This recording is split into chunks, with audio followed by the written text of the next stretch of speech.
Amnesty International. Amnesty International is a movement of 10 million people which mobilizes the humanity in everyone and campaigns for change so we can all enjoy our human rights. Our vision is of a world where those in power keep their promises, respect international law and are held to account. We are independent of any government, political ideology, economic interest or religion and are funded mainly by our membership and individual donations. We believe that acting in solidarity and compassion with people everywhere can change our societies for the better. Amnesty International is impartial. We take no position on issues of sovereignty, territorial disputes or international political or legal arrangements that might be adopted to implement the right to self-determination. This report is organized according to the countries we monitored during the year. In general, they are independent states that are accountable for the human rights situation on their territory. First published in 2023 by Amnesty International Limited. Peter Benson House, 1, Eastern Street, London WC1 by 0DW United Kingdom. Copyright Amnesty International 2023. Index, Pol 10/5670/2023. ISBN 978-0-86210-520. Original language, English. Except where otherwise noted, content in this document is licensed under a Creative Commons Attribution, Non-Commercial, No Derivatives, International 4.0, license. CreativeCommons.org licenses /by NCND/4.0/legal code. For more information, please visit the permissions page on our website, www.amnesty.org. Amnesty.org. This report documents Amnesty International's work and concerns through 2022. The absence of an entry in this report on a particular country or territory does not imply that no human rights violations of concern to Amnesty International have taken place during the year. Nor is the length of a country entry any basis for a comparison of the extent and depth of Amnesty International's concerns in a country. The identification of the head of state and head of government in a country entry does not in any way imply a statement of a governing entity's legitimacy. 2. Amnesty International Report 2022-23. Amnesty International Report 2022-23. The State of the World Human Rights. 4. Amnesty International Report 2022-23. Contents Annual Report 2022-23. Abbreviations 7. Preface 9. Global Analysis 14. Africa Regional Overview 21. Americas Regional Overview 29. Asia Pacific Regional Overview 37. Europe and Central Asia Regional Overview 45. Middle East and North Africa Regional Overview 54. Country entries 63. Afghanistan 64. Albania 67. Algeria 68. Andorra 71. Angola 72. Argentina 74, Armenia 77, Australia 78, Austria 79, Azerbaijan 81, Bahrain 83, Bangladesh 85, Belarus 89, Belgium 91, Benin 93, Bolivia 94, Bosnia and Herzegovina 95, Botswana 97, Brazil 98, Bulgaria 103, Burkina Faso 105, Burundi 107, Cambodia 110, Cameroon 112, Canada 114, Central African Republic 116, Chad 118, Chile 120, China 122, Colombia 129, Congo 133, Côte d'Ivoire 135, Croatia 137. Cuba 138, Cyprus 140, Czech Republic 141, Democratic Republic of the Congo 142, Denmark 146, Dominican Republic 147, Ecuador 148, Egypt 150, El Salvador 155, Equatorial Guinea 157, Eritrea 158, Estonia 160, Eswatini 160, Ethiopia 162, Fiji 164, Finland 165, France 166, Gambia 169, Georgia 171, Germany 173, Ghana 175, Greece 177, Guatemala 179, Guinea 181, Haiti 183, Honduras 184, Hungary 185, Iceland 187, India 188, Indonesia 192, Iran 196, Iraq 201, Ireland 205, Israel and the occupied Palestinian territories 206, Italy 211, Japan 213, Jordan 215, Kazakhstan 217, Kenya 220, Kosovo 222, Kuwait 223, Kyrgyzstan 226. Amnesty International Report 2022-23. V.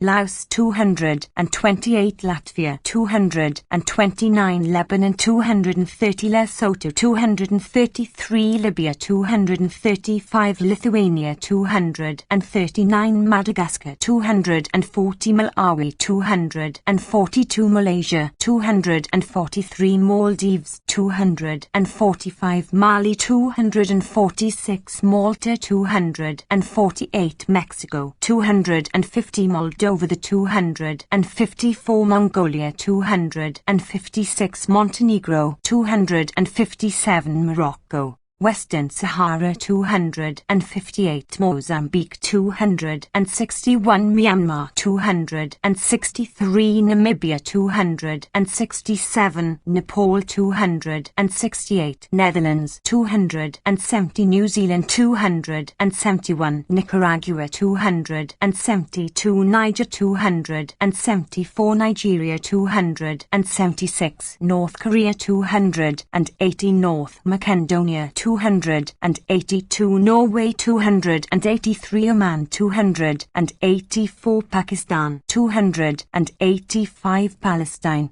State of 288, Papua New Guinea 291, Paraguay 292, Peru 295, Philippines 297, Poland 299, Portugal 302, Puerto Rico 302, Qatar 304, Romania 306, Russia 307, Rwanda 312, Saudi Arabia 315, Senegal 318, Serbia 320, Sierra Leone 322, Singapore 324, Slovakia 325, Slovenia 326. Vi. Somalia 327, South Africa 331, South Korea 334, South Sudan 336, Spain 340, Sri Lanka 343, Sudan 345, Sweden 348, Switzerland 349, Syria 350, Taiwan 355, Tajikistan 356, Tanzania 358, Thailand 361, Togo 363, Trinidad and Tobago 365, Tunisia 366, Turkey 369, Turkmenistan 373, Uganda 375, Ukraine 377, United Arab Emirates 380, 382 United Kingdom, 384 United States of America, 387 Uruguay, 392 Uzbekistan, 394 Venezuela, 396 Vietnam, 401 Yemen, 403 Zambia, 406 Zimbabwe, 409. Amnesty International Report 2022-23. Abbreviations: ASEAN, Association of Southeast Asian Nations; European Convention on Human Rights; European Convention for the Protection of Human Rights and Fundamental Freedoms; African Union. GDP, Gross Domestic Product.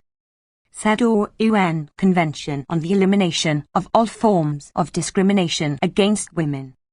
CEDAW Committee, UN Committee on the Elimination of Discrimination Against Women. CERD, International Convention on the Elimination of All Forms of Racial Discrimination. CERD Committee, UN Committee on the Elimination of Racial Discrimination.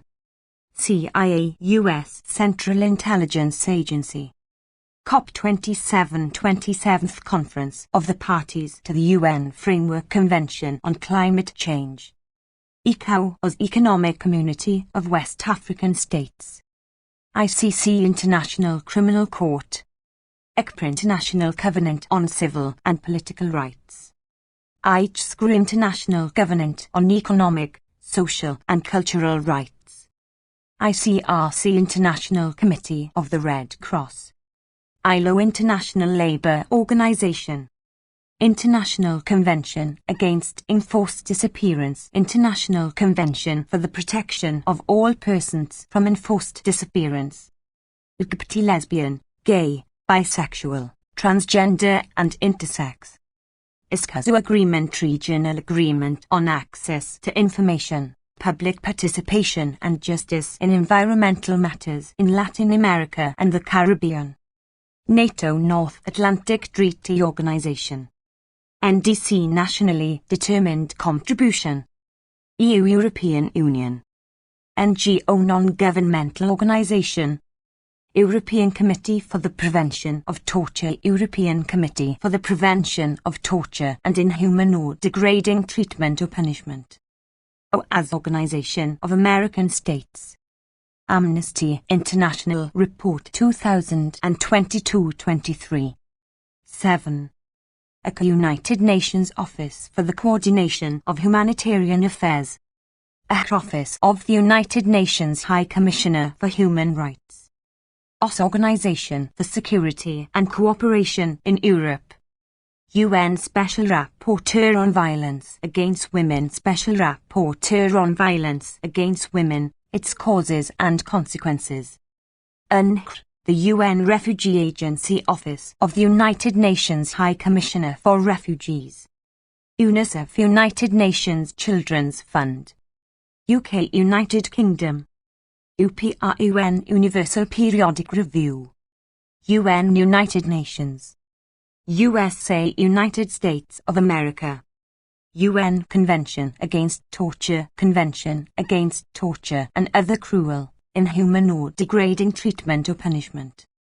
WHO, World Health Organization. UN Refugee Convention, Convention relating to the status of refugees. UN Special Rapporteur on Extrajudicial Executions, UN Special Rapporteur on Extrajudicial, Summary or Arbitrary Executions. UN Special Rapporteur on Extreme Poverty, UN Special Rapporteur on Extreme Poverty and Human Rights. UN Special Rapporteur on Freedom of Expression, UN Special Rapporteur on the Promotion and Protection of the Right to Freedom of Opinion and Expression.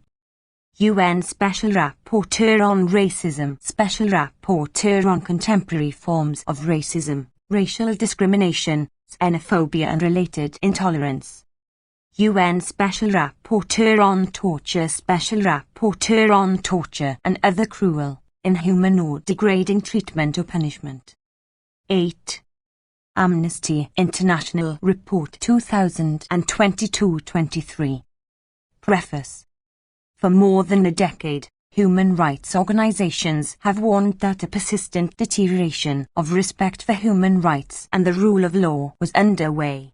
Where does 2022 fit in that descent? Was it yet another disastrous year for human rights? Has the breakdown of international norms reached a new nadir? And if so, what must the global community do about it? In February 2022, Russia invaded Ukraine, unleashing military destruction on a people and country at peace. Within months, civilian infrastructure had been destroyed, thousands killed and many more injured.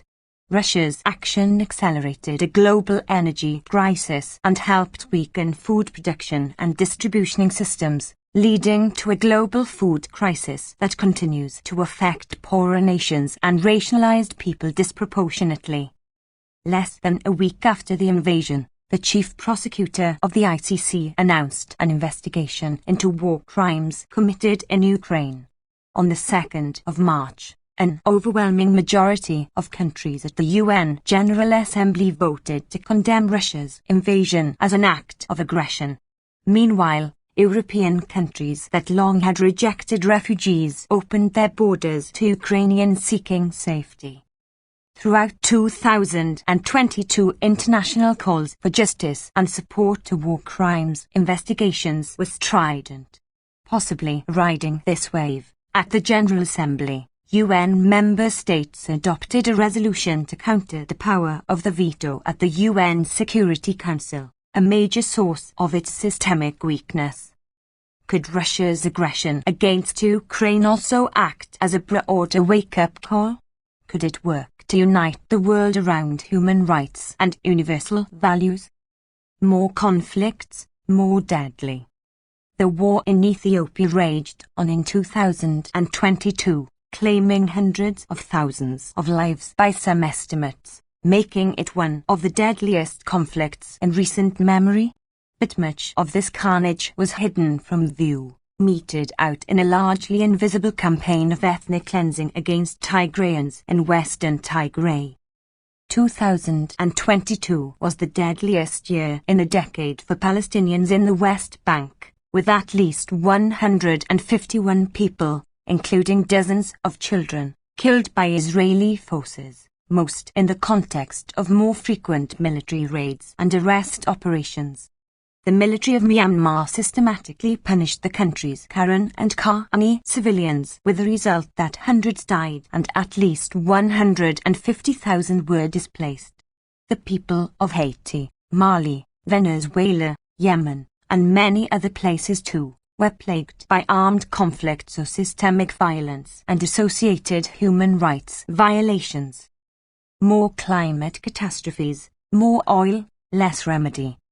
The devastating costs of the unchecked climate crisis were made abundantly clear in 2022. Floods, droughts, heat waves and fires led to deaths, loss of housing and livelihoods, and increasing food insecurity. Yet, in the face of these disasters, when the world's leaders met for COP27 in Egypt, they failed to take the measures needed to keep the rise in global Amnesty International Report 2022-23. 9. Temperature below the 1.5 degrees Celsius threshold. States further refuse to tackle global warming's number one driver, the production and use of fossil fuels. Global cooperation to stem this temperature rise was ineffective, and negotiations failed to secure vital commitments to the phasing out of all fossil fuels. There was a breakthrough on funding for countries hit hardest by climate disasters. The establishment of the Loss and Damage Fund is a ray of hope for people living on the front lines of the climate crisis. However, the fund is far from operational, and the annual $100 billion in climate-related funding, which wealthy countries have been promising to developing nations since 2009, has yet to be delivered. Meanwhile, the 6 largest West-owned oil companies achieved record-breaking pre-tax profits of over the $200 billion in 2022. This extraordinary accumulation is not just a product of Russia's aggression against Ukraine driving up energy prices. It reflects the fossil fuel industry's knowing disregard for the damage their business has on the world's climate and the environment, and their recalcitrant approach to compensation and remedial action for that damage. Double standards. The COVID-19 pandemic, and now the Ukraine war, have exacerbated double standards. Wealthy nations hoarded COVID-19 vaccines and weakened multilateral redistribution systems, contributing to deepening inequality. In 2022, there was little evidence of that being reversed. Wealthy countries failed to take action to relieve developing countries of their crushing debt burdens. Russian aggression against Ukraine is also a war against universal values and the multilateral systems designed to uphold them. To win that war, the Western world cannot effectively condone similar aggression in other countries just because their interests are at stake.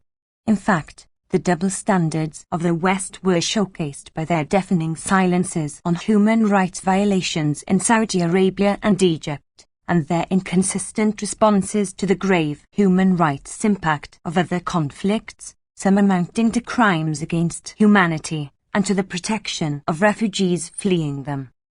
In Israel and the occupied territories, 2022 saw the system of apartheid solidified.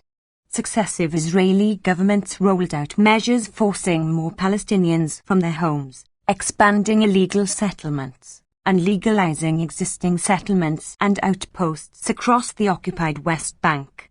Rather than demand an end to that system of oppression, many Western governments chose instead to attack those denouncing Israel's apartheid system. The EU's open doors for Ukrainian refugees fleeing Russian aggression remained closed to those fleeing war and repression in Afghanistan and Syria. Between September 2021 and May 2022, the USA expelled more than 25,000 Haitians and detained and subjected many to torture and other ill treatment rooted in anti-black racism. Such examples confirmed to the rest of the world that the West's support for human rights is selective and self-interested, and undermined global support for Ukraine. Those double standards do not benefit Western power alone. China continued to evade international condemnation by the UNGA and the UN despite massive human rights violations, amounting to crimes against humanity, against the Uyghurs and other Muslim minorities. X. Amnesty International Report 2022-23. Protecting Rights Nationally. Any argument that the world's response to Russian aggression marks out a new era for a values-based international system and the rule of law is also weakened by the palpable deterioration in states' protection of human rights at home. Indigenous peoples' rights were violated when states failed to protect them from corporate or state expropriation of their lands, in Brazil, Canada, Sweden, Tanzania, Vietnam and elsewhere. The USA's Supreme Court overturned a long-standing constitutional guarantee of abortion access, thereby threatening the exercise of critical rights, including the right to life, security and non-discrimination for millions of women, girls, and other people. In Afghanistan, the Taliban imposed draconian restrictions, denying women and girls the rights to education, work, and autonomy, while publicly proclaiming women's subservience to men. In Iran, the morality police murdered Mahsa Amini for wearing her headscarf the wrong way, sparking nationwide protests in which more women and girls were injured, detained or killed. The erosion of our freedoms to protest and to express ourselves became, in 2022, a fully fledged landslide. Russian media houses were taken to court and shut down for simply mentioning the war in Ukraine. Journalists were imprisoned in Afghanistan, Ethiopia, Myanmar, Russia and dozens of other countries across the world. Technology was weaponized against many, to silence, to prevent public assembly or to disinform. Peaceful protesters faced an ever-growing armory of weapons, from batons, tear gas and rubber pellets, to live ammunition, as we saw in Iran, Peru and Sri Lanka. Corrosive legislation in the UK increased police power as it diminished the right to peaceful protest. We've witnessed iconic acts of defiance, including Afghan women taking to the streets to protest Taliban rule and Iranian women posting videos of themselves cutting their hair in protest against the country's abusive and forced veiling laws. We can take some comfort in knowing that in the face of such repression, thousands of people still came together to write letters, sign petitions, and take to the streets. It should be a reminder to those in power that our rights to demand change, and to come together freely and collectively, cannot be taken away. In conclusion, 2022 may have been a turning point for the international order. It certainly saw a renewal of the Atlantic Alliance, with a level of cooperation between the US and other Western powers that a year ago, in the wake of the chaotic 2021 Afghanistan withdrawal, would have been hard to imagine. But there was no turning point on the human rights front. Rather, the descent continued unchecked. Russia's aggression served to further destabilize an international multilateral system already weakened by decades of powerful states flouting international law with impunity. The war diverted resources and attention away from the climate crisis, other long-standing conflicts and human suffering the world over. The West's response to Russia's invasion of Ukraine also underscored its own double standards and its inconsequential reactions to so many other. Amnesty International Report 2022-23. 11. Violations of the UN Charter. This in turn further fueled instability and impunity. If Russia's war of aggression demonstrates anything from the world's future, it is the importance of an effective and consistently applied rules-based international order. Those leading the coalition in support of Ukraine must step up their efforts and partner with others for a renewed commitment to an international system that benefits the majority of the world's population. 2023 marks the 75th anniversary of the Universal Declaration of Human Rights, a document created from the ashes of a world war. Let us not wait for the world to burn yet again to truly live by the freedoms and principles that came at the cost of millions of lives. 2023 must be a turning point for upholding human rights. Anything less from the world's leaders is a betrayal which could take the world to the abyss. Agnes Callamard, Secretary-General, Amnesty International. 12. Amnesty International Report 2022-23. Amnesty International Report 2022-23. Global Analysis and Regional Overviews. Global Analysis. The year 2022 saw new or renewed conflicts break out and protracted ones persist. On the ground, violations of international humanitarian law led to appalling human tragedies.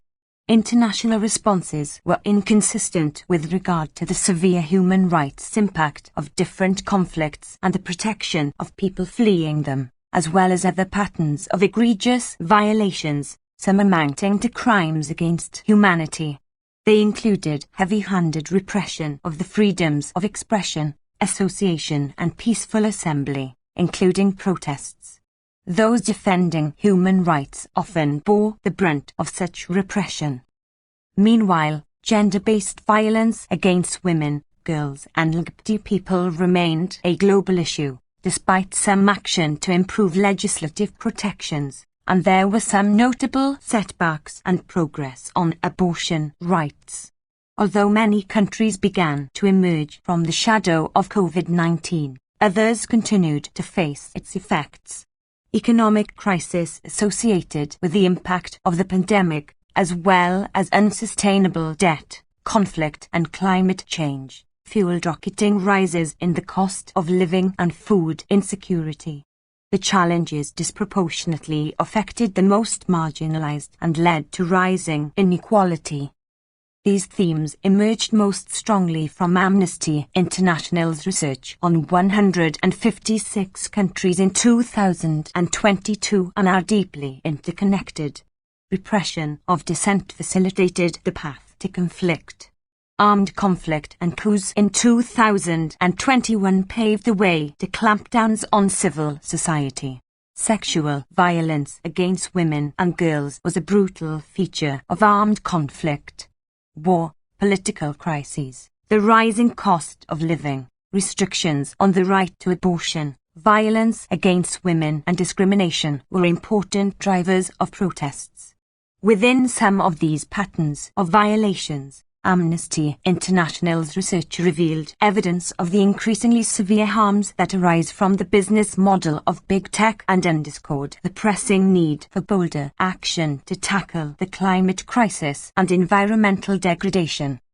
Violations of international humanitarian law and rights of people on the move. Across the globe, new or renewed conflicts broke out and protracted ones persisted. Government forces and armed groups were responsible for violations of international humanitarian law and human rights abuses, in some cases amounting to war crimes and crimes against humanity.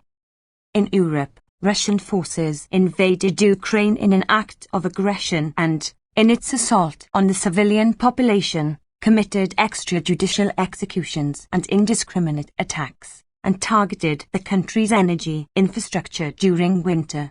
In Africa, government forces and armed groups fighting in Ethiopia, the Democratic Republic of the Congo, DRC, and the Sahel region, among other places, caused the deaths of thousands of civilians, some in mass killings. In the Middle East and North Africa, long-standing conflicts in Libya, Syria and Yemen, as well as the flare-up of armed hostilities between Israel and a Palestinian armed group in August, were characterized by indiscriminate airstrikes or other unlawful attacks that killed and injured civilians. War crimes were also committed in Afghanistan, where the Taliban continued its campaign of reprisal killings against members of the former administration and security forces. Sexual violence was perpetrated in conflicts in different regions, including as a weapon of war. In both the Central African Republic and South Sudan, dozens of women and girls. 14. Amnesty International Report 2022-23 reported being raped in the context of clashes between government forces and armed groups or attacks by armed groups. In Ethiopia, Tigray and forces perpetrated multiple incidents of conflict-related rape and other sexual violence. In Ukraine, in addition to reports of sexual violence by Russian forces, women faced other gender-specific threats as attacks on healthcare facilities contributed to greatly reduced maternal health services. In positive moves, a majority of states in the UN General Assembly denounced Russia's aggression against Ukraine, and the UN Human Rights Council moved swiftly to establish a commission of inquiry following that invasion. In the face of the UN Security Council's failure to act on many conflicts, the UN General Assembly raised the political cost of permanent members of the Security Council using their veto. It did so by adopting a resolution in April, which required the General Assembly to meet automatically every time a veto is used in the Council. When the General Assembly subsequently met after Russia abused its veto power to block a Security Council resolution demanding the reversal of its decision in September to annex 4 partially occupied regions of Ukraine. The General Assembly condemned the move and deemed it invalid and illegal.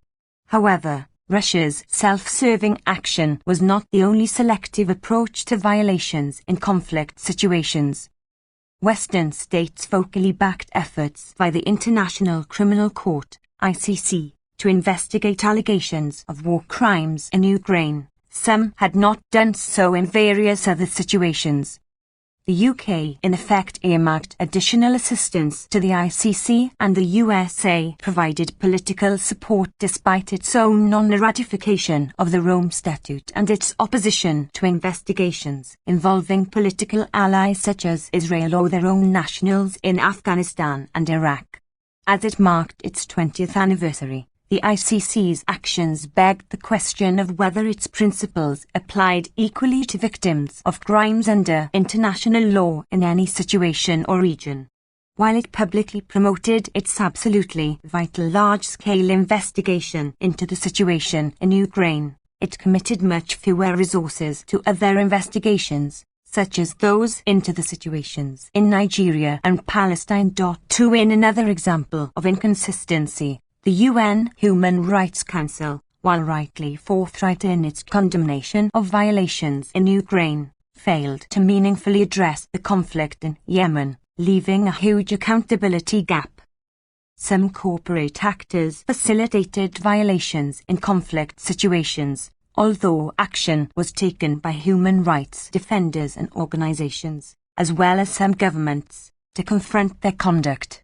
Amnesty International documented the role of businesses in importing and distributing aviation fuel that could be used in airstrikes by the Myanmar military against civilians. Subsequently, some implicated companies announced that they were exiting or suspending business operations in Myanmar. Amnesty International also found that the algorithms and business practices of Meta, the owner of Facebook and Instagram, had substantially contributed to grave human rights violations during 2017 by amplifying anti-Rohingya content and enabling Myanmar military action against them. Armed conflicts predictably produce large movements of refugees and internal displacement. The EU's welcome open-door policy towards Ukrainian refugees fleeing Russian aggression demonstrated that, as one of the richest blocs in the world, it was more than capable of receiving large numbers of people seeking protection and ensuring their access to key services, such as health, education and housing. However, the approach differed markedly from that taken towards people seeking protection from outside the region, highlighting deep racism and discrimination. At both land and sea borders, refugees and migrants were subjected to forcible, summary and sometimes violent returns, despite some of them experiencing torture and other violations in transit countries such as Libya. Many were left to die. In the Middle East and North Africa, refugee protection was undermined. The Lebanese authorities scaled up so-called voluntary returns of Syrians. In the Americas, the lack of robust systems of international protection in many countries continued to leave unprotected. Amnesty International Report 2022-23. 15. The sharply increasing number of people fleeing situations of armed violence and other crises. Between September 2021 and May 2022, the USA expelled more than 25,000 Haitians and subjected many to torture and other ill treatment rooted in anti-black racism. Parties to armed conflicts must respect international humanitarian law, investigate allegations of violations and prosecute suspected perpetrators. All other governments should consistently pressure them to do so and act to strengthen the implementation of UN Security Council Resolution 1325, which calls for special measures to protect women and girls from conflict-related sexual violence, as well as affirming the importance of women's full and equal participation in conflict resolution and peace-building. The ICC must ensure that funding for investigations is allocated in a non-discriminatory way. All governments must ensure all those fleeing persecution have access to safety and international protection and end double standards in the treatment of people seeking protection. Freedoms of expression, association and assembly. The repression of dissent and civil society remained one of the key human rights trends globally. Some crackdowns on the freedoms of expression and association were associated with armed conflict. In Russia, new legislation effectively barred critical mention of the war in Ukraine. Thousands of administrative and criminal prosecutions ensued and dozens of independent media outlets were closed. In Ethiopia, authorities arbitrarily arrested media workers and stymied efforts by civil society organizations to call for peace. Other crackdowns followed armed takeovers of government. In Afghanistan, Taliban authorities subjected journalists to arbitrary detention, as well as torture and other ill treatment, for reporting critically on them after their takeover of the country in 2021. In Myanmar, the military authorities that took over following a coup in 2021 arrested dozens of media workers, maintained bans on independent media outlets and placed restrictions on the legitimate work of NGOs, making non-compliance punishable by imprisonment. In Mali, where coups had occurred in 2020 and 2021, authorities suspended national and foreign broadcasters and arrested or threatened journalists and others for criticizing the government or the army. Elsewhere, influential states clamped down on civil society to seek to prevent discussion of their human rights records both abroad and at home.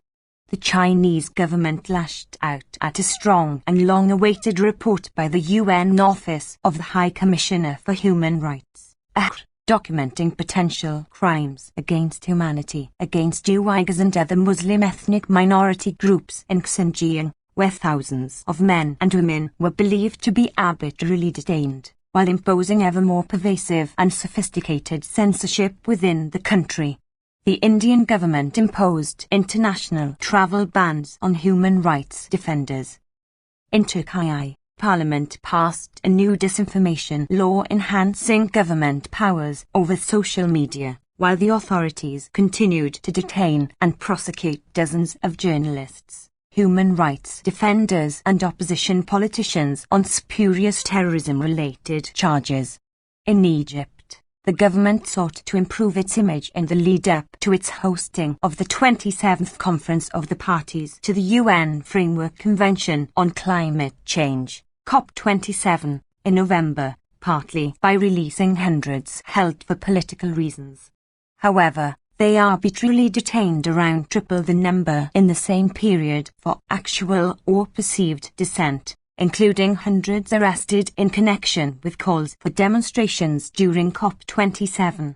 The events in Egypt were one illustration of the nexus between freedom of expression, on the one hand, and climate justice and environmental degradation, on the other. Elsewhere, activists campaigning to protect the environment were killed or threatened. Nowhere was this more in evidence than in Latin America. In its 2022 report, Global Witness stated that 3/4 of the killings in 2021 of land and environmental defenders occurred in that region. 16. Amnesty International Report 2022-23.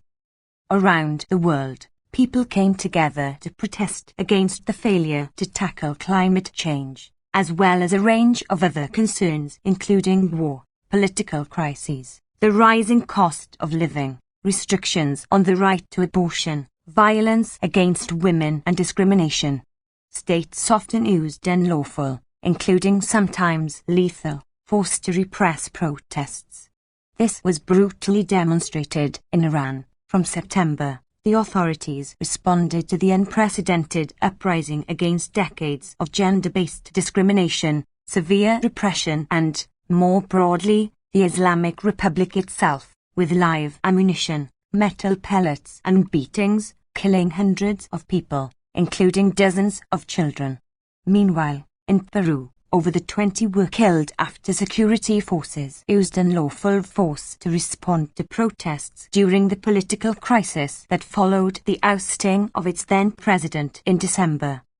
Security forces in countries across the world used firearms and a range of less lethal weapons, including batons, tear gas and rubber bullets, to police protests.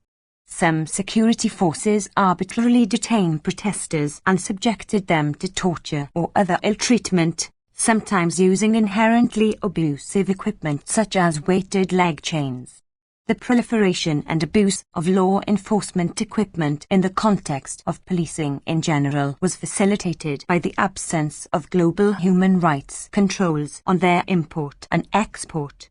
However, in May, at the request of the UN General Assembly, a group of governmental experts released a report that put forward the option of a legally binding instrument to regulate the trade. Argentina, the EU and Mongolia led a global alliance of more than 60 states promoting a potential treaty. Human rights organizations proposed key elements to include 3. States suppressed protests by other means.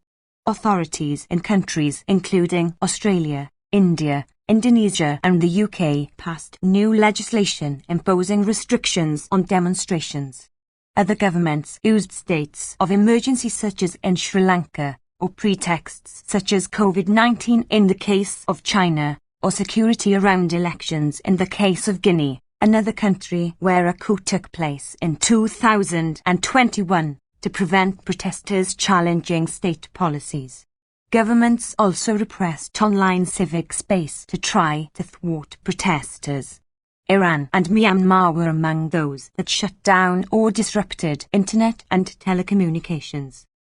The international response to these egregious human rights violations and others that went beyond the freedoms of expression, association and peaceful assembly was inconsistent, just as the response of the UN and ICC was to situations of armed conflict.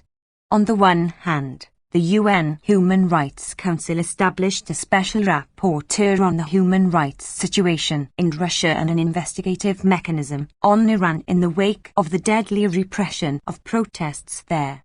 On the other, it voted not to further investigate or even discuss the UN's own evidence of potential crimes against humanity in Xinjiang, China, and discontinued a resolution on the Philippines. Similarly, Israel's allies firmly rejected conclusions by a growing chorus of human rights organizations, including Amnesty International, that it had established a system of apartheid, despite this analysis being endorsed by UN experts.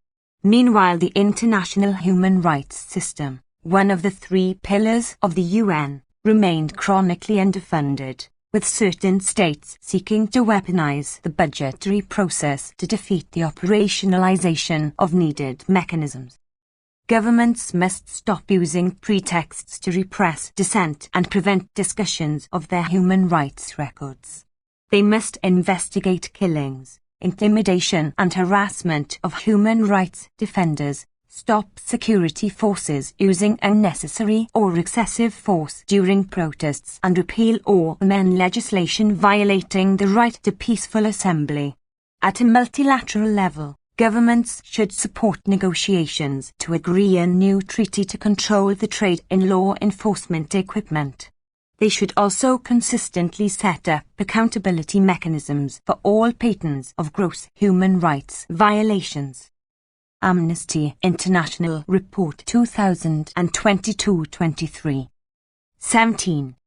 Gender-based violence and sexual and reproductive rights. Violence against women, girls and LGBT people remained a global human rights problem.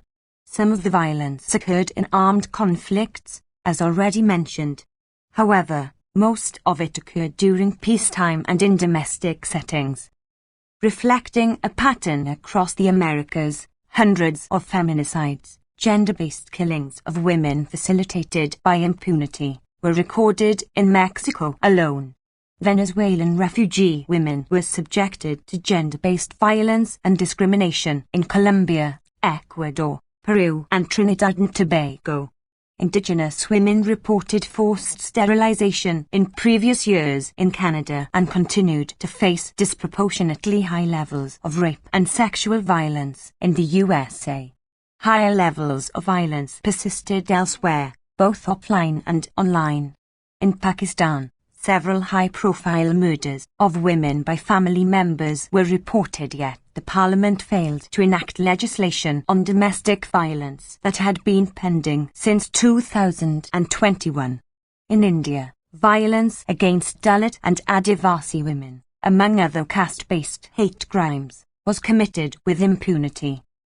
Some governments did take action to improve legislative protections, responding to pressure from women human rights defenders. In Europe, new rape laws enshrining the principle of consent entered into force in Belgium, Finland and Spain. In Africa and Asia, new legislation aimed in part at strengthening protections for women and girls against sexual and gender-based violence was adopted in countries including China, the Congo, Indonesia, Papua New Guinea and Zimbabwe. However, too often, in these countries and others around the world, authorities failed in practice to protect women and girls from entrenched gender-based violence or to address impunity for related crimes. In the Middle East and North Africa, authorities in Egypt, Iran, Iraq, Saudi Arabia and Yemen even subjected women human rights defenders and activists to prosecution and other forms of harassment for speaking out against sexual violence. As always, the backdrop for this violence was continuing widespread discrimination against women, girls and LGBT people in law and practice, underscored by discriminatory social attitudes and norms. Afghanistan witnessed a particularly significant deterioration in the rights of women and girls. New edicts issued by the Taliban forbade women and girls from traveling without a male chaperone, banned them from public parks and prohibited them from attending secondary schools and university or from working for NGOs. Meanwhile, the year saw both setbacks and progress on abortion rights. Following the ending of federal protections for abortion rights in the USA in June, several U.S. states passed laws to ban or curtail access to abortion, while various others voted overwhelmingly to protect it. Elsewhere in the Americas, abortion remained criminalized in 5 countries, but a constitutional court ruling in Colombia decriminalized abortion up to the 24th week of pregnancy, and a new law in Ecuador decriminalized abortion in cases of rape. Similar trends were observed across Europe. In Hungary, Poland and Slovakia, new measures were introduced to limit access to abortion, while several other countries, including Germany and the Netherlands, removed certain restrictions on accessing abortion. Meanwhile, women human rights defenders faced persecution in countries including Andorra and Poland for supporting the right to abortion. Governments must take comprehensive steps to prevent entrenched gender-based violence against women, girls and LGBT people, protect and support survivors and address impunity for related crimes.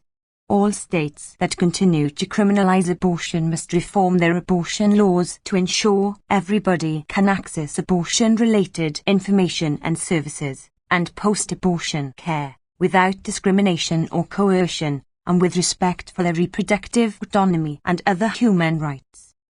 18. Amnesty International Report 2022-23. Economic and Social Rights. In all regions, economic crisis associated with the impact of the COVID-19 pandemic, as well as unsustainable debt, conflict and climate change, fueled rocketing rises in the cost of living and food insecurity. The International Monetary Fund highlighted in October that over 60% of low-income countries and over 25% of emerging markets were unlikely to be able to service their debts. The Russian invasion of Ukraine not only interrupted heat supplies on which many countries depended, but also resulted in significant increases in fuel costs. The challenges were exacerbated by the failure of many governments to address structural barriers to the underlying causes of the non-fulfillment of the rights to food, health, social security, housing and water, such as socio-economic inequalities and low public expenditure on health and social protection. The challenges disproportionately affected the most marginalized in all regions. The African Union had declared 2022 as the Year of Nutrition, but extreme weather conditions triggered malnutrition in several countries in the region. In Somalia, a severe drought led to a surge in malnutrition cases, while in Nigeria floods precipitated an outbreak of waterborne diseases, killing hundreds. Economic crises meant 97% of the population of Afghanistan were living in poverty, up from 47% in 2020, and people in Sri Lanka experienced serious shortages in food, fuel, medicines and other essential items. In the Middle East and North Africa, economic crises also heightened food insecurity. In the case of Syria and Yemen, conflict was a key factor. In the Americas, humanitarian crises saw more than 40% of the population in Haiti facing emergency hunger levels and most of the population in Venezuela experiencing food insecurity. Due to the war with Russia, at least 500,000 children were plunged into poverty in Ukraine. Elsewhere in Europe, huge spikes in energy prices, partly resulting from the war, contributed to record inflation and cost of living crises, disproportionately affecting the most marginalized. Climate change further contributed to poverty, malnutrition and displacement. Sea level rises and floods impacted impoverished coastal communities in countries including Bangladesh, Honduras and Senegal, while rising temperatures, coupled with energy infrastructure projects, affected indigenous peoples in Canada and Russia. For in India and Pakistan, among other countries, record-breaking heat, coupled with air pollution, took a high toll on those forced to work outside, such as farmers, street vendors and daily wage earners. Rains and flooding in Pakistan, made more severe by climate change, also had a catastrophic impact on people's lives and livelihoods. Despite all this and the UN General Assembly's welcome adoption in July of a resolution recognizing the right to a clean, healthy and sustainable environment, government's climate action remained woefully inadequate. While COP27 delivered the adoption of a loss and damage fund for those harmed by climate change, it failed to secure agreement on the phasing out of all fossil fuels. Meanwhile, government's current emission reduction pledges would condemn humanity to the devastating impact of 2.5°C of global warming. Across the world, the right to housing was undermined by forced evictions, which often affected those most subjected to discrimination. In Africa, the Americas and Asia, governments proceeded with extractive, agricultural or infrastructure projects without obtaining the free, prior and informed consent of indigenous peoples affected, sometimes leading to forced eviction from their lands. In Tanzania, authorities forcibly evicted indigenous Maasai community members from ancestral land to make way for a tourist operation. Work continued in developing a new UN-sponsored treaty on global taxation of multinational enterprises, culminating in the passing of a resolution by unanimous consensus at the UN General Assembly in December. This reflected the fact that the current global tax deal from the Organization for Economic Cooperation and Development, ACT, agreed in 2021, did not go far enough to correct the imbalance in the allocation of taxing rights between the sources of a Amnesty International Report 2022-23. 19. Companies' profits, often in countries in the Global South, and where it is legally based, often in countries in the Global North.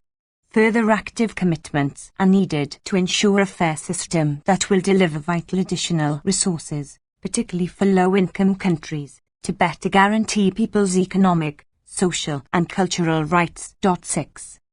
Governments must urgently take steps to mitigate the climate crisis and to keep global warming to under 1.5 degrees Celsius above pre-industrial levels, including by prioritizing the speedy phase-out of fossil fuels, while guaranteeing a just and human rights consistent transition to a zero-carbon economy. They must put in place measures that guarantee the rights of everyone, including marginalized individuals and groups, to an adequate standard of living, food, health, social security, housing and water. They must obtain the free, prior and informed consent of indigenous people for any projects on their territory. Wealthy states and international financial institutions must provide urgent debt relief and contribute funds to international efforts to support countries that need assistance to realize economic, social and cultural rights, including in the context of the climate crisis. Lower-income countries should also benefit from greater fairness and inclusivity through the unsponsored global tax reform that will deliver vital additional resources to this end. International human rights mechanisms. 2023 marks the 75th anniversary of the Universal Declaration of Human Rights, the 30th anniversary of the Vienna Declaration and Programme of Action, and the 25th anniversary of the UN Declaration on Human Rights Defenders. However, certain patterns of behaviour by states have undermined those instruments, such as inconsistent or inadequate implementation of human rights obligations, inconsistent international responses to patterns of egregious human rights violations, and failure to contribute sufficient financial resources to international human rights mechanisms. In this context, states must recommit and take concrete steps to enhance the strength and resilience of the international human rights architecture. This includes earmarking an increased budget for the human rights pillar of the UN, prioritizing consistent implementation of the full scope of states' international human rights obligations, and promoting coherence and effectiveness in the ability of international mechanisms to address human rights violations everywhere. 1. UN veto resolution is a vital step towards accountability, the 26th of April. 2. The ICC at 20 double standards have no place in international justice, the 1st of July. 3. Essential elements of a torture-free trade treaty, September, the 23rd of September. 4. Any tidal wave could drown us, stories from the climate crisis, the 3rd of November. 5. COP27. Loss and damage fund is welcome, but failure to deliver on phasing out fossil fuels is a huge setback, the 21st of November. 6. Taxation, illicit financial flows and human rights, the 28th of June. 20. Amnesty International Report 2022-23. Africa Regional Overview. The scourge of conflict remained entrenched and showed little promise of abatement. However, there was limited progress across the region towards ensuring victims' rights to truth, justice, reparation and accountability for grave violations and abuses of human rights that may amount to crimes under international law. Almost all countries in the region contended with the devastating economic impacts of the COVID-19 pandemic. Recovery efforts were hindered by conflicts, economic disruptions arising from Russia's invasion of Ukraine, and extreme weather conditions, which were exacerbated by climate change. Consequently, the rights of millions of people to food, health and an adequate standard of living were seriously undermined. Authorities across the region deployed various tactics to silence peaceful dissent.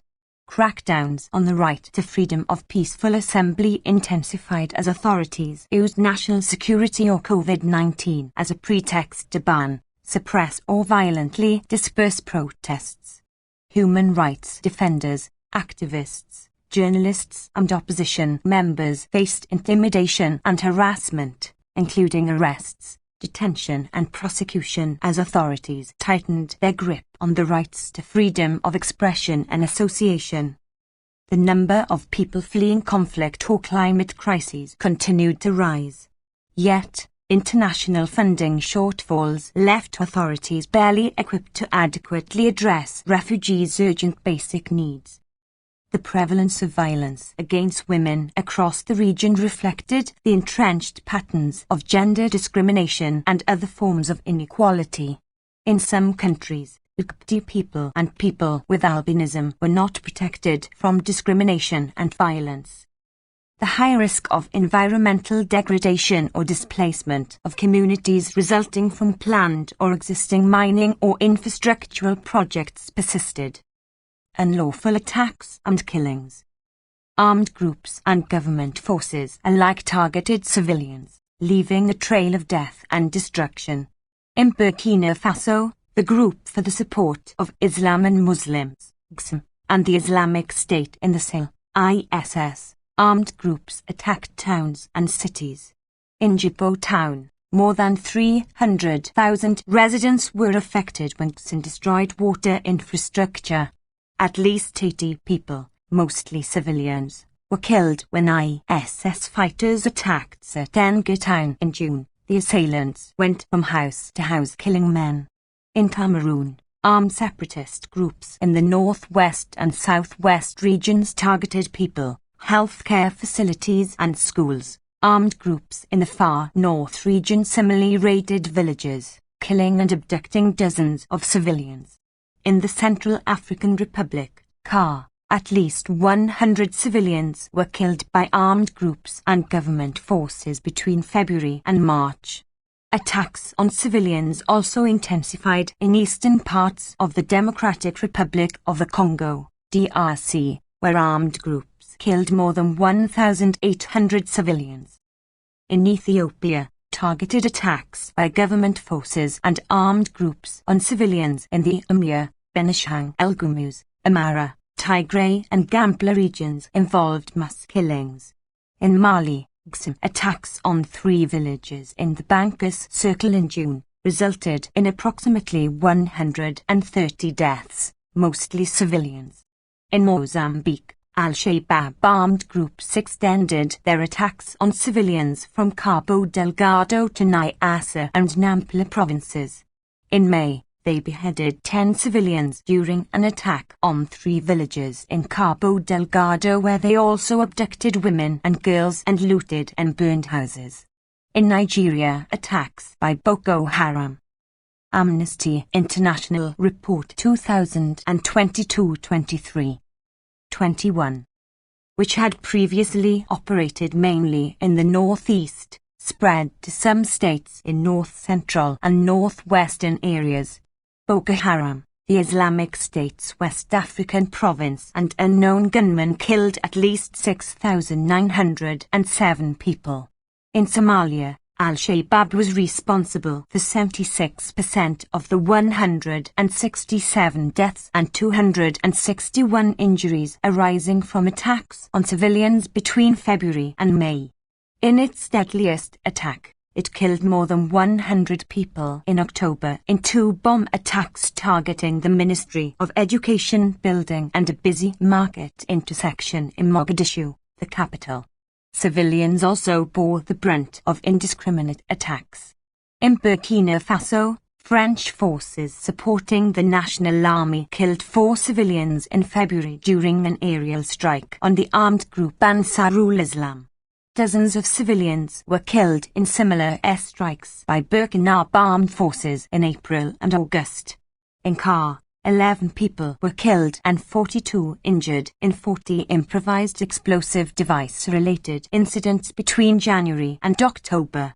Multiple airstrikes by government forces in Ethiopia, including one on a kindergarten, killed hundreds of civilians in the Tigray and towns of Dadabat, Mekelle and Adede-Ero. In Niger, an airstrike by the Nigerian army in February killed 7 children in Maradi region. The Niger army was also accused of unlawfully killing artisanal gold miners in Tame in airstrikes carried out in October. conflict-related sexual violence, CRSV, remained pervasive, leaving survivors facing psychological and other health complications. In South Sudan, over 130 women and girls were raped or gang-raped between February and May in the southern part of Unity State, in the context of the clashes between government forces with affiliated militias and the Sudan People's Liberation Army in opposition. The UN Multidimensional Integrated Stabilization Mission in the Central African Republic documented 47 cases of CRSV in CAR between June and October. In DRC, at least 6 women were raped in May when the Cooperative for the Development of the Congo armed group attacked a gold mining village in Ituri province. The UN reported 4 CRSV incidents in Somalia between February and May. In Ethiopia, 4 survivors in a far region said they were raped and abused by members of the Tigrayan forces. Blockades and restrictions on humanitarian access continued to be used as a method of war. In Burkina Faso, GSIM not only blocked access and commercial supplies to several cities in the north and east, but also attacked civilian supply convoys, even those escorted by the military. In eastern DRC, relentless attacks by armed groups, military operations, and deliberate movement restrictions imposed by both government forces and armed groups further hindered humanitarian access and prevented communities from accessing vital assistance. In Ethiopia, where restrictions on humanitarian aid deliveries to Tigray were imposed when the conflict began in November 2020, the government declared a humanitarian truce in March that allowed a significant increase in the number of aid convoys to the region, but deliveries stopped completely in August, when fighting resumed. In November, following the signing of the cessation of hostilities, Pretoria Agreement, deliveries resumed. In Mali, Katiba Surma fighters blockaded the road access linking the towns of Boni, Do and Sir Hombri and Gossi between May and September, forcing traders to rely on military escorts. In August, the armed group attacked and burned 19 goods trucks in Hombri. Parties to armed conflicts must protect civilians by ending deliberate attacks on civilians and civilian infrastructure, and indiscriminate attacks. They must also facilitate the safe and unhindered access to humanitarian assistance for populations at risk. Right to truth, justice and reparation. There was limited progress across the region in fighting impunity and ensuring the right to truth, justice and reparation for victims of crimes under international law and other serious human rights violations and abuses. In March, Chadian authorities surrendered Maxime Geoffroy Elimokumkawaka, an anti-Balaka armed group leader, to the ICC to face charges of war crimes and crimes against humanity allegedly committed in 2013 and 2014 in CAR. In 22. Amnesty International Report 2022-23. May. Dutch authorities arrested a former army officer suspected of involvement in the massacre of the Tutsi in Mugina City, Rwanda, during the 1994 genocide.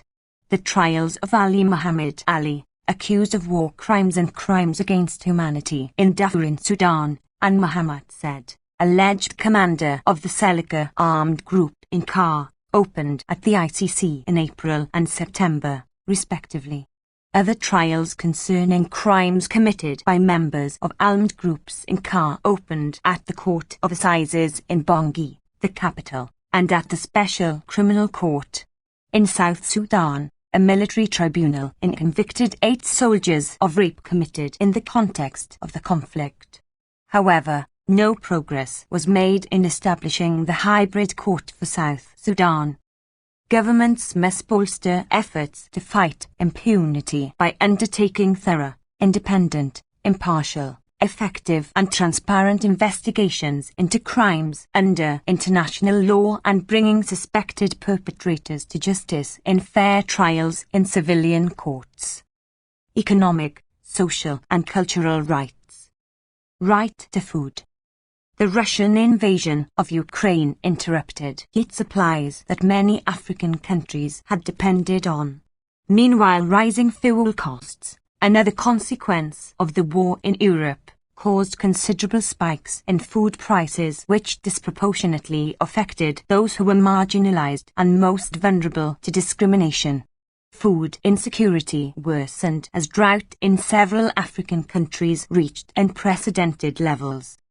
Large segments of populations faced acute hunger and higher levels of food insecurity, including in Angola, Burkina Faso, Chad, Kenya, Madagascar, Niger, Somalia, South Sudan and Sudan. In Angola, food insecurity in the Cunene and Niamey provinces was among the worst in the world, and in some of these areas, adults and children resorted to eating stalks of grass to survive.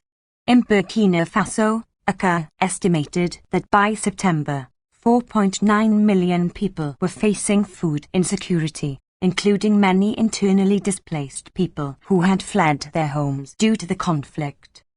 Conflict and resulting displacement also heightened food insecurity in Niger, affecting 4.4 million people, about 20% of the population. In 50% were food insecure, and in some areas, it was as high as 75%. Half of Somalia's population similarly faced acute food insecurity, and more than 3 million livestock, essential for pastoralists' livelihoods, perished largely due to drought. Massive loss of livestock as a consequence of drought was also recorded in Angola. Right to health. While the impact of COVID-19 receded, several countries experienced new disease outbreaks or epidemics, including an Ebola outbreak in Uganda, declared in September, which resulted in 56 deaths. A measles epidemic in Congo's Pointe-Noire department claimed the lives of 112 children, and in Zimbabwe more than 750 individuals died when a measles outbreak in Mutasa district spread to other areas. In Cameroon, a cholera epidemic affected 7 regions, resulting in 298 deaths. At the New Bell prison in Douala, at least 16 prisoners died during 2 cholera outbreaks at the prison, including Rodrigue Ndago Koufate, who had been arbitrarily detained since September 2020 for participating in a peaceful protest. In Malawi, a cholera epidemic affected 26 of its 28 districts, and by 31st of December, 576 deaths were reported. In several countries, extreme weather conditions triggered disease outbreaks. In Nigeria, floods precipitated an outbreak of waterborne diseases, including cholera, which killed over 320 people in Yobe, Borno and Adamawa states. Severe drought in Somalia led to a surge in Amnesty International Report 2022-23. 23. Malnutrition cases. While suspected cholera and measles cases increased sharply compared with previous years, according to the WHO. Right to housing. Forced evictions remained a grave concern in the region. In southern Angola, the expropriation of the communal grazing land for commercial ranching persisted. In October, the police burned 16 houses and personal belongings in a raid to evict the Mukubai community from their land in Damba area on the outskirts of Mosambique, Niamey province, to facilitate land transfer to a commercial rancher. In Tanzania, authorities forcibly evicted indigenous Maasai community members from their ancestral land in Liliando Division, Arusha region, to make way for a tourist operation. Prior to the evictions, authorities failed to carry out genuine consultations with the residents or give them adequate notice and compensation. In urban centres and cities, forced evictions were concentrated in informal settlements.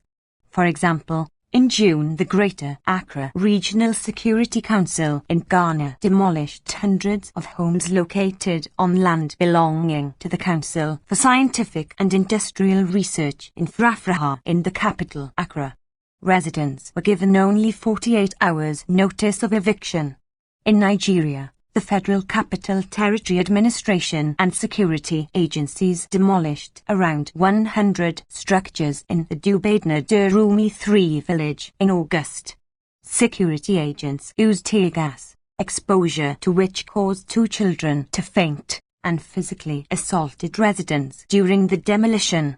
In Zambia, the Chingola Municipal Council demolished over 300 houses built on land surrounding the Kaspe Strip in Chingola district. Governments must take immediate action to ensure that the rights to food, health and housing are guaranteed, including through international cooperation and assistance where necessary. They must also ensure that perpetrators of human rights violations are held to account. Repression of dissent. Freedom of assembly. Crackdowns on the right to freedom of assembly intensified as authorities used national security of the COVID-19 pandemic as pretexts to ban, suppress or violently disperse protests. Even so, the people's determination to claim their right to protest was barely deterred.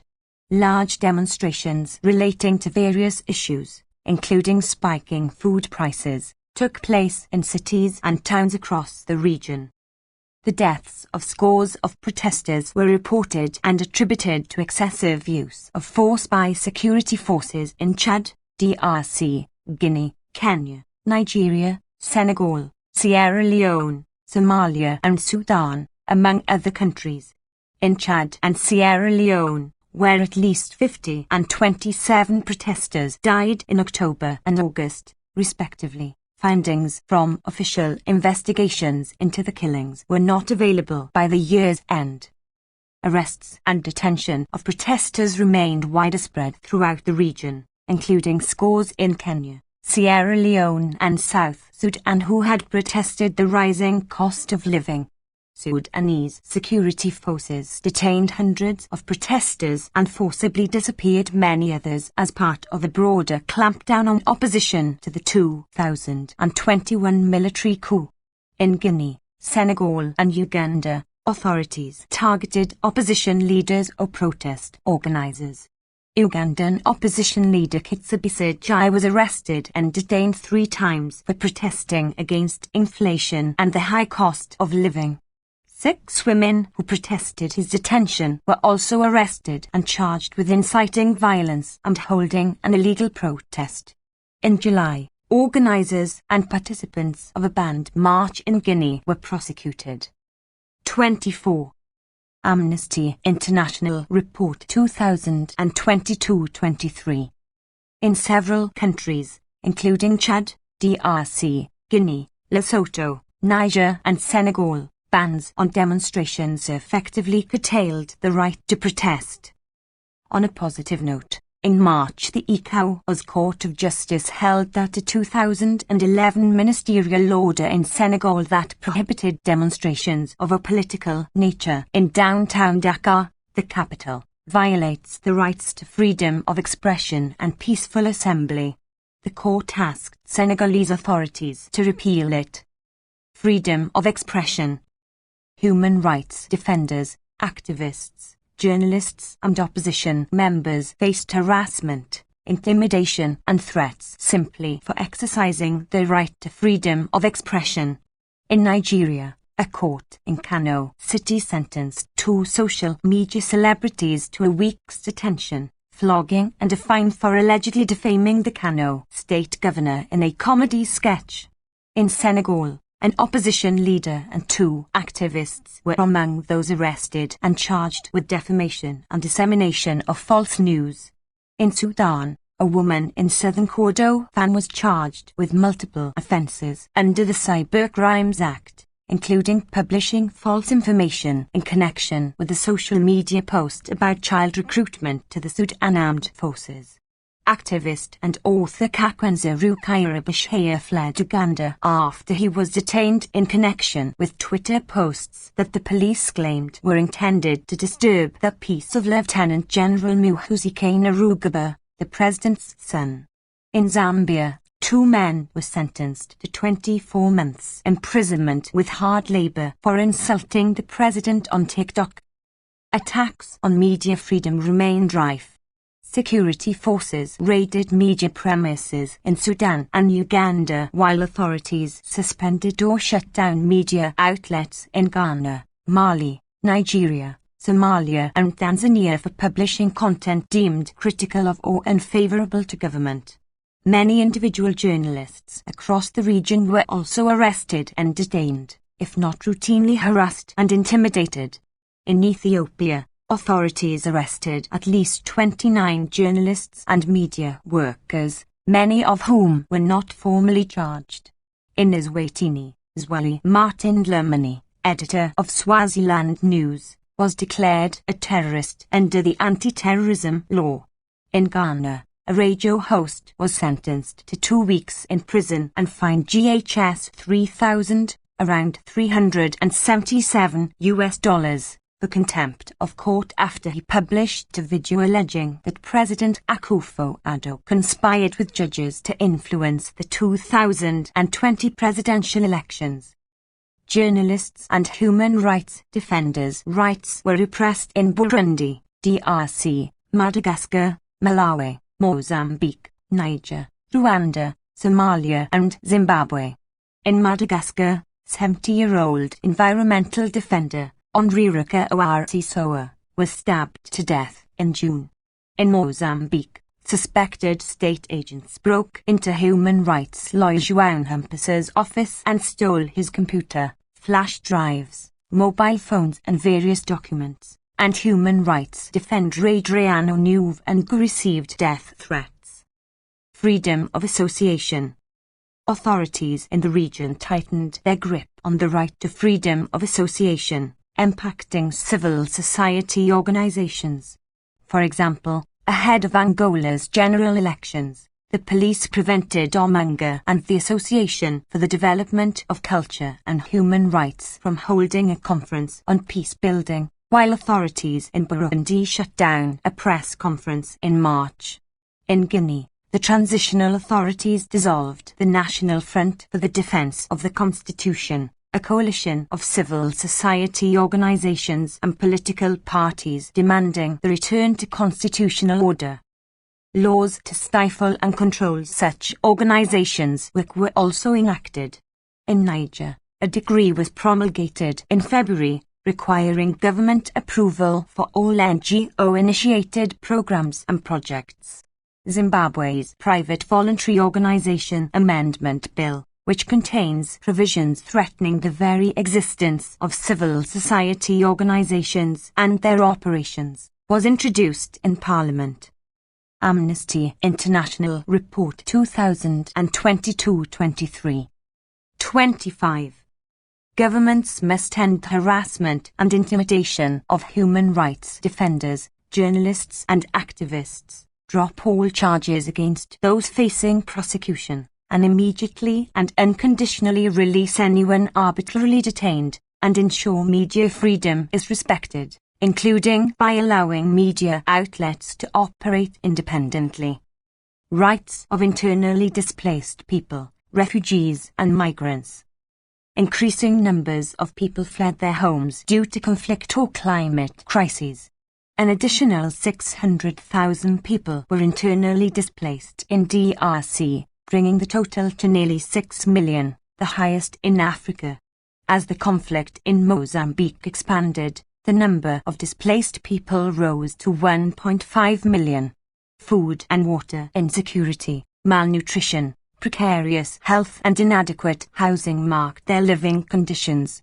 In Somalia, more than 1.8 million people were displaced due to drought and conflict.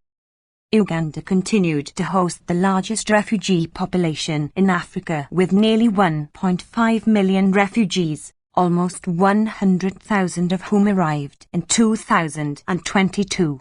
Yet, Only 45% of Uganda's funding requirements were met as of November, leaving authorities unable to adequately address refugees' urgent needs like healthcare, water, sanitation and education.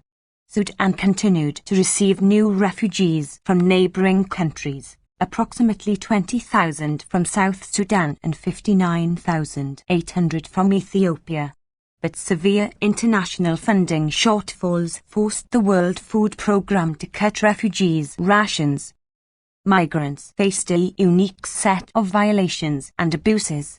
Thousands, including 14,000 between January and May, were violently expelled from Algeria to Point Zero on the border with Niger. In June, 10 migrants were found dead near the border with Libya. In Equatorial Guinea, dozens of irregular migrants were deported to their home countries without due process and without access to a lawyer.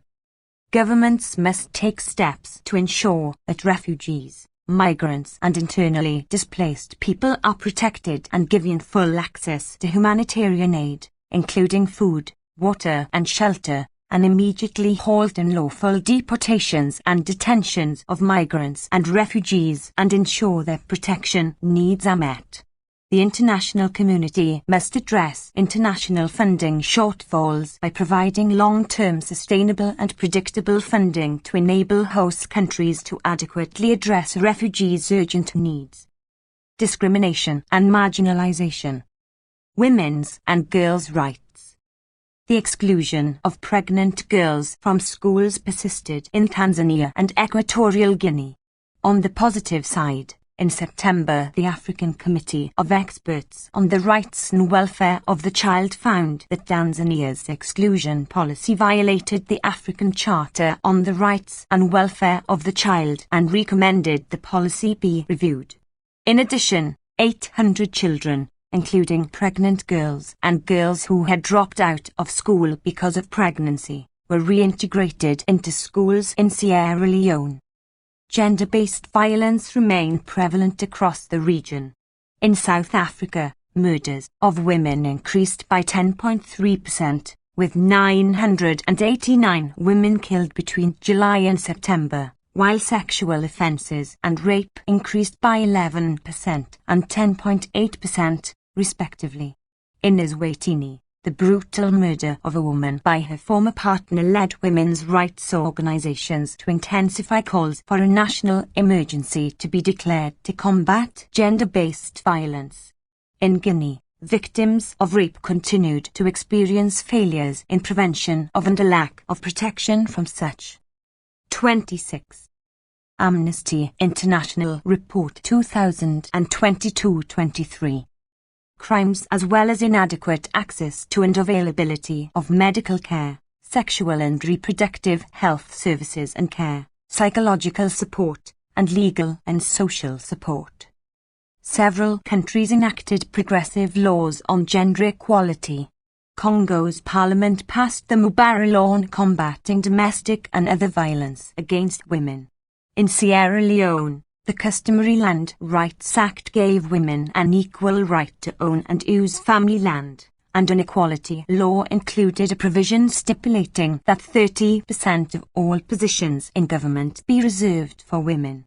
In Zimbabwe, legislation outlawing early and child marriage was introduced. On the flip side, the President of the Permanent Commission of the National Assembly in Madagascar rejected a proposed law that sought to modify the penal code to decriminalize abortion. In Nigeria, the National Assembly voted against 5 bills which aimed to promote gender equality, and only committed to reconsider 3 of the bills after women's groups and civil society organizations protested. In Rwanda, Parliament rejected a bill to allow the provision of contraceptives to people over 15. LGBT people's rights. Harassment, arrests and prosecution of LGBT people was common in many countries. After being assaulted by her neighbours and motorcycle taxi drivers, a transgender woman in Benin was further beaten in a police station, stripped and photographed.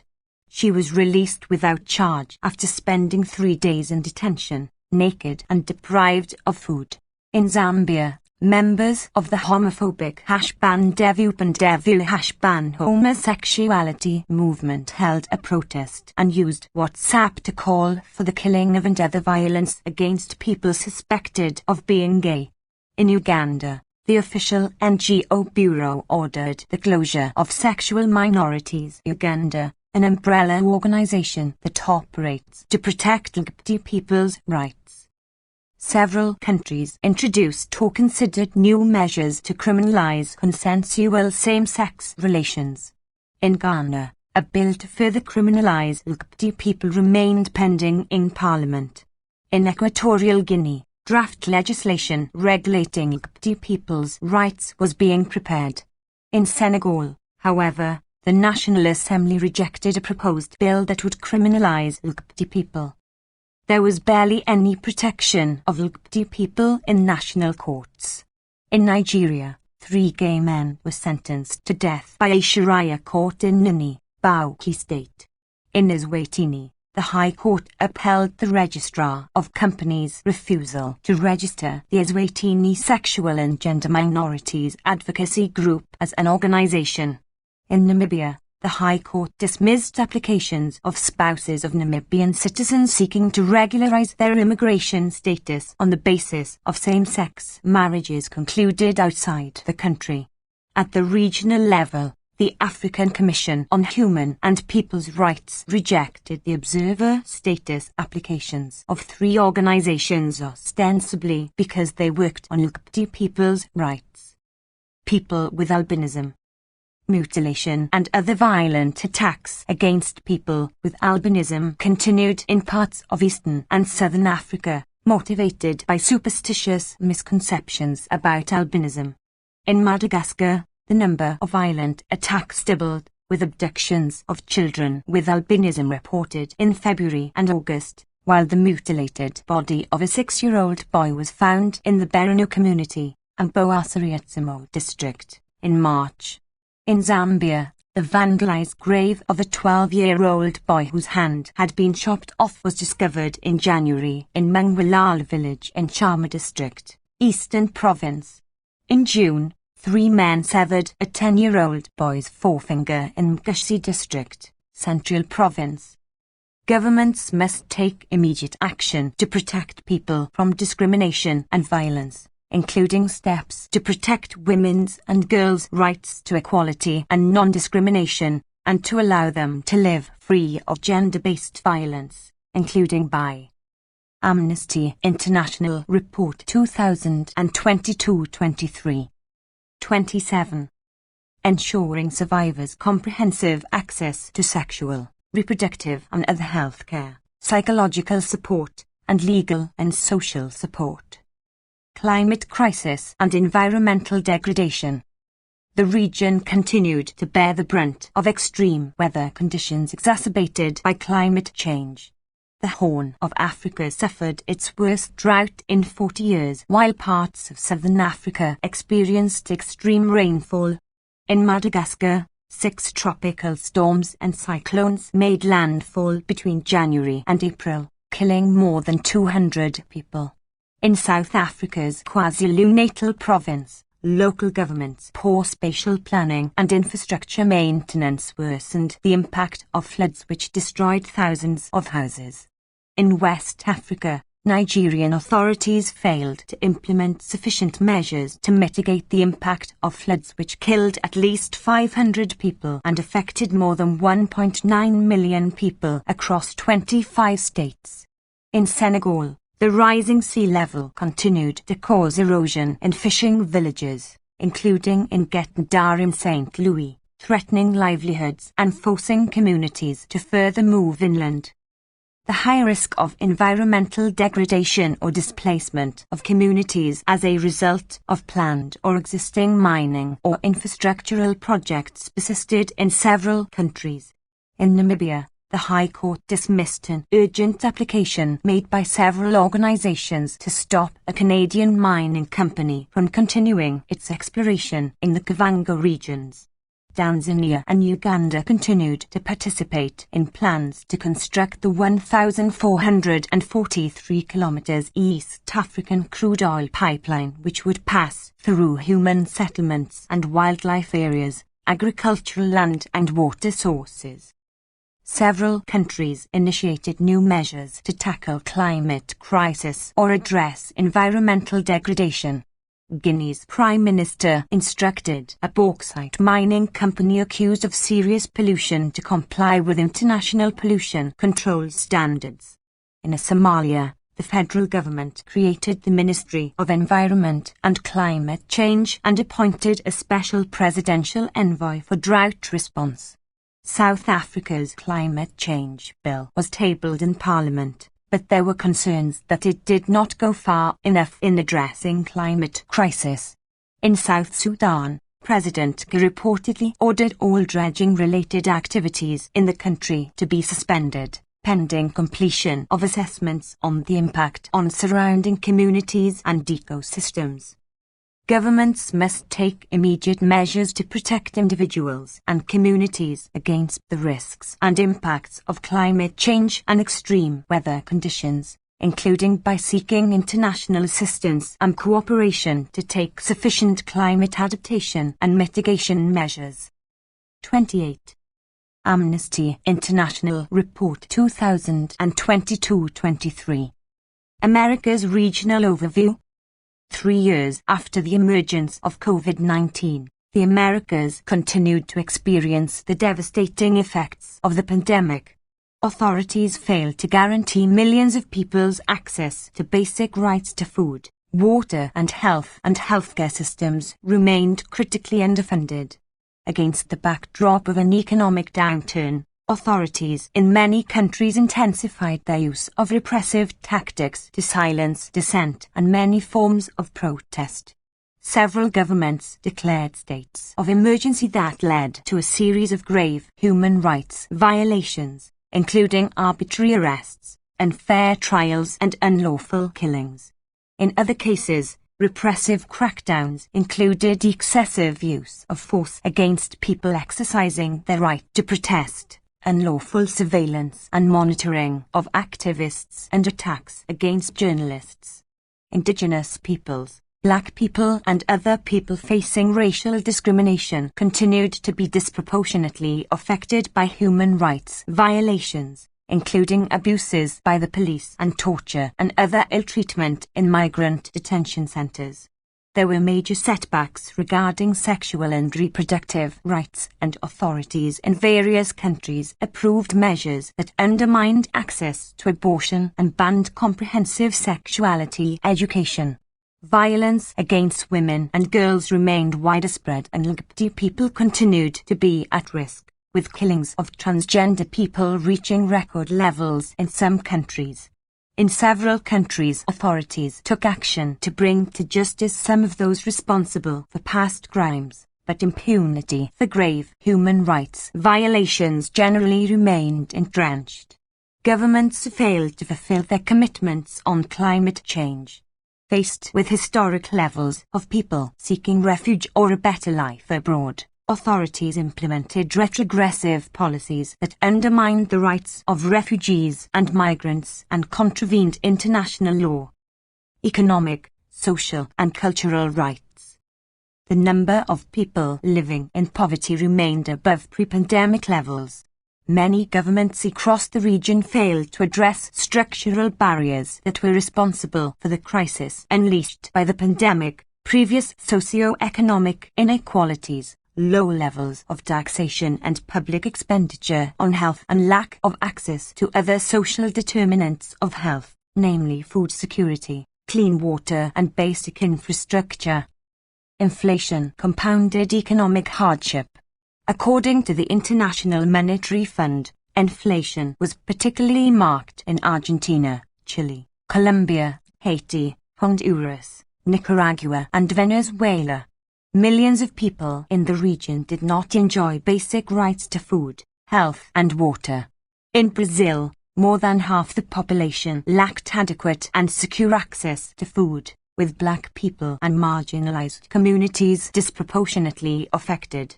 In Venezuela, most of the population experienced food insecurity and, according to the World Bank, by August the country had the third highest inflation rate for food prices in the world. In Cuba, food shortages forced people to queue for hours for basic goods, and in Haiti more than 40% of the population faced emergency hunger levels amid a re-emergence of cholera. In Argentina, 36.5% of the population was living in poverty during the first half of the year.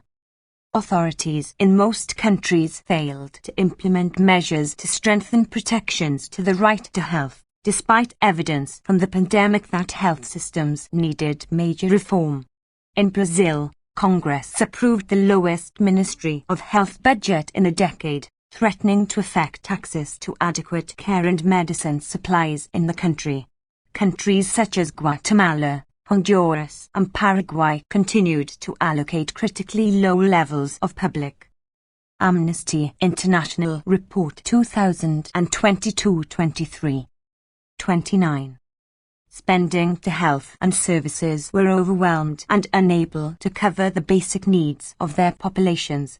In Chile, in September, a large majority of citizens rejected a proposal for a new constitution that would have strengthened protections for economic, social, cultural and environmental rights, while proposed reforms regarding rights to health and sexual and reproductive rights remained pending at the end of the year.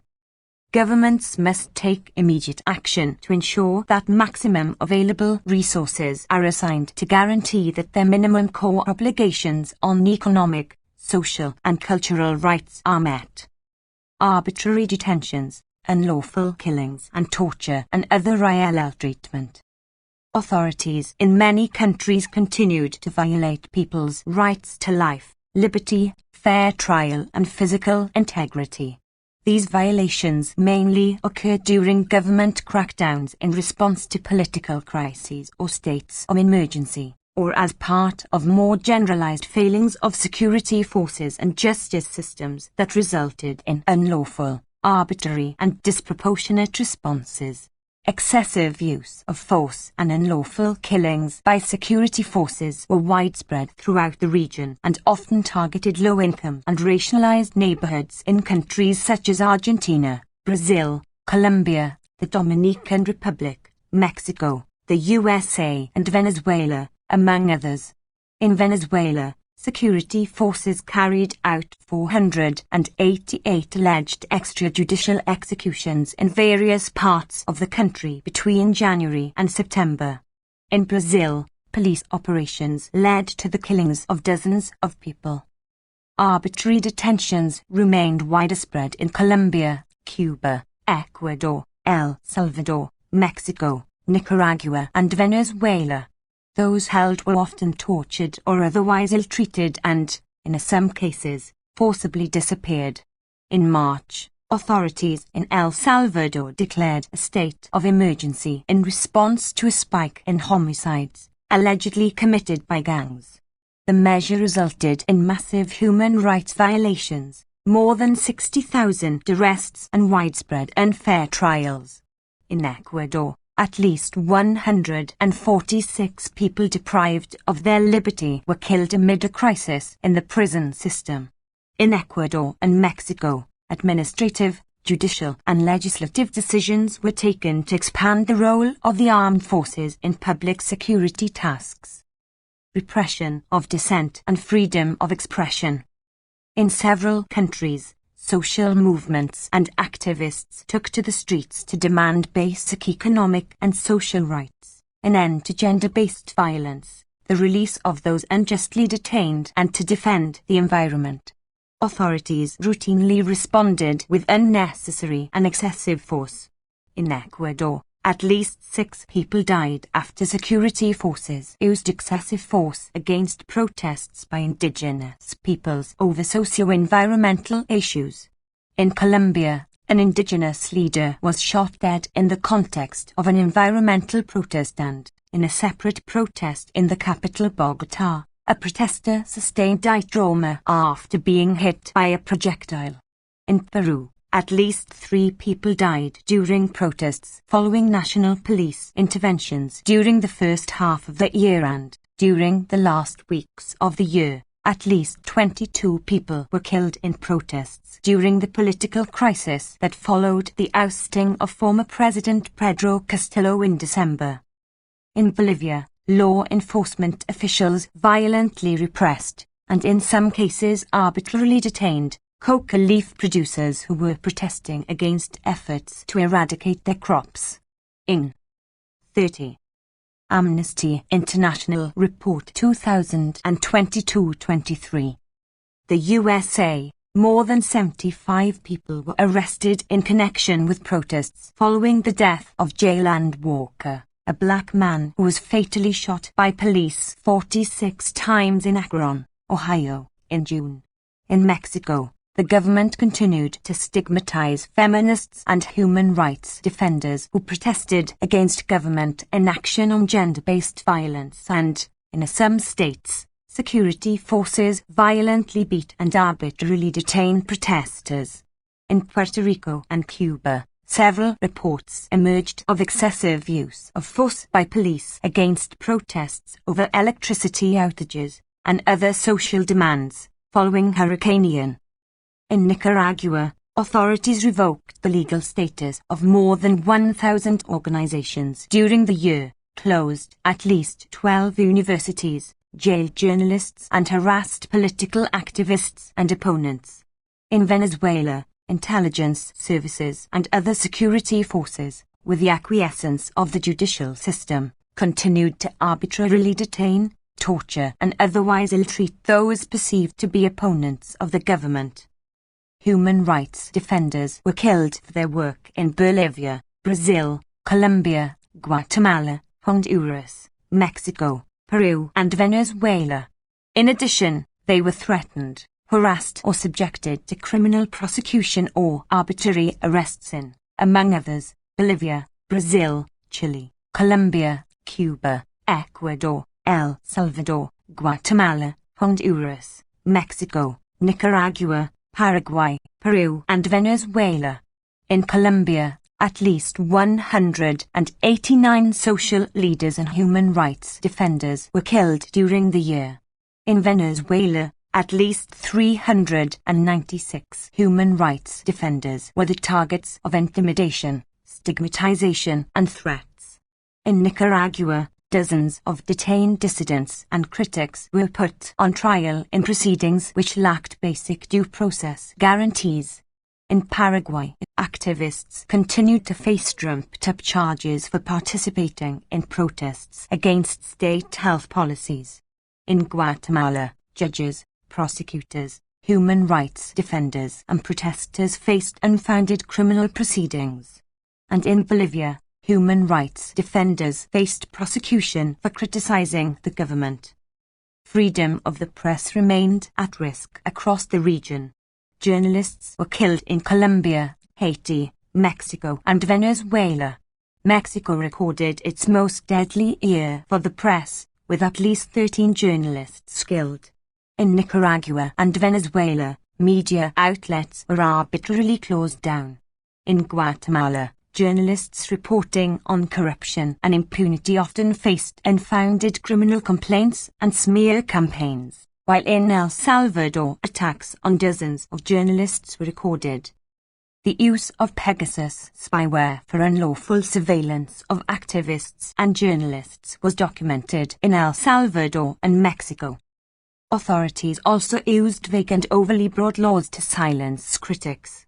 In El Salvador, the Penal Code was amended to provide for prison sentences of between 10 and 15 years for generating anxiety or panic by reporting on gangs. In Nicaragua, the General Law on Regulation and Control of Non-Profit Organizations was the latest in a series of laws passed since the 2018 crackdown that undermined civil society organizations. In Cuba, a new penal code came into force in December which risked entrenching long-standing limitations on the rights to freedom of expression and peaceful assembly. In Argentina, the Jujuy provincial government introduced a bill to amend the provincial constitution to limit protests by prohibiting roadblocks and the usurpation of public space. Governments must respect, protect and facilitate the exercise of the rights to freedom of expression, association and peaceful assembly, including ensuring that journalists, human rights defenders and those perceived as political opponents are able to carry out their work and exercise their rights in a safe and enabling environment free from harassment, violence and unlawful surveillance. Governments must ensure that people are able to exercise their right to peaceful protest and that any force deployed by the security services is necessary, proportionate and lawful. Amnesty International Report 2022-23. 31. Sexual and reproductive rights. Authorities in several countries in the region took actions that seriously jeopardized sexual and reproductive rights. In El Salvador, a total ban on abortion remained in force. At least 2 women remained imprisoned and charges related to obstetric emergencies, including 1 woman serving a maximum 50-year sentence. In the Dominican Republic, Congress again failed to table a revised criminal code that decriminalizes abortion. In June, the U.S. Supreme Court ended federal protections for abortion rights by overturning Roe v. Wade, reversing nearly 50 years of jurisprudence. The decision was followed by several U.S. state legislatures passing laws to ban or curtail access to abortions. In contrast, people in various U.S. states voted overwhelmingly to protect the right to abortion. In Puerto Rico, 5 bills seeking to restrict access to abortion were defeated. In Peru, a bill was submitted to Congress which, if approved, would jeopardize access to abortion. In Argentina, significant obstacles persisted in accessing abortion services, despite a 2020 law decriminalizing and legalizing abortion within the first 14 weeks of pregnancy. Nonetheless, some advances were made on sexual and reproductive rights. A ruling by Colombia's Constitutional Court in February decriminalized abortion up to the 24th week of pregnancy. In Mexico, 4 more states decriminalized abortion, bringing the total to 11 out of 32 Mexican states. In Ecuador, the president signed into law a bill decriminalizing abortion in cases of rape, which nevertheless contained certain restrictive elements that limited reproductive rights. Authorities in several countries failed to protect the right to comprehensive sexuality education. Authorities in Argentina, Chaco Province, Paraguay, Peru and several U.S. states continued to curb the use of education on sexuality and gender diversity in educational settings. Governments must ensure access to sexual and reproductive rights, including access to safe abortion services. Violence and discrimination against women, girls and LGBT people. Authorities failed to protect women and girls from entrenched gender-based violence or to address impunity for these crimes. In Argentina, according to figures collected by NGOs, 233 gender-based killings, femicides, were recorded, 91% of them in domestic settings. In Mexico, there were 858 reported feminicides, gender-based killings facilitated by impunity and therefore where state and legal structures bear responsibility for the crime, between January and November. In Venezuela, local organizations reported a total of 199 femicides from January to September. A civil society observatory in Uruguay recorded an increase in femicides compared to the previous year, and in Peru 124 femicides were recorded. The U.S. Congress passed, and President Biden signed into law, the previously lapsed Violence Against Women Act, the main funding mechanism for preventing and responding to violence against women in the USA.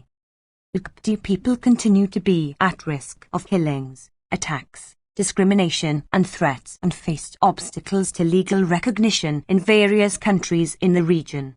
Transgender people were at particular risk of killings in Brazil, Colombia, Guatemala, Honduras, and Mexico. Data published in January showed that for the 13th consecutive year, Brazil was the country with the highest number of killings of transgender people in the world. However, for the first time in the country's history, 2 transgender women were elected to the Federal Congress. 32. Amnesty International Report 2022-23. Several legislative measures were adopted during the year concerning LGBT people's rights.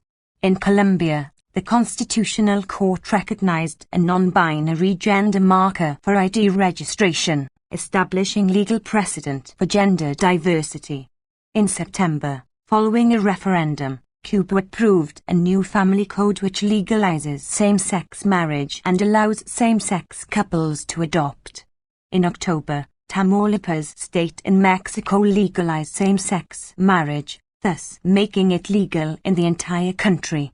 In the USA, the Respect for Marriage Act was enacted in December, providing some federal protection for same-sex marriages. Conversely, in May, Puerto Rico's Commission on Human Rights and Labor Affairs dropped proposals for a Bill of Rights for LGBT people. Governments across the region must take urgent action to prevent femicides and feminicides and killings of LGBT people, bring those responsible for these crimes to justice, and ensure non-repetition guarantees are put in place. Discrimination against Indigenous peoples and Black people. People historically subjected to racial discrimination continued to be disproportionately affected by human rights violations. Indigenous leaders were killed in the context of land-related conflicts in Brazil, Colombia, Ecuador, and Mexico. In Colombia, indigenous leaders and defenders were attacked and killed, and, in areas where armed opposition groups continued to operate, indigenous peoples and Afro-descendant communities were forcibly displaced, and some faced humanitarian crises. In Paraguay, authorities failed to adequately respond when indigenous peoples were subjected to forced evictions from their lands. In Nicaragua, indigenous peoples were forcibly displaced and subjected to violence by armed individuals. In several countries, including Argentina, Brazil, Canada, Guatemala, Honduras, Mexico, Paraguay, Peru, and Venezuela, governments went ahead with extractive, agricultural and infrastructure projects without obtaining the free, prior and informed consent of indigenous peoples affected. In Argentina, indigenous peoples continued to face serious difficulties in accessing collective land rights. In Ecuador, killings and threats targeting indigenous leaders and defenders continued. Indigenous peoples in the Ecuadorian Amazon affected by a large oil spill in January remain without reparation for that spill, as well as an earlier one in 2020. In the USA, indigenous women continued to face disproportionately high levels of rape and sexual violence and lacked access to basic post-rape care. They also experienced high rates of disappearances and killings.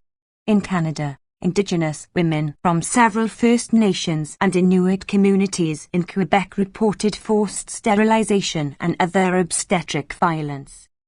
Canadian Prime Minister Trudeau officially acknowledged the role of the Catholic Church and Canadian government in creating, maintaining and operating the residential school system, which in October the House of Commons unanimously recognized as genocide against Indigenous peoples. Black people continue to be disproportionately affected by state violence in several countries in the region. In Brazil, several police operations resulted in multiple killings, such as the one in May in the Vila Cruzeiro neighborhood of Rio de Janeiro, in which 23 people were killed. Civil society data collection revealed that 84% of all people killed by police in Brazil were black. Similarly, Data on police killings in Puerto Rico showed that people in low-income racially mixed communities were more at risk of police killings than low-income white communities. Authorities in the USA subjected Black Haitian asylum seekers to arbitrary detention and discriminatory and humiliating treatment that amounted to race-based torture.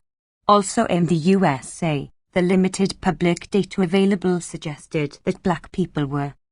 Amnesty International Report 2022-23. 33. Disproportionately impacted by police use of lethal force. The U.S. Senate failed to introduce the George Floyd Justice in Policing Act. The act, which seeks to address a wide range of policies and issues regarding policing practices and law enforcement accountability, was passed by the House of Representatives in 2021. In Canada, the Toronto Police Service reported disproportionate use of force and strip searches on racialized, particularly Black, communities. Authorities must respect Indigenous peoples' right to self-determination and ensure their free, prior and informed consent for any projects on their territory. Killings of Indigenous people must be promptly, impartially and effectively investigated.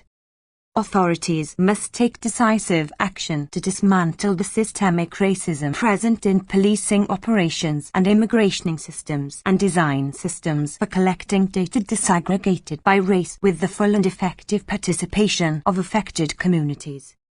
Impunity and lack of accountability. Authorities in several countries made important yet limited progress in relation to accountability for human rights violations, including crimes under international law committed in previous decades.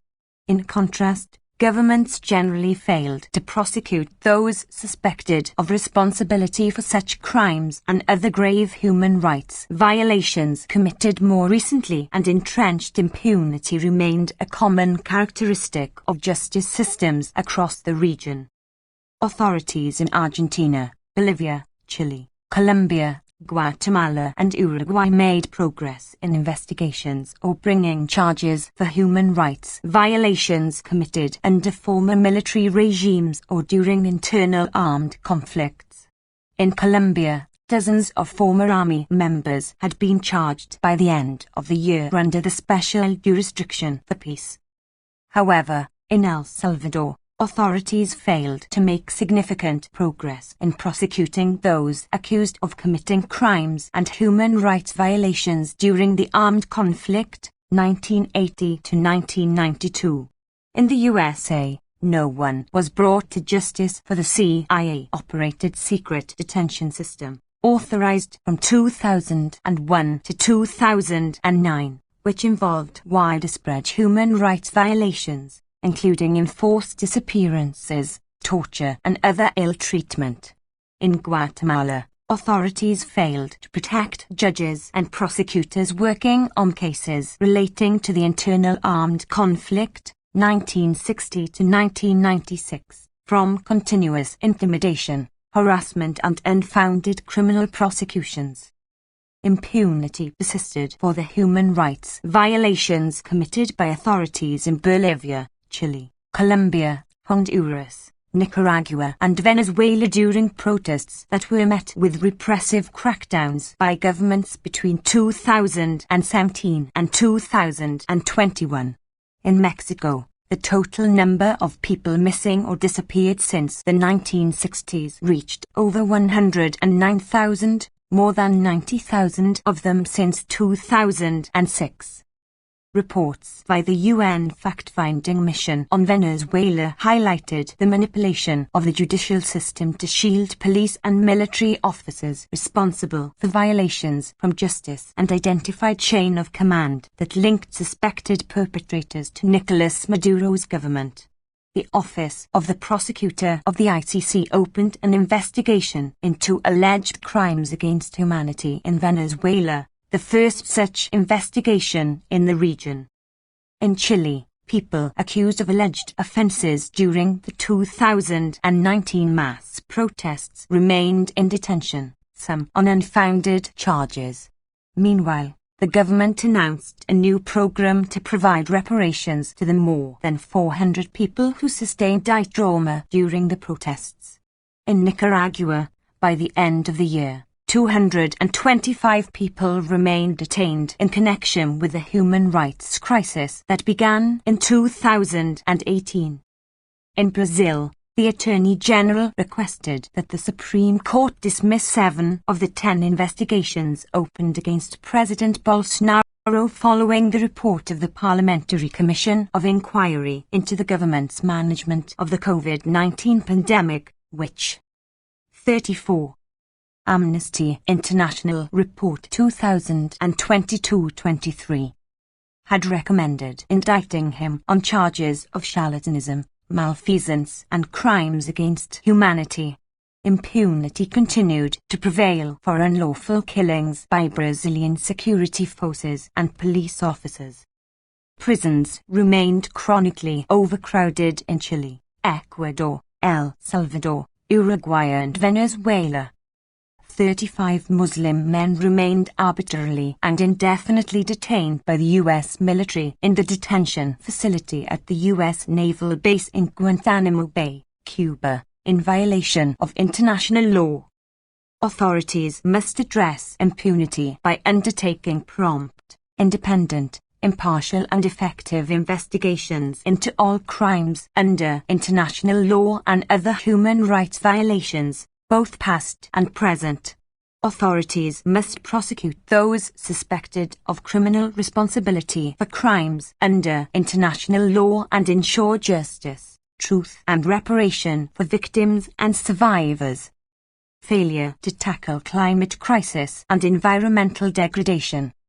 Governments failed to implement sufficient measures to tackle the scale of the climate crisis, and activists and indigenous peoples protecting the environment were attacked for trying to address this crisis.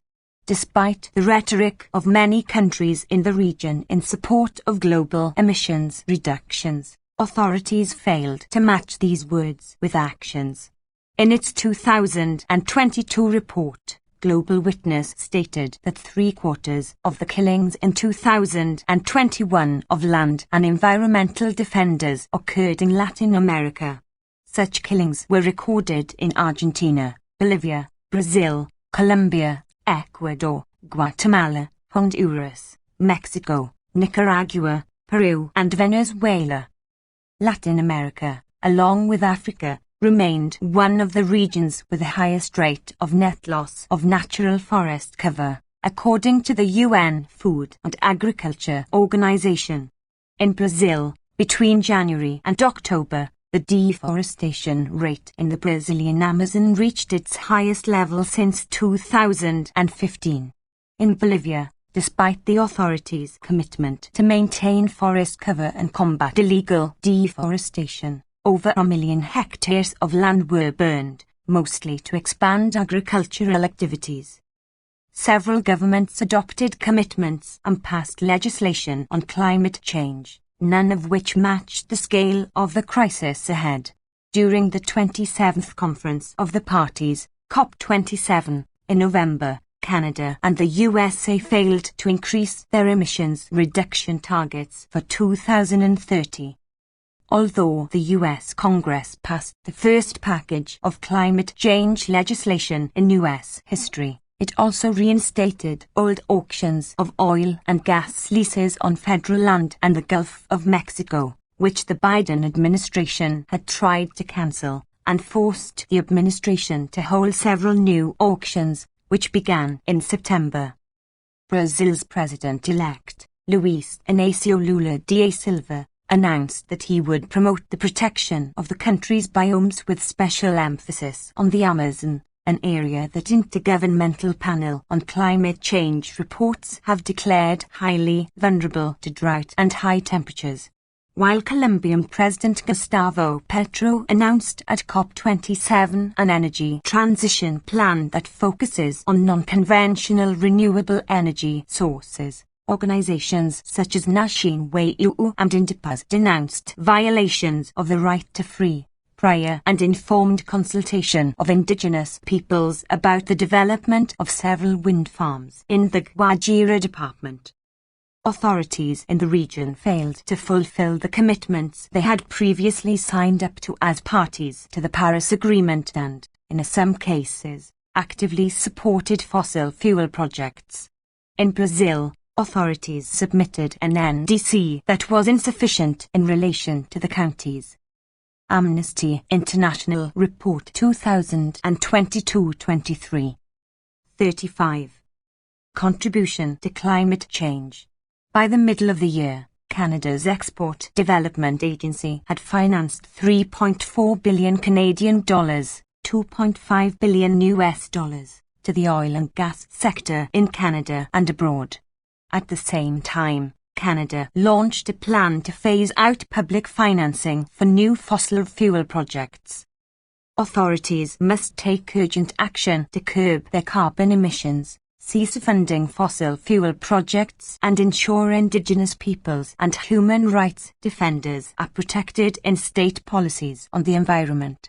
Wealthier countries in the region must also urgently scale up climate finance to lower-income countries and commit to providing additional dedicated funding for loss and damage.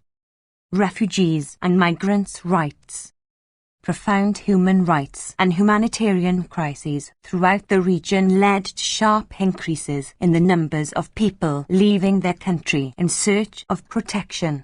In June, UNICEF declared that the number of children crossing the Darien Gap between Colombia and Panama had reached more than 5,000 since the beginning of 2022, twice the number recorded for the same period in 2021.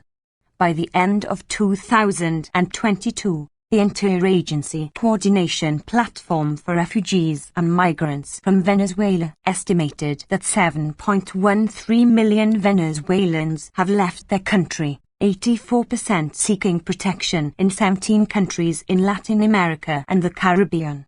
The number of people leaving Cuba and Haiti also increased significantly compared to recent years, adding to the steady number of people fleeing from Venezuela and Central America. Lack of robust systems of international protection continued to leave refugees and migrants unprotected in Argentina, Canada, Chile, Colombia, Mexico, Peru, Trinidad and Tobago, and the USA. U.S. federal courts upheld the Migrant Protection Protocols and Title 42 of the U.S. Code, resulting in irreparable harm to tens of thousands of asylum seekers who were expelled to danger in Mexico. Mexican authorities continued to collaborate with U.S. authorities to enable these policies, which breached the principle of non-refoulement. In the USA, authorities continued a system of arbitrary, mass immigration detention, with funding to detain 34,000 people daily in 2022. Between September 2021 and May 2022, the USA expelled more than 25,000 Haitians without due process, in violation of national and international law. Mexican authorities detained at least 281,149 people in overcrowded immigration detention centers and deported at least 98,299 people, mostly from Central America, including thousands of unaccompanied children. Trinidad and Tobago remained one of the few countries in the Americas lacking national legislation on asylum, and the UN expressed alarm at authorities' practices of pushbacks, inhumane detention and deportations of Venezuelan asylum seekers. Meanwhile, Venezuelan refugee women were subjected to gender-based violence and discrimination in at least Colombia, Ecuador, Peru and Trinidad and Tobago, where authorities failed to guarantee their rights to a life free from violence and discrimination. In Peru, the system to process asylum applications remained suspended. In Chile, authorities restarted the immediate expulsion of foreign nationals without assessing whether they needed international protection or the risks upon return. In Argentina, Authorities failed to pass regulations to allow asylum seekers and refugees greater access to basic rights such as education, work and health care. Authorities must urgently cease unlawful deportations, refrain from detaining refugees and migrants and ensure their international protection needs are met. 36. Amnesty International Report 2022-23. Asia-Pacific Regional Overview. There were faint glimmers of hope for human rights in the Asia-Pacific region, with modest gains in the rights of women and LGBT people in several countries, a new law criminalizing torture in Pakistan and the abolition of the death penalty in Papua New Guinea. Yet, the overall picture remained bleak. Civilians bore the brunt of escalating armed conflict in Myanmar. The full effects of Taliban rule on human rights in Afghanistan became increasingly apparent, including the particularly devastating rollback of the rights of women and girls. Economic crises fueled by pandemic-related recession, economic mismanagement and armed conflict within and beyond the region severely affected economic and social rights, including in Afghanistan, Laos and Sri Lanka, where food, healthcare and an adequate standard of living became increasingly inaccessible. Intolerance of dissent grew as authorities in numerous countries tightened restrictions on freedom of expression and association and arbitrarily arrested and detained their critics. People took to the streets across the region to protest against injustice, deprivation and discrimination, but in countries including Bangladesh, India, Indonesia, Nepal, Pakistan, Sri Lanka and Thailand they were met with excessive, sometimes lethal, force. Impunity was compounded by the inability of the UN Human Rights Council to effectively address serious concerns in China and the Philippines. Well-established patterns of discrimination, including against minorities, women and girls, LGBT people and indigenous peoples also persisted. The resumption of executions in Afghanistan and Myanmar represented a major aggression. Economic, social and cultural rights. Economic crises severely impacted human rights, including the rights to an adequate standard of living and to health. In Sri Lanka, inflation exceeded 73% in September, making food, health care and other basic needs unaffordable, particularly for day-wage workers, many of whom were women and from Malayaha Tamil minorities. High inflation in Laos similarly put basic commodities out of reach for many. In Afghanistan, the spiraling economic crisis plunged 97% of the population into poverty, with a vast majority of households experiencing hunger and increasingly resorting to negative coping strategies to survive, a situation that was set to worsen further following the Taliban's December decree banning women from working for humanitarian and other NGOs. The decree restricted livelihood opportunities for women and prevented people from accessing services that were previously provided by women workers. Elsewhere, inadequate housing protections and house demolitions left thousands of people homeless and destitute or at risk thereof.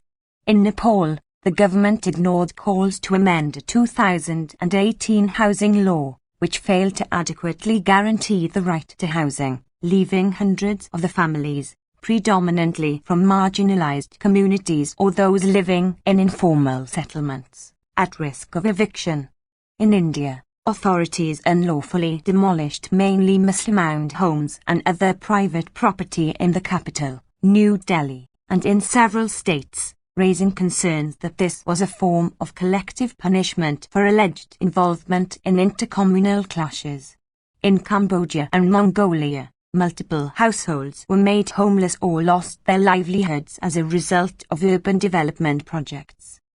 Governments must guarantee economic, social and cultural rights, without discrimination. Amnesty International Report 2022-23. 37. Freedom of expression. The right to freedom of expression remained under threat in the region as many governments intensified crackdowns on dissent and sought to avoid scrutiny. Attacks on press freedom persisted in multiple countries. In Afghanistan, journalists faced arbitrary arrest and detention as well as torture and other ill treatment for reporting that was critical of the Taliban. In Bangladesh, where journalists experienced physical assaults, judicial harassment and other reprisals for their reporting, a draft data protection law threatened to further curtail freedom of expression. Media workers in Pakistan also came under increased pressure as journalists and others were arrested on spurious charges. A new administration in the Philippines brought no immediate respite for the media. At least 2 journalists were killed in the latter part of the year while judicial harassment of others continued and websites belonging to independent media groups remained blocked. In China, online censorship and surveillance grew ever more pervasive within the country. The government also sought to prevent the discussion of its human rights record internationally, including by trying to stop the UK from publishing a report documenting potential crimes under international law and other serious human rights violations against Uyghurs and other Muslim ethnic minority groups in Xinjiang. The Indian government likewise tried to prevent the human rights situation from being discussed abroad by imposing international travel bans on human rights defenders. It also took the extraordinary and unlawful step of banning a list of ordinary words from being used in parliamentary debates in a clear attempt to restrict criticism from opposition parties. In Myanmar, the military authorities intensified both online and offline surveillance and restricted the right to information, reportedly using CCTV cameras with facial recognition capabilities in major cities and imposing periodic nationwide internet and telecommunications shutdowns. In North Korea, all criticism of the government remained forbidden. In Indonesia, freedom of expression was dealt a further blow with the adoption in December of a new penal code that recriminalized insulting the president and other officials and state institutions. The Maldives Parliament passed a law that could force journalists to reveal their sources. Encouragingly, the Maldives government was considering amending the law, but faced strong criticism. Authorities in Vietnam continued to use the existing criminal code to arbitrarily arrest and prosecute critics. A new decree, Decree 53 inches, requiring tech companies to store user data and potentially share it with the authorities, potentially provided a new tool to silence dissent. In both Malaysia and Nepal, comedians were among those who faced prison sentences in relation to their performances.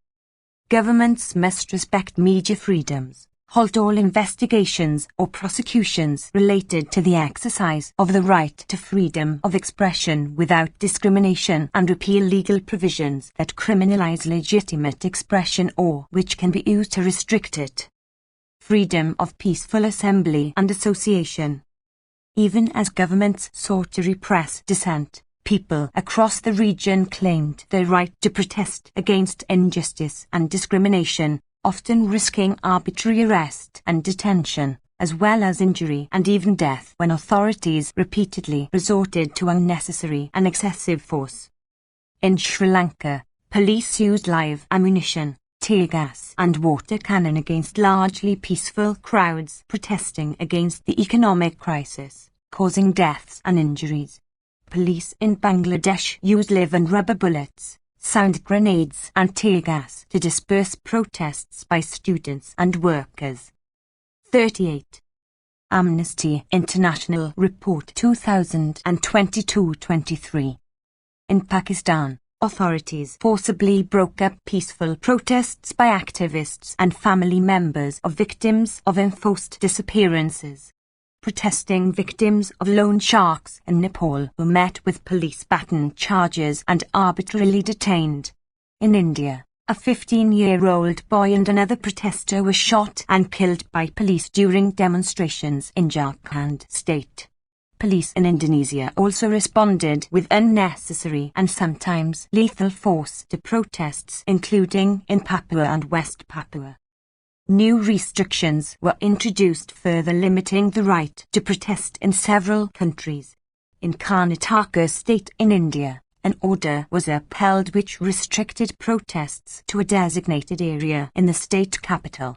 A new penal code in Indonesia banned unauthorized demonstrations, while in Australia, several states adopted new laws imposing fines and prison sentences for participation in unauthorized protests.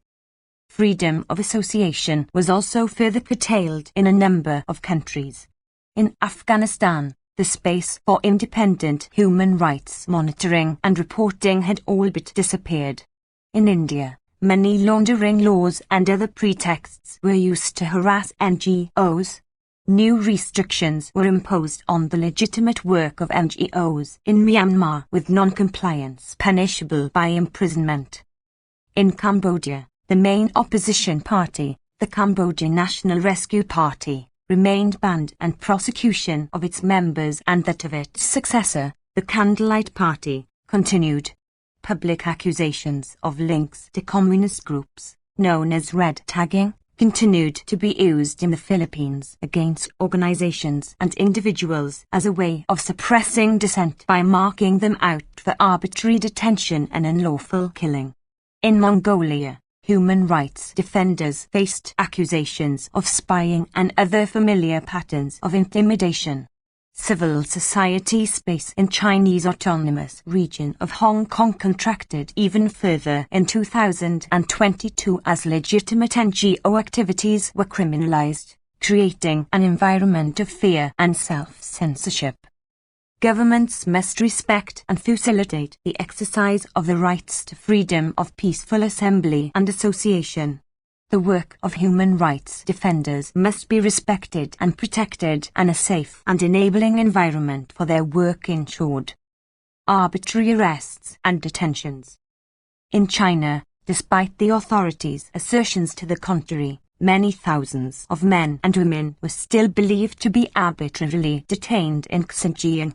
Tibetan activists in China were also sentenced to lengthy prison sentences after unfair trials for activities deemed to have incited separatism or endangered national security. Elsewhere across the region, human rights defenders, political and environmental activists and others were arbitrarily arrested and detained for asserting their right to protest or otherwise challenging government policies and actions. In Thailand, more than 1,000 people, including several hundred children, were facing criminal charges for their participation in protests. Protesters in Sri Lanka were arrested, arbitrarily detained and charged with terror-related and other offences. In Myanmar, mass arbitrary arrests and detentions of opponents of the military regime continued, and more than 1,000 people were convicted in grossly unfair trials. In Vietnam, long prison sentences were imposed on human rights and land rights activists, and in India, human rights defenders were detained without trial. Governments must end all arbitrary arrests and detention of government critics and others, and immediately release anyone detained solely for the peaceful exercise of their rights to freedom of expression, peaceful assembly, association or other human rights. Amnesty International Report 2022-23. 39. Impunity and the right to justice. Impunity prevailed as national authorities in many countries failed to fulfill victims' rights to justice, truth and reparation, and international bodies too often reneged on their responsibilities to protect them. Despite the report by a that added to an already strong body of evidence of Chinese atrocities in Xinjiang, the UN Human Rights Council voted against even holding a debate on the situation. It similarly betrayed the countless victims of the war on drugs in the Philippines by failing to renew its monitoring mandate, despite a disturbing increase in police killings during anti-drug operations during the year. By contrast, in the face of a lack of progress on establishing accountability for crimes under international law committed during and after the armed conflict in Sri Lanka, the Council adopted a resolution to extend his mandate to gather evidence for future accountability processes. Impunity became further entrenched in Afghanistan, where the Taliban's version of a justice system lacked any credibility. In Nepal, there was no progress towards realizing the right to justice for the tens of thousands of victims of grave human rights violations committed during the 1996 to 2006 internal armed conflict there. Where prosecutions of alleged perpetrators took place, trials were too often marred by irregularities.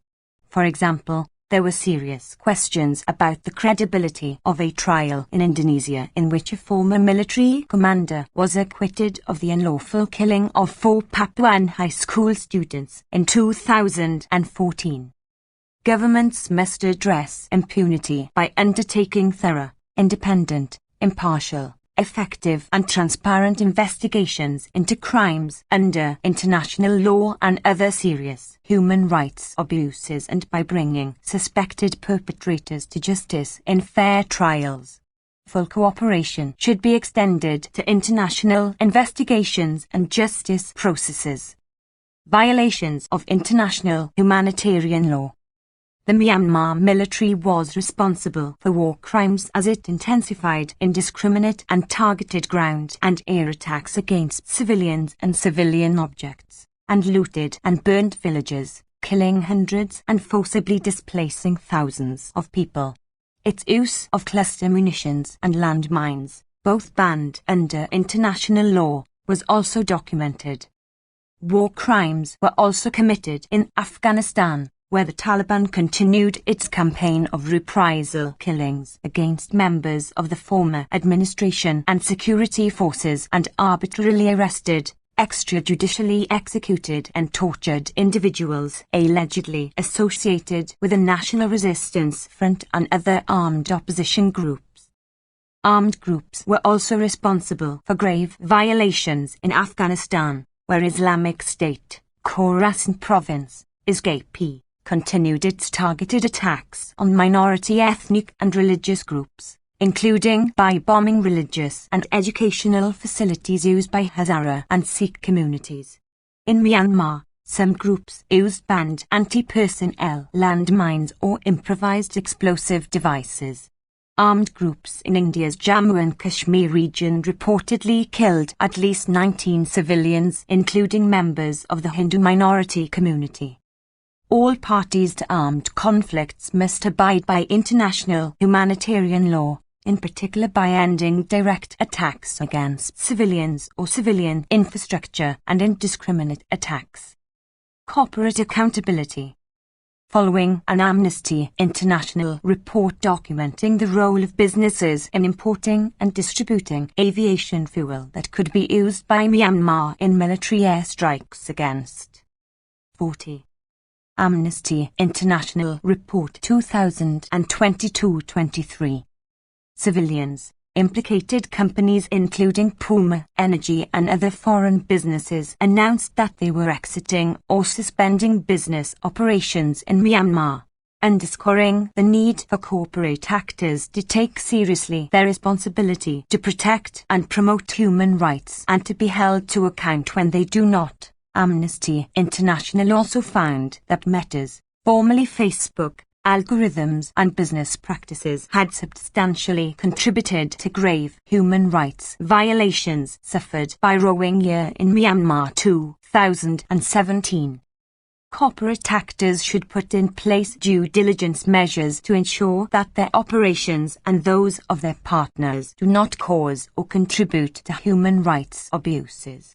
They should also put mitigation measures in place against any potential abuses. Freedom of religion and belief.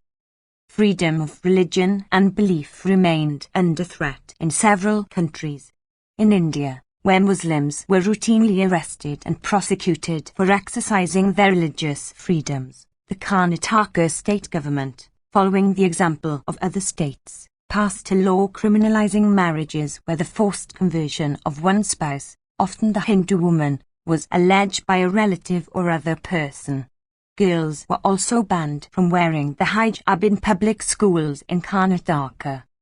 Allegations of violations of blasphemy laws continued to result in death sentences and lynchings in Pakistan, where forced conversions to Islam of Hindu, Christian and Sikh women and girls also persisted. In China, religious leaders and Falun Gong practitioners were among those subjected to arbitrary detention and imprisonment, while the continued persecution of Uyghurs, Kazakhs and those from other predominantly Muslim ethnic minority groups in Xinjiang threatened to erase both their religious and cultural identities.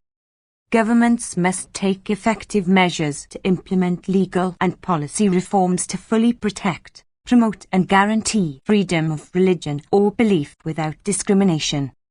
Women's and girls' rights.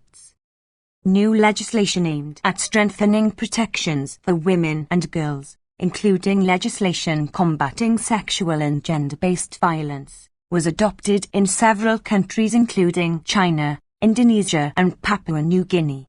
In India, the Supreme Court passed 2 progressive judgments upholding the right to dignity of sex workers, by directing the police to stop harassing them and interpreting an existing law to expand abortion access to all women, notwithstanding their marital status. Nevertheless, the reality for many women and girls in the region remained one of systemic discrimination and violence. In Afghanistan, women and girls were effectively erased from public life and spaces as new edicts further restricted their rights and freedoms, which, in addition to banning them from working with NGOs, forbade them from traveling without a male chaperone, attending secondary school and university or going to public parks, among other restrictions. In Nepal, women continued to be denied equal citizenship rights and, although the statute of limitations for rape was extended, the excessively short period in which complaints must be filed remained a significant barrier to effective remedy for survivors. Legal obstacles to women's participation in elections in Fiji remained in place during the December parliamentary elections because a legal challenge to a discriminatory law requiring women to change their name on their birth certificate if they wished to vote under their married name was unresolved. Women's representation in public life remained low, including in Papua New Guinea, where only 2 of the 118 parliamentarians elected in 2022 were. Amnesty International Report 2022-23. 41. Women and Japan, where women accounted for just 10.6% of prefectural assembly members. Violence against women also remained prevalent. There were calls on the Maldives authorities by UN experts to address rising gender-based violence there. In Bangladesh, hundreds of incidents of rape or murder of women by their husbands or other family members were recorded by an NGO, although many cases are thought to go unreported and impunity for such crimes remained widespread. Despite being criminalized, violent attacks on women and girls accused of sorcery continued in Papua New Guinea. In Pakistan, several high-profile murders of women by their partners or family members were reported, yet the National Assembly failed to adopt legislation on domestic violence, pending since 2021. Governments across the region must accelerate efforts to protect and end discrimination against women and girls and take concrete steps to prevent and prosecute gender-based and sexual violence. LGBT people's rights. Some steps were taken towards legal recognition of LGBT rights in countries including Japan, Singapore and Taiwan. In Singapore, consensual sexual relations between men were decriminalized. However, the Singapore government also amended the constitution to effectively block same-sex marriage and, overall, LGBT people in the region remained among the most at-risk groups, with particular concerns in South Asia. In Sri Lanka, despite a landmark decision by the CEDAW Committee that provisions in Sri Lanka's penal code criminalizing consensual same-sex conduct violate the right to non-discrimination. The government failed to act. In Afghanistan, Lgbt people were forced to live in hiding to protect themselves against physical and sexual assault, arbitrary detention and other violations by the Taliban. Chinese authorities also continued their anti-Lgbt campaign, severely restricting both offline and online Lgbt activism and censoring Lgbt content. In Pakistan, violent attacks, hate speech and threats against transgender people persisted, and murder rates of transgender people were the highest in the region. Governments should repeal laws and policies that discriminate against LGBT people, including by decriminalizing consensual same-sex relations and removing legal obstacles to same-sex marriage, and put in place measures to protect LGBT people's rights and enable them to live in safety and dignity. Ethnic and caste-based discrimination and indigenous peoples' rights. In both India and Pakistan, caste-based discrimination continued largely unabated. In India, Dalits and Adivasis were subjected to violence and discrimination from members of dominant castes with impunity. A draft bill was tabled in Bangladesh that would outlaw discrimination, including based on caste, religion and other identities, but mobs continued to conduct violent attacks against Hindu minorities. Indigenous peoples as well as ethnic and religious minority groups also continued to face widespread discrimination in Cambodia, Indonesia, Japan, Laos, Malaysia, Nepal, the Philippines, Sri Lanka and Thailand. In Australia, Aboriginal and Torres Strait Islander people were disproportionately represented in the penal system. In Sri Lanka, Muslim and Tamil minorities were arbitrarily arrested and detained in disproportionate numbers under the Draconian Prevention of Terrorism Act. Online advocacy of hatred towards and disinformation. 42. Amnesty International Report 2022-23. About ethnic Aryan people continued in Japan, and they were scapegoated for the assassination of former Prime Minister Shinzo Abe. In Nepal, indigenous peoples, evicted from their ancestral lands during the establishment of national parks and conservation areas, remained landless and at risk of eviction from informal settlements. Malaysian authorities forcibly relocated members of an indigenous community in Kelantan state to make way for the construction of a dam, while illegal logging in Cambodia continued to threaten the livelihoods and culture of indigenous peoples there.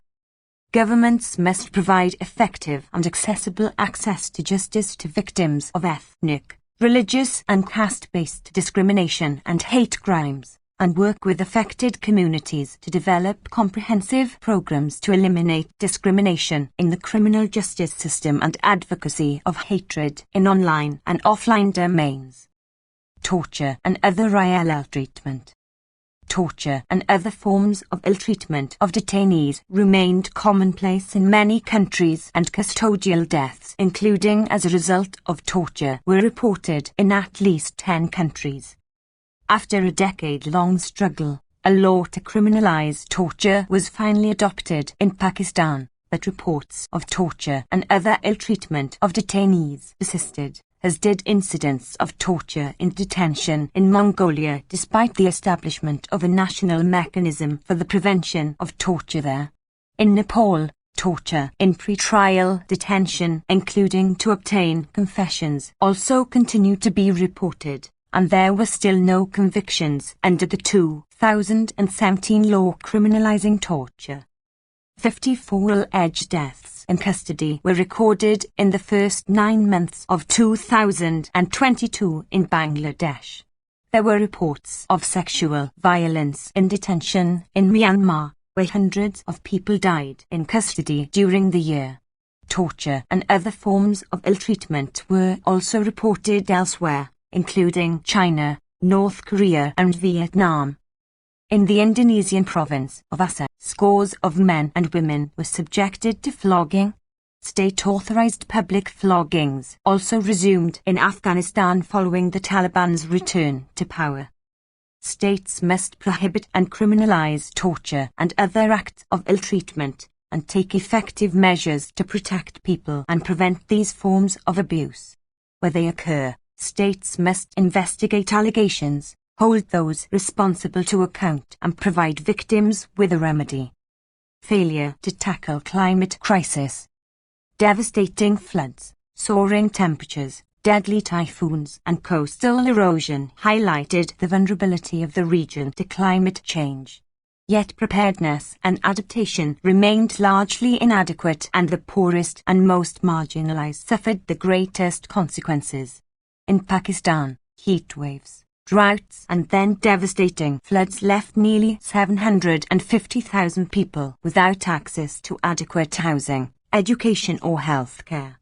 In India, farmers, street vendors, daily wage earners and other outdoor workers were particularly affected by record-breaking heat and air pollution. In Bangladesh, climate change, compounded by discrimination, prevented Dalits and other marginalized groups from coastal southwestern regions from accessing water supplies and sanitation. Despite the warning signs, emissions targets set by many states in the region, including the biggest emitters, remained insufficient to keep the increase in average global temperatures below 1.5 C, and policies were often inconsistent with meeting even these targets.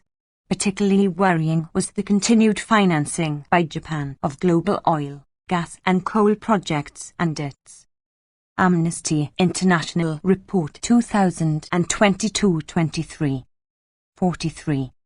Plans for the construction of new coal-fired electricity plants. China's increased coal production despite government pledges to transition to renewables, and the incompatibility of South Korea's electricity generation plans with the need to phase out coal by 2030.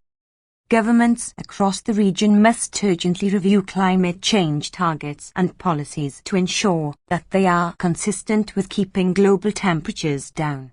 Investment in disaster preparedness and adaptation must be increased, and protection of marginalized and other groups particularly at risk from climate change prioritized.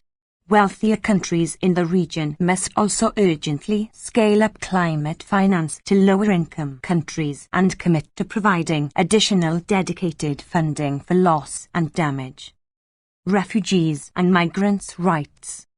Refugees and asylum seekers remained highly marginalized and at risk of refoulement. The plight of Rohingya refugees from Myanmar remain unresolved. In Bangladesh, there was some improvement in access to education for Rohingya children, but an estimated 100,000 remained out of school. In Malaysia, Rohingya and other refugees from Myanmar remained detained indefinitely, and several died during an attempted escape.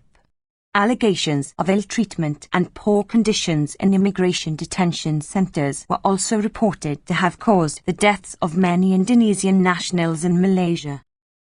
The practice of detaining refugees and asylum seekers solely for immigration purposes continued in Australia, Japan, and the Chinese Special Administrative Region of Hong Kong. In South Korea, there were reports of ill-treatment of foreign nationals in detention centers. In New Zealand, an independent review found the immigration detention framework was a recipe for arbitrary detention and recommended an end to holding asylum seekers in correctional facilities. Afghans fleeing persecution at home faced pushbacks from neighboring countries, while the Malaysian authorities deported thousands of people to Myanmar despite the grave human rights situation there. Governments must cease detaining asylum seekers on the basis of their immigration status and allow them to seek international protection, ensuring that they are not forcibly returned to a country where they would face persecution. Death penalty. The Papua New Guinea government abolished the death penalty. Executions resumed in Afghanistan, Myanmar and Singapore. In Singapore, Lawyers representing people on death row faced intimidation and harassment. Governments that still retain the death penalty must take urgent steps to fully abolish it. 44. Amnesty International Report 2022-23. Europe and Central Asia Regional Overview. 2022 will be remembered in Europe and Central Asia as the year Russia led a full-scale military invasion of Ukraine, committing war crimes and potential crimes against humanity, and sparking the biggest movement of refugees in Europe since World War II. Russia's use of unlawful siege tactics, attacks on energy, infrastructure and civilian property left thousands of civilians killed, injured and suffering severe privation. Almost 7 million people were displaced within Ukraine, 5 million fled to Europe and 2.8 million left for Russia and Belarus.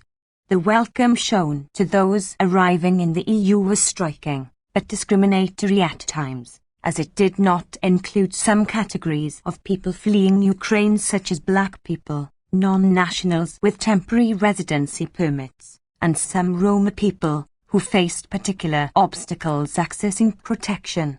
Generous reception of most people from Ukraine stood in sharp contrast to the often violent rejection and abuse of refugees and migrants at Europe's external borders. This double standard revealed the racism inherent in EU external border policy and practice. Many European countries also introduced severe travel restrictions against Russian citizens, many of whom sought to flee mobilization. The socio-economic impact of the war reverberated worldwide, with many in the global south hit hard by disruption of grain and fertilizer exports. European countries saw huge spikes in energy prices. By the end of the year, many European countries had cost of living crises and record inflation, disproportionately affecting the most vulnerable. Moldova saw inflation rise above 30% and Turkey above 64%. Moves to tackle the climate crisis were blunted by efforts to avoid dependence on Russia's oil and gas. The war fostered the reconfiguration of politics in the broader region.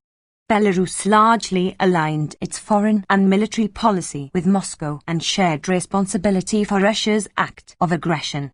There and in Russia, the war meant more repression, increasing hardship, and more international isolation, symbolized by Russia's expulsion from the Council of Europe and suspension from the UN Human Rights Council.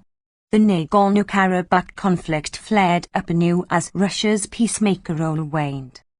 The war and Russia's policy also destabilized the Western Balkans, as Serbia's conflict with Kosovo threatened to escalate. An indirect consequence was a shift in EU enlargement policy, with the EU granting conditional candidate status to Bosnia and Herzegovina, despite its failure to meet accession criteria. The EU also gave the nod to Ukraine and Moldova to begin accession negotiations, but not to Georgia, where reforms stalled or regressed. With regard to international and regional human rights mechanisms, Russia's veto powers often paralyzed the OSCE and also the UN Security Council and relegated these organizations to the role of helpless observers of the conflict. The ICC, however, acted with unprecedented swiftness, announcing an investigation into the situation in Ukraine on the 2nd of March. Overall, Russia's war in Ukraine exacerbated the negative human rights trends of previous years by fueling insecurity and inequality. This in turn gave fillip to authoritarian forces and provided a pretext for further clampdowns on basic freedoms. These same forces were emboldened to articulate and often implement racist, xenophobic, misogynistic and Amnesty International Report 2022-23. 45. Homophobic agendas. Vicious crackdowns on protesters in Kazakhstan and Tajikistan were emblematic of authorities' continuing use of excessive force. Violations of international humanitarian law. Russia's invasion of Ukraine triggered an extensive human rights, humanitarian and displacement crisis. Investigators documented thousands of possible war crimes and potential crimes against humanity committed by Russian forces, including extrajudicial executions and other unlawful killings, torture and other ill treatment, forced population transfers, the use of banned weapons, sexual violence and the targeting of schools and hospitals. Russia's use of siege tactics against civilians, indiscriminate attacks and the targeting of Ukraine's energy infrastructure during winter seemed aimed at maximizing civilian suffering. Prisoners of war held by both sides in the conflict were subjected to ill treatment and possible extrajudicial execution. No progress was made in investigating violations of international humanitarian law during the 2020 Armenia-Azerbaijan conflict or in bringing suspected perpetrators to justice. People continued to be killed by mines planted by Armenian forces in territories ceded to Azerbaijan, and tensions flared at the year's end when Azerbaijani protesters blocked the road connecting Nagorno-Karabakh with Armenia, disrupting the provision of essential goods and services. Georgia's breakaway regions of Abkhazia and South Ossetia, Skin Valley region saw no progress on impunity for past abuses. All allegations of war crimes and crimes against humanity should be subject to impartial and independent investigations, including through the principle of universal jurisdiction. Refugees and migrants' rights. The region received record numbers of people on the move.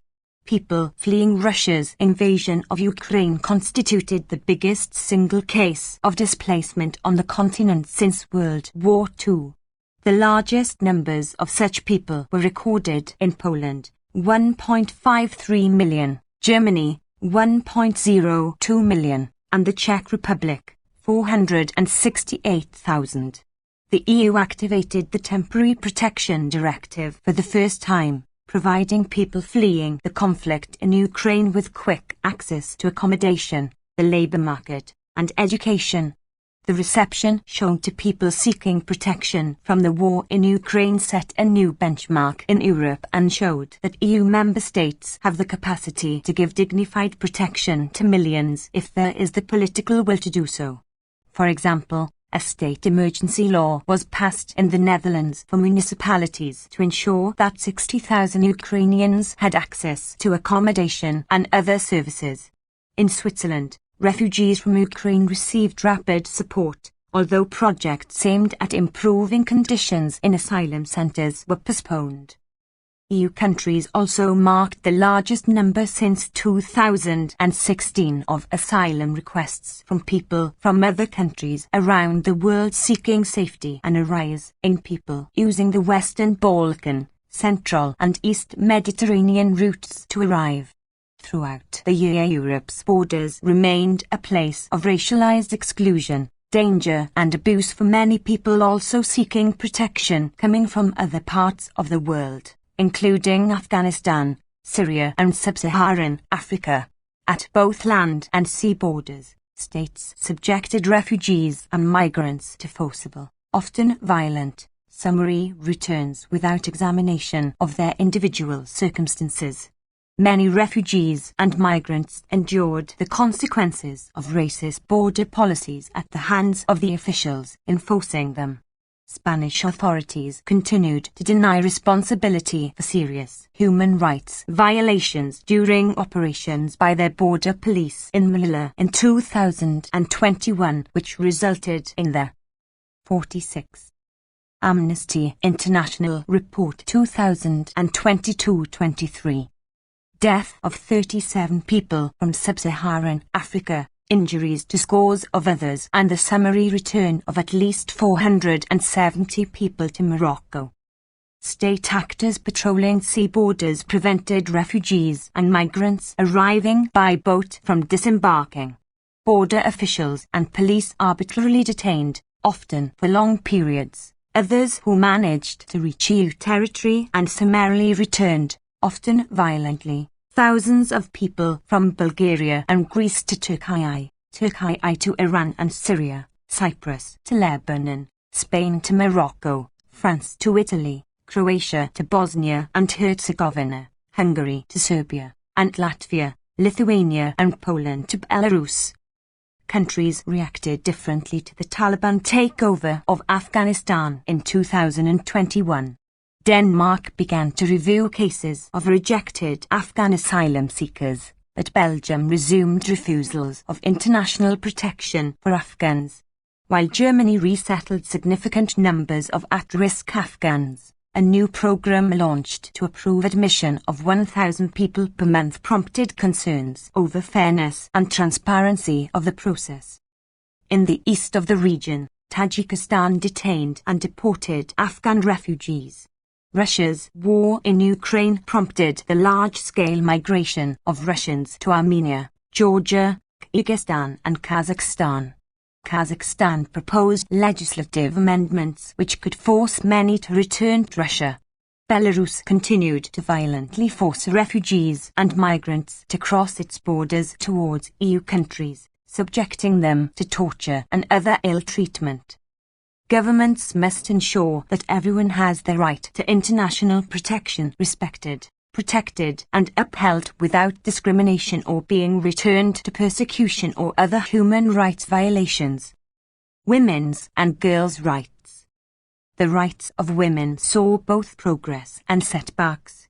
In Poland, a harmful constitutional court ruling from 2021 continued to limit access to abortion, while NGOs supported 44,000 people to access abortion services, mostly abroad, at great risk due to the appalling criminalization of the provision of help. Hungary adopted new rules requiring people seeking an abortion to show a clinician's report confirming that they had listened to the fetal heartbeat. Political forces in Slovakia introduced legislation to limit access to abortion. Several countries began removing restrictions on accessing abortion. The Netherlands abolished the mandatory waiting period of 5 days for an abortion, while Germany repealed a provision criminalizing doctors for advertising abortion. In Spain, Parliament passed a bill to remove the requirement of parental consent for 16 and 17-year-olds seeking an abortion, mandatory counselling and reflection periods. Malta began to discuss the possibility of termination if the woman's life and health are at risk. Violence against women and domestic violence persisted at higher levels across the region. This was the case in Kyrgyzstan, where gender-based violence remained systemic and underreported, and in Georgia, where concerns mounted about growing levels of femicide. Several countries moved towards reforming rape laws and enshrining the principle of consent.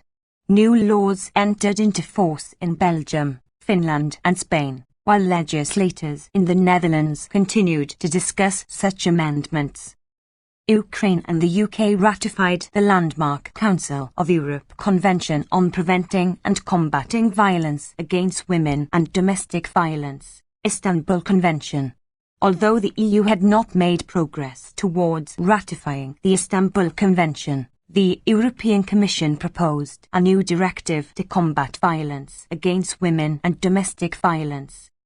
UN Women reported that more than a third of female-headed households in war-affected areas in Ukraine struggled to secure sufficient food, and Russian strikes on healthcare facilities contributed to greatly reduced maternal health services. In April in Turkmenistan. Amnesty International Report 2022-23. 47. Demonstrating a new move to impose traditional values, police began preventing women from sitting in the front passenger seat of a car under new rules lacking legal clarity. Governments must urgently combat all forms of gender-based violence that disproportionately affect women and girls and address its root causes. Right to privacy. Following earlier revelations about Pegasus spyware, 2022 saw revelations that Spain had targeted journalists and opposition politicians.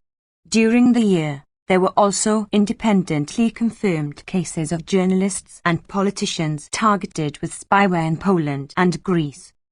A number of governments continued dangerous expansions of law enforcement and intelligence service powers. In Serbia, the government sought to introduce legislation facilitating biometric surveillance and data processing.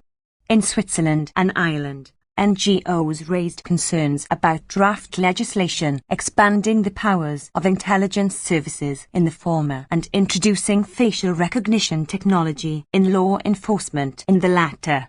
In Georgia, legislative amendments gave law enforcement authorities increased scope to conduct covert surveillance. Turkmenistani activists were targeted abroad. For example, in Istanbul, where Turkmenistani consulate staff attacked peaceful activists trying to deliver a human rights petition. Erosion of judicial independence and the right to a fair trial.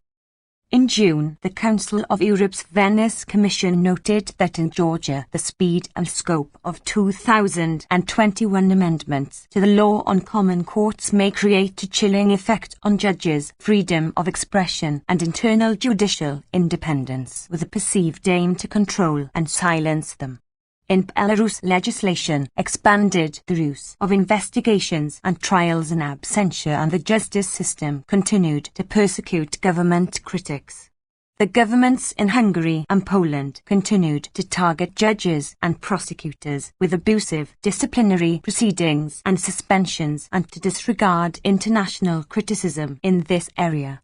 In Turkey, the government's grip on the judiciary has eviscerated judicial independence over a number of years, resulting in human rights defenders, activists, and political opponents facing baseless investigations, prosecutions, and convictions.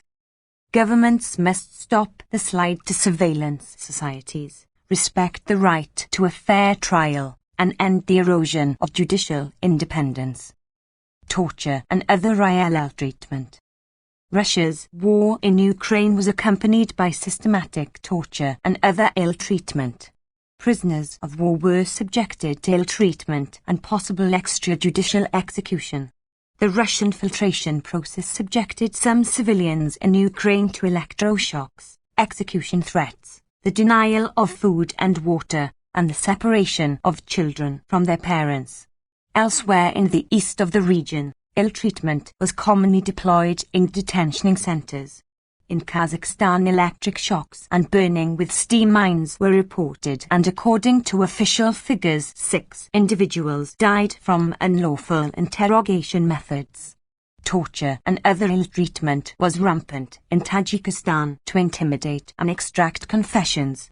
In Belarus, those convicted under politically motivated charges were held in inhuman conditions in solitary confinement. Kazakhstan fully abolished the death penalty in law, while Belarus executed at least one person. 48. Amnesty International Report 2022-23. Border guards and police at the EU's external borders continued to subject refugees and migrants to ill treatment, frequently amounting to torture, and in Italy court cases relating to torture in prisons continued. Governments must act urgently to end torture and other ill treatment, bringing perpetrators to justice. State overreach and freedom of expression. Governments used various crises to arrogate new powers. The authorities in Hungary used the pretext of the war in Ukraine to give themselves new powers to declare a state of emergency.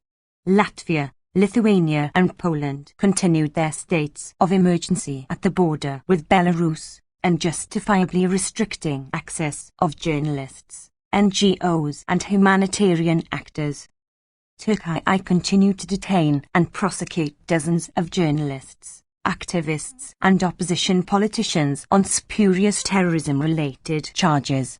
Parliament passed a new disinformation law enhancing government powers over social media.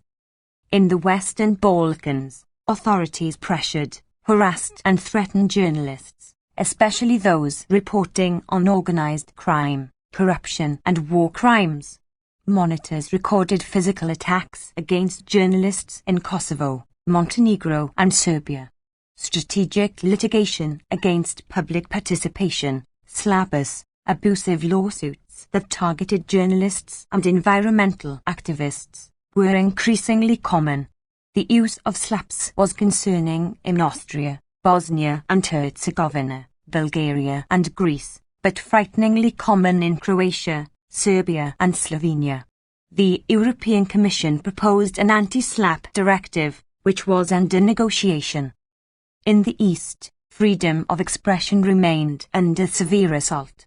Government restrictions left Russians with few independent sources of information.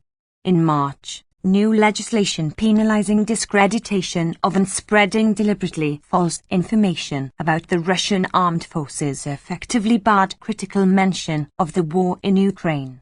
Thousands of administrative and criminal prosecutions ensued. People criticizing the war were arrested, heavily fined or sentenced to detention or prison.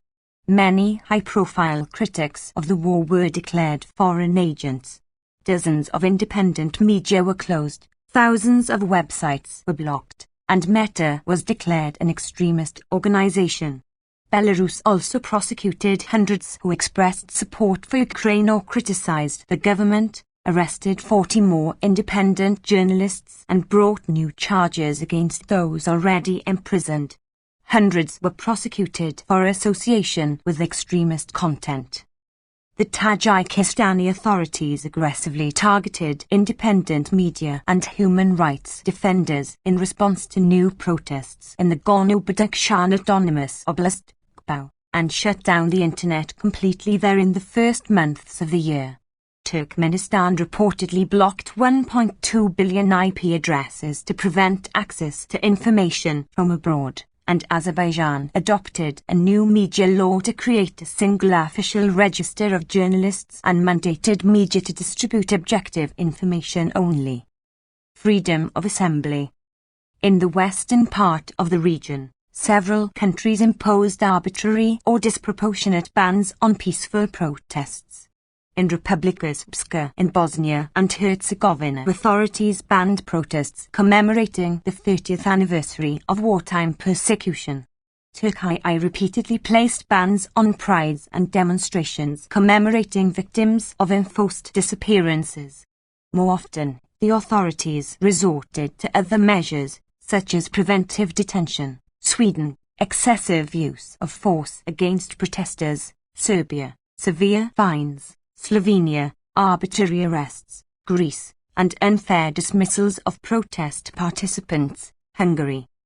Amnesty International Report 2022-23. 49. Many governments continued efforts to prevent or punish acts of civil disobedience, especially by environmental protesters. Governments cracked down using various means, including unlawful dispersals in Finland and charging protesters with severe crimes such as sabotage in Sweden. The UK passed legislation granting police new powers to implement restrictions on the grounds of noise and nuisance. Setting a precedent, the Federal Administrative Court in Germany ruled that protest camps are protected by constitutional guarantees of freedom of assembly. To the east, peaceful protesters met with excessive force from the authorities in several countries, leading to death, torture and injury. January saw a sudden explosion of mass protest in Kazakhstan calling for reform. The response was over 10,000 arrested, use of live ammunition and rubber bullets, labeling protesters terrorists, ill treatment and detention in inhuman conditions, and the death of at least 219 protesters and 19 law enforcement officers. At the year's end, most incidents had not been investigated. Tajikistan saw a brutal crackdown on protest in the Gbao. An anti-terrorist operation saw tens of Paymari protesters killed and over 200 people, including activists, poets and journalists, arbitrarily arrested. In Karakalpakstan, Uzbekistan, Protests erupted in July in response to proposed constitutional amendments around the status of the territory. Security forces were deployed, leading to at least 21 deaths, more than 250 injured, hundreds arbitrarily detained and scores subjected to torture and other ill treatment. Belarus saw police brutally disperse peaceful protests against Russia's aggression against Ukraine, and the sentencing of many protesters to detention or fines after closed trials. Authorities in Bishkek, Kyrgyzstan, restricted locations where public assemblies could be held. In Russia, the authorities viciously persecuted not just protest participants but also those who monitored protests. Freedom of association. In the west of the region, Turkey and France stood out as countries restricting freedom of association by seeking to dissolve associations. The former applied counter-terrorist provisions in an overly broad manner, targeting a platform against femicide, a community group, and one of the main opposition parties, the HDP. The latter abused the provisions of a new law on Republican values, targeting an anti-fascist group, two pro-Palestinian groups, and an environmental rights collective. Uzbekistan's government cemented control of civil society when it issued a decree requiring NGOs to obtain national partners, chosen by the government, to implement foreign grants. Kyrgyzstan introduced new requirements for NGOs to report on foreign funds, and Belarus cited extremism and terrorism charges to shut down over 200 organizations.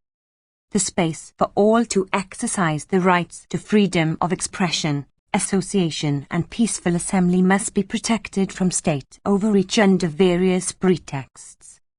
Human rights defenders. Turkey continued its assault on human rights defenders. At year's end, Ozturk Turkdogan faced 3 different spurious prosecutions for membership of a terrorist organization, insulting a public official, and denigrating the Turkish nation. Similarly, human rights lawyer Ren Keskin and Sebnem Korafinkunk, a prominent forensic specialist, both faced baseless terrorism-related charges. Turkish authorities refused to implement a binding decision from the European Court of Human Rights in the case of human rights defender. 50. Amnesty International Report 2022-23. Osman Kavala despite infringement proceedings. The Court of Cassation overturned charges against former Amnesty Turkey Çetin'e KLS. Greece, Italy and Turkey all persecuted human rights defenders working on migrants and refugees' rights. Women's rights defenders faced persecution in several countries. In Andorra, Vanessa Mendoza Cortes faced a huge defamation fine after criticizing the harmful impact of the country's ban on abortion. In Poland, Justyna Wojcińska faced trial for supporting a pregnant woman's efforts to seek an abortion. In the East, defenders were subjected to arbitrary detention, violence and intimidation. In Belarus, the human rights organization Vyasna was a singular target, with Nobel laureate tales by Ali Atsky and colleagues in prison and facing trumped-up charges. Marfa Rabkova and Andrei Chapyuk were sentenced in a closed trial to 15 and 6 years imprisonment respectively. Nastaloyka was falsely charged with petty hooliganism and denied medicines, warm clothes and drinking water in administrative detention, and then pressed with false criminal charges. In Russia, human rights defenders were under unceasing pressure under the Foreign Agents and Undesirable Organizations legislation, forcing many to leave the country. In April, the Ministry of Justice withdrew the registration of over a dozen foreign foundations and NGOs, including Amnesty International, forcing the closure of their offices in Russia. In occupied Crimea, Crimean Tatar rights activists and lawyers continued to face severe reprisals. Governments should protect human rights defenders and recognize their crucial role, rather than stigmatizing and criminalizing their activities. Discrimination. A number of countries saw record reports of anti-Semitism. In both Germany and the UK, monitors recorded a serious increase in anti-Semitic hate crimes. In Slovakia, the suspect in the murder of two LGBT people was found to have written virulently anti-Semitic propaganda. The Latvian parliament passed a restitution law granting compensation to the Jewish community for properties seized during the Nazi and Soviet occupations. Several countries continued to reinforce or pass new measures targeting Muslim women. Andorra passed a law banning the wearing of conspicuous religious symbols, which prevents Muslim women from wearing the headscarf. In France, local authorities banned a protest by women footballers against an attempt to codify a discriminatory ruling which prevents Muslim women who wear headscarves from participating in competitive sports. The highest administrative tribunal upheld a ban on wearing burkinis in Grenoble. In Switzerland, following a 2021 referendum, Parliament considered a draft law to ban face coverings. The discussion of these measures was rife with negative stereotypes and mired in anti-Muslim rhetoric. Monitors in both Belgium and Switzerland found strong evidence of structural racism against people of African descent. In the UK, police stop-and-search practices continued to disproportionately affect black people. An investigation found that over a 2-year period 650 children had been strip-searched, with 58% of them black. In Denmark, a housing company evicted numerous people to avoid categorization as a ghetto under laws which prohibit the concentration of people of non-Western background. In Germany, the National Discrimination and Racism Monitor found that racism was part of everyday life in the country. Roma faced derogatory speech and systemic discrimination in housing, education, policing and other realms of life. Roma continued to be subjected to segregation in education, for example, in Albania, Croatia, Kosovo, North Macedonia and Slovakia. Racist policing, statelessness and the lack of personal documentation continued to hinder efforts at Roma empowerment. The continuing vicious crackdown on human rights in Belarus also targeted. Amnesty International Report 2022-23. 51. National minorities, including Poles and Lithuanians, as well as proponents of Belarusian language and culture. The government barred 2 schools from teaching in Polish in the west of the country where many Poles live, closed a Lithuanian school in Hodna region and shut down Belarusian bookshops. LGBT people's rights. Discrimination and violence against LGBT people in some countries was accompanied by judicial or legislative progress in others. One of the most serious violent incidents took place in Slovakia when 2 people died and 1 was injured in a shooting outside a gay bar. Attacks and/or threats against LGBT leaders took place in Montenegro, North Macedonia and Poland. Judiciaries in some countries issued decisions that upheld the rights of LGBT people. Courts in Croatia confirmed that same-sex couples should be able to adopt children under the same conditions as others. The Constitutional Court in Slovenia declared bans on gay marriage and adoption as unconstitutional. Following a Supreme Court decision in Latvia, administrative courts started recognizing same-sex couples. In Switzerland, new regulations to legalize civil marriage and adoption for same-sex couples entered into force. The Spanish Parliament passed a landmark bill that recognizes trans people's right to gender self-determination. The governments in Finland and Germany proposed progressive legislation on legal gender recognition. In contrast, the government in Hungary recognized the referendum based on a 2021 anti-LGBT law. In Poland, numerous local governments still declared themselves to be LGBT-free zones, and activists faced slap suits and arbitrary detention. In the East, some progress was seen. President Volodymyr Zelensky promised legislation on civil partnerships in Ukraine. Moldova held its largest ever Pride March notwithstanding threats from the mayor in the capital, Chisinau, that he would ban it. Elsewhere, however, LGBT rights continued to be severely repressed. Russia extended the prohibition of propaganda of non-traditional sexual relations, pedophilia and gender reassignment from minors to all age groups. Turkmenistan and Uzbekistan continued to criminalize consensual sexual relations between men, and a discriminatory draft law was submitted in Uzbekistan allowing police to conduct mandatory testing for men who have sex with men. Governments must redouble their efforts to prevent discrimination, including against Jews, Muslims, Black people, Roma and LGBT people. Economic, social and cultural rights. Countries with close economic ties to Russia were profoundly impacted by the war in Ukraine. In Russia itself, overall poverty levels increased. Within Ukraine, the World Bank reported that poverty levels increased tenfold as nearly 500,000 children were plunged into poverty. By the end of the year, most countries in the region had cost of living crises and record inflation. 17 EU member states had inflation greater than 10%.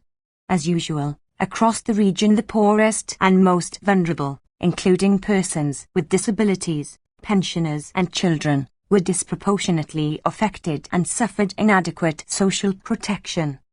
Governments must take immediate action to address ongoing socio-economic hardships by assigning adequate resources, including through comprehensive social protection, to ensure that everybody can enjoy their economic, social and cultural rights.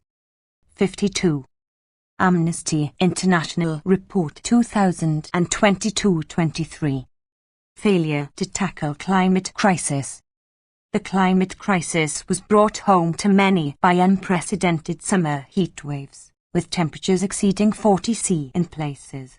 Some 25,000 excess deaths were recorded due to the heat, which also resulted in dried-up rivers, a glacier collapse in Italy, severe drought affecting most of Portugal and fires destroying vast territories in Spain. The urgency of taking climate action was counteracted by the effects of Russia's war in Ukraine. In Ukraine, military activities polluted the air, water and soil with toxic substances, and Russia's conduct of hostilities raised the risk of a nuclear accident around the Zaporizhzhia nuclear power plant. The need to reduce dependence on Russian oil and gas led to a scramble to ensure alternative sources of fossil fuels, decisions to extend the life of coal and nuclear plants, and temporary reductions in fuel taxes. Turkmenistan continued to be one of the highest methane gas emitters globally, and women in rural areas were disproportionately impacted by climate change. After some equivocation before COP27, the EU supported the creation of a loss and damage fund, raising some hopes for climate solidarity. However, European countries failed to align 2030 emission reduction targets to achieve the global target of limiting temperature increase to 1.5 C. Governments must increase their emission reduction targets in a way that reflects their responsibility for the climate crisis. They should implement adequate and human rights consistent policies, including phasing out the use and production of fossil fuel through a just transition. They should also urgently scale up climate finance to lower-income countries and commit to providing additional dedicated funding for loss and damage. Amnesty International Report 2022-23. 53. Middle East and North Africa Regional Overview. Governments failed to adequately respond to the devastating impact of worsening economic conditions, exacerbated by global events such as the war in Ukraine and local factors such as conflict and climate-related disasters, on the human rights of millions of people to food, water, housing and healthcare. Armed conflicts continued to devastate the lives of millions of people across the Middle East and North Africa. Civilians faced indiscriminate attacks, destruction of vital infrastructure, forced displacement and abusive rule by unaccountable militias, armed groups or security forces. Lebanon and Jordan continued to host millions of Syrian refugees, but both countries adopted coercive policies to pressure refugees to return. Authorities failed to secure safe return of millions of internally displaced people to their places of origin. Governments continued to use draconian measures to repress the rights to freedom of expression, association and peaceful assembly. Authorities censored or silenced online and offline media. They subjected human rights defenders, journalists, protesters, women's rights campaigners, political activists and other critics or dissidents to arbitrary detention, unfounded criminal prosecutions, unfair trials, imprisonment, travel bans, threats and other forms of harassment. Security forces used unlawful, sometimes lethal, force and mass arrests to crush protests. Other human rights violations included discrimination against ethnic and religious minorities, enforced disappearances, torture and other ill treatment, and the use of the death penalty and other cruel, inhuman or degrading punishments. 3 events in particular highlighted human rights issues in the region. In September, the death in custody of Mahsa Zina Amini following her arrest by Iran's so-called morality police for violating the country's abusive veiling laws sparked unprecedented protests calling for an end to the Islamic Republic and the establishment of a system respecting human rights and equality. In November, Egypt hosted COP27, which exposed its abysmal human rights record and the plight of the tens of thousands of people languishing in Egyptian jails for political reasons. It also highlighted the failure of governments worldwide to take the necessary action to avert the climate crisis and tackle environmental degradation. Later in November, Qatar staged the Football World Cup, drawing attention to the plight of Qatar's migrant workforce, some working in conditions that amounted to forced labor. Many migrant workers across the region experienced similar conditions. The World Cup also highlighted discrimination against LGBT people in Qatar. Violations of international humanitarian law. Prolonged armed conflicts, military occupation and insecurity continued to devastate the lives of millions of civilians in Iraq, Israel and the occupied Palestinian territories, Libya, Syria, and Yemen. Parties to the conflicts, both state and non-state actors, committed war crimes and other serious violations of international humanitarian law, including indiscriminate and targeted attacks, leading to civilian casualties and destruction of infrastructure. 54. Amnesty International Report 2022-23. The armed conflict in Syria continued into its 11th year, although levels of violence decreased. Syrian and Russian government forces conducted unlawful ground and aerial attacks on civilians and civilian infrastructure, including water stations and camps for internally displaced people, killing and injuring scores of civilians. The devastating conflict in Yemen continued despite a ceasefire agreement. All parties to the conflict carried out unlawful attacks that killed civilians, obstructed access to humanitarian aid and destroyed civilian infrastructure. In Libya, a national ceasefire in place since October 2020 generally held. Militias and armed groups, however, continued to engage in localized clashes over territory and resources, during which they carried out indiscriminate attacks and destroyed civilian infrastructure. The conflict between Israeli military forces and Palestinian armed groups flared up again. On the 5th of August, Israel launched a 3-day military offensive targeting the Palestinian Islamic Jihad in the Gaza Strip, which had been under a 15-year-long illegal Israeli blockade and discriminatory rule.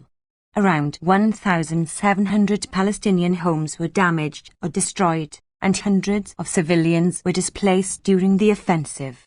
17 Palestinian civilians were killed in Israeli attacks, and at least 7 were killed apparently by rockets launched by Palestinian armed groups that misfired. All parties to armed conflicts must abide by international humanitarian law, in particular ending direct attacks on civilians and civilian infrastructure and indiscriminate attacks.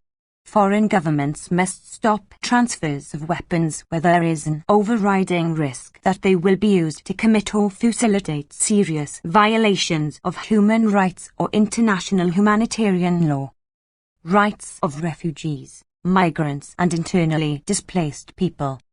The rights of refugees, migrants and internally displaced people continued to be undermined by ongoing and historical conflicts.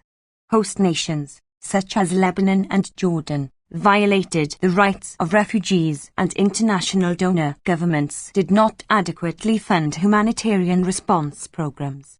Authorities continued to arrest and arbitrarily detain refugees and migrants and subject them to refoulement and mass expulsions.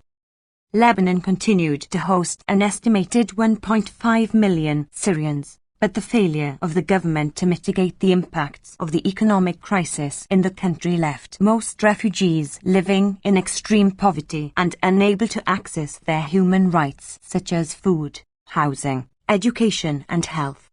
The Lebanese authorities also scaled up so-called voluntary returns for Syrians, despite well-documented persecution in Syria and a coercive environment in Lebanon that undermined the ability of Syrian refugees to provide free and informed consent to return.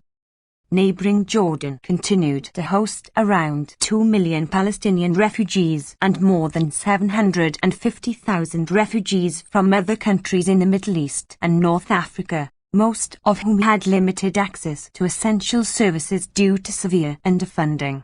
Israel welcomed tens of thousands of Ukrainian refugees and allowed thousands of Jewish Ukrainians to settle in the country, but continued to deny millions of Palestinians the right of return.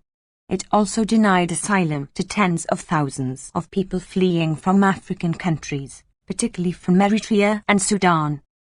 In Libya, state officials, militias and armed groups subjected refugees and migrants to widespread violations including unlawful killings, indefinite arbitrary detention, torture, rape and other ill treatment, and forced labor. EU-backed Libyan coastguards shot at or deliberately damaged boats carrying refugees and migrants crossing the Mediterranean. Thousands of people intercepted at sea and disembarked in Libya were forcibly disappeared. Amnesty International Report 2022-23. 55. Thousands of others were expelled from the country's southern borders without the opportunity to seek asylum. At the border between northern Morocco and the Spanish enclave of Melilla, security forces on both sides used excessive force, killing 37 people from sub-Saharan Africa and injuring many more. In Algeria, authorities arrested or summarily deported dozens of refugees and asylum seekers.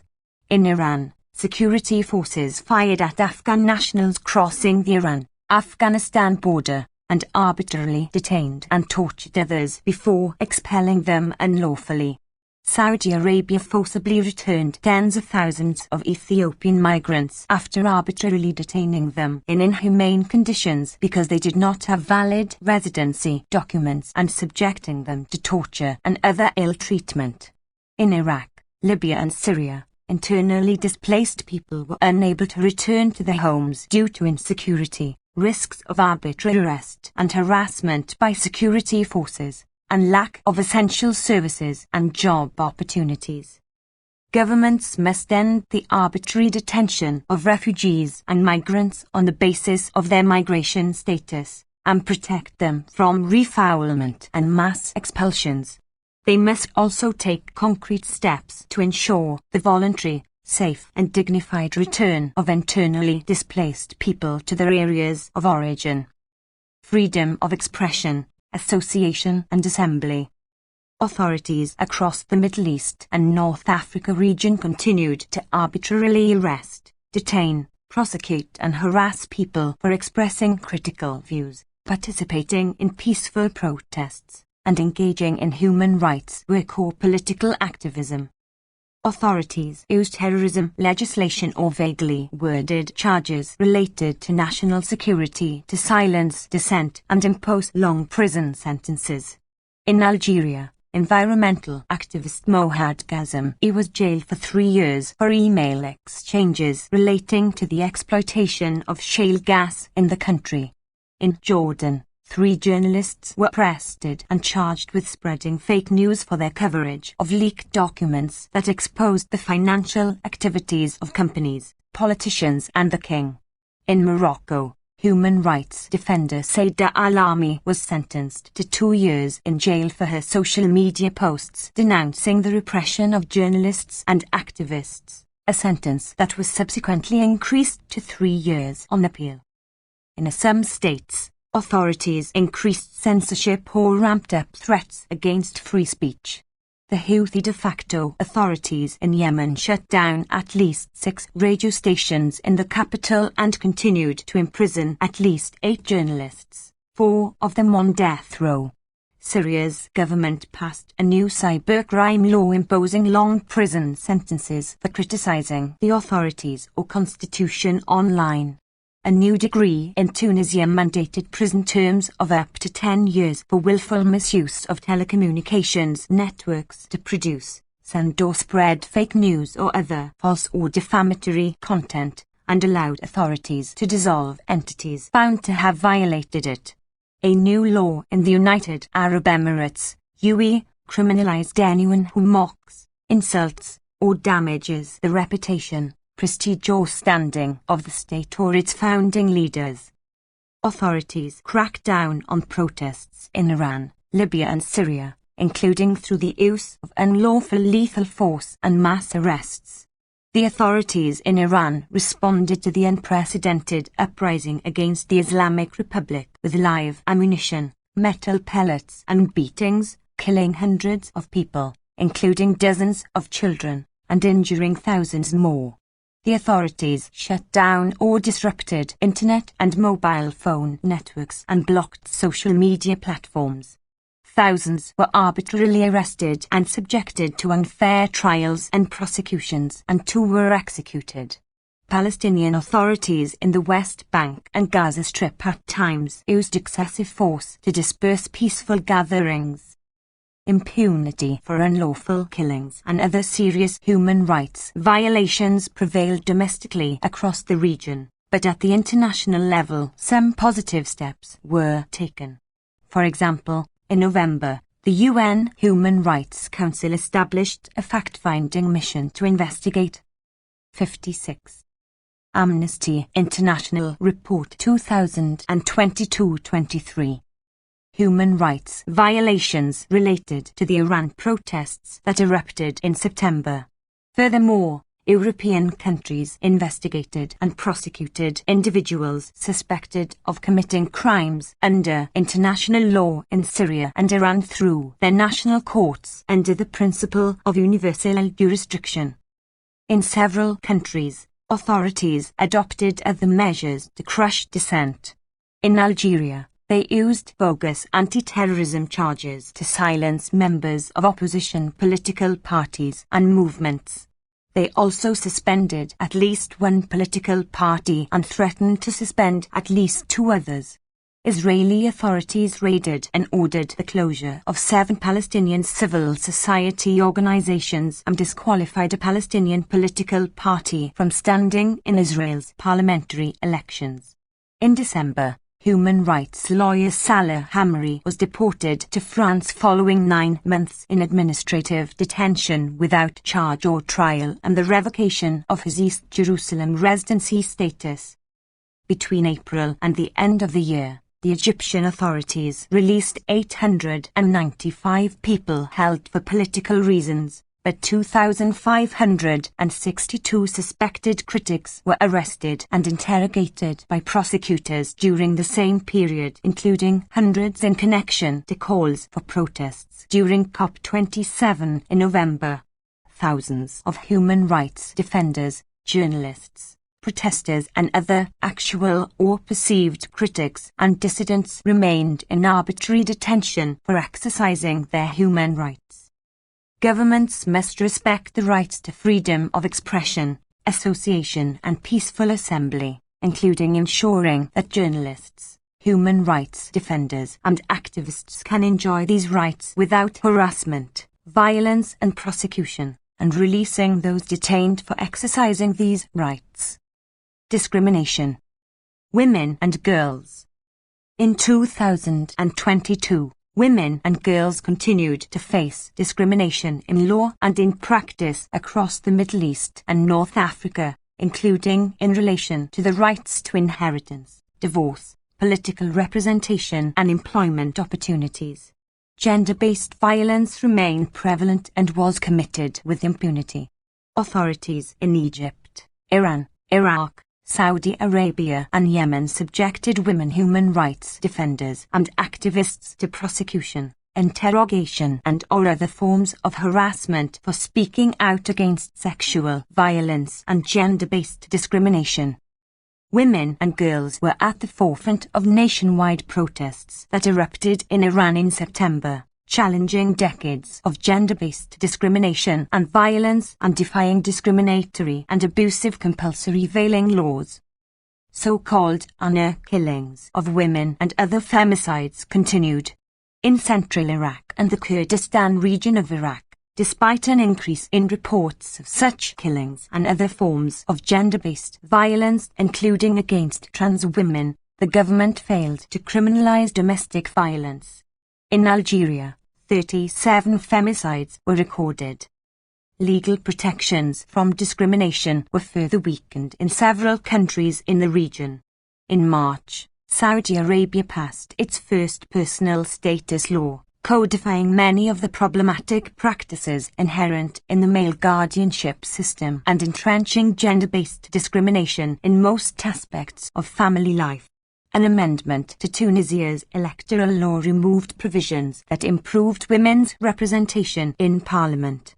The Houthi de facto authorities in Yemen banned women from travelling in governorates under their control without a male guardian or their written permission. There were signs of progress in some countries, although women continued to face discrimination and violence. Morocco ratified the optional protocol to CEDAW, but domestic. Amnesty International Report 2022-23. 57. Law still entrenched gender inequality. A constitutional amendment in Jordan declared men and women equal before the law and banned discrimination between them, but no steps were taken to amend the country's laws. In Kuwait, the government introduced measures to increase women's representation in public employment and leadership, but domestic law continued to discriminate against women. Omani authorities set up a domestic violence hotline, but failed to establish shelters or pass laws defining domestic violence. Qibti people. Across the region, Qibti people faced arrest and prosecution, and at times were subjected to torture such as forced anal examinations, on the basis of their sexual orientation or gender identity. Some criminal courts handed down harsh sentences for those convicted of consensual same-sex relations. In some countries, there were signs of regression. In Lebanon, following demands by religious groups to reject the spread of homosexuality, the Interior Ministry banned peaceful gatherings by Qibti people, but a court suspended the decision. In Niue, where the law criminalizes consensual same-sex relations, the government ordered school teachers not to discuss gender identity, homosexuality or any other behavior deemed unacceptable to Niue society. In Yemen, authorities targeted people with non-conforming sexual orientation or gender identity with arbitrary arrest, rape and other torture.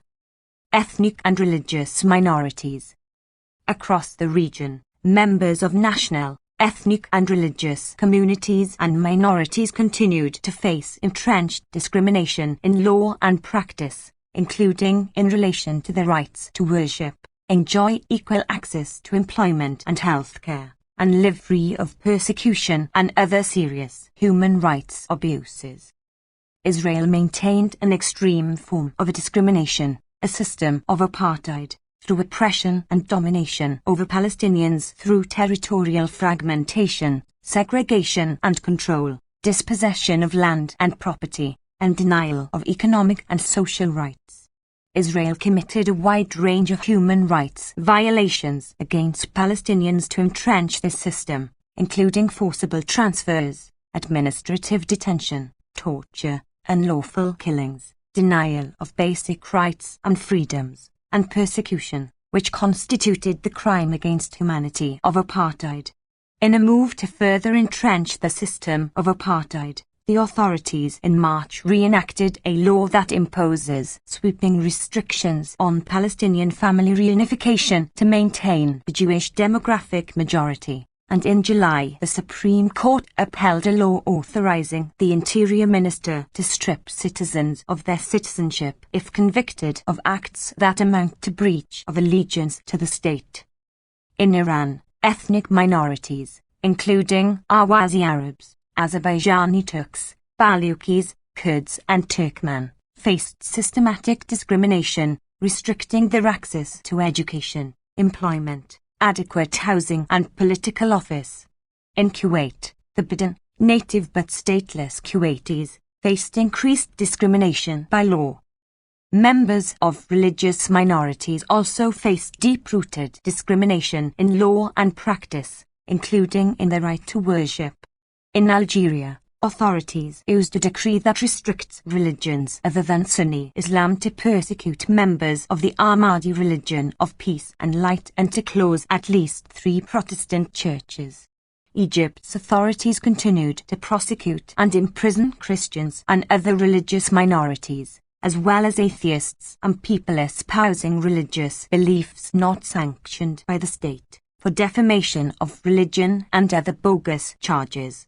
In Iran, Baha'is, Christians, Gonabadi dervishes, Jews, Yazidi and Sunni Muslims faced discrimination in law and practice, particularly in terms of accessing education, jobs, political office and places of worship. 58. Amnesty International Report 2022-23.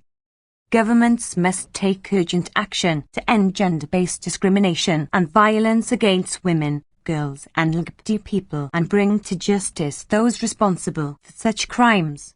They must also decriminalize consensual same-sex relations. Governments must end discrimination on the basis national origin, ethnicity or religion, and implement legal and policy reforms to grant equal rights for all without discrimination and to protect, promote and guarantee freedom of religion and belief. Economic and social rights. Economic crises in some countries had a devastating impact on the cost of living, food and fuel security, and the right to water, housing, health and inadequate standard of living.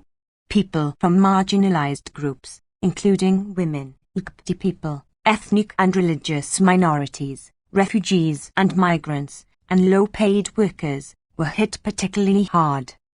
In Lebanon, the authorities failed to address the country's acute economic crisis, classified by the World Bank as one of the worst of its kind in modern history, resulting in a drastic deterioration in the guarantee of economic and social rights. Almost half of Lebanese households were food insecure. The state provided less than 2 hours of electricity per day. Medication became unaffordable or unavailable, and social protection programs remained woefully inadequate. Egypt spiraled into a financial and economic crisis that undermined millions of people's economic and social rights.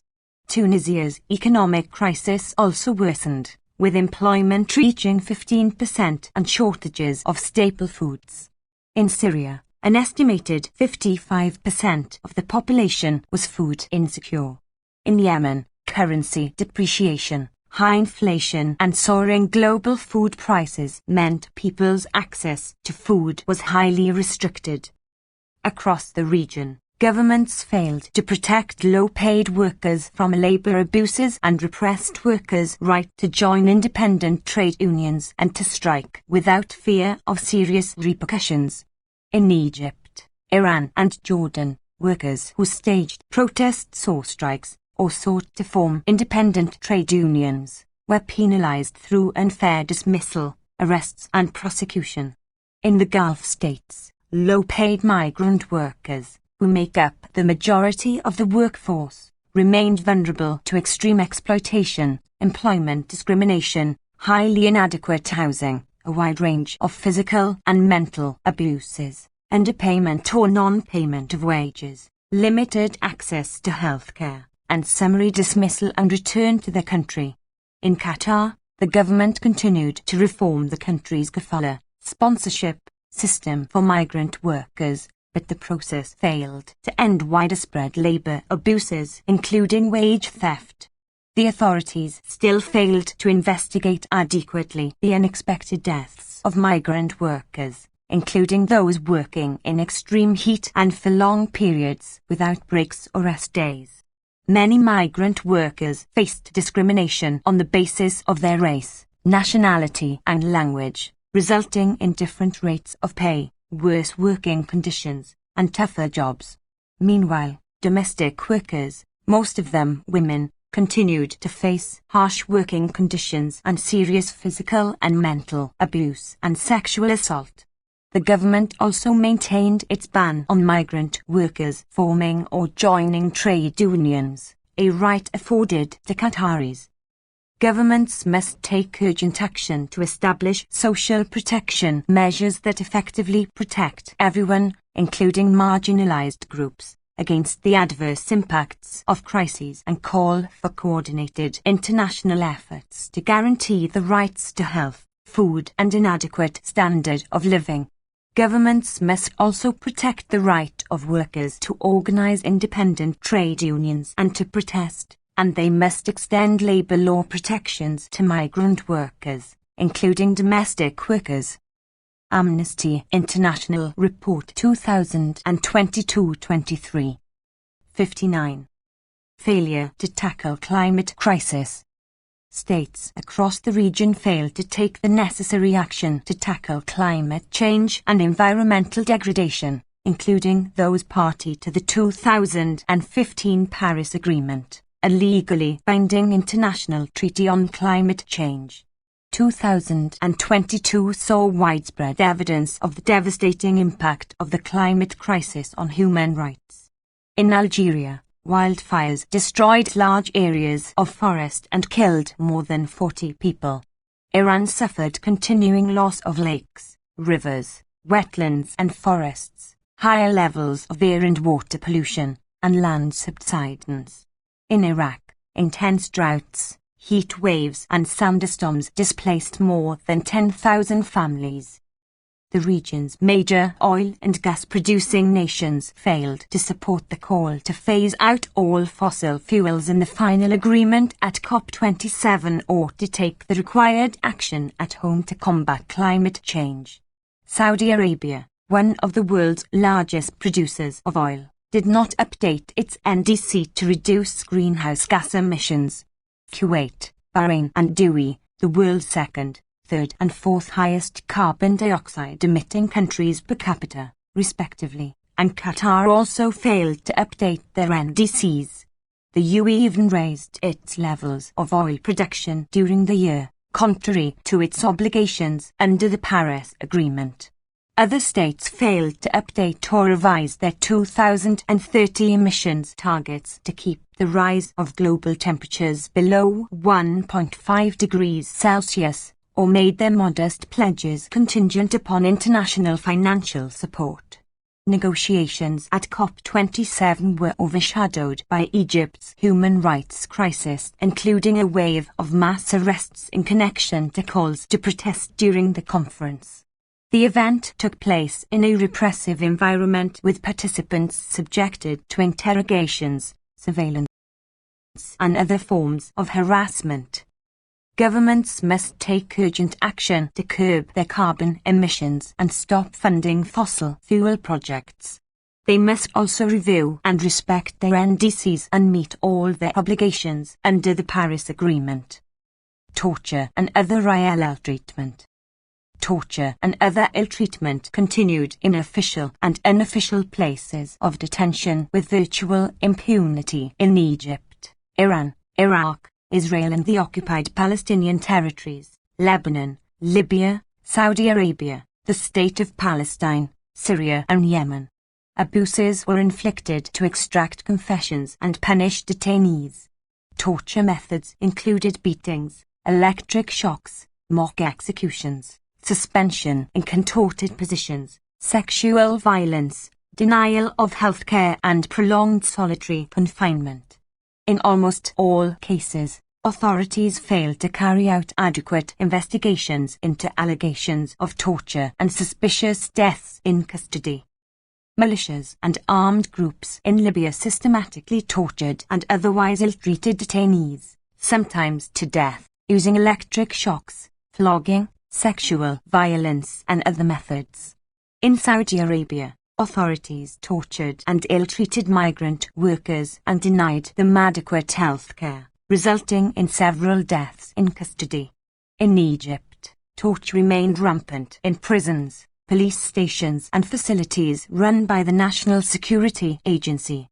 In Israel, security forces continued to torture and otherwise ill-treat Palestinian detainees, and such abuses remain rife in detention and interrogation centers run by Palestinian authorities in the West Bank and Gaza Strip. In Lebanon, a military investigative judge indicted 5 members of a security agency on charges of torture in the case of a Syrian refugee who died in custody, but the case was being heard in the inherently unfair military courts. Iran, Libya and Saudi Arabia maintained laws that provide for corporal punishment, including amputation, flogging, blinding, stoning and crucifixion. In Iran, between May and September, the authorities amputated the fingers of 5 men convicted of theft. Prisoners across the region were often held in inhumane conditions, suffering from overcrowding, poor ventilation and hygiene, lack of sufficient food and water, and denial of 60. Amnesty International Report 2022-23. Access to timely and appropriate health care, family visits, or fresh air and outdoor exercise. In Bahrain, Ahmed Abir Ahmed was denied medical care for 11 months, which left him unable to walk or dress himself. Eventually a hospital diagnosed tuberculosis that had spread to his spine. In Nui, human rights defender Ahmed Mansour was held in solitary confinement throughout 2022 without a mattress, pillow, personal hygiene items, books and his glasses. Governments must ensure independent, impartial and effective investigations into allegations of torture, extrajudicial executions, enforced disappearances and other crimes under international law and serious human rights violations, and put in place measures to prevent these crimes, and ensure reparation for victims. Death penalty. Most countries in the region retained the death penalty and courts handed down death sentences after unfair trials, including for offences not involving intentional killing, for acts protected under international law such as consensual same-sex relations and apostasy, and for bogus or vague charges brought against dissidents. Executions were carried out in Egypt, Iran, Iraq, Saudi Arabia, and the State of Palestine under the de facto Hamas authorities for the first time in 5 years. In Egypt, Iran, Iraq, Libya and Saudi Arabia, death sentences were passed after grossly unfair trials, including by emergency, military and special courts.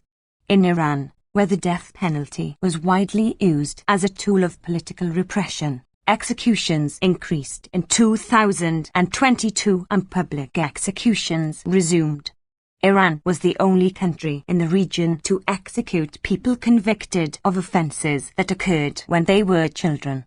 In Saudi Arabia, the largest single mass execution in decades took place on the 12th of March when 81 men were put to death, and Saudi Arabia resumed executions for drug-related offences after an unofficial 2-year moratorium. In Egypt and Iraq, fewer executions were carried out in 2022 compared with previous years. Governments must immediately establish an official moratorium on executions with a view to abolishing the death penalty. Amnesty International Report 2022-23. 61. Amnesty International Report 2022-23. AZ country entries. Afghanistan. Islamic Republic of Afghanistan Head of State and Government, Mohammed Hossanuk Hind. Restrictions on women's rights, freedom of the media and freedom of expression increased exponentially. Institutions designed to support human rights were severely limited or shut down completely. Peaceful protesters faced arbitrary arrests, torture and enforced disappearance. The Taliban conducted extrajudicial executions, arbitrary arrests, torture and unlawful detention of perceived opponents with impunity, creating an atmosphere of fear. Extreme poverty increased, exacerbated by drought and other natural disasters. Public executions and floggings were used as punishment for crimes such as murder, theft, illegitimate relationships or violating social norms. Women's rights continued to be attacked, and women's participation in public life was severely limited. Afghanistan was the only country in the world where girls were banned from attending secondary school. Almost all institutions set up to address gender-based violence under the former government were shut down by the Taliban. Background. Already a poor country, Afghanistan plunged deeper into poverty due to its international isolation and the economic upheaval brought on by the Taliban takeover in 2021. According to the UN Office for the Coordination of Humanitarian Affairs, 97% of Afghans were living in poverty, up from 47% in 2020. The lack of social protections led families to resort to measures including child marriage and the selling of organs. The level of humanitarian assistance did not meet the population's needs. The economy continued to be seriously hampered by the freezing of Afghan foreign reserves and the cutting of development assistance, steps taken by the international community following the Taliban takeover. The aid received by Afghanistan in 2022 was mostly humanitarian assistance, aimed at preventing starvation, but not contributing to other social needs. As a result, access to healthcare, employment and education continued to suffer. The exodus of doctors, engineers, lawyers, teachers and government officials left those sectors severely under-resourced. The increasing humanitarian crisis was made worse by drought, flash flooding, earthquakes and other natural disasters, some exacerbated by climate change. The Taliban supreme leader ordered the Taliban judges to impose Sharia law, Islamic law, in November, and thereafter public executions and floggings began. Extrajudicial executions. Under the Taliban, extrajudicial executions of people associated with the former government, members of armed groups such as the National Resistance Front, NRF, Islamic State of Khorasan Province, ISKP, and those allegedly not following the Taliban's rules appeared to be widespread and systematic. This included Afghans associated with the former government or former security forces. The UN Assistance Mission in Afghanistan, UNRWA, recorded at least 237 extrajudicial executions between the Taliban takeover on the 15th of August 2021 and the 15th of June 2022. In December, the UN reported at least another 69 extrajudicial killings, primarily of NRF members, 48 of which had occurred between 12 and 14 September in Panjshir province. In one incident in Gaur province on the 26th of June, the Taliban attacked the home of a man associated with the former government, killing 6 Hazaras, 4 men, a woman and a girl. 3 of the men killed were members of the former anti-Taliban groups known as the People's Uprising. Following the extrajudicial killings, the Taliban claimed that they were rebels, despite the fact that all those killed were civilians. In September, fresh videos and pictures of extrajudicial killings by the Taliban of people associated with the NRF in Panjshir province appeared. 64. Amnesty International Report 2022-23. On social media, the attacks clearly constituted a war crime. The Taliban Ministry of Defense announced an investigation into the incident, but no findings were made public. Media reported that civilians in the area were evicted and their homes taken over to be used as police and military installations. The Taliban authorities also tortured to death civilians in Panjshir province, according to media reports. On the 6th of September, the UN Special Rapporteur on the situation in Afghanistan reported on executions of captured fighters in Borkab district of Saripuli province. Impunity prevailed for such crimes under the Taliban. There were no proper or transparent investigations into extrajudicial executions or other gross human rights violations. Taliban officials continued to deny that such violations had occurred and rejected the findings of NGOs, including Amnesty International. Death penalty, torture, and cruel, inhuman or degrading punishment. The Taliban began publicly executing and flogging people for crimes such as murder, theft, illegitimate relationships, or violations of social norms. Between 18 November and the 16th of December, more than 100 people were publicly flogged in stadiums in several provinces, according to UN human rights experts. In December, the Taliban authorities carried out their first public execution in Farah province in the presence of senior Taliban officials, including the Deputy Prime Minister, ministers and the Chief Justice. Freedom of expression, association and assembly. The space for free media shrank drastically as the Taliban created an increasingly intimidating environment, forcing many media outlets to close. Journalists faced growing restrictions, including arbitrary arrest, unlawful detentions and torture in response to reporting that criticized the Taliban, leading many to self-censor. Journalists were beaten and faced other forms of torture while detained. Many journalists fled the country. Women television reporters were forced to almost completely cover their faces.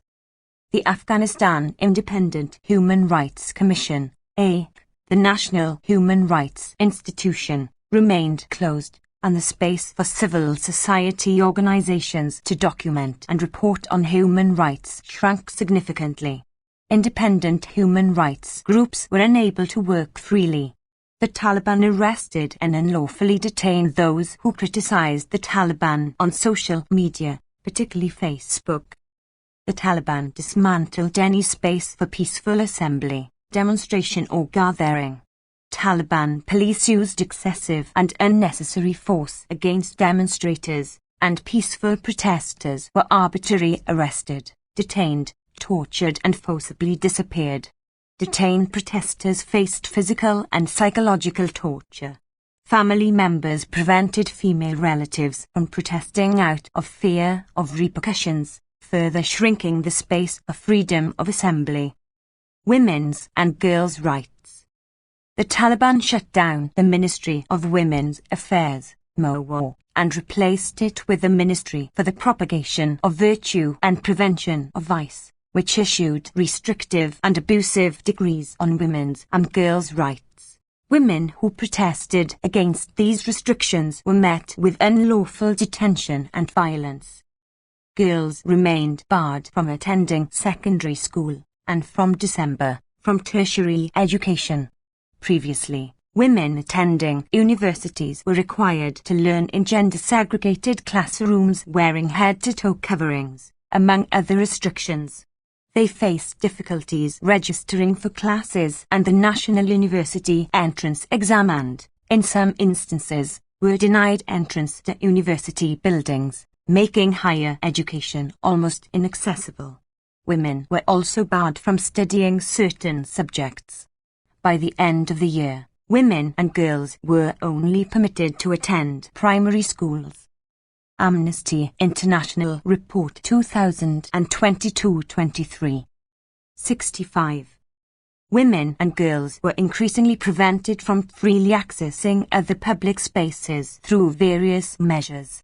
The Taliban imposed a dress code, required women to have a chaperone, mahram, to accompany them in public, and banned women and girls from public parks. In August, the media reported that 60 women university students were denied the right to leave Afghanistan because they did not have a mahram. These rules were arbitrarily and randomly enforced, and many women chose not to travel alone as a result. The Taliban announced that male relatives would be responsible for any violations of the restrictions by women and girls in their families. This led to family members restricting the rights of female relatives out of fear of reprisals by the Taliban authorities. The Taliban cracked down on women who protested against these restrictions publicly or on social media, including through beatings, arrests, unlawful detention and arrests of family members. Some of the women arrested, including those fleeing abuses, were charged with the vague and ambiguous crime of moral corruption. However, following the Taliban takeover, the applicability of previously existing laws remained mostly unclear as the Taliban publicly enforced their narrow and restrictive understanding of the Sharia laws in the country. While protests continued throughout the year, they were increasingly met with resistance from Taliban police who blocked the way of protesters and arrested journalists attempting to cover the protests. The dismantling of former government structures, including the MO and the A, and the conversion of the judicial system into the religious-based Sharia system, reduced the protections previously available to women and girls. This led to an increase in reports of domestic violence and forced marriages. There was no reliable mechanism to which women victims of domestic violence could turn. Courts and prosecution units that were previously responsible for investigating and adjudicating cases of gender-based violence remained shut. The Taliban authorities and community-level dispute resolution mechanisms both punished women for reporting domestic violence. The Taliban additionally barred women and girls from working with NGOs in December. This and other Taliban restrictions on women's rights to work outside the home hugely affected women's livelihoods, in particular households where they are the sole breadwinners, at a time of increasing national food insecurity. Unlawful attacks and killings. Between August 2021 and June 2022, UNIMA recorded 2,106 civilian casualties. Many were people killed by the SKP, which continued to carry out systematic and targeted attacks on minority ethnic and religious groups, including by bombing religious and educational centers and attacking public transportation taken by these groups. Such instances included an attack on a Sikh temple in the capital, Kabul, on the 18th of June and the bombing of an education center in a primarily Hazara neighborhood on the 30th of September. The latter killed at least 52 teenagers, mostly girls. The Taliban authorities failed to investigate these attacks or take adequate steps to protect minorities. Instead, in some instances, the Taliban removed existing security measures set up under the former government to protect these minority groups. This included removing guards protecting sites likely to be targeted, exposing them to further risk of attack. In areas of ongoing armed resistance against the Taliban, particularly in the provinces of Panjshir, Baghlan, Badakhshan and Saripal, civilians continued to face death, arbitrary arrest, torture and restricted movement enforced by local Taliban authorities. Locals also reported that the Taliban carried out forced evictions in these areas, particularly in Panjshir. Right to health. The government takeover by the Taliban continued to be deeply damaging to the country's healthcare system. The Taliban. 66. Amnesty International Report 2022-23. Policy on women healthcare workers remained ambiguous and inconsistent because of requirements that women travel with Ihram, as well as fears of Taliban reprisals against women and the large numbers of educated women who fled the country. The healthcare sector faced a serious depletion in human resources. This was particularly challenging in rural areas where health resources were already limited under the previous government. The freezing of most international aid, which had been largely responsible for supporting healthcare before 2021, left hospitals and health clinics with limited resources or staff, contributing to a widespread inability to access healthcare. Refugees and internally displaced people. Large numbers of Afghans continued to flee the country due to a well-founded fear of persecution by the Taliban. Despite the dangers they were subject to in Afghanistan, other countries continued to deport Afghan refugees and asylum seekers. Some fleeing Afghans were shot dead, denied the right to apply for asylum, faced pushbacks on the border, or met with other violations and exploitation by the authorities of the countries in which they sought refuge.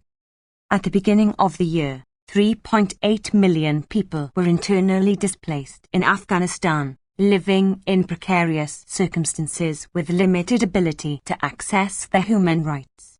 The Norwegian Refugee Council reported that the Taliban forcibly evicted some of these internally displaced people from urban areas and forced them to return to their villages of origin, where they faced extreme poverty and an inability to sustain themselves.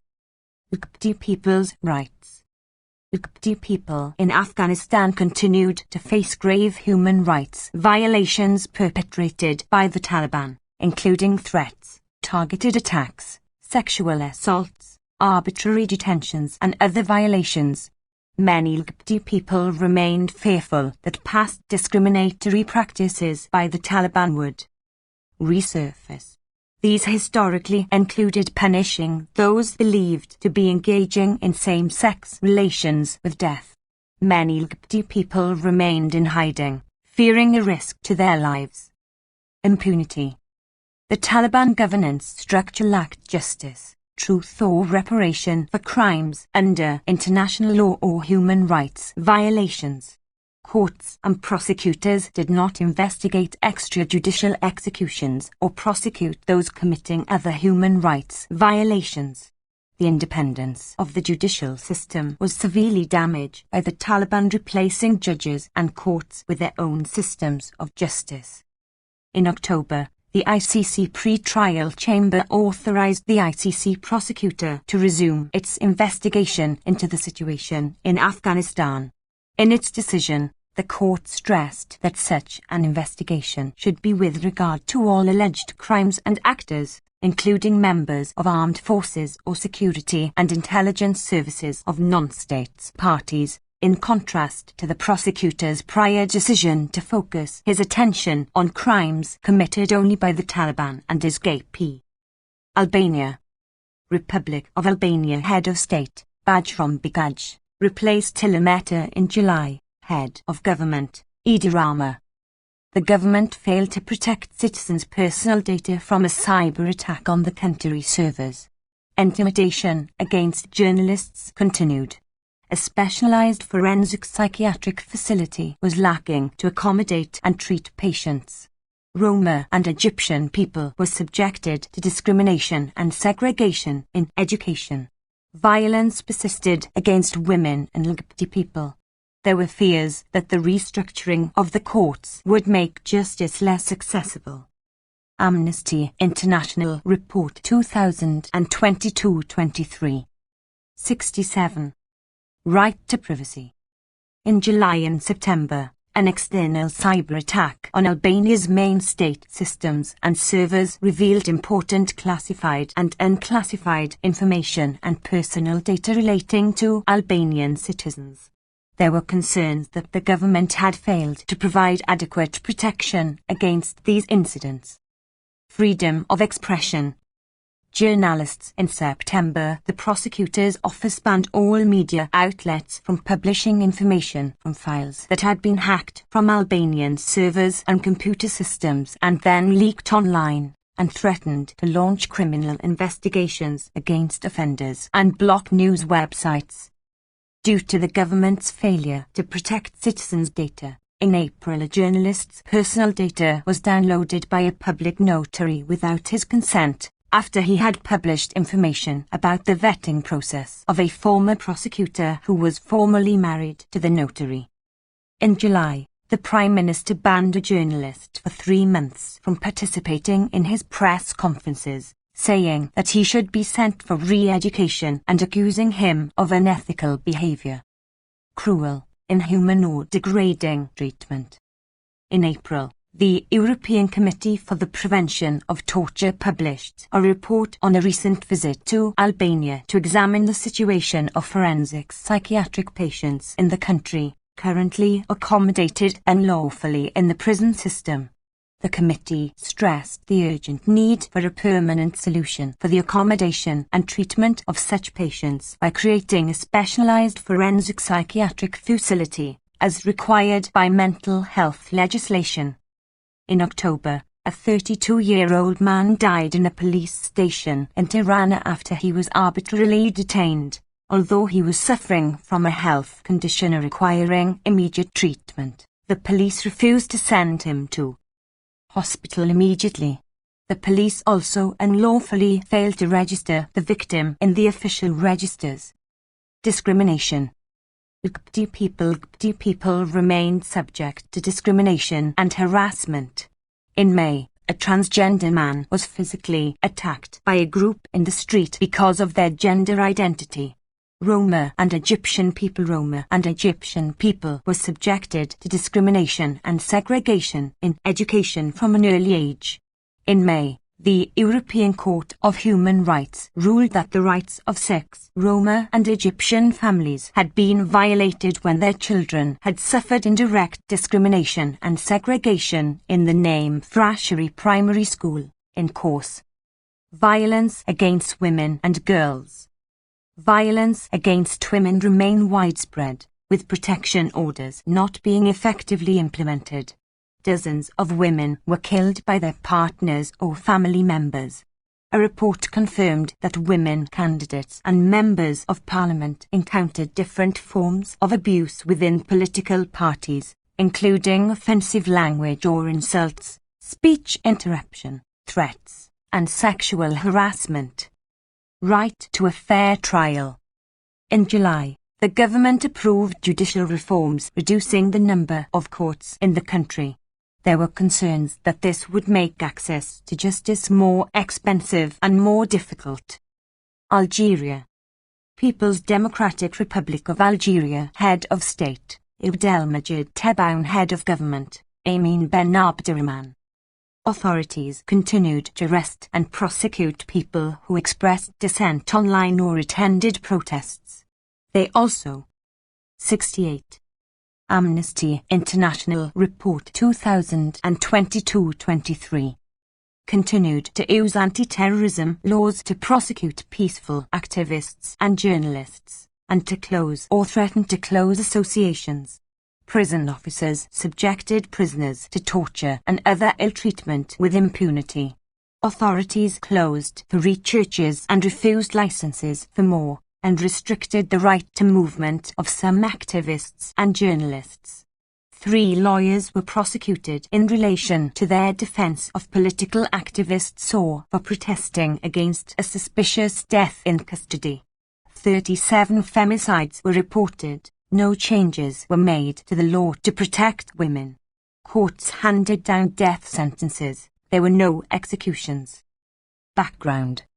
On the 4th of July, the 60th anniversary of Algerian independence, President Tebboune pardoned 1,076 prisoners and issued clemency measures for 70 people indicted but not sentenced for participating in the mass, peaceful protest movement known as Hirak in 2019 to 2022. In July, the Moroccan king called for restoration of diplomatic ties with Algeria. Algeria had cut ties in August 2021 over what it called hostile acts in relation to the long-standing dispute over the Western Sahara. See Morocco, Western Sahara entry. In September, the government postponed the planned visit of the Special Rapporteur on the freedom of peaceful assembly and of association for the 8th time since 2011. Freedom of expression and assembly. The widespread crackdown on freedom of expression and peaceful assembly escalated, with authorities crushing any form of dissent. At the end of the year, at least 280 activists, human rights defenders and protesters remained in prison on charges relating to the peaceful exercise of their rights to freedom of expression and assembly. In March, a court in the capital Algiers sentenced 5 young Hirak activists, including Mohamed Tajuddin and Malik Riai, to 2 years in prison for publishing a video in which a 15-year-old boy said that police had sexually assaulted him. 1 After the release of Mohamed Tajuddin in August, the Sidi-Maimed court in Algiers reordered his provisional detention in October for the 4th time in 3 years, but released him a week later.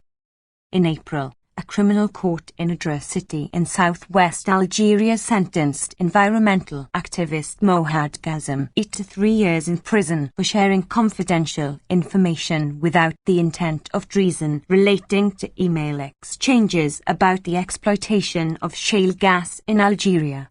He was already serving a prison sentence for glorification of terrorism for a Facebook post in which he attributed the radicalization of a prominent Algerian militant to the authorities' failure to deliver justice and dignity to the people. Freedom of association. Authorities suspended at least 1 political party and threatened to dissolve at least 2 associations. They also used bogus anti-terrorism charges against members of opposition political parties and movements deemed oppositional. A new law on associations was being drafted.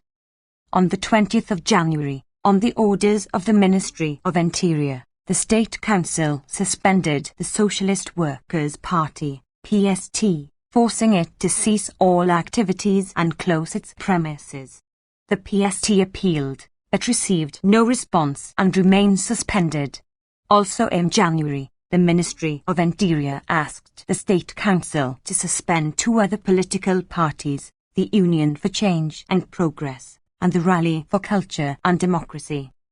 In April, Abdelrahman Zitout, younger brother of a member of Rachad, an opposition movement the authorities label as terrorist, was imprisoned on multiple charges.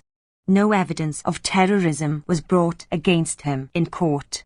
He staged several hunger strikes to protest against his imprisonment. Torture and other ill-treatment.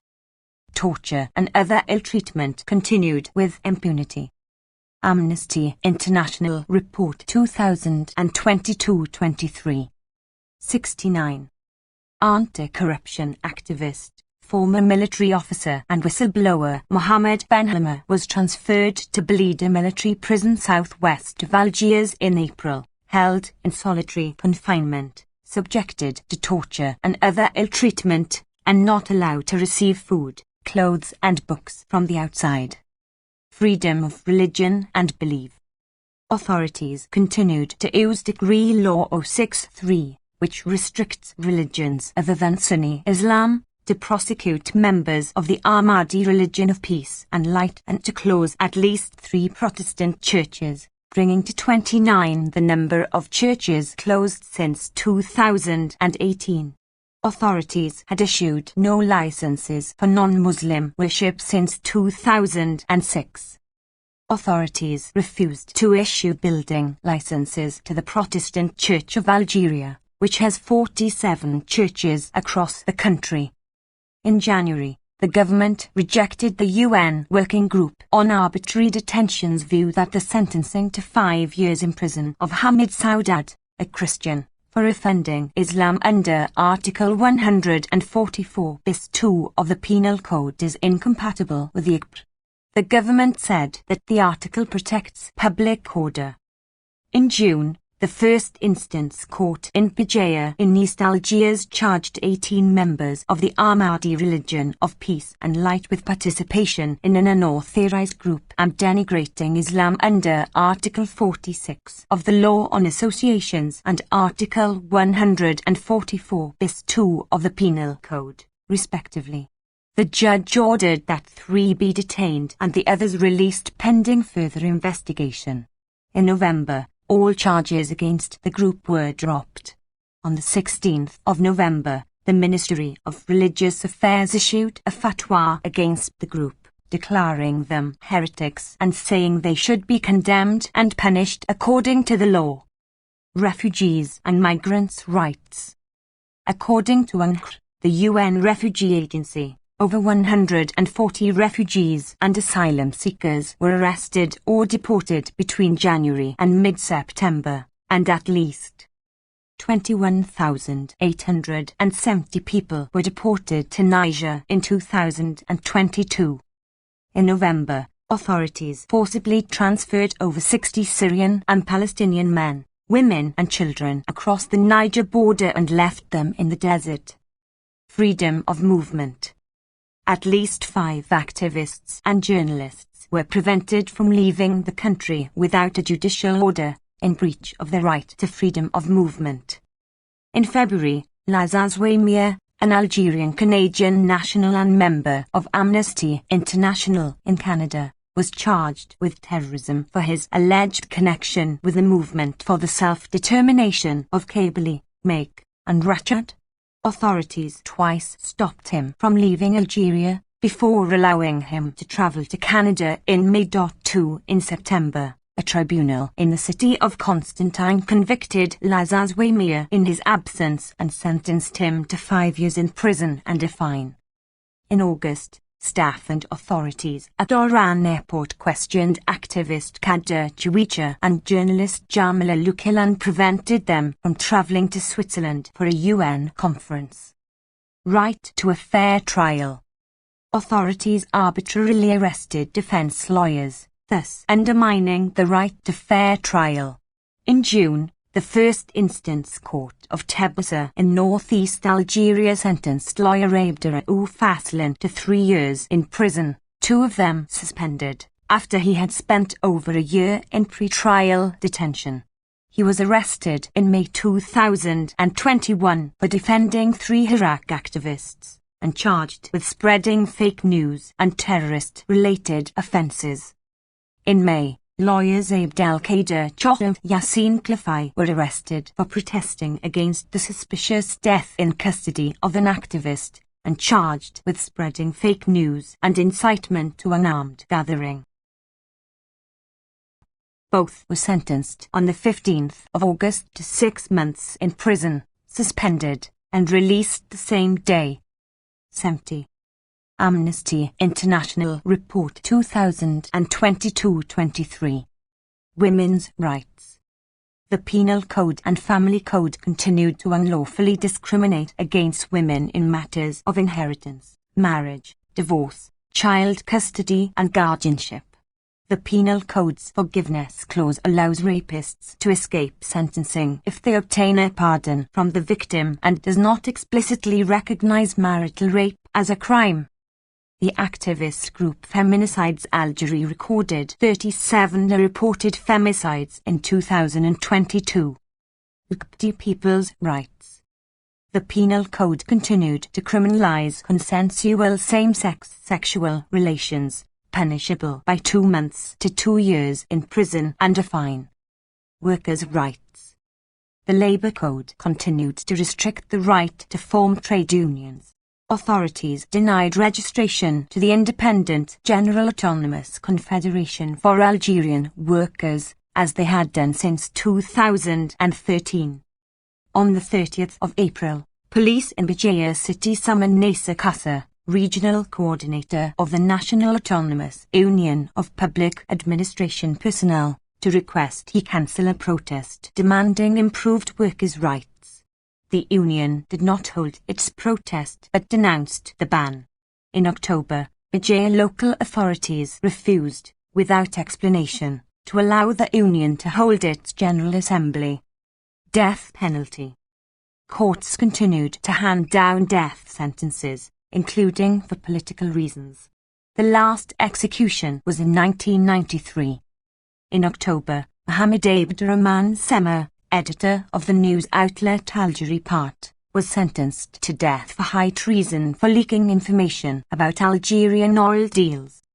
In November, the Criminal Tribunal of First Instance in Dar el Baida in Algiers sentenced scores of people, including one woman, to death for the murder of activist Jamil Bensmail, who was lynched by a crowd in August 2021 in the Kabylie region in northeast Algeria. The judge convicted 5 of the defendants in their absence of several charges, including for their alleged links to make, which the authorities label as terrorist. Failure to tackle climate crisis. Algeria did not update its 2030 emissions target to align with the 1.5 degrees Celsius imperative, and domestic legislation remained insufficient to protect and promote the right to a clean, healthy environment. In August, wildfires destroyed around 10,000 hectares of forest, killing 43 people. 1. Algeria end prosecution of activists who exposed torture of a child in police custody, the 22nd of March. 2. Algeria lift arbitrary travel bans on diaspora activists, the 6th of May. Andorra. Principality of Andorra heads of state, Joan Enrique Vives I Sicilia and Emmanuel Macron head of government, Xavier Espot Zamora. Andorra maintained a total ban on abortion. A woman human rights defender who raised concerns about women's rights, including access to abortion, was awaiting trial accused of defamation. Legislation was passed that discriminated against women and girls choosing to wear headscarves at school. Sexual and reproductive rights. A total ban on abortion remained in place. Consequently, those in need of an abortion had to travel to other countries to seek the healthcare they needed, inflicting additional stress and reinforcing the stigma surrounding abortion. Human rights defenders. In October, a judge issued an indictment against Vanessa Mendoza Cortes, president of the organization Stop Violence, accusing her of crimes against the prestige of their Amnesty International Report 2022-23. 71. Institutions, which carries a potential fine of up to €30,000. The public prosecutor brought criminal charges against her in 2020 following a complaint by the Andorran government after her intervention at the CEDAW committee and statements she made to the press about abortion rights and calling for an improvement to women's rights. In June 2021, the prosecutor dropped 2 of the charges, but kept the charge liable to a fine. The trial was pending at the end of the year. In February, a report by the Parliamentary Assembly of the Council of Europe urged the authorities to guarantee the right to freedom of expression to all those speaking out about sexual and reproductive rights, including access to abortion. Discrimination. In April, Parliament passed legislation banning the wearing of conspicuous religious symbols in educational institutions. The law prevents Muslim women and girls who choose to wear a headscarf from exercising their rights to non-discrimination, equality, education, freedom of religion, expression, bodily autonomy and access to public life. Freedom of expression. Defamation laws that include the criminalization of legitimate criticism of the authorities remained in force, in breach of international human rights law. Angola. Republic of Angola, Head of State and Government, João Lourenço. Angola's human rights record remained appalling. The pre- and post-election periods were mired in human rights violations, including crackdowns on the right to peaceful assembly and protest, and the detention and torture of activists. In the south, extreme weather conditions, symptomatic of climate change, continued to impact the rights to food and water, and the associated humanitarian crisis remained unmitigated. Illegal occupation of the communal grazing land in this region aggravated the dire conditions under which pastoralist communities lived. Background.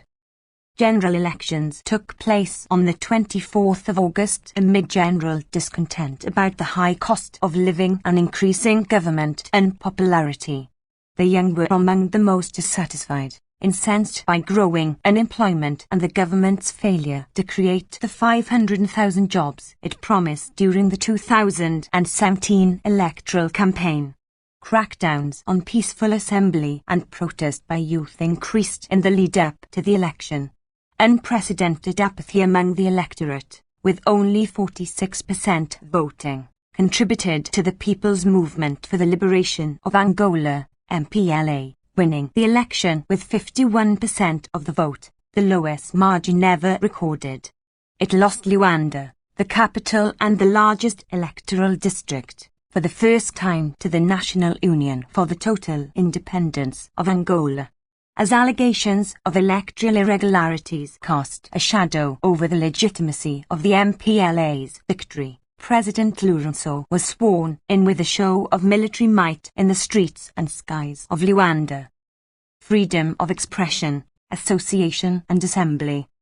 While there were no human rights violations reported at polling stations on election day, numerous crackdowns by security forces on the right to peaceful assembly, protest and freedom of expression in the pre- and post-electoral period were recorded.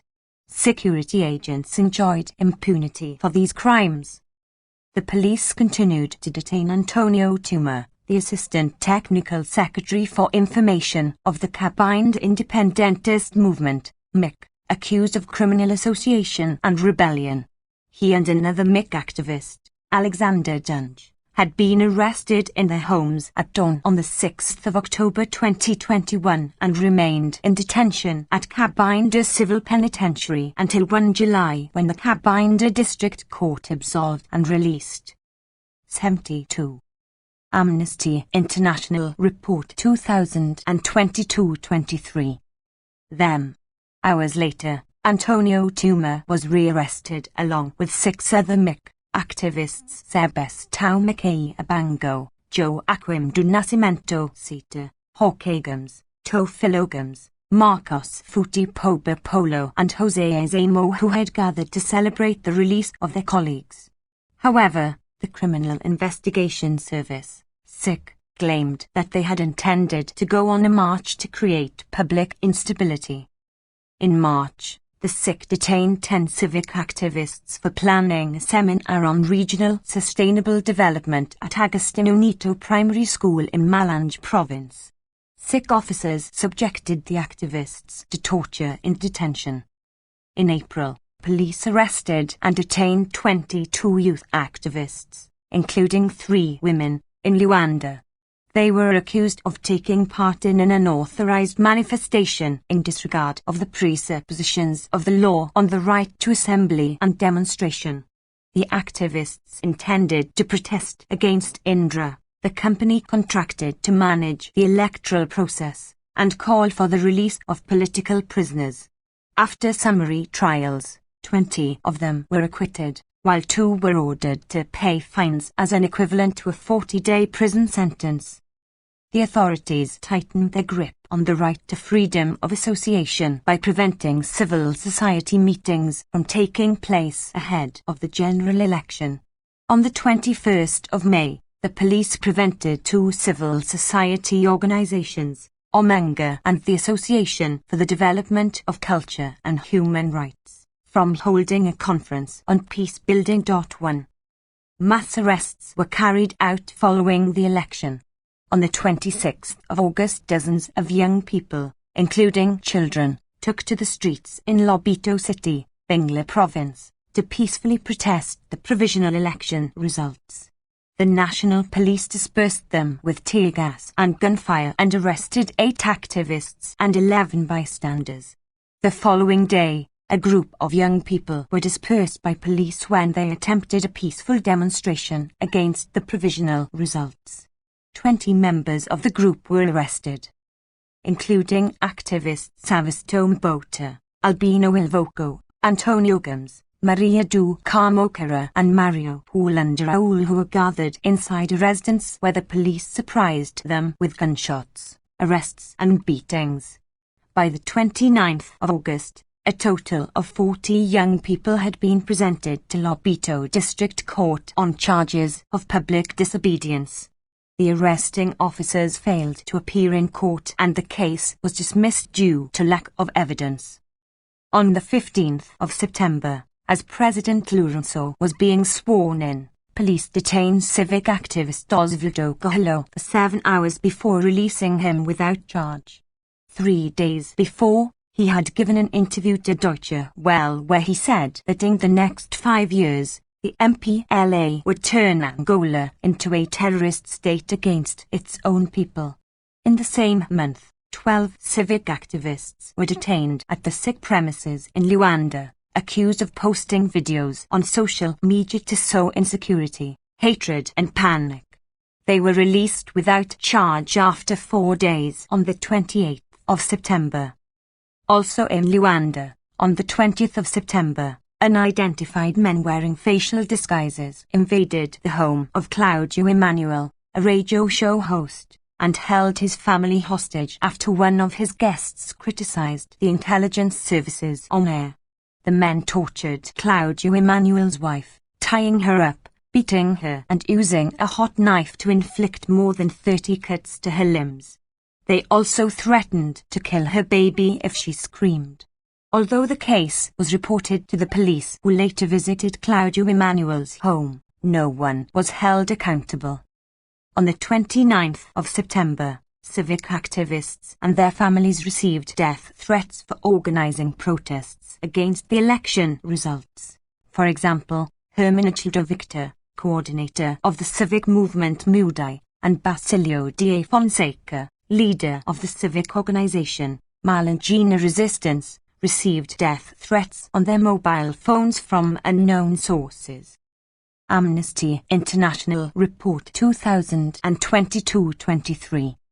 73. Right to food and water. Extreme weather conditions symptomatic of climate change continued to affect lives in the south, including in the provinces of Cunene, Quando, Cubango and Namibe, where drought reached unprecedented levels in recent years, causing food and water shortages and malnutrition resulting in the death of people and cattle. 2. The Integrated Phase Classification, IPC, which describes the severity of food shortages, said food insecurity in the Cunene and Namibe provinces was among the worst in the world, affecting about 1.58 million people, of whom 43% were classified by the IPC as being in Crisis Phase 3 and 15% in Emergency Phase 4. Around 400,000 children were projected to be acutely malnourished in 2022, according to UNICEF and ICA. Some adults and children resorted to eating grass to survive. There was a massive loss of livestock caused by fodder shortages as a consequence of the drought, which aggravated food insecurity levels among pastoralists.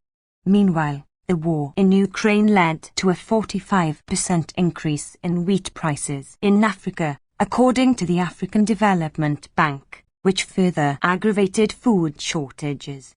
Refugees and migrants, the drought, widespread cattle losses and crop failure continued to drive people to neighbouring Namibia as the only viable option in the desperate search for food and water. Thousands of people trekked to Namibia on foot, without food and water, some of them sick and malnourished. Many of them died on the journey. In Namibia, they sheltered under cardboard and plastic bags or slept outside on the ground, without cover. Whereas there was little government relief for those who remained in Angola, the Namibian government and the Red Cross made visible efforts to provide relief for the refugees. Hunger forced many of those who had been repatriated to Angola to return to Namibia. Forced evictions. The expropriation of the communal grazing land for commercial ranching in southern Angola continued, despite calls by local and international human rights organizations to end the practice. The land transfers from pastoralist communities to commercial ranchers exacerbated food and water shortages by limiting the communities' access to arable land and preventing them from transferring their livestock to alternative grazing land in accordance with the seasons. Land transfers were often made without the free, prior and informed consent of the pastoralists, who include indigenous and tribal peoples. The authorities and the ranchers violated pastoralists' procedural and political rights, including their rights to just compensation, community consultations, environmental impact assessment and resettlement. For instance, on the 12th of October, the police attempted to evict the Mukubai community from their land in Ndamba on the outskirts of Mosambique, Namai province, to facilitate land transfer to a commercial rancher. The police burned 16 houses and personal belongings, including blankets, clothes and water containers. A 5-year-old boy disappeared following the raid, and the residents feared he may have been burned alive in one of the houses. 3. 1. Angola. Authorities repress civil society organizations ahead of election, the 24th of May. 2. Angola. Make the vote meaningful for human rights observance. Human Rights Manifesto for Angola ahead of the 2022 general election, the 16th of August. 3. Angola. Authorities must account for missing 5-year-old following violent raid in Ndamba, the 20th of October. Argentina. Republic of Argentina. Head of State and Government, Alberto Fernandez. Impunity for gender-based violence persisted, with many femicides and attacks against LGBT people going unpunished. Abortion remained difficult to access in 74. Amnesty International Report 2022-23. Many parts of the country, despite its recent decriminalization, investigations into several key cases of disappearances and deaths in police custody did not progress.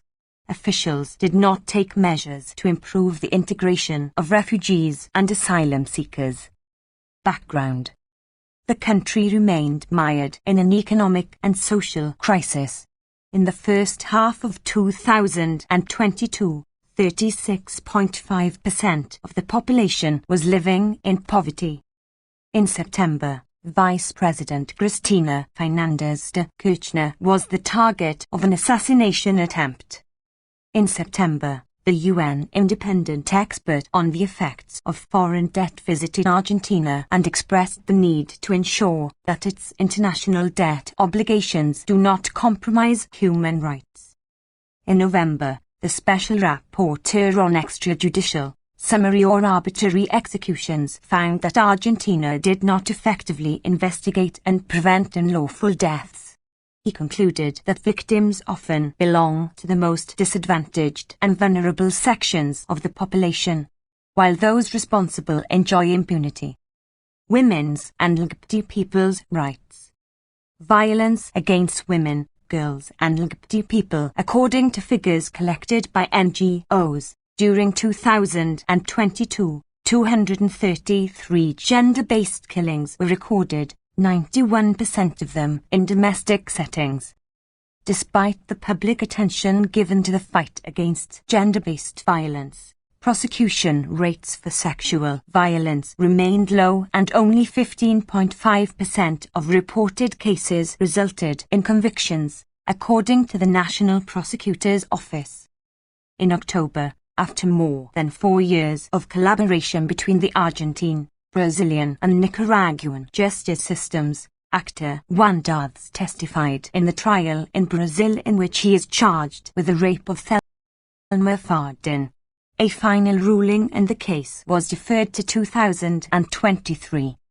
Women and LGBT journalists faced increased violence and attacks.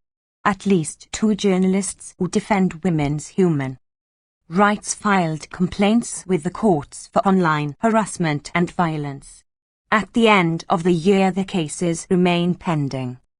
The fate and whereabouts of Tehuel Delator, a 21-year-old transgender man missing since March 2021, remained unknown. No independent, effective, impartial, transfeminist investigation into the case was carried out. Sexual and reproductive rights. Significant obstacles persisted in accessing abortion services despite the approval of a law in 2020 decriminalizing and legalizing abortion within the first 14 weeks of pregnancy. Authorities did not carry out any campaigns to disseminate information about the law. Miranda Ruiz, a doctor from Tartagal, Salta province, was finally acquitted after having been criminalized for assisting in illegal abortion. Anna, a 30-year-old woman who had had a miscarriage, was finally released after having been accused of aggravated homicide and spending 8 months in prison in Coyans province. According to the latest available official data released in 2022, at least 3 children aged under 15 gave birth daily in 2020. Despite a decrease in the number of pregnancies among children and adolescents aged between 10 and 19 between 2016 and 2020, more than 50,000 people in this age group gave birth during 2020. Comprehensive sex education. By the end of the year, litigation remained pending against a resolution passed by Chaco Province's Ministry of Education in May allowing a teacher training conference to contain content dismissing abortion rights and children's rights, and pathologizing sexual diversity. Excessive use of force. At the end of the year, a ruling against the 13 police officers accused in the case of Valentino Blascaris, a 17-year-old boy from Córdoba province who was shot and killed by police in August 2021, remain pending. Amnesty International Report 2022-23. 75. On the 5th of June, Diana Soledad Abregu was found dead in a police cell in the town of La Prida, Buenos Aires province. Although initial examinations suggested that she took her own life, a second autopsy dismissed the hypothesis of suicide. The 5 police officials charged with aggravated homicide remained at liberty. A bill on a comprehensive approach to institutional violence by police officials in the security and penitentiary services remained pending before the lower house at the end of the year. Freedom of assembly. The Jujuy provincial government introduced a bill to amend the provincial constitution and limit social protest, prohibiting roadblocks and the usurpation of public space. The discussion of the reform was deferred to 2023. Impunity. Trials before ordinary civilian courts continued for crimes against humanity committed under the 1976 to 1983 military regime. Between 2006 and December 2022, 286 rulings were handed down, bringing the total number of convictions to 1,088 and acquittals to 166. The investigation into the disappearance and death of Fernando Astudillo Castro in 2020 made no significant progress. He was last seen at a police checkpoint in Buenos Aires province. By the end of the year, the investigation into the disappearance and death of Santiago Maldonado had made no progress. His body was found in 2017 in a river on Mapuche territory in Chubut province, 78 days after a violent raid by the Argentine National Gendarmerie. Concerns remained over the lack of institutional public policies on effective searches for missing persons, and investigations into alleged enforced disappearances were not carried out. Indigenous peoples' rights. Indigenous peoples continued to face serious difficulties in accessing collective land rights. The National Institute for Indigenous Affairs only completed 43% of the survey of indigenous territories mandated by the Emergency Law 26.160. Evictions of indigenous people from their territories continued despite a prohibition mandated by the same law. Formosa province authorities denied the pre-colonial existence of the Navajo people and thus refused to issue birth certificates and identity cards to its people, especially the elderly. According to civil society organizations, about 30% of them remained without identity documents, violating their right to identity and putting them at risk of statelessness. Refugees and migrants' rights. In May, national authorities established a community sponsorship program for people fleeing social unrest and natural disasters in Central America, the Caribbean and Mexico. However, people in need of international protection for other reasons and from other countries were not included. Authorities suspended the relocation of new people in need of international protection under the Community Sponsorship Program for Syrians, the Syria Program. Government authorities failed to pass regulations pursuant to the refugee law to allow asylum seekers and refugees greater access to basic rights such as education, work and health care. Failure to tackle climate crisis and environmental degradation. Congress failed to enact the Wetlands Law Bill, which had been pending approval for more than a decade, despite intense heatwaves, droughts and fires in large areas of the country, which threatened both land and livelihoods. 76. Amnesty International Report 2022-23. Armenia. Republic of Armenia Head of State, Vahan Kachaturian, replaced Alan Simonian in March, who replaced Aman Sarkisian in February, head of government, Nikol Pashinyan. No progress was reported in investigating war crimes and other crimes under international law during the 2020 Armenia-Azerbaijan armed conflict and its immediate aftermath. Law enforcement officers used excessive force during anti-government protests. Freedom of expression was restricted as hundreds faced criminal prosecution for allegedly insulting officials. Amendments to the mining code made it easier to bypass public opposition and environmental concerns. Laws to combat discrimination on the grounds of sexual orientation and gender identity remained inadequate. Background.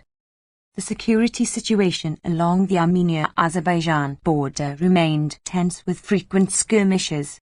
Azerbaijani shelling inside Armenia proper, with strikes in the Syunik, Yegukunik and Vyazov provinces, resulted in over 200 deaths including 2 civilians.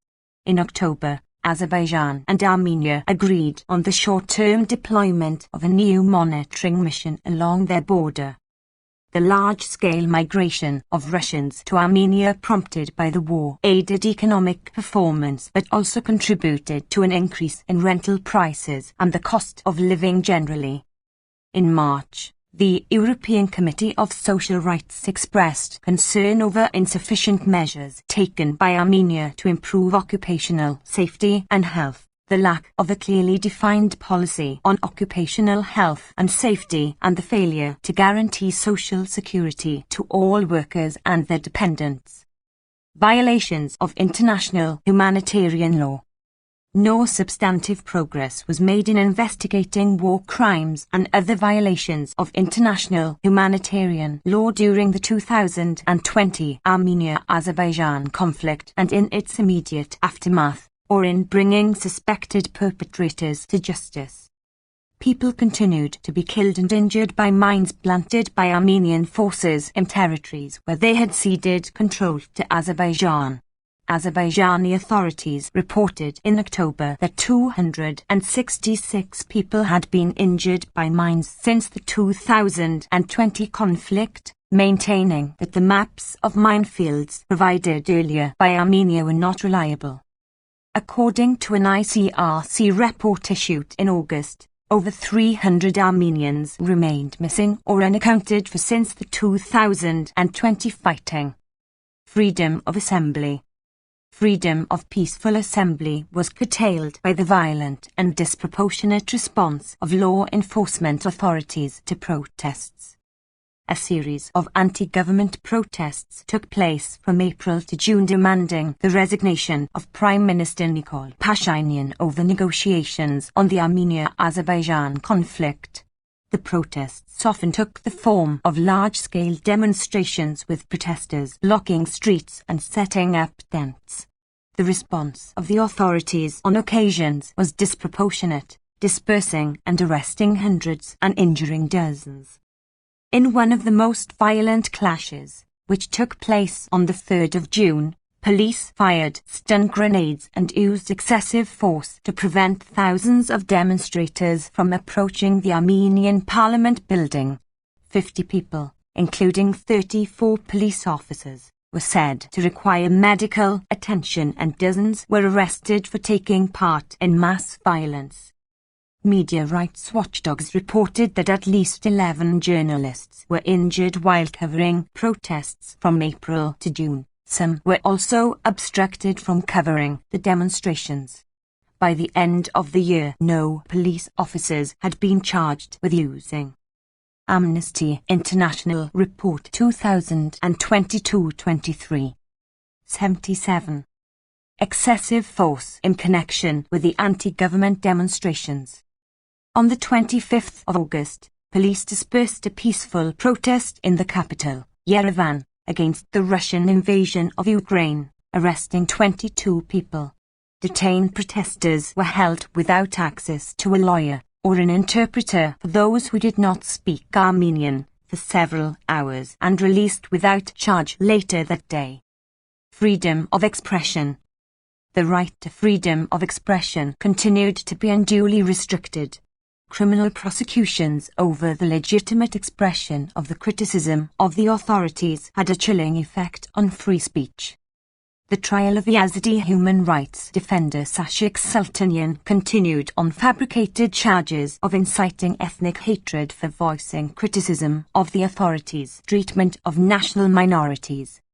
Following the passing in 2021 of legislative amendments criminalizing insulting public figures, more than 200 criminal cases were initiated on charges of grave insults against officials.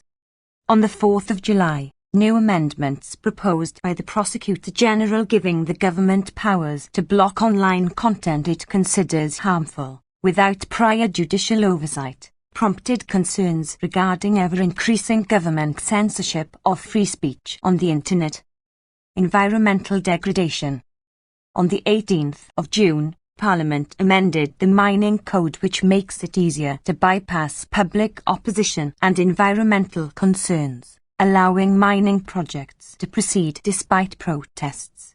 Local environmental activists raised concerns that the new law served the government's intention to restart the Amelsa gold mine project in southern Armenia, halted due to environmental and other concerns and civil society protests. Ukpti people's rights. Ukpti people continue to face discrimination on grounds of sexual orientation and gender identity as laws to combat discrimination remained inadequate. The authorities failed to address the recommendations made in 2021 by the Council of Europe's Committee on Equality and Non-Discrimination, which included adopting effective legislation and policies to strengthen action against discrimination based on sexual orientation, gender identity, gender expression and sexual characteristics. On the 17th of May, the European Court of Human Rights found that the authorities had failed to protect an LGBT bar owner from homophobic violence, including arson and physical and verbal attacks in 2012, and to carry out an effective investigation. Australia Head of State, Charles III, replaced Elizabeth II in September, represented by David Hurley. Head of Government, Anthony Albanese, replaced Scott Morrison in May. New laws restricted the right to peaceful protest in several states and territories. Discrimination against First Nations peoples continued. The rights of child detainees were violated. Australia accepted an offer by New Zealand to resettle refugees, but indefinite detention of asylum seekers continued. New carbon reduction targets were enshrined in legislation, but fell short of required levels. Freedom of assembly. New South Wales, Tasmania and Victoria adopted new laws carrying large fines and prison sentences for participating in unauthorised protests. In August, police in New South Wales arrested 34 peaceful protesters and a legal observer at a demonstration in Sydney against government inaction on climate change. 21 people were charged under the Roads and Crimes Legislation Amendment Act 2022 and faced a 2-year. 78. Amnesty International Report 2022-23. Prison sentence or a fine of up to 22,000 Australian dollars, approximately $14,170 if convicted. Indigenous peoples' rights.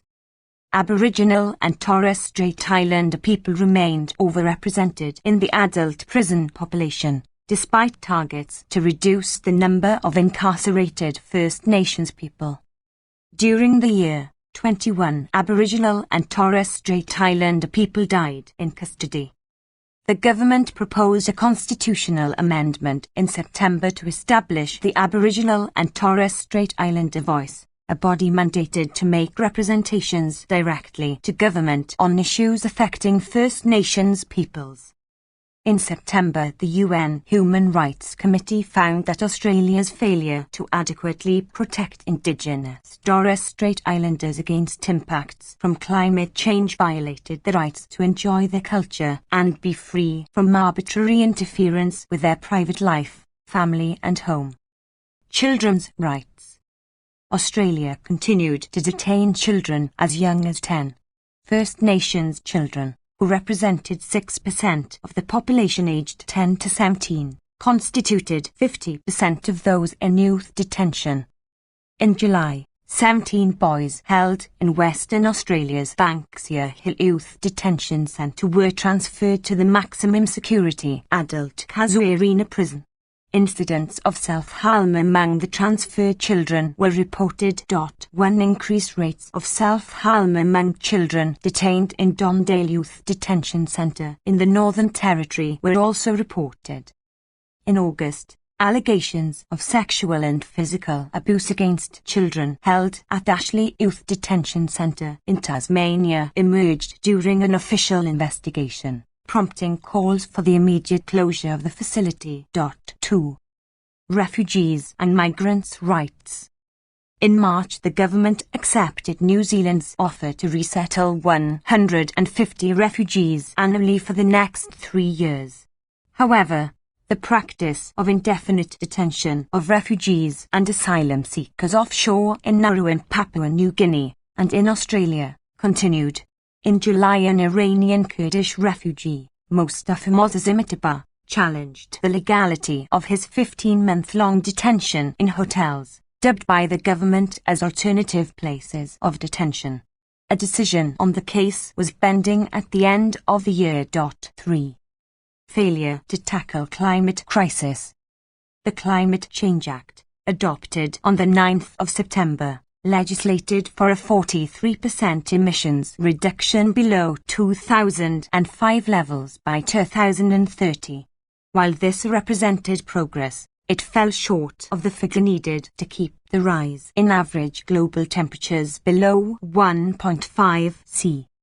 The government committed to increase financial support for countries in the region to mitigate the effects of climate change to $2 billion Australian dollars, approximately $1.3 billion US dollars, for the period 2020 to 2025, but did not rejoin a global climate fund it had left in 2018.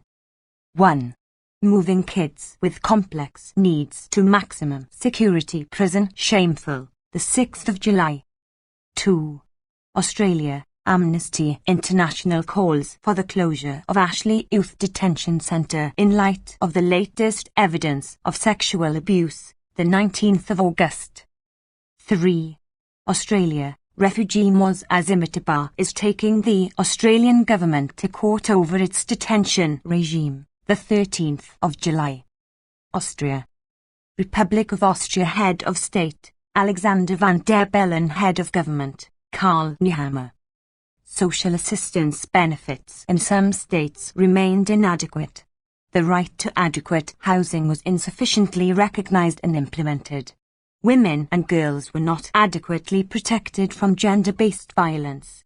Journalists were prevented from. Amnesty International Report 2022-23. 79. Observing protests. Media freedom came under increased pressure. Regulations for unaccompanied children seeking international protection did not adequately protect them. Racial profiling persisted.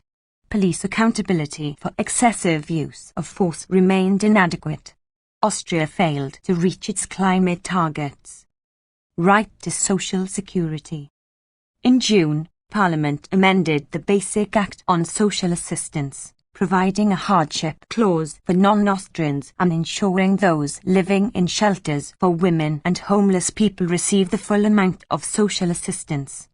By the end of the year, 4 federal states had partially implemented the amendments, but the law continued to deprive people of adequate access to social benefits. Right to adequate housing. Although the government introduced some measures to prevent COVID-19 related evictions and support people at risk of homelessness, the authorities failed to develop and implement a national housing strategy or ensure federal provision of homeless assistance services. Further, a lack of information, higher levels of bureaucracy, language barriers and statutory requirements intentionally excluding Austrian as well as non-Austrian citizens who did not fulfill the eligibility criteria left many people without access to relevant services and assistance. 1. Concern that there were insufficient places in women's shelters. In September, women's rights organizations criticized persistent barriers to accessing affordable and safe abortion services. Freedom of expression. Media freedom continued to be under pressure. At several protests in the capital, Vienna, police prevented journalists from observing and reporting protests or failed to adequately protect them from attacks by protesters. When evicting people from a protest camp in April, police set up a separate press zone for journalists at such a distance from the camp that it was impossible to observe events adequately.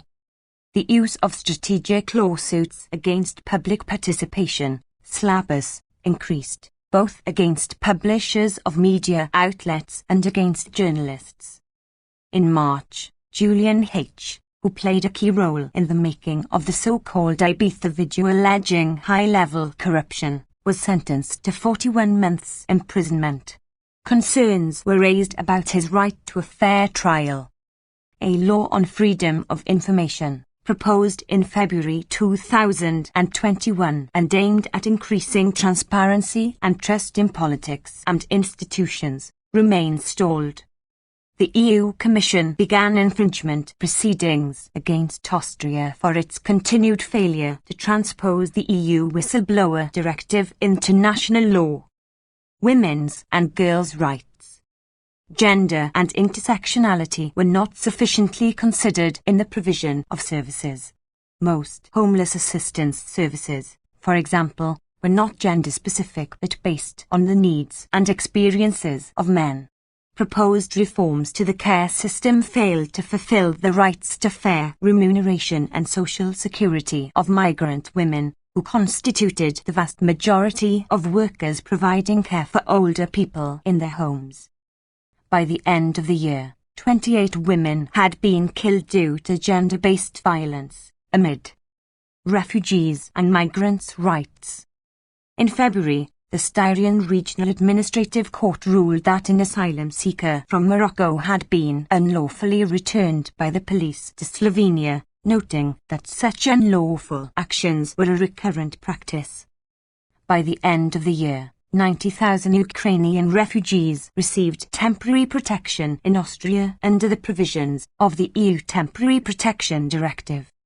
In September, the Ministry of Internal Affairs revealed that within a period of 7 months 5,140 unaccompanied children seeking 80. Amnesty International Report 2022-23. Asylum had disappeared. Many NGOs and politicians demanded the immediate assignment of a legal guardian to all unaccompanied minors on their arrival, rather than only when admitted to the asylum procedure, which could take several months. Discrimination. Law enforcement continued to use facial recognition technology without a clear legal basis, despite its potentially discriminatory impact on gender and ethnic and racial minorities, as well as on rights to privacy, freedom of expression and peaceful assembly. Racial profiling by police persisted and there was still no effective accountability mechanism. Excessive use of force. Failures to investigate allegations of excessive use of force by the police, such as at the 2021 May Day demonstration, persisted. An independent investigatory body, announced by the government in 2020, had not been established by the end of the year. Police were still not required to wear identification badges, further impeding accountability. Failure to prevent climate change. Austria failed to reach its climate targets, including the sustainable reduction of the carbon emissions, and there was no active climate action law in place. 1. Austria. If housing was a human right, I wouldn't live like this. Barriers to accessing homeless assistance services in Austria, the 7th of April. 2. Amnesty criticizes climate of impunity for police violence in Austria, the 26th of January, German only. Azerbaijan. Republic of Azerbaijan. Head of State, Ilham Aliyev. Head of Government, Ali Asadov. Violations of international humanitarian law continue to be reported and there was no notable progress investigating alleged war crimes committed during the 2020 Nagorno-Karabakh conflict. Freedom of expression, assembly and association remains severely restricted as authorities carried out arbitrary arrests and politically motivated prosecutions of civil society activists, crushed peaceful protests and hindered the work of independent organizations and media outlets. Women and girls continued to face discrimination. Background. Azerbaijan's role in the supply and transit of energy supplies grew. It pursues an increasingly assertive economic and military policy, particularly after Russia's influence in the region fell following its full-scale invasion of Ukraine and the subsequent Western sanctions. Security along the Armenia-Azerbaijan border remained fragile. During a flare-up between 12–14 September, Azerbaijani shelling inside Armenia proper, in the Syunik, Jegakunik and Vyazts, all provinces, killed at least 2 civilians. In October, Azerbaijan and Armenia agreed on the short-term deployment of a new monitoring mission along their border. The Likin Corridor, the only road connecting Nagorno-Karabakh with Armenia, was blocked since 12 December and remained closed at the end of the year. Dozens of Azerbaijani protesters had blocked the road, demanding an end to alleged unlawful mining in the area and that Azerbaijan retake control of the corridor. Russian peacekeeping forces subsequently barricaded the road to prevent an escalation of tensions. Access to essential goods and services for ethnic Armenian residents of Nagorno-Karabakh was disrupted and hundreds of people were stranded. Violations of international humanitarian law. On the 2nd of October, the Prosecutor General's office opened an investigation into a video which had first appeared online shortly beforehand showing a group of men in Azerbaijani. Amnesty International Report 2022-23. 81. Military uniforms rounding up and shooting at least 6 Armenian soldiers. The investigation was continuing at the end of the year, with no progress reported in identifying those responsible.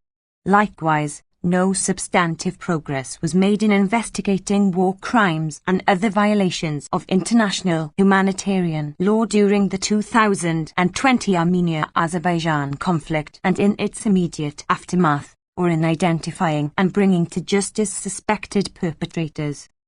According to an ICRC report issued in August, over 300 Armenians missing on Azerbaijan's territory remained unaccounted for.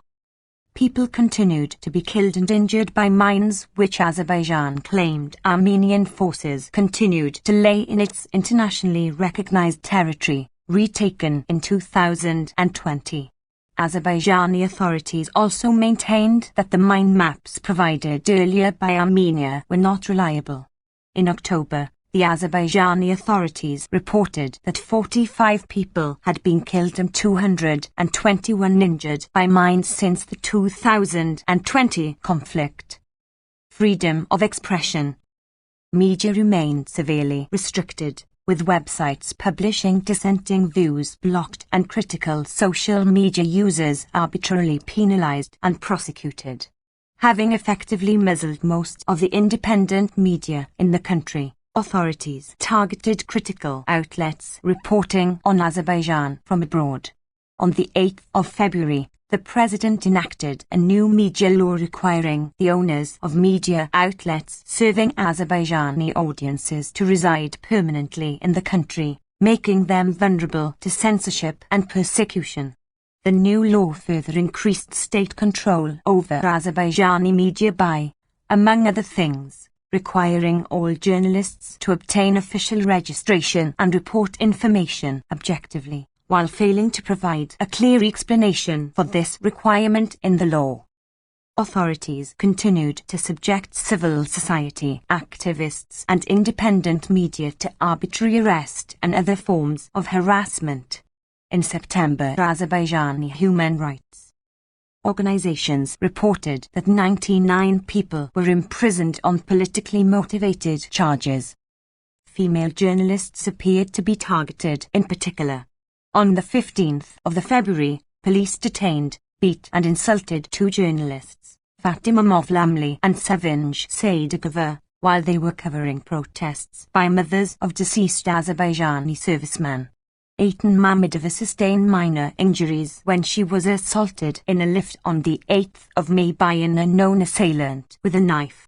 His threats made it clear that the attack was connected to her work as a journalist. On the 23rd of April, former prisoner of conscience and prominent activist Bakhtiar Hadaev reported that he had been kidnapped and beaten by masked men who warned him against criticizing the interior minister. On the 9th of December, following a private dispute, a Baku court ordered his pre-trial detention for 50 days over politically motivated charges of hooliganism and contempt of court.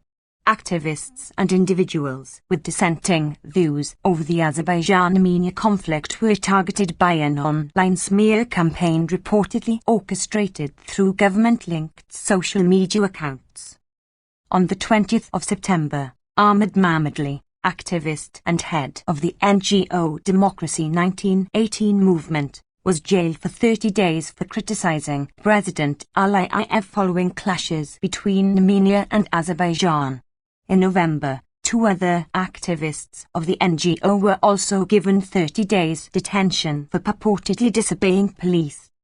On the 11th of September, Avat Zainli, chief editor of the independent news outlet Xural, and lawyer Elchin Sadigov, known for representing opposition figures, were arrested on politically motivated charges of accepting and facilitating bribery, respectively. On the 20th of September, Elchin Sadigov was transferred by the court to house arrest, while Avat Zainli remained in pre-trial detention at the end of the year. At least 6 activists critical of the government were arrested on what appeared to be fabricated drug-related charges, in separate cases, after their asylum. 82. Amnesty International Report 2022-23. Applications were rejected by Germany and they were deported to Azerbaijan.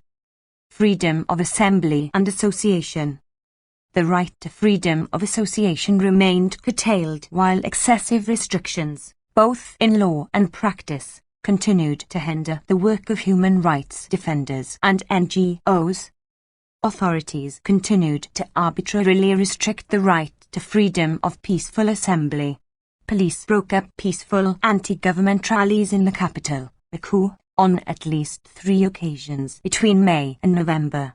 Peaceful protesters were rounded up, beaten and arbitrarily detained. Most were released shortly afterwards without formal charges being brought. Women's and girls' rights. On the 4th of July, the CEDAW committee expressed concern about internally displaced women and girls who faced limited access to education, employment, healthcare and housing. It recommended that Azerbaijan abolish restrictions in the country's labor code, which prohibits women from working in 204 professions. Bahrain. Kingdom of Bahrain. Head of State, Hamad bin Isa Al Khalifa. Head of Government, Salman bin Hamad Al Khalifa. Prisoners were tortured and subjected to cruel and inhuman treatment, including medical neglect, delays in medical treatment as reprisal and denial of contact with family members. Authorities continued to restrict freedoms of expression and assembly and to hold prisoners for exercising these rights. The government did not adequately protect migrant workers from exploitation or take adequate steps to address the climate crisis. The government tightened access to healthcare for stateless children. Torture and other ILL treatment. At least 6 prisoners were tortured and otherwise ill-treated during the year. In February, Ahmed Jafar Mohammed told the Office of Public Prosecution's Special Investigation Unit, SU, the agency that investigates government abuses, that jaw prison guards had beaten him when he was forcibly deported from Serbia to Bahrain on the 24th of January. The SU told the UN that it was investigating the allegation, but did not report any results. In March, authorities moved Ahmed Jabbar Ahmed to an external hospital only after 11 months of illness had left him unable to walk or dress himself. The hospital diagnosed tuberculosis that had spread to his spinal column, requiring that he be put in a halo brace. Denial of medical care can be considered cruel, inhuman or degrading treatment or punishment.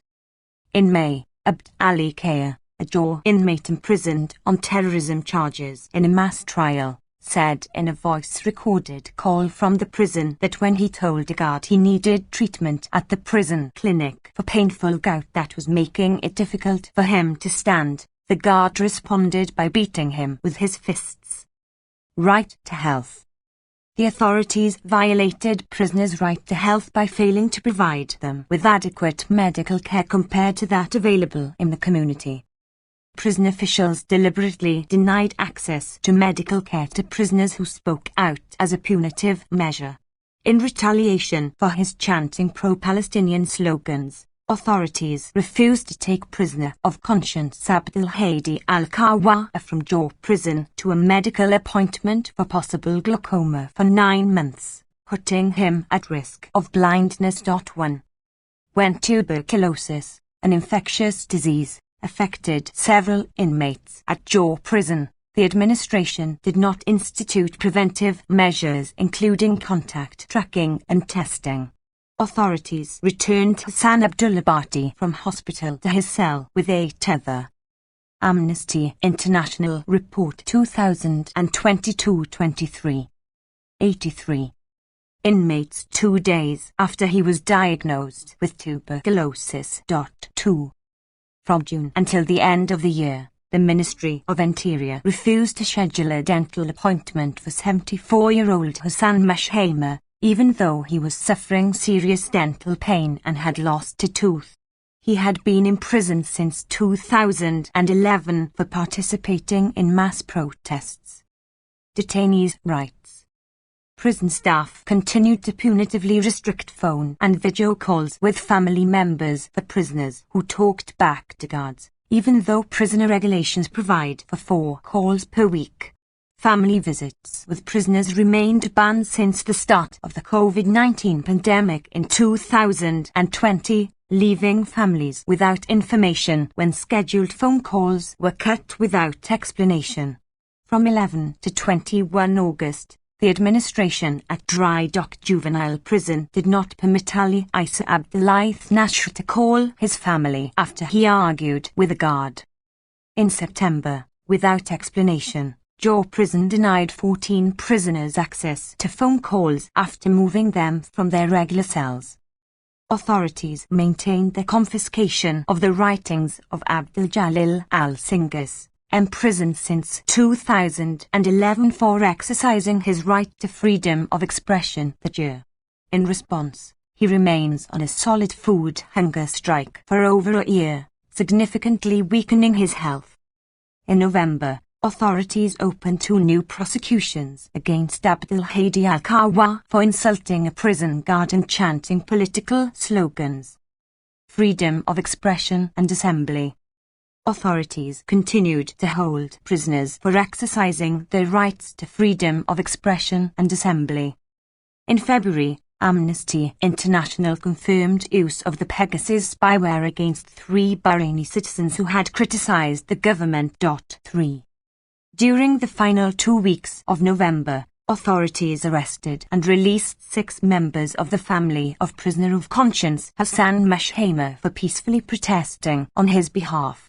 1 was held for interrogation for 2 days. 10 leaders imprisoned since 2011 for exercising their rights to freedom of expression and assembly during mass protests that year continued to be held, as did prisoner of conscience Sheikh Ali Salman, an opposition leader serving a life sentence. Migrants' rights. The government continued to leave migrant workers unprotected from exploitation through the kafala sponsorship system. The Ministry of Labour and Social Development failed to take the steps necessary to process the unpaid wages of at least 18 employees of dissolved construction company GP Zachariades.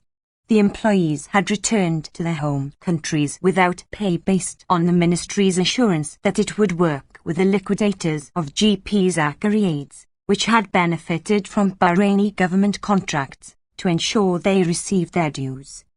In August, the UN Committee on Economic, Social and Cultural Rights noted that migrant workers continued to face employment discrimination and limited access to adequate housing, education and health care. Bahrain does not have a legislated minimum wage in the private sector, where most migrants work, unlike the public sector. Women's and girls' rights. The government tightened access to public health care for families whose children are stateless due to Bahrain's gender discriminatory nationality law. Under the nationality law, Bahraini women do not pass their nationality to their children. In April, government health clinics began requiring families of these stateless children to apply each time they sought free public health treatment. 84. Amnesty International Report 2022-23. In August, the UN Committee on Economic, Social and Cultural Rights expressed concern about Bahraini laws that criminalize abortion in all cases, including when pregnancy is a result of rape, and discriminate against women in inheritance and the right to pass on their nationality. Failure to tackle climate crisis. Bahrain did not update its NDC to carbon reduction in 2022. The annual regional report by the UN-sponsored Sustainable Development Solutions Network found that Bahrain's action to reduce climate change, in line with UN Sustainable Development Goal 13, was stagnant. Bahrain has the third highest rate of carbon dioxide emissions per capita in the world, according to World Bank data. 1. Bahrain, human rights defender at risk of blindness due to denial of medical care, the 1st of April. 2. Bahrain, prison officials' inadequate response to tuberculosis cases in Jaw prison puts prisoners' health at serious risk, the 9th of June. 3. Bahrain, devices of 3 activists hacked with Pegasus spyware, the 18th of February. Bangladesh. People's Republic of Bangladesh Head of State, Mohammed Abdul Hamid Head of Government, Sheikh Hasina. Severe crackdowns on freedom of expression and peaceful assembly continued to be reported, including police use of excessive or unnecessary force to suppress protests. Rights of workers and ethnic and religious minorities were under threat. Ensuring the human rights of Rohingya refugees inside the world's largest refugee camp continued to pose a major challenge for Bangladesh. Background. In August, Michelle Bachelet conducted the first official visit to Bangladesh by a UN High Commissioner for Human Rights. She subsequently raised several human rights concerns, including the narrowing civic space, increased surveillance, intimidation and reprisals often leading to self-censorship. Freedom of expression. Free expression remained restricted. Reports estimated that in the first 9 months of the year at least 179 journalists were harassed or faced reprisals. Most commonly this entailed being assaulted in the course of their work or cases being filed against them in relation to published stories. The draconian Digital Security Act, DSA, was used repeatedly to stifle dissent and criticism of the government. According to a report by human rights group ANO Salaj Kendra, ASK, 2,249 cases were filed under the DSA over the course of the year before the cyber tribunals in Dhaka, Rajshahi and Chittagong divisions alone. Article 19 documented media reports of 114 DSA cases between January and November and found that the vast majority, 78 cases, were filed in connection with posts on the social media. It also found that 46 out of the 114 cases were filed by individuals associated with the ruling party. A former Awami League MP and her daughter filed separate cases against Fazl Alai, editor of a local newspaper in the Chittagong Hill Tracts, CHT, under provisions in the DSA relating to defamation and publishing offensive, false or threatening information, leading to his arrest in June. Fazl Alai had published an article that detailed alleged irregularities and misuse relating to a government property leased by the MP and her daughter. In August, the vice president of the Awami League's Rangpur district unit filed a case under the DSA against online news website Netra News. The case related to an expose published by Netra News, which used satellite imagery to verify the existence of secret prisons operated by the Directorate General of Forces Intelligence, DGFI, the state's principal military intelligence agency, to detain victims of enforced disappearances for spreading propaganda. The case was Amnesty International Report 2022-23. 85. Also filed against a survivor of the secret prison system who had shared their testimony with Netra News. The authorities also tried to limit the right to freedom of expression of NGOs. The NGO Affairs Bureau, a body under the Prime Minister's office, rejected the registration renewal application of human rights organisation Odhikar over allegations that they had published misleading information about extrajudicial killings, enforced disappearances and murders. The Bureau argued that this information tarnished the image of Bangladesh globally. Individuals also faced threats to their rights to freedom of expression.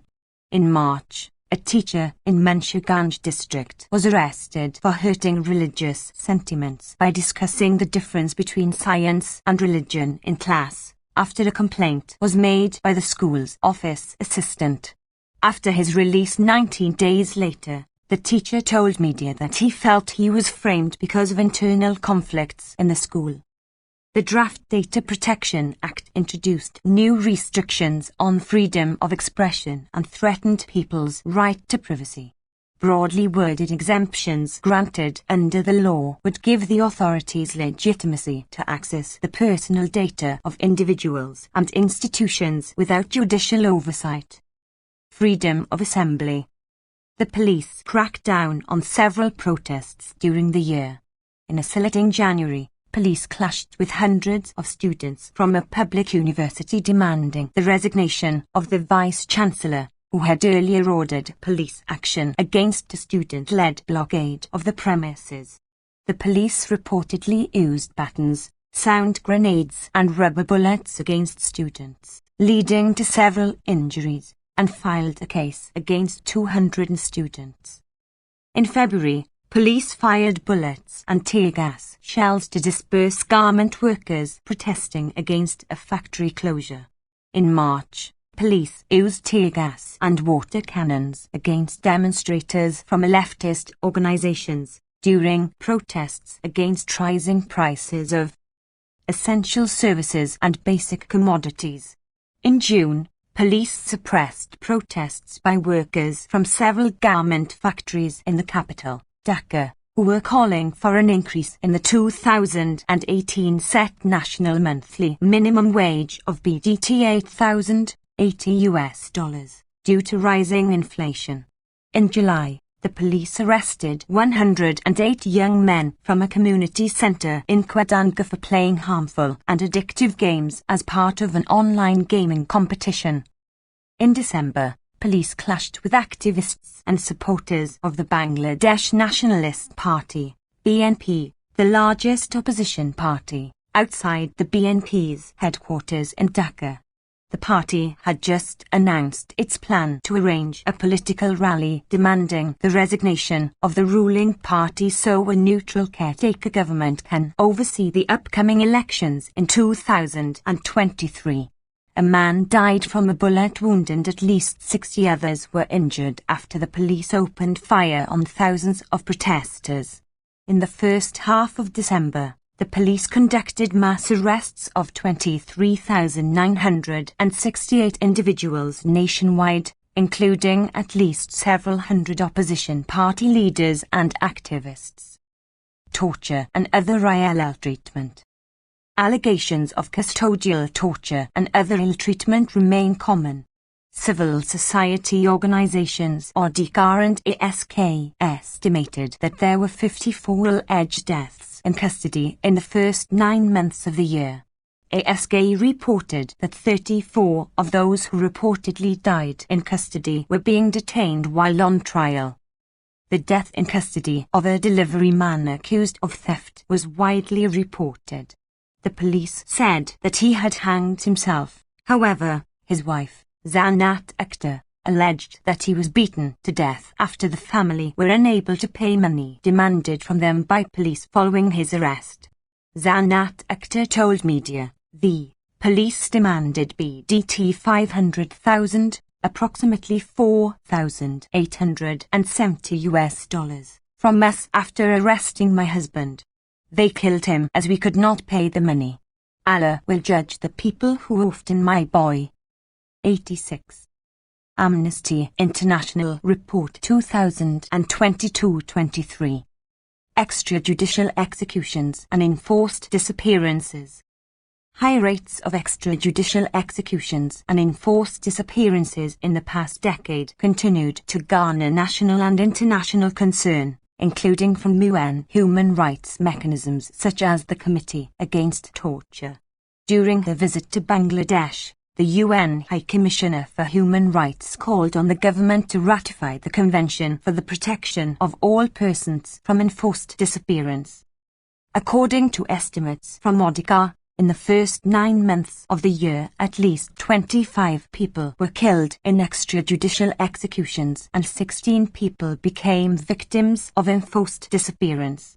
Although this represented a significant reduction compared to the previous year, these grave human rights violations persisted at concerning levels despite sanctions imposed by the USA against the Bangladeshi police in December 2021.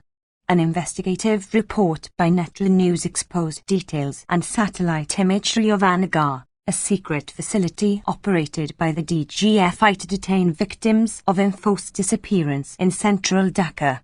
Former detainees described cruel, inhuman and degrading prison conditions in the facility, including windowless cells with large fans that were switched on almost continuously to drown out all other sounds. Violence against women and girls. Based primarily on a compilation of reports from 9 newspapers, ASK estimated that there were records of at least 936 women and girls being raped, while 292 women were murdered by their husbands or other family members. Although these figures were lower than those recorded by ASK in 2021, a culture of impunity persisted for gender-based violence, and the lack of official data on violence against women and girls made it difficult to assess the true extent of its prevalence.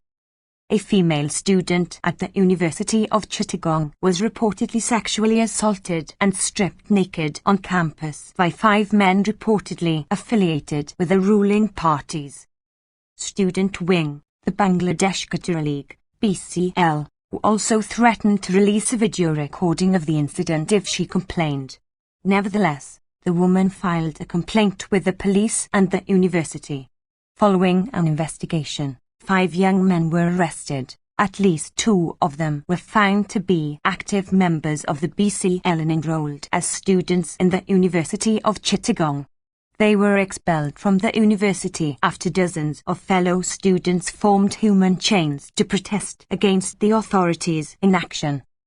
Following sustained pressure from women's rights groups, Parliament passed an amendment bill for the Evidence Act 1872, repealing Section 155(4), which allowed defense lawyers to subject rape complainants to questions about their perceived morality and character.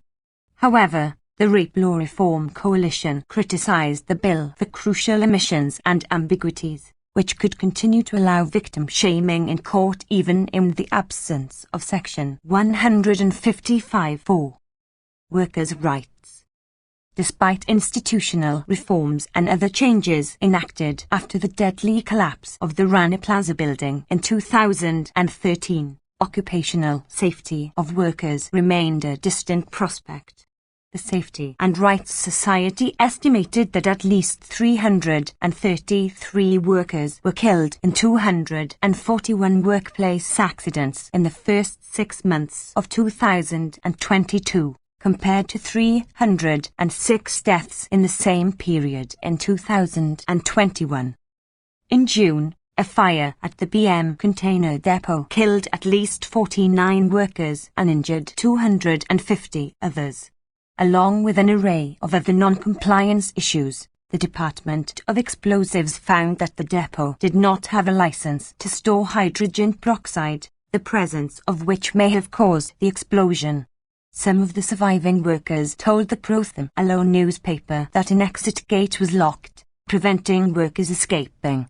The same issue had contributed to the deaths of workers in the Hashem Foods factory fire less than a year before, and the Dazreen Fashions fire in 2012. In Parliament, an opposition party MP condemned their Amnesty International Report 2022-23. 87. Government's lack of action against the depot owners who were affiliated with the Awami League's Chattogram South District unit.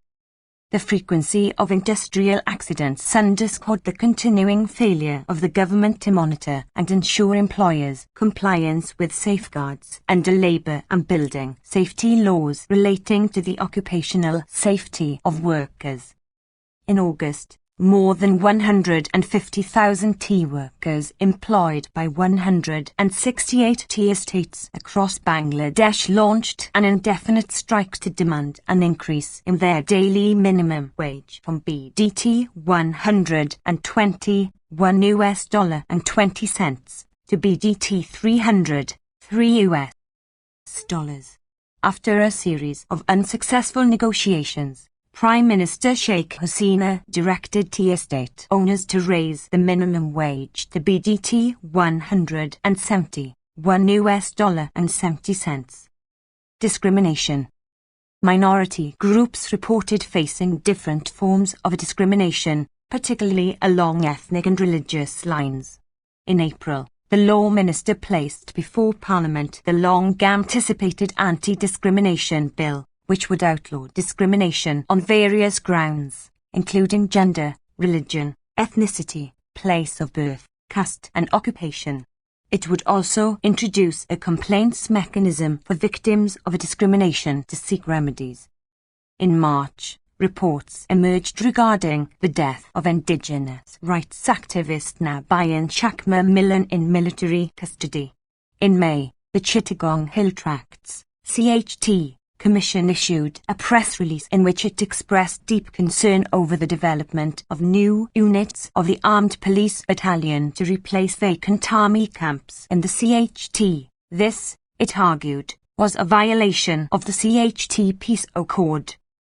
In July, a mob in Narail district vandalized a Hindu temple and ransacked and set fire to the homes of several Hindu families as well as a grocery shop owned by a Hindu man, alleging that a Facebook post by the son of the shop owner hurt religious sentiments.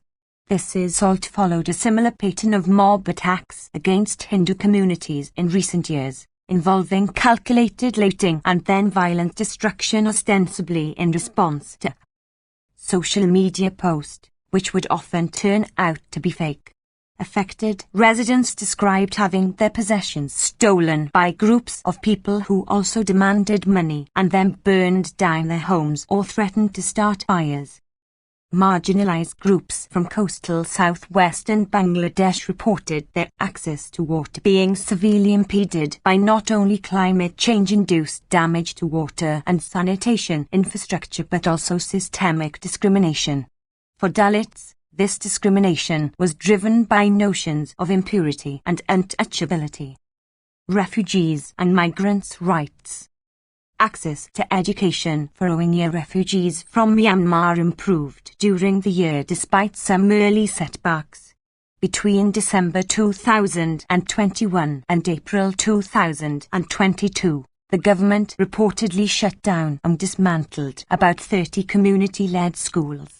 Rohingya refugees alleged that some school teachers were detained by the Armed Police Battalion and released only after signing a paper confirming that they would stop teaching. In May, the situation improved when UNICEF reported enrolling 10,000 Rohingya children in the Myanmar curriculum pilot, which sought to provide Rohingya children with education based on the national curriculum of their home country. This had been a key demand from humanitarian actors since the start of the refugee crisis. However, UNICEF estimated that, of the more than 400,000 school-aged Rohingya children in Bangladesh's refugee camps, 100,000 were not yet attending learning centres. On the 19th of June, the day before World Refugee Day, tens of thousands of Rohingya refugees held a demonstration named Bari Polo, Let Us Go Home, spanning 23 camps in Nukia and Teknaf. Despite concerns from the international community and human rights groups, the Bangladeshi government persisted in its plans to relocate at least 100,000 Rohingya refugees to the remote and flood-prone Bhasan Char Island. In October, 963 Rohingya refugees were 88. Amnesty International Report 2022-23 relocated to Bhasan Char, bringing the total number to 30,079 according to official figures. Refugees attempting to flee the remote island were reportedly detained by police, raising doubts as to the voluntary nature of the relocation. Belarus. Republic of Belarus Head of State, Alexander Lukashenko Head of Government, Roman Halakchenko. The rights to freedom of expression, association and assembly remain severely curtailed. At least one man was executed. Torture and other ill-treatment were widespread and impunity prevailed. The justice system was abused to suppress dissent and trials were routinely unfair. National and religious minorities faced discrimination. Refugees and migrants were subjected to violence and refoulement. Background. Belarus remained largely isolated internationally owing to the continuing refusal by the EU and USA to recognize Alexander Lukashenko as president. It chiefly aligned its foreign and defense policy with that of Russia, including by contributing to Russia's war against Ukraine. GDP plunged and inflation rose after trade with Ukraine halted and new sanctions were imposed by Western governments on Belarusian companies. Freedom of expression. Freedom of expression remains severely restricted. Thousands were prosecuted, including for expressing support for Ukraine, reporting on the movements of Russian troops and military equipment, or criticizing the government. 40 independent journalists were arbitrarily arrested and new charges were brought against others already imprisoned. At the end of the year, 32 journalists remained imprisoned for their work. Hundreds of individuals were prosecuted in closed trials for insulting officials, discrediting state institutions and symbols, or inciting societal animosity and enmity. In July, student Danuta Pradnia was imprisoned for 6.5 years for reposting a message criticizing the war in Ukraine and the role of Alexander Lukashenko in it. 1. The authorities continued to arbitrarily label organizations, online resources, printed and other material as extremist. Thousands of individuals were prosecuted for association with such content. For example, liking a social media post or wearing a t-shirt with an extremist logo. The official list contained over 2,200 people considered extremists, most of them imprisoned under politically motivated charges. Journalist Yuri Hansovich was sentenced in July to 30 months imprisonment for facilitating an extremist activity after he sent photos of Russian military equipment to independent media outlets. In November, the Ministry of the Interior banned the use of the traditional salute "Long Live Belarus," adding it to the list of Nazi symbols and paraphernalia. Freedom of association. The authorities continued the crackdown on independent civil society organizations that began after the disputed 2020 presidential election, targeting NGOs, media outlets, professional organizations and ethnic and religious communities. The authorities used arbitrary charges of extremism and terrorism to shut down organizations. Over 250 civil society organizations as well as major independent media outlets were shut down, many following their designation as extremist organizations. In April, the authorities raided the homes and offices of leaders of independent trade unions, arresting 16 people on undisclosed grounds. In July, the Supreme Court liquidated the Belarusian Congress of Democratic Trade Unions, effectively banning all independent trade unions. Amnesty International Report 2022-23. 89. Freedom of assembly. Following Russia's full-scale invasion of Ukraine on the 24th of February, police brutally dispersed peaceful protests across Belarus, arresting at least 700 protesters on the 27th of February alone. Following closed trials, many were sentenced to detention for up to 30 days on trumped-up charges of organizing, preparing or participating in activities grossly violating public order, and others were fined. The authorities continued to prosecute peaceful participants of the 2020 protests, arresting 280 individuals in the first 6 months of 2022. In May, legislative amendments were enacted allowing troops from the Ministry of the Interior to use combat weapons and special military equipment to disperse public protests and other activities said to be disturbing public order. Death penalty. At least one man was executed. In May, legislation was amended extending the application of the death penalty to attempted crimes in terrorism-related cases, in violation of the country's obligations as a state party to the ICPA. In December, Parliament approved in its first reading a law introducing the death penalty for treason committed by public officials or military personnel, torture and other ill treatment. Torture and other ill treatment remained widespread. Perpetrators continued to enjoy impunity. Individuals convicted under politically motivated charges often faced harsher treatment and worse conditions of detention. They were frequently held in inhuman conditions in solitary confinement or denied the right to make phone calls, see family members, receive food parcels or exercise outside. Prominent political activist Sahit Sikhanouski, serving an 18-year sentence on trumped-up charges, was repeatedly subjected to such arbitrary restrictions and spent over 2 months in a punishment isolation cell. 3. Human rights defenders. The authorities prevented human rights defenders from carrying out their work and subjected them to arbitrary detention, violence and intimidation.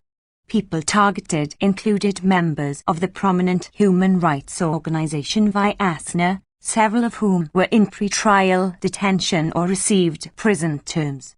In September, imprisoned leaders Ales by Ali Atsky, Valentin Stefanovic and Aladzi Malabkovich faced new trumped-up public disorder charges. On the 7th of October, Ales by Ali Atsky was co-awarded the Nobel Peace Prize. Marfa Rabkova and Andrei Chapiuk, in detention since 2020, were sentenced in a closed trial to 15 and 6 years imprisonment respectively. 4. Nastaloyka served at least 6 15-day terms of administrative detention on trumped-up charges of petty hooliganism, during which she was denied medicines and basic necessities, including warm clothes and drinking water. In December, she was charged with a criminal offence of organising activities grossly violating public order and transferred to pre-trial detention. Unfair trials. The justice system continued to be widely abused by the authorities to crack down on all dissent and imprison government critics, as well as to intimidate and silence the lawyers defending them. At least 7 lawyers were issued with arbitrary charges and at least 5 of them arrested. At least 17 more were arbitrarily stripped of their legal license after working on politically motivated cases. Hearings in politically motivated cases were usually closed and fraught with irregularities. In July, legislation was enacted widening the use of investigations and trials in absence of defendants, and used later in the year. Discrimination. The authorities escalated attacks on some ethnic minorities, including Poles and Lithuanians, in apparent retaliation against Poland and Lithuania for hosting exiled 90. Amnesty International Report 2022-23. Opposition activists and criticizing the Belarusian government. Military cemeteries of Polish soldiers were repeatedly vandalized, with no one held to account. The government arbitrarily barred 2 schools in western Belarus, home to a sizable Polish minority, from teaching in Polish and closed a Lithuanian language school in Hrodno region. Authorities targeted schools and publishing houses teaching or publishing in Belarusian, despite its status as an official language, regarding it as a language of the political opposition. Belarusian bookshops were closed, and Belarusian-speaking activists, academics and literary and cultural figures and tour guides faced arbitrary arrest. Freedom of religion and belief. The authorities targeted local Christian leaders and activists who spoke out against police violence during the 2020 protests and Belarus's role in Russia's war in Ukraine. In March, the police searched the homes of several Catholic priests, arbitrarily detaining one, Alexandrin, for 10 days and fining another, Vasily, for displaying solidarity with Ukraine. Following a suspicious fire on the 26th of September, the authorities terminated the agreement for a local Catholic parish to use the landmark St. Simon and Elena Church in the capital, Minsk. During the 2020 demonstrations, the church had defiantly offered shelter to protesters facing police violence.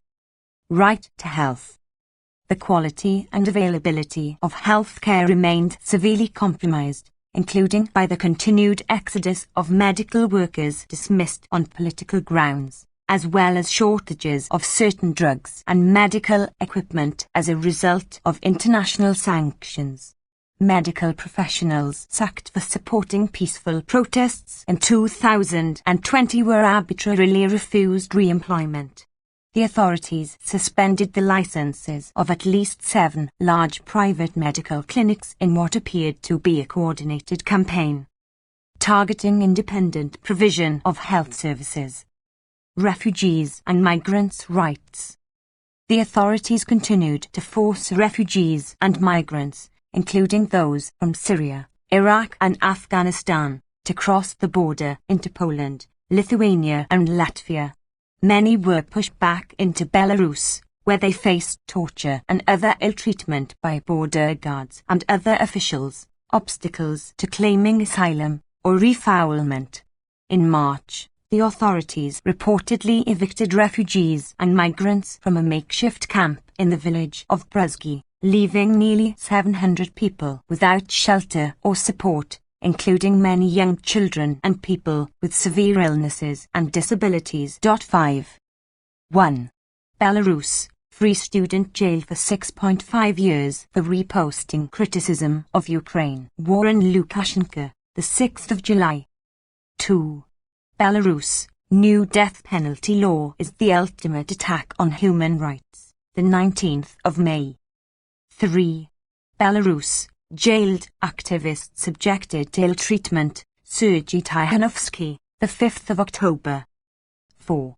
Belarus, harsh sentences for Abkhazia defendants illustrate crushing of civil society, the 6th of September.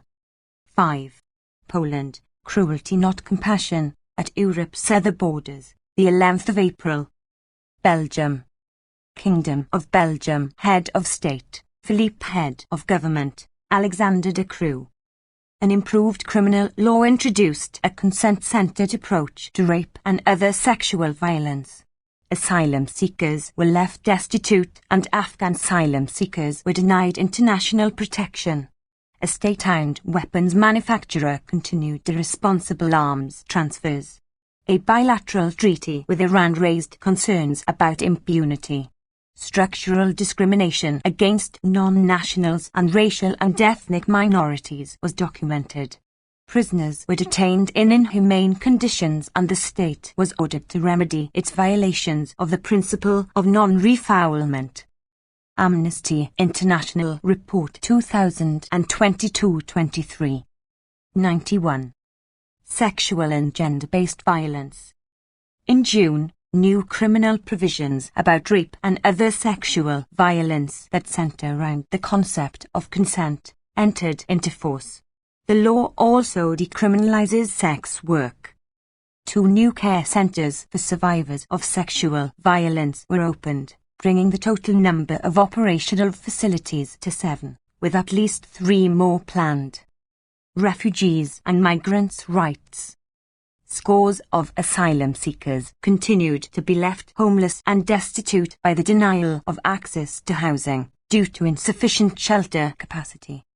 In March, the Commissioner General for Refugees and Stateless Persons resumed refusals of international protection for Afghan asylum seekers, claiming that there was no longer a real risk of becoming a victim of random violence in Afghanistan and that subsidiary protection on humanitarian grounds was not warranted.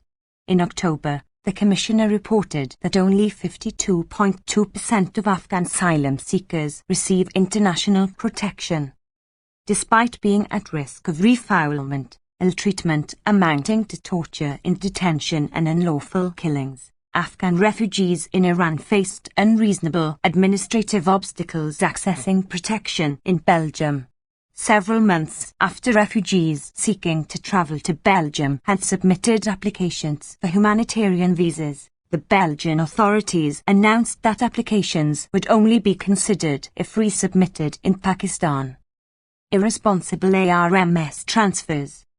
In December, Amnesty International and other civil society organisations commenced litigation against FN Herstal, an arms manufacturer fully owned by the Walloon region, challenging the company's continued arms sales to states that are likely to use the weapons to commit serious human rights violations and violations of international humanitarian law. 1.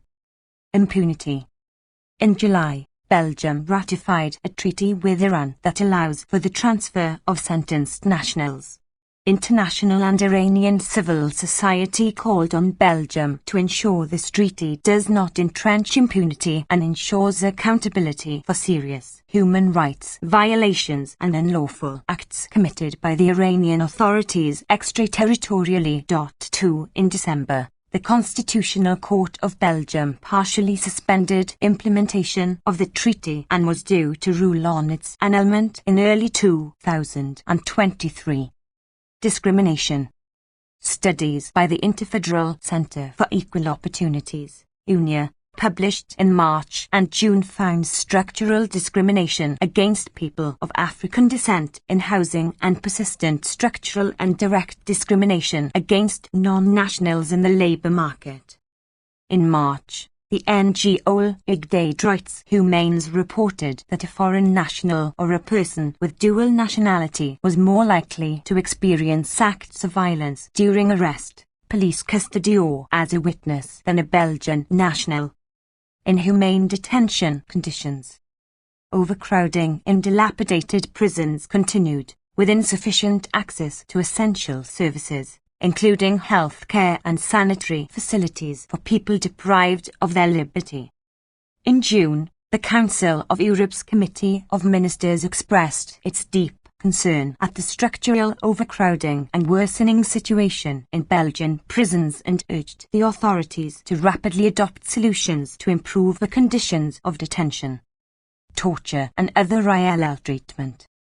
In September, the Brussels Court of Appeals ordered the government to pay €100,000 compensation to Nizar and request his transfer back to Belgium from the USA, where his prison conditions violated the absolute prohibition of torture and inhumane and degrading treatment.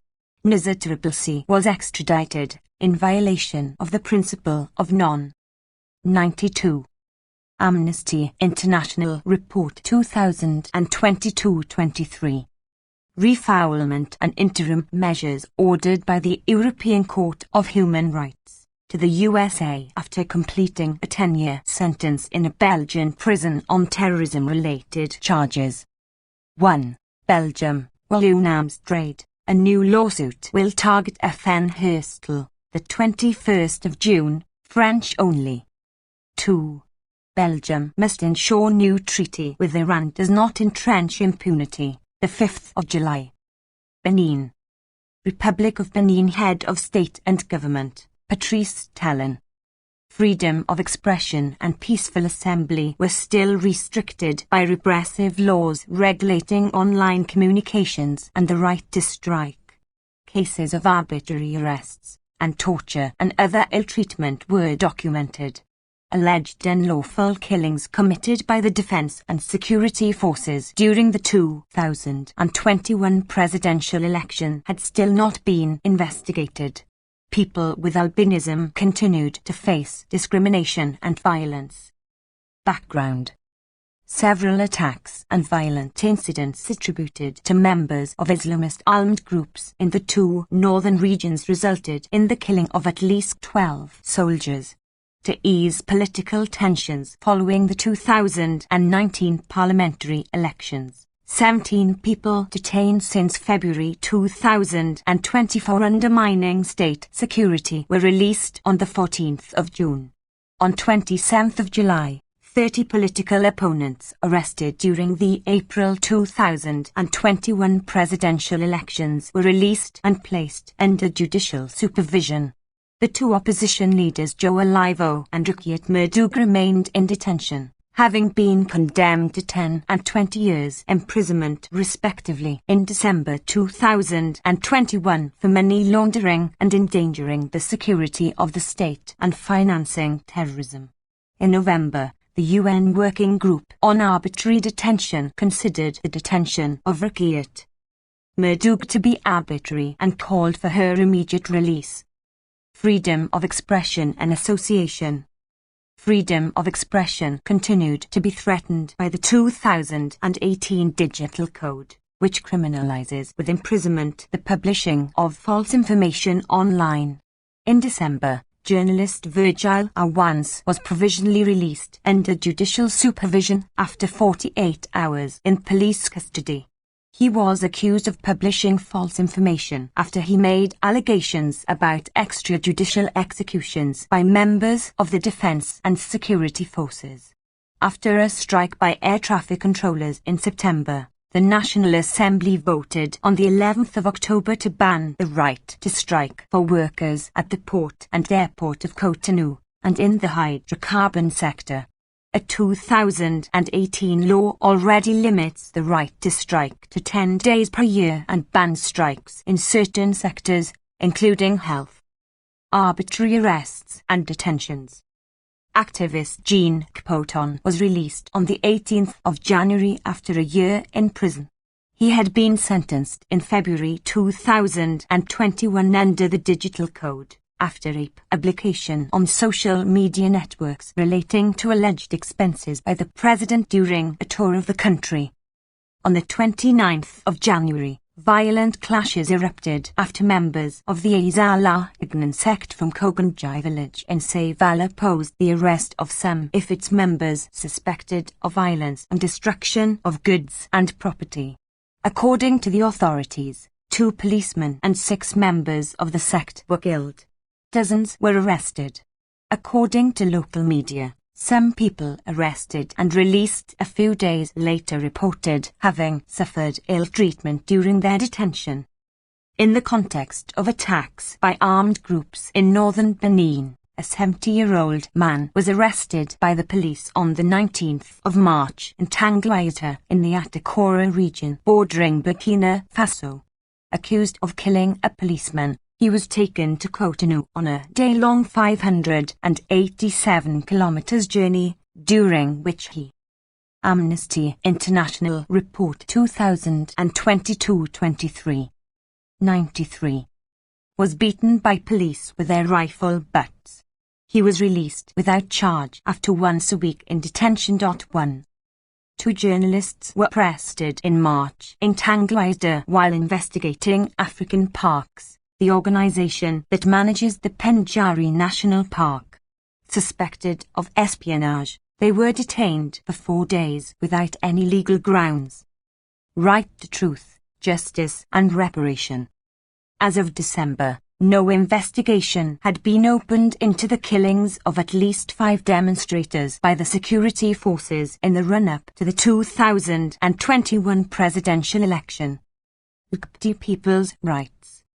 On the 4th of February, a transgender woman was taken to a police station after being assaulted in Wydre by neighbours and motorbike taxi drivers, who accused her of being a thief. Police officers allegedly beat her with sticks and machetes, and stripped and photographed her. She spent 3 days in detention, naked and deprived of food. She was released on the 6th of February without charge. On the 29th of June she filed a complaint against the policeman of a police station. In the absence of any further investigation, she appealed to the Constitutional Court, which held a hearing in December. According to LGBT rights organisation the Herindale Club, a mob movement around the organisation's headquarters on the International Day Against Homophobia, Biphobia and Transphobia on the 17th of May prevented members from visiting the headquarters for several weeks for fear of intimidation or attack. Representatives of the organisation also received death threats via social media and on their phones, but did not complain to the authorities because they assumed that no action would be taken. Discrimination. In August, the UN Committee on the Elimination of Racial Discrimination expressed concerns about the physical attacks, stigmatization and discrimination perpetrated against people with albinism based on beliefs relating to witchcraft and skin color. The committee urged Benin to take effective measures to protect people with albinism and ensure they have equal access to education, health and employment. 1. Benin, Togo, fight against armed groups must not justify human rights violations, the 27th of July. 2. Benin, police accuse of violently attacking transgender woman, the 7th of March. Bolivia. Plurinational State of Bolivia Head of State and Government, Luis Alberto Catacora. The government signed a reparations agreement with victims of the former military regime. The judiciary continued to lack full independence. Threats and attacks against human rights defenders continued. Law enforcement officials violently repressed, and in some cases arbitrarily detained, coca leaf producers who were protesting. Deforestation and mercury contamination particularly affected indigenous peoples. Impunity. After camping for more than 10 years in front of the Ministry of Justice, victims of the 1964 to 1982 military regime signed a reparation agreement with the government that will bring economic reparation for more than 1,700 people. However, thousands of victims were still awaiting government recognition and reparation. The victims of human rights violations and crimes under international law reported in the course of the 2019 political crisis, during which at least 37 people died and hundreds more were wounded, were still awaiting justice, truth and reparation at the end of the year. 94. Amnesty International Report 2022-23. Right to a fair trial. The UN Special Rapporteur on the independence of judges and lawyers visited the country in February and concluded that authorities continue to interfere with the independence of the judiciary and access to justice remains difficult.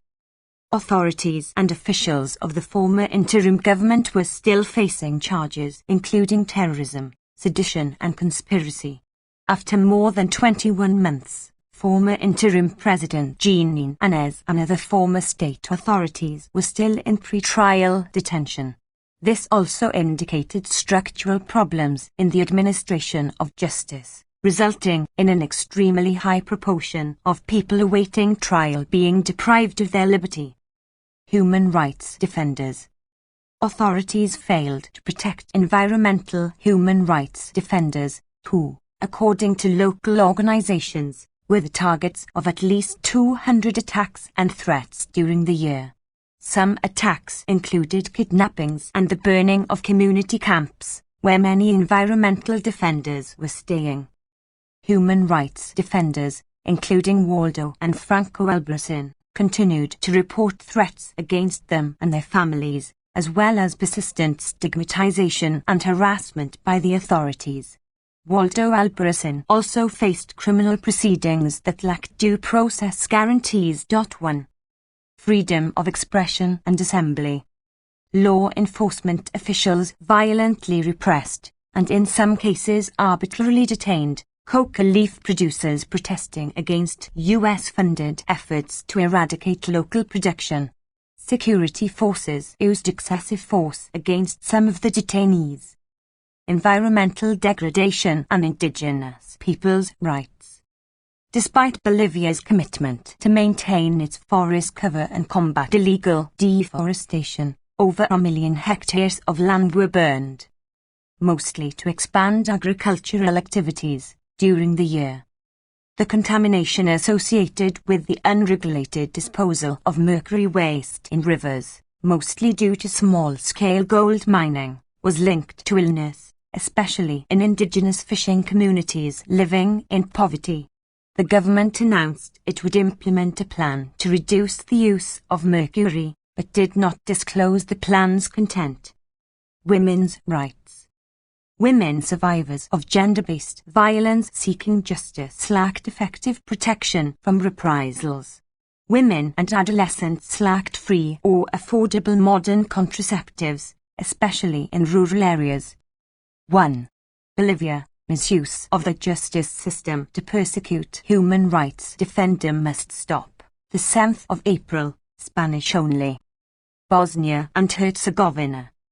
Bosnia and Herzegovina Head of State, rotating presidency, Denis Biserovic, Zeljko Komšić and Zeljko Kvajanovic Head of Government, Borjana Cristo, replaced Zoran Tigeltia in December. Threats against journalists and human rights defenders persisted.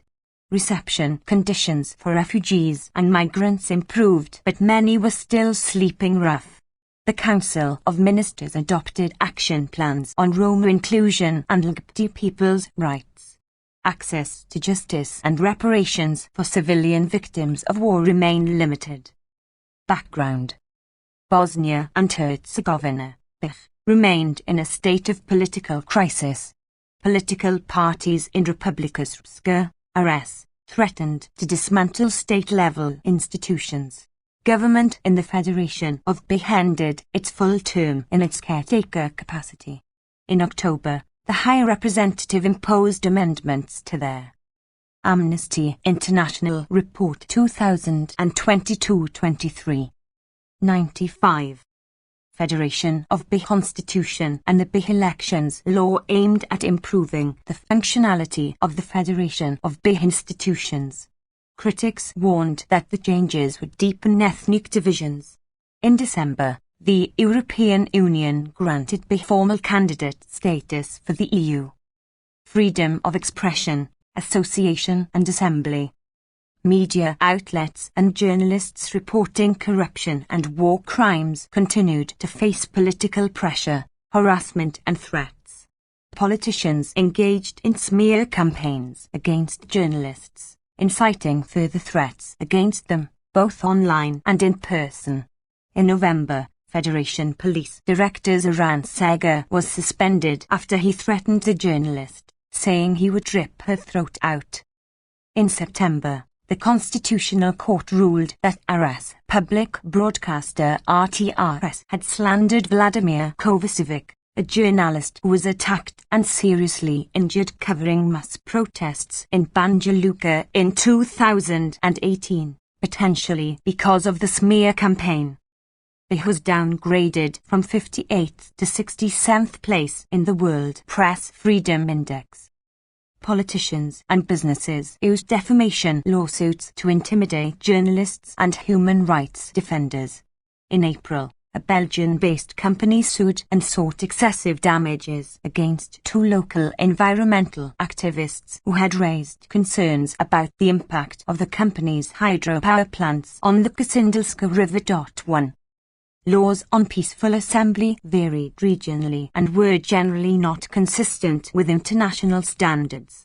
In May, the RS police banned a peaceful march to mark the 30th anniversary of the wartime persecution of Bosniaks and Croats in Prijedov. The Council of Europe's Human Rights Commissioner said the police decision violated people's right to peaceful assembly. Refugees and migrants' rights. The authorities registered close to 27,000 arrivals during the year, an increase from 16,000 in 2021. Around 1,300 people, mostly from Afghanistan, remained in Bih at the end of the year. Reception conditions generally improved, but key institutions responsible for migration remained under-resourced and struggled to manage reception centres without assistance from the International Organization for Migration. The authorities failed to share responsibility for hosting asylum seekers across the country, leaving most people stranded in Yunusana Canton. The unexpected increase in arrivals from August onwards and the high turnover in the reception centres further affected the delivery of adequate long-term support to residents. While most refugees and migrants were accommodated in reception centres, several hundred people, including families with children, were sleeping rough near the border, mostly in Yunusana Canton.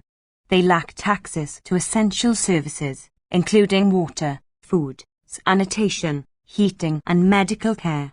Activists said the authorities prevented them from delivering humanitarian assistance to people outside of reception centres. The discriminatory measures imposed by cantonal authorities in 2020 remained in place, including illegal prohibition of migrants and refugees' freedom of movement, gathering in public places and using public transport. The asylum system remained largely ineffective, with applications taking an average of over 400 days to process. Recognition rates remained extremely low, with not a single refugee status granted by the end of the year. In contrast, the applications of Ukrainians who sought protection in Bih were processed quickly. Ukrainians were granted subsidiary protection, rather than refugee status, limiting their access to essential rights, including family reunification and travel documents. Discrimination. Roma. In April, the country's Council of Ministers adopted an action plan for the social inclusion of Roma to address the existing 96. Amnesty International Report 2022-23. Gaps in Roma people's access to housing, employment, education and healthcare. The authorities failed to implement multiple rulings of the European Court of Human Rights and the Bih Constitutional Court, which found the power-sharing arrangements set out in the Constitution to be discriminatory, preventing people who did not belong to one of the so-called constituent peoples, Bosniak, Croat or Serb, from running for legislative and executive office. LGBT people's rights. In July, the Council of Ministers adopted the first action plan on the rights of LGBT people, aimed at enhancing protection against discrimination. A Sarajevo Municipal Court confirmed that a former deputy in the Sarajevo Cantonal Assembly was guilty of discriminating against LGBT people, the first court ruling in Bih regarding discrimination on grounds of sexual orientation. Right to truth, justice and reparation. Nearly 500 cases of crimes under international law committed during the 1992-1995 armed conflict, involving over 4,000 suspects, remained pending before courts. Lack of capacity, systemic deficiencies in the prosecutors' offices and inconsistent regional cooperation continued to cause major delays, diminishing many victims' hopes that they would see justice, truth and reparation in their lifetime. Authorities failed to put in place a comprehensive countrywide reparations program for civilian victims of war. Access to social support, including a disability allowance, depended on victims' residence and varied significantly across the country. Authorities failed to implement the 2019 UN Committee Against Torture decision, which urged BI to ensure immediate and comprehensive redress to all survivors of wartime sexual violence. In RS, victims of wartime rape who lost their claims for compensation in civil courts due to the application of statutes of limitation had to pay excessive court fees, and some faced seizure of property. The UN Human Rights Commissioner called for the practice to end urgently. Over 7,500 people remained missing as a result of the armed conflict. 1. Bosnia and Herzegovina. Young environmental activists face baseless defamation charges from Belgian-owned hydropower company in Bosnia, the 20th of October. Botswana. Republic of Botswana Head of State and Government, Mokwetsi Masisi. A presidential commission recommended constitutional amendments to improve the protection of certain rights, while undermining others. Migrants and asylum seekers, including children, were subjected to arbitrary detention. Murders attributed to gender-based violence constituted a large proportion of all murders between January and March. There was a documented rise in the number of people going missing. Indigenous peoples' rights were violated. Botswana continued to use the death penalty. Arbitrary detention. In July, following a visit to Botswana, the UN Working Group on Arbitrary Detention said it found several instances where the country's laws and practices fell short of international standards. This included the use of automatic arbitrary detention of undocumented migrants as well as asylum seekers and their children, who had no access to education while detained. Discrimination. Gender-based violence murder rates continued to rise, and a large proportion of cases were a consequence of gender-based violence. In July, the Botswana Police Force said they received 349 reports of murders between January and March, 164. Amnesty International Report 2022-23. 97. Victims were women and 133 cases were attributed to gender-based violence. Attacks on children. In June, NGOs raised concerns about the rising number of disappearances in the country. A prominent case involved a 6-year-old boy who disappeared in March in Lobats. His remains were found in July with some body parts missing. The child was allegedly sold by his stepfather for BWP 200,000, approximately $15,000, for ritual purposes. The case ignited national outrage at the increase in disappearances. Economic, social and cultural rights. In December, the Presidential Commission of Inquiry into the Review of the Constitution of Botswana produced its report following extensive countrywide consultations. It made some positive recommendations from the constitutional protection of rights to health, land, education and work among others, and to protect intersex people from discrimination. A few other recommendations raised human rights concerns. See death penalty below. Indigenous peoples' rights. Restrictions on Indigenous peoples' rights continued. A judge's refusal to allow the body of an older man of the Sun, also known as Bazawa, a nomadic hunter-gatherer people, to be buried on his ancestral land in the Central Kalahari Game Reserve, was upheld by the Court of Appeal in December. Following a protracted legal battle between the government and his family members, the court made an order directing the family to bury the deceased within 7 days. Death penalty. Botswana continued to sentence people to death, although no executions were carried out in 2022. In July, it was reviewed by the UN Committee Against Torture, which recommended that the authorities adopt a moratorium on the death penalty with a view to abolishing it. The constitutional review process, see above, economic, social and cultural rights, concluded that Botswana largely supported the death penalty and even wanted to extend its use. It recommended that further crimes, including drug-related offences and the rape of children under 12, carry the death penalty. Brazil. Federative Republic of Brazil. Head of State and Government, Jair Messias Bolsonaro. Racism continued to drive state violence. Mass killings by public security officials were frequent, disproportionately affecting black people in marginalized neighborhoods.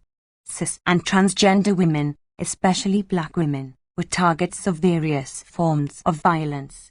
In an election year, the dissemination of fake news and statements by President Bolsonaro incited politically motivated violence, threatened state institutions and undermined the functioning of judicial institutions. Many journalists and human rights defenders were threatened and killed. The social, political and economic situation continued to deteriorate, leading to violations of the rights to food, health, housing, work and social assistance, among others. Investigations into human rights violations documented by the Parliamentary Commission of Inquiry into the government's handling of the COVID-19 pandemic were shelved. The historic failure of the state to confront structural racism continued to result in indigenous peoples and Afro-descendants being disproportionately impacted by failings in institutional measures and actions. Background. Throughout the year, President Bolsonaro consistently attacked the high courts and the rule of law.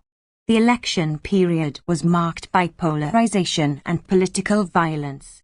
The presidential elections were won by Luiz Inácio Lula da Silva, who was due to take office in January 2023.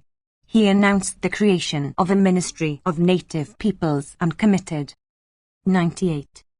Amnesty International Report 2022-23. To zero deforestation.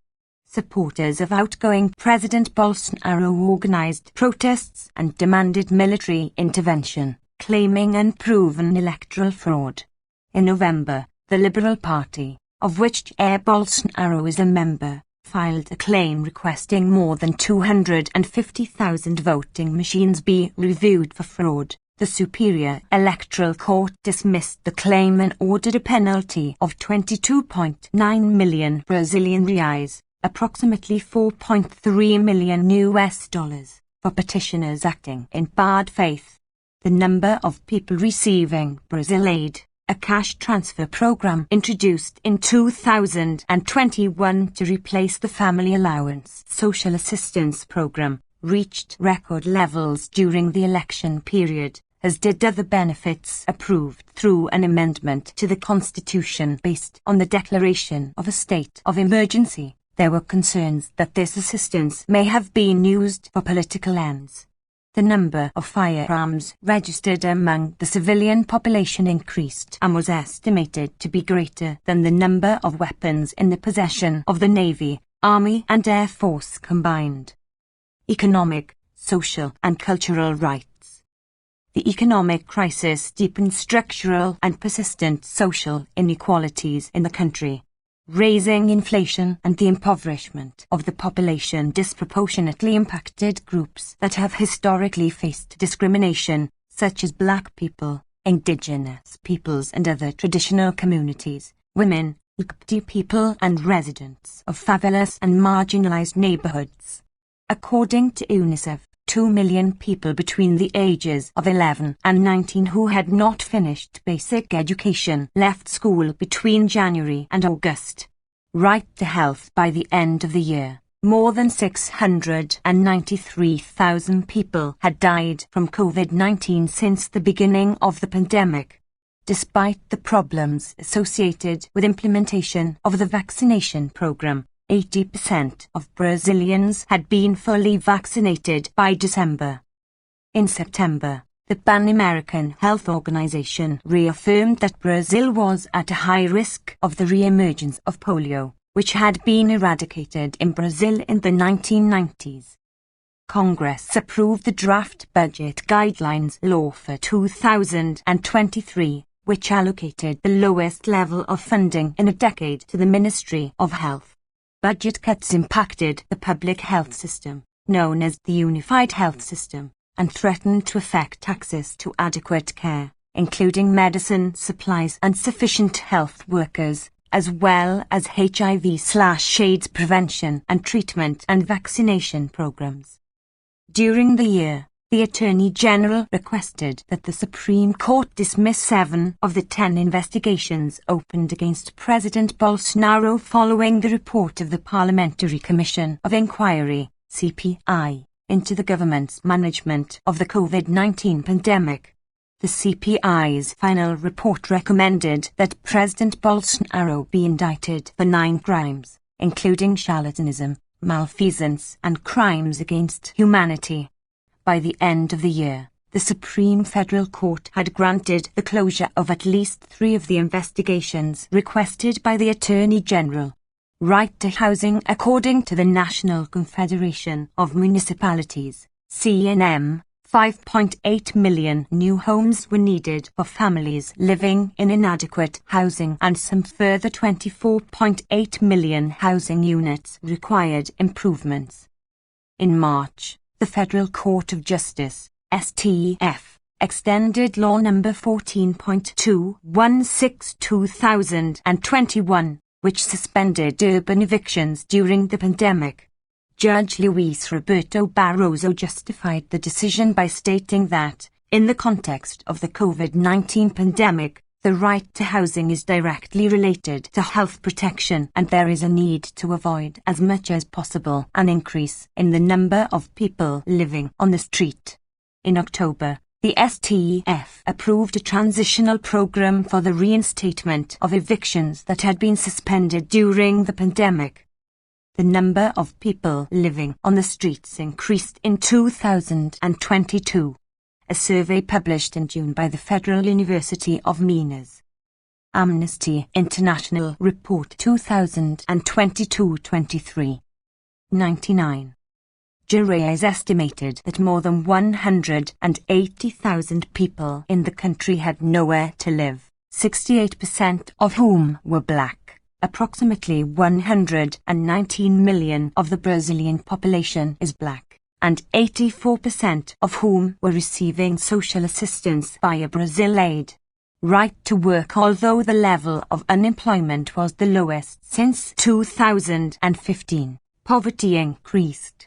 In 2021, the latest year for which figures were available, 62.9 million people had a per capita household monthly income of 497 Brazilian reais, approximately $90, representing 41% of the minimum wage, or less, according to the Getulio Vargas Social Foundation. This represented 29.6% of the country's total population, according to the Brazilian Institute of Geography and Statistics. Right to food. More than half of the population did not have adequate and secure access to food. The number of people experiencing severe food insecurity, hunger, reached 33.1 million, 15% of the population. The situation was particularly acute among small-scale farmers. 21.8% of households in this sector experienced hunger. Households headed by women and black people were the most affected by food insecurity. 70% of the total population experiencing severe food insecurity were black. Freedom of expression, association and assembly. Incidents of politically motivated intimidation and violence targeting activists, human rights defenders, journalists and voters exercising their right to freedom of expression, thought and belief increased exponentially during the election period. According to a survey by the polling institute Datafolha, 7 in 10 people reported feeling afraid to express themselves politically in the country. There were at least 59 instances of politically motivated violence in October between the first and second rounds of the presidential election. A number involved threats with firearms, including Congresswoman Carla Zambelli pointing a gun at a political opponent. There were physical attacks on journalists, such as an attack by a congressman on journalist Vera Magalhaes after a political debate. Reporter Aileen Porcina faced intimidation during Independence Day celebrations, and cameraman Rogerio de Paula was assaulted. Harassment of religious leaders not aligned with the president's anti-human rights discourse and harassment of electoral workers also intensified, leading to at least 6 killings. Political violence also affected children. A 12-year-old girl was shot dead during a celebration of Luis Inácio Lula da Silva's victory in the city of Belo Horizonte. Unlawful killings. The logic and implementation of the war on drugs, which have governed public security policies in Brazil for decades, continued to feed the cycle of violence and killings by police in the country. Heavily armed police operations resulted in hours of intense shootings in favelas and marginalized neighborhoods. The state's excessive use of force also manifested itself in raids on people's homes, destruction of belongings, psychological torture, restrictions on people's freedom of movement, and the suspension of basic services such as schools and health centers. 3 police operations, in which the Federal Highway Police participated, resulted in the deaths of 37 people. In March, a police operation in the Complexo do Chapadão neighborhood of the city of Rio de Janeiro left 6 people dead. In May, 23 people were killed as a result of another police operation in the city's Vila Cruzeiro neighborhood. Such police operations did not follow the guidelines established by the Supreme Court and were carried out despite a plan to reduce killings by police presented by the governor of Rio de Janeiro in March. In May, Genivaldo de Jesus dos Santos, a black man with a mental disability, was extrajudicially executed in the custody of the Federal Highway Police after being restrained in a car using an unidentified gas in Namboba, Sergipe State. 3 policemen. 100. Amnesty International Report 2022-23. Involved in the incident were indicted for abuse of authority and first-degree murder with aggravating factors. The Federal Prosecutor's Office requested the suspension of the 2021 Ministry of Justice and Public Safety Ordinance, which allows the Federal Highway Police to participate in operations in locations other than federal highways. In June, a Rio de Janeiro federal court partially suspended the ordinance, but a federal appeals chamber overturned that decision 2 days later. In 2022, the NGO Brazilian Forum on Public Safety reported that in 2021, 99% of victims of police killings were male, 84% were black and 52% were aged under 25. The continuing high death toll during police operations was evidence of the state's failure to effectively fulfill its obligations regarding external supervision of police conduct. The fact that black people made up a disproportionate percentage of victims was further proof that systemic and institutional racism continued to drive the criminalization of and excessive use of force against black people. The persistence and scale of killings by police also underscored the impunity enjoyed by those directly responsible and the lack of accountability of those in the chain of command who facilitated or tolerated excessive use of force. Impunity. The authorities did not adequately investigate cases of excessive use of force or ensure that those directly responsible or in the chain of command were brought to justice. In June, the task force formed to investigate the circumstances that led to the May 2021 Jaquezinho massacre, in which 28 people died, completed its work. 4 civilian police officers were accused of the murder of 3 people, and 2 suspected drug dealers were accused of involvement in the death of a civilian police officer.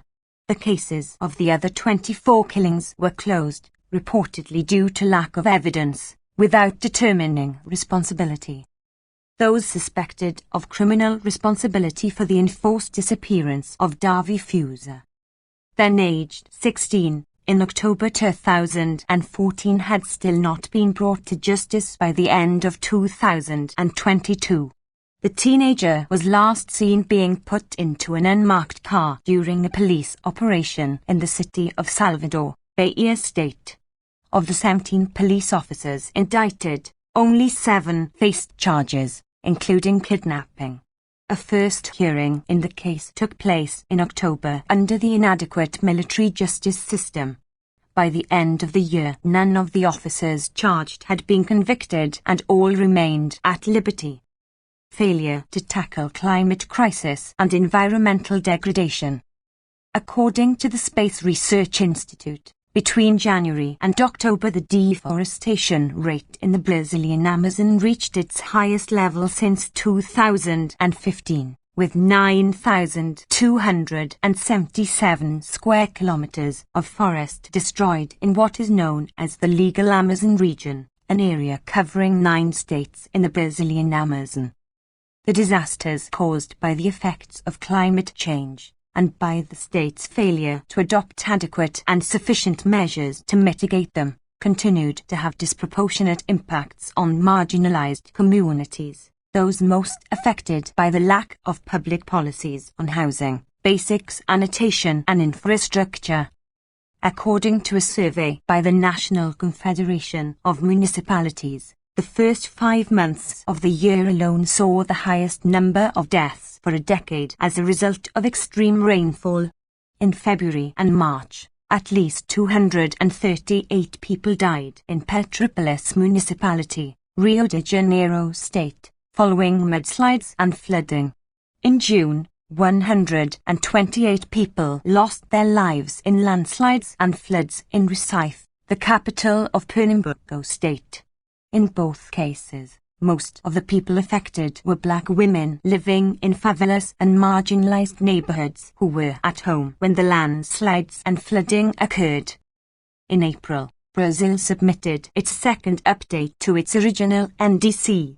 According to the Climate Action Tracker, the latest update was weaker than Brazil's original NDC in terms of Amnesty International Report 2022-23. 101. Absolute emissions reductions, falling short of the Paris Agreement's goal of submitting increasingly ambitious NDCs with each update. Human rights defenders. March marked the 4th anniversary of the killings of Marielle Franco, a councilwoman and human rights defender, and her driver, Anderson Gomes. No one had been brought to justice for the killings, despite continuing efforts by the families to press for justice and effective participation in the investigations. The 2 men accused of the killings remained in prison, but no date had been set for their trial by the end of the year, and those behind the killings had yet to be identified. In January, 3 environmental activists belonging to the same family who protected turtles in the Amazon were killed in Paris state. By the end of the year, no one had been brought to justice for the killings. In June, British journalist Dom Phillips and Brazilian indigenous expert Bruno Pereira, defenders of the rights of indigenous peoples, disappeared in a region near the Vale do Javari indigenous lands in Amazonas state. Their bodies were found 11 days later. 3 men were arrested and at the end of the year were awaiting trial on charges of murder and concealing the bodies. Investigations into the intellectual authors of the killings were ongoing. In November, human rights defender Bishop Vicente de Paula Ferreira was threatened by a group of unidentified individuals, some reportedly armed. Bishop Vicente is known for his support of social causes and defense of democracy and the environment. In December, Raimundo de Oliveira, an activist of land rights movement Movimento Sem Terra, was shot dead inside his house in the Bairro de Papagaio region, Tocantins state. Rights of indigenous peoples and quilombolas. Between January and July, The Pastoral Land Commission registered 759 violent incidents, involving a total of 113,654 families, and 33 killings in land-related conflicts in rural areas of the country. This represented a 150% increase compared to the first 6 months of 2021. More than half of the conflicts occurred in the legal Amazon region and impacted mainly indigenous peoples and Quilombolas. In April, Quilombola leader Edvaldo Pereira Roger was shot dead in Maranhão state. A suspect was arrested, and investigations into the reasons for and individuals behind the killing were continuing at the end of the year. In May and June, respectively, 2 Guarani Kaiowá men, 17-year-old Alex Lopes and Vitor Fernandes, were killed in Mato Grosso do Sul state. In September, 14-year-old Gustavo Diaconçao, a member of the Pataxo people, was killed in Bahia state. No one had been brought to justice for these killings by the end of the year.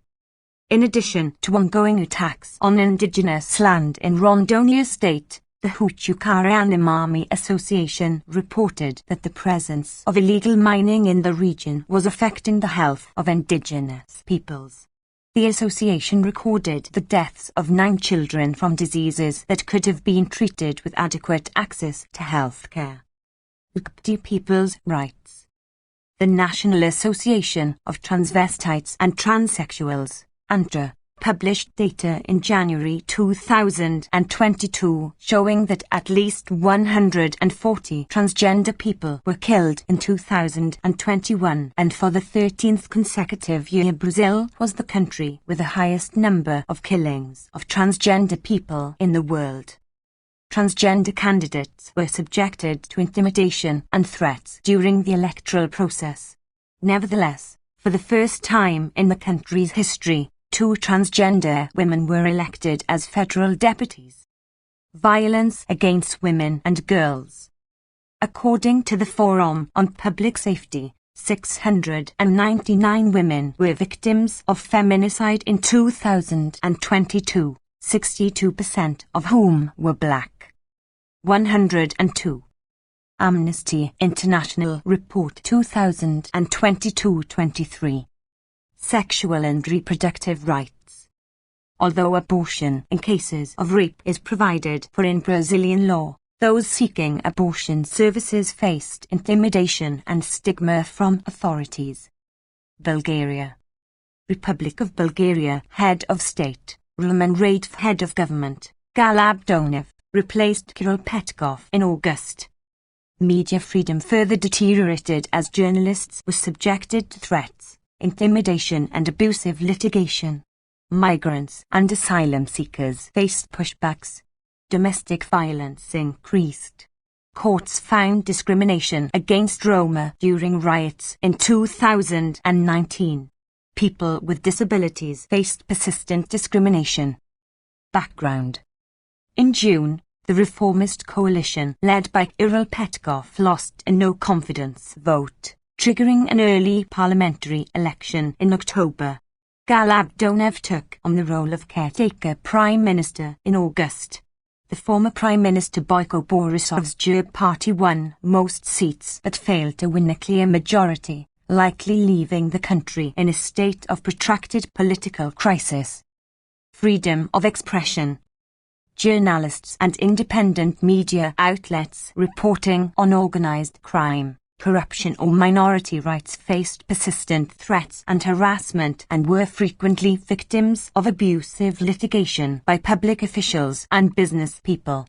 An Association of European Journalists survey indicated that 1 in 2 journalists in Bulgaria faced undue pressure and 1 in 10 had been threatened with court action. This had a chilling effect on reporting and resulted in increased self-censorship. Journalists and human rights defenders living outside of the capital, Sofia, were particularly vulnerable to intimidation. Major media outlets continued to be controlled by politicians and oligarchs, further undermining editorial independence and limiting access to information. In November, the Parliament adopted at first reading amendments to harmonise the criminal code with European Court of Human Rights (ECHR) rulings on freedom of expression. The amendments would remove the existing provision treating the defamation of a public official as an aggravating circumstance and reduce excessive and disproportionate fines for defamation. In November, the Revival Party proposed legislation which would publicly label individuals and organisations who received financial support from foreign sources as foreign agents, fine them for failing to disclose foreign donations, and prohibit them from carrying out political or educational activities. Civil society organisations warned that the law would undermine freedom of expression and association. Refugees and migrants' rights. There was a sharp rise in the number of refugees and migrants who arrived at the border with Turkey. Authorities recorded over 85,000 arrivals, more than double the 2021 number. Summary returns, sometimes accompanied by violence, remained widespread. Rights organisations reported continuing discriminatory practices in the asylum system, with applications by nationals of certain countries, including Afghanistan, Algeria, Bangladesh, Morocco and Tunisia, being automatically rejected. Bulgaria received nearly 1 million Ukrainians, mostly women and children, and provided access to healthcare, social services and education to 150,000 who registered for temporary protection. Many refugees left after September amid growing uncertainty about the government's extension of the hotel accommodation scheme. UNHCR, the UN Refugee Agency, urged the authorities to provide a lasting solution for accommodation of refugees. Amnesty International Report 2022-23. 103. On several occasions, the authorities provisionally accommodated Ukrainian refugees, including families with children, in a temporary accommodation centre in Elhovo, which was designed as a detention facility for people entering irregularly. The NGO, the Bulgarian Helsinki Committee, highlighted inadequate and undignified conditions at the Elhovo Centre. In August, an appeals court in Varna overturned an earlier district court decision that had approved the extradition to Russia of Alexei, a Russian national who had criticized the Russian invasion of Ukraine. The appeal court said that due to Alexei's political beliefs, his rights would likely be violated upon his return. Sexual and gender-based violence. Cases of domestic violence, which spiked during the COVID-19 pandemic, continued to rise. Amendments to the Law on Protection from Domestic Violence and the Criminal Code, aimed at further harmonizing domestic legislation with international standards and strengthening protection for victims, had not been adopted by the end of the year. The Council of Europe's Human Rights Commissioner asked the authorities to urgently address the severe lack of support services for victims of domestic violence in all parts of the country. LGBT people's rights.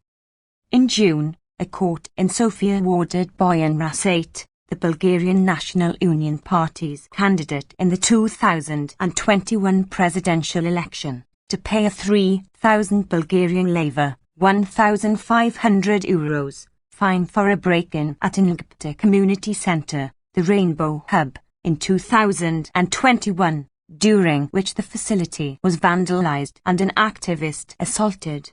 He was cleared of charges of assault. In June, the ECHR called on Bulgaria to pay compensation to the mother of a young man killed in a homophobic attack in 2008. In line with court's ruling, in December, the Council of Ministers proposed amendments to the Criminal Code, which would recognise homophobia as an aggravating circumstance in respect of certain crimes against the person, including murder. The authorities failed to take steps to develop a national strategy and an action plan to combat discrimination on the grounds of sexual orientation or gender identity. Discrimination.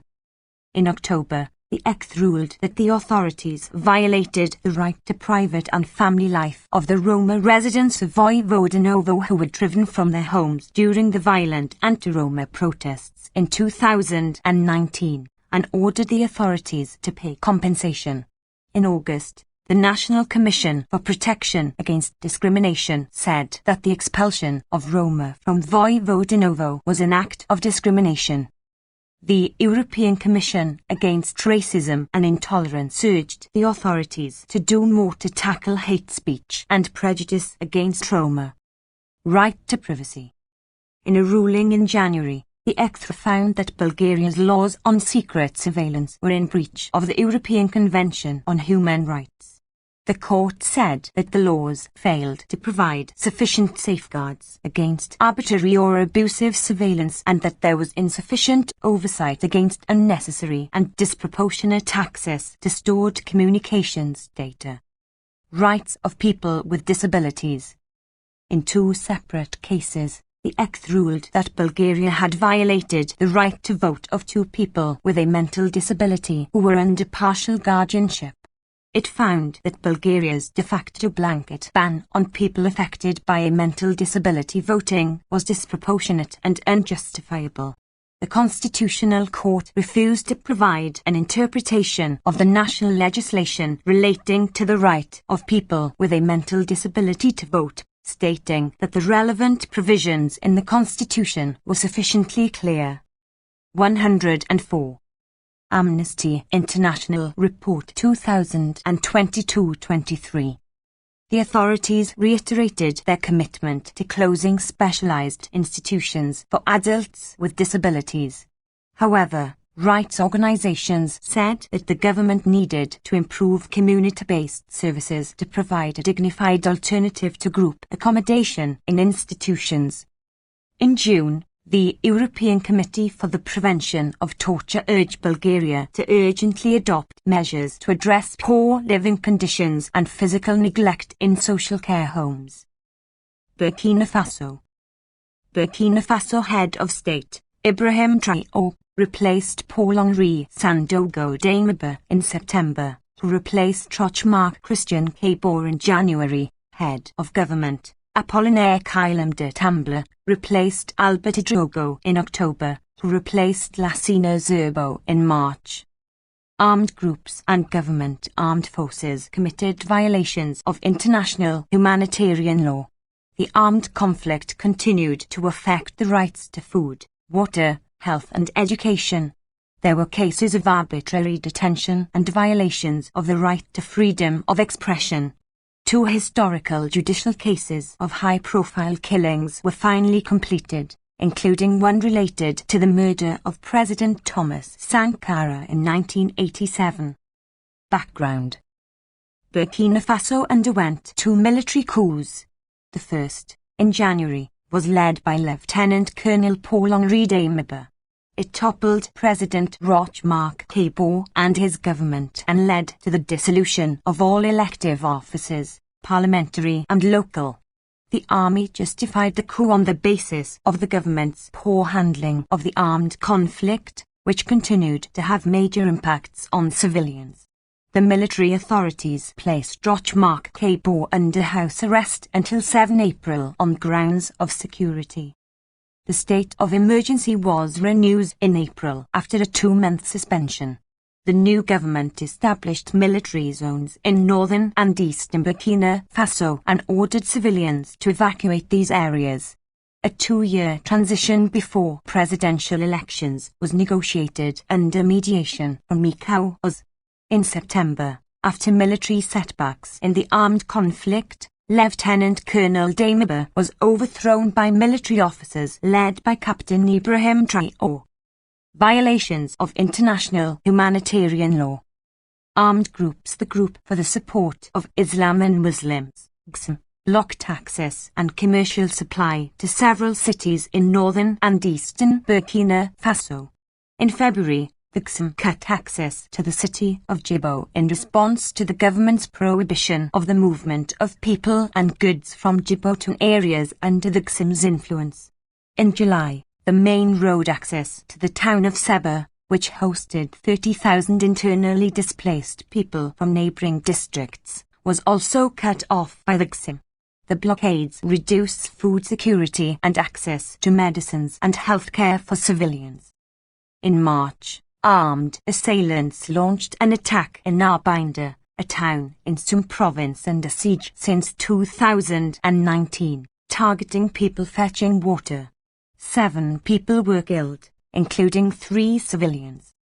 In Jibo, the GSIM attacked and destroyed civilian objects including water infrastructure affecting more than 300,000 residents, according to the Norwegian Refugee Council. Traders and others who attempted to supply food to the city were threatened with violence by armed groups, leading the government to deploy armed escorts to assist them to enter Jibo. On the 26th of September, a 207-vehicle civilian supply convoy for Jibo, escorted by the military, was attacked by armed assailants at Gaskind. Following the attack, 50 people remained unaccounted for. According to the government, the bodies of 11 soldiers were found after the attack. Amnesty International Report 2022-23. 105. In June, members of the Islamic State in the Sahel attacked the town of Sertenga, killing at least 80 people, mostly civilians. The assailants reportedly went from house to house, killing men. Thousands of residents were displaced. Some 16,000 fled to the regional capital, Dori, and 360 crossed into Niger. Government forces. In February, French forces supporting the National Army killed 4 civilians during an aerial strike on the armed group Ansarul Islam. There was no investigation into the incident to determine the lawfulness of the attack. In April, media reports indicated that dozens of civilians were killed during military strikes against armed groups in the villages of Sokoundo, Wursiko and Tinrasan, in Ouaddalan province, close to the border with Mali. No investigation was set up into the incident.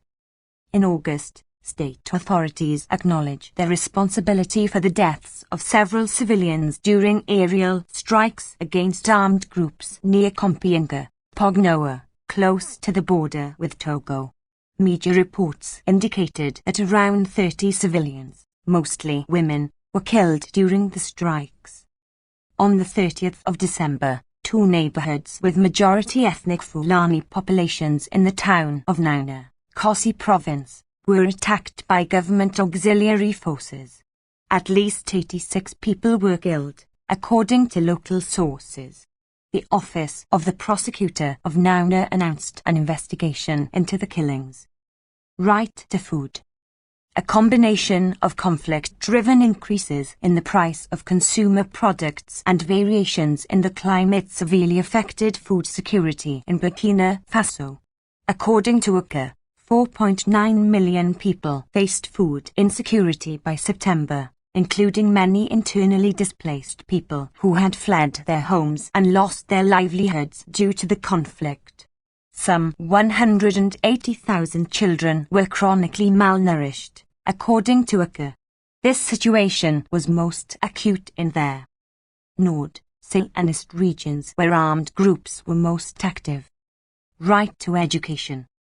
UNICEF reported that 4,258 schools were closed or non-functioning at the end of September due to the conflict. State authorities, supported by UNICEF and other organizations, developed educational radio programs targeting children displaced by the conflict or otherwise not in school. UNICEF reported in September that some 292,861 children had accessed these radio programs. Freedom of expression. In March, the former president of the National Assembly, Alassane Balasakand, was arrested, detained and interrogated by the gendarmerie before being released the same day without charge. On the 24th of March, prior to his arrest and detention, he had issued a press statement calling for an end to the illegal detention of the deposed president, Roch Marc Kabore. On the 19th of May, Luke Pagbulgum, a journalist working for the television channel BF1, was assaulted by a security detail of the transitional Prime Minister, Alberto Drogo, while reporting on an event. This prompted a statement by professional media organizations on the 26th of May which denounced the assault against Luke Pagbulgum and intimidation against several other journalists in Burkina Faso. Right to truth, justice and reparation. In April, a military tribunal in the capital, Ouagadougou, found former President Blaise Compaoré and his former head of security, Hyacinthe Kafando, guilty of the murder of President Thomas Sankara and 12 other government officials in 1987. They were sentenced to life imprisonment in their absence, along with General Gilbert Dendia. 8 other defendants were also found guilty and sentenced to between 3 and 20 years imprisonment. A further 3 accused were acquitted. In May, the military. 106. Amnesty International Report 2022-23. Tribunal ordered Blaise Compaoré and 9 of the other convicted men to pay a total of €800 million, €1.2 million, in compensation to the families of Thomas Sankara and the 12 other victims. General Gilbert Dendia was also found guilty in May of complicity in the unlawful arrest and aggravated abduction of student union leader Aboukary Dabo in 1990 and sentenced to 20 years imprisonment and a fine of €1,450 by the Ouagadougou High Court. These crimes had led to the death of Aboukary Dabo. 2 other accused in the same case were sentenced to 10 and 30 years imprisonment respectively and ordered to pay damages. Burundi. Republic of Burundi Head of State, Evariste Ndayishimiye Head of Government, Gervais Ndirakobuka, replaced Alain Guillaume Bunyoni in September.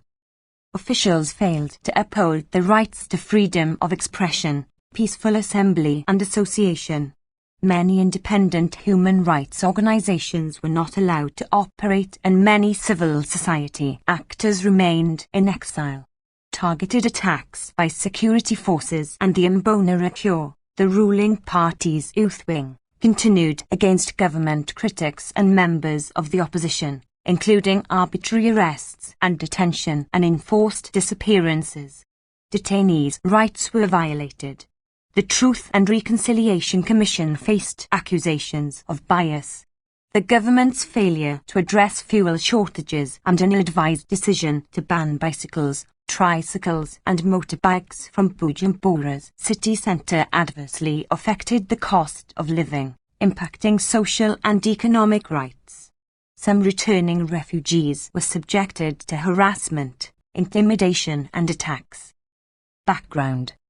In February, the EU lifted sanctions imposed on Burundi under Article 96 of the Africa, Caribbean and Pacific Partnership Agreement in 2016. Relations with neighbouring Rwanda continued to improve, and in March the President received a visit from the Rwandan Minister of Defence, who bore a special message from his President in a bid to normalise bilateral relations. In May, the President of the Democratic Republic of the Congo, DRC, made an official visit amid concerns about the Burundian army and Imbonerakure conducting military operations against Burundian armed groups inside the DRC. The Burundian authorities continued to deny access to and fail to cooperate with regional and international human rights mechanisms, including the African Commission on Human and People's Rights, and the UN Human Rights Council. According to UCA, 1.8 million of the country's 13 million population needed humanitarian assistance in 2022. Freedom of expression, association and assembly. Officials failed to uphold the rights to freedom of expression, peaceful assembly and association. In March, law enforcement authorities shut down a press conference organized by the civil society organizations Words and Actions for the Awakening of Consciences and the Evolution of Mentalities, PASM, and the Anti-Corruption and Economic Malpractice Observatory, Olucum. During the conference, participants had denounced Ministry of Interior measures banning bicycles, tricycles and motorcycles from Bujumbura city centre. The Truth and Reconciliation Commission proposed a genocide denial bill in March to punish anyone who denied the 1972 genocide against the Hutu in Burundi. The bill, if enacted, poses the risk of further restrictions to the already shrinking civic space and repression of the right to freedom of expression. In June, third anniversary celebrations for the main opposition National Congress for Freedom, CNL, party were banned in several. Amnesty International Report 2022-23. 107 provinces. Security forces and members of the Imbonerakure disrupted several CNL meetings, including in Gaitega province in July, where a group of alleged Imbonerakure, accompanied by the local authorities, accused the party of holding a clandestine and unauthorized meeting. CNL offices were damaged, 2 were burned down in Ruayagi province, and CNL attempts to form an opposition parliamentary group were initially met with opposition from the President of the National Assembly. In September, the UIC chairperson wrote to President Ndayishimiye, requesting provisional measures in the case against 12 human rights defenders and journalists, Marguerite Barankets, Diadan Bashir Ashais, Arcade Havyarimana, Patrick Maitaba O, Innocent Muhozi, Patrick Nduwimana, Pacifique Nainana Hazewai, Amal Nyonjia, Gilbert Nyonguru, and Niwa, Vital Nshimirimana and Bob Rugeruka, all living in exile. They had been falsely accused of participating in the May 2015 attempted coup d'état and sentenced by the Supreme Court in their absence to life in prison in June 2020, in a decision only made public in February 2021.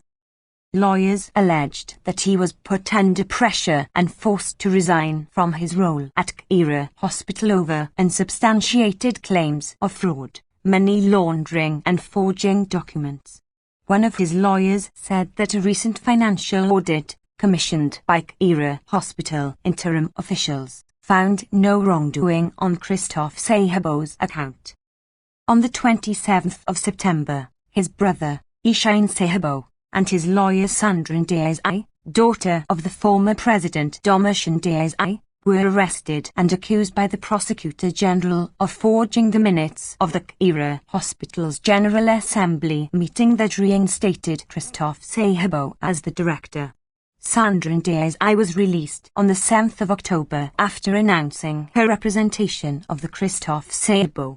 Ishine Sahebo was also released the same day. In December, the Supreme Court quashed lawyer Tony Germain Keener's 5-year prison sentence and ordered a retrial in connection with his June 2021 conviction for collaborating with rebels who attacked Burundi. He was released 2 weeks later after the Court of Appeal of Ngozi acquitted him. Arrested in October 2020, he had been falsely accused of endangering state security. Arbitrary arrests and detentions. The authorities and the Imbonerakure continued to target CNL members, brutalizing, arresting and illegally detaining them. Christophe Sahebo, managing director of the Kira Hospital in Bujumbura, was arrested in April, alongside French national Jean-David Pilot, chair of the hospital's board of directors. The latter was released after 1 night in detention. But Christophe Sahebo remained in detention for several days without access to his family or lawyers of his choosing. He was detained in a National Intelligence Service (SNR) cell where he spent more than 30 days before being presented to a magistrate and transferred to Mpimba prison. On the 29th of September, he was transferred to the Ruayagi prison, approximately 160 kilometers from Bujumbura, where his case was registered. His family and detainees' rights. the authorities continued to violate the rights of detainees. Detention conditions fell short of international human rights standards. Facilities were severely overcrowded and food, water and healthcare were inadequate. Prisoners and human rights defenders denounced ration cuts imposed by the prison authorities from July onwards. This situation was aggravated by the continuing increase in the prison population. According to human rights defender Pierre Claver-Mbonimpa, food provided by the authorities was enough to feed only 4,294 inmates, while the prison population was estimated to be more than 12,000. The authorities were yet to conduct an effective investigation into a fire at Gaitga prison in December 2021 which killed at least 38 people, according to official accounts. The facility, designed to house 108. Amnesty International Report 2022-23. Inmates held more than 1,200. Throughout the year, the Prosecutor General presided over the release of prisoners accused of minor infractions as directed by President Ndayishimiye in 2021 in an effort to reduce overcrowding. According to officials, at least 60 inmates were released in the capital, Gaitga, as of June. In Pimba Prison in Bujumbura, 111 prisoners, including 5 women, were granted provisional release in June. In November, the Minister of Justice issued an internal notice to all departments on prison overcrowding, calling on them to implement the President's directive to release pre-trial detainees accused of minor infractions. Andre Ndayishimiye, a CNL member, died at Ngozi Hospital in July while in police custody. He had been denied access to appropriate health care. Enforced disappearances. Although the number of enforced disappearances decreased, critics of the government and the ruling party remained at great risk of such crimes. Jean de Dieu-Ndayis Abira, a CNL member, went missing in June. Local organizations that documented his case believed he was picked up at his workplace in Bujumbura by SNR officers. The authorities had not provided information on any investigations into his disappearance by the end of the year. Right to life.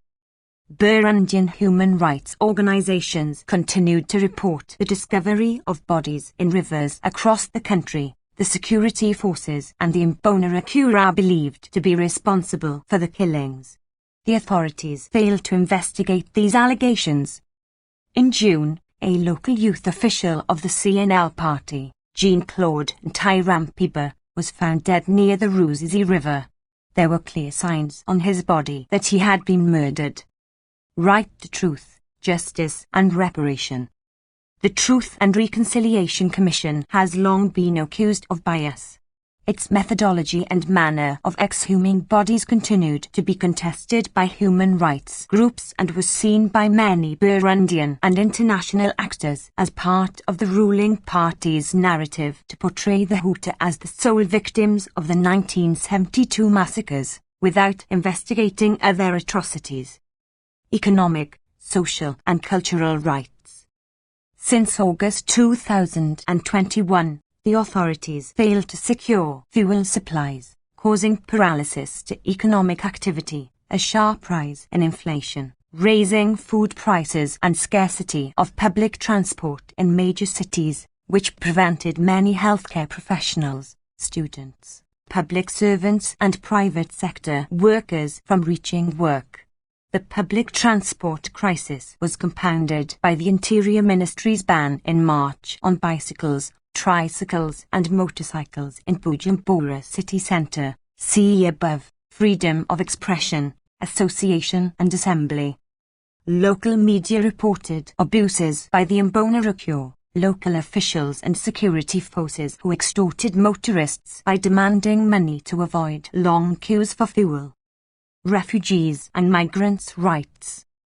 According to UNHCR, the UN Refugee Agency, There were 258,272 Burundian refugees in neighboring countries and more than 80,000 internally displaced people inside Burundi, and facilitated the return of 16,621 Burundian refugees mainly from the DRC, Rwanda and Tanzania. Local media and human rights organizations continued to report cases of harassment and targeted attacks against returnees by the Imbonerakure local officials. Amnesty International Report 2022-23. 109. Cambodia. Kingdom of Cambodia. Head of State, Norodom Sihamoni. Head of Government, Hun Sen. Rampant illegal logging and unchecked urban development violated the human rights of indigenous peoples and the urban poor. Freedom of expression and association remains severely restricted, and unfair trials of political opposition members and supporters continued. Authorities arrested, detained and assaulted striking workers. Despite some steps to tackle human trafficking, it remained widespread. The right to adequate housing was not protected, and human rights abuses were linked to microfinance loans. Background: the government crackdown on independent media, civil society organizations and political opposition that began in 2017 continued throughout 2022. Independent observers raised concerns about irregularities in the June local elections, in which the ruling Cambodian People's Party, CPP, won 80% of the seats.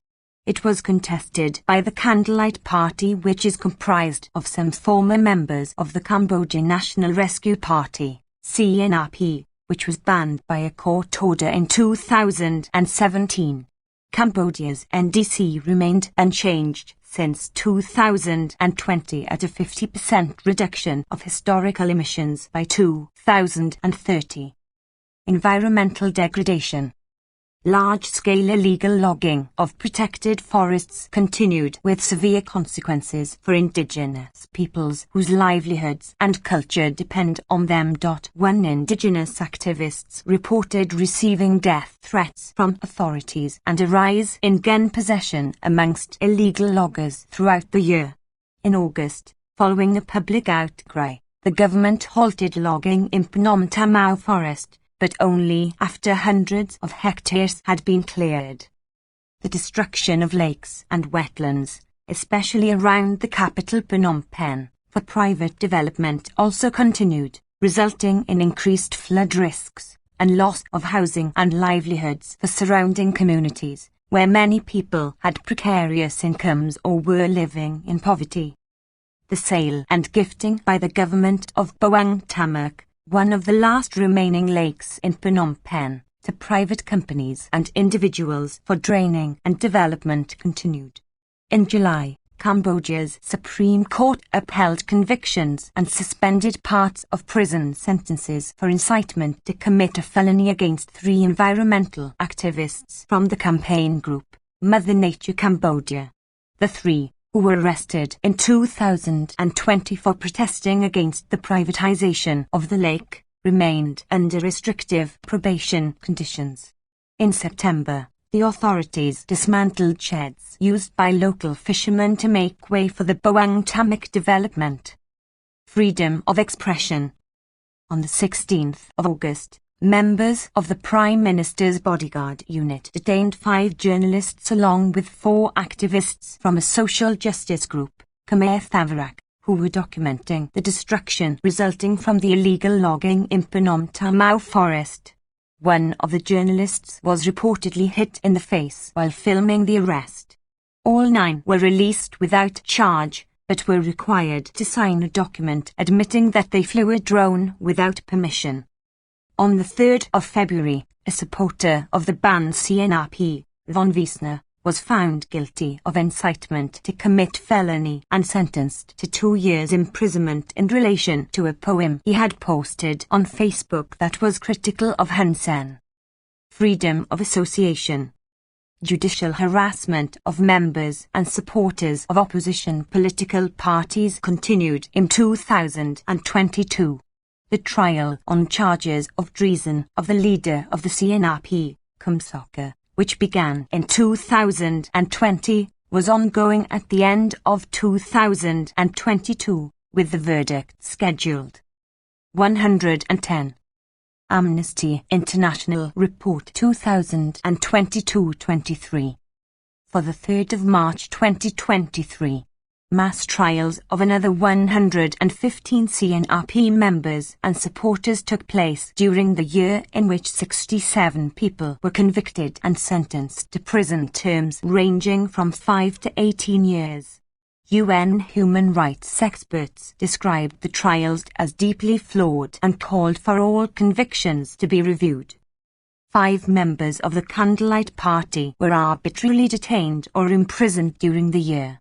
On the 7th of September, the party's vice president, Sun Kyi, was convicted of defamation, fined KHR 17 million, about $4,098, and ordered to pay the CPP KHR 3 billion, approximately $727,132, in compensation, after questioning the fairness of the June elections. Workers' rights. Police arrested and physically assaulted striking workers and union members who were calling for higher wages and the reinstatement of dismissed workers following mass layoffs by the Naga World Casino in Phnom Penh in late 2021. In January, authorities arrested 28 members of the Labour Rights Supported Union of Khmer Employees of Naga World, LRSU. The LRSU president, Kem Sokha, and 9 others were charged with incitement to commit a felony. All 10 of those charged were later released on bail, but the case remained pending at the end of the year. The 18 others were released without charge after signing pledges that they would not participate in further strike action. Kem Sokha was rearrested on the 26th of November for breaching bail conditions that neither she nor her lawyers were aware of. 2. On the 5th of February, 6 LRSU members were arrested as they left a COVID-19 testing site, following a government order that all those involved in the Naga World strike action should be tested. 3 were later charged with obstruction of COVID-19 measures under COVID-19 regulations introduced in 2021, which carry a prison sentence of up to 20 years. They were released on bail but still faced charges at the end of the year. On the 11th of August, police punched and kicked protesters outside the Naga World Casino, injuring at least 17 women, with 1 hospitalized as a result. On the 12th of September, police hit striking workers and union members with walkie-talkies as they attempted to submit a petition to the Ministry of Labour calling for a resolution to the dispute and to withdraw accusations that Yang Sophon, president of the Cambodian Alliance of Trade Unions, was acting illegally by backing the strike. On the 30th of September, Naga World filed criminal complaints against 4 LRSU members for trespassing, aggravated intentional damage and unlawful confinement. Human trafficking. On the 9th of September, the Ministry of Justice announced the establishment of a task force to coordinate investigations and prosecutions of those responsible for human trafficking of foreign workers to Cambodia. Raids by the authorities in Phnom Penh and the town of Sihanoukville resulted in the rescue of hundreds of trafficked workers. According to media and other reports, many more trafficked people, including children, were held in slave compounds and forced to work in cyber and other scams. Rescued victims reported being subjected to rape, beatings and other physical violence by guards. Some died while trying to escape. Those arrested for involvement in human trafficking were mainly low-level suspects. On the 30th of August, the Sihanouk Provincial Court sentenced Chen Barong, head of an anti-trafficking NGO, the Cambodian China Charity Team, and 2 other men, Chen Xiaohua and Dan Xiaomai, to 2 years in prison each. Their prosecution appeared to be in retaliation for negative international publicity about the rescue of a trafficking victim who alleged that those detaining him had harvested his blood. Their sentences were reduced on appeal to 10 months on the 21st of December. Amnesty International Report 2022-23. 111. Economic, social and cultural rights.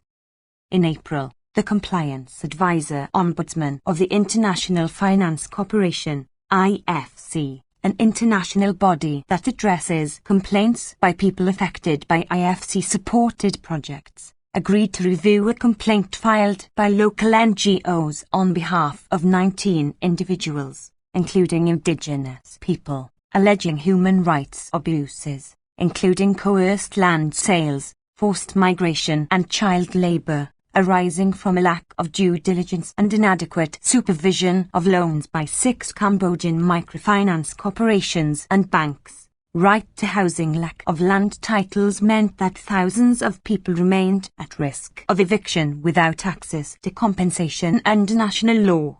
According to the Land and Housing Rights NGO, Samacom Team Note, 1,507 households had been forcibly evicted since 2020 because they were unable to demonstrate ownership of the land on which they lived.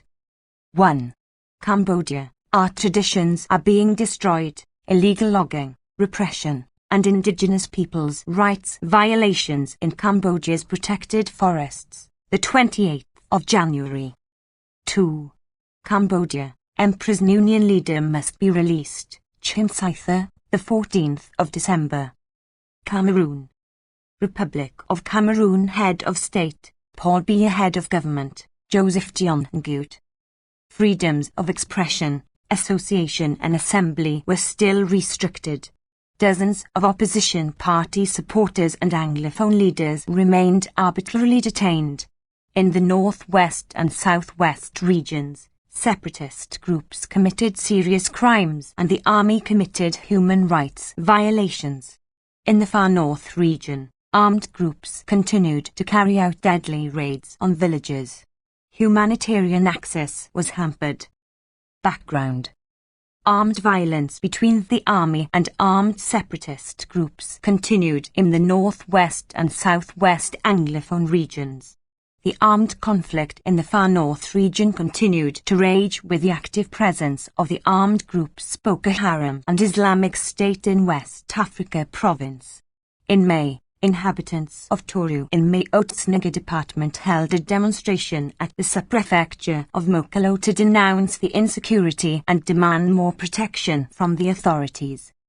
As of 30th of November, 385,000 people were internally displaced because of the armed conflict in the far north, and as of December, more than 620,000 people were internally displaced because of the armed violence in the southwest and northwest, and 87,000 were refugees in Nigeria.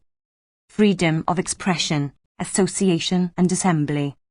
Human rights defenders and activists from several organizations were targeted with death threats, harassment and intimidation for exposing human rights violations and abuses in the 2 Anglophone regions. 1. On the 22nd of April, 4 UN special rapports focusing on human rights defenders, extrajudicial executions, the right to freedom of expression and the right to association wrote to President Paul Biya raising concerns over repeated death threats since 2015 against the president and the lawyer of the NGO Organic Farming for Guerrillas, OGO. OGO had exposed abuses by businesses in the northwest region. On 27, 28 and the 30th of June, peaceful protests organized by visually impaired people were violently dispersed by the police in the capital Yaoundé, according to reports from the Collectif des Aveugles et Malvoyants in Dines du Cameroun and the media. 27 demonstrators were locked up for several hours in Yaoundé's central police station before being released. Others were beaten, insulted, loaded onto vehicles and abandoned in various places far from the center of Yaoundé. 112. Amnesty International Report 2022-23. On the 1st of August, Mohamed Boubassaki, President of the Confederation des Associations des Jeunes Solidaires du Cameroun, was arrested in Garoua City, North Region, by police officers and gendarmes and detained for one night.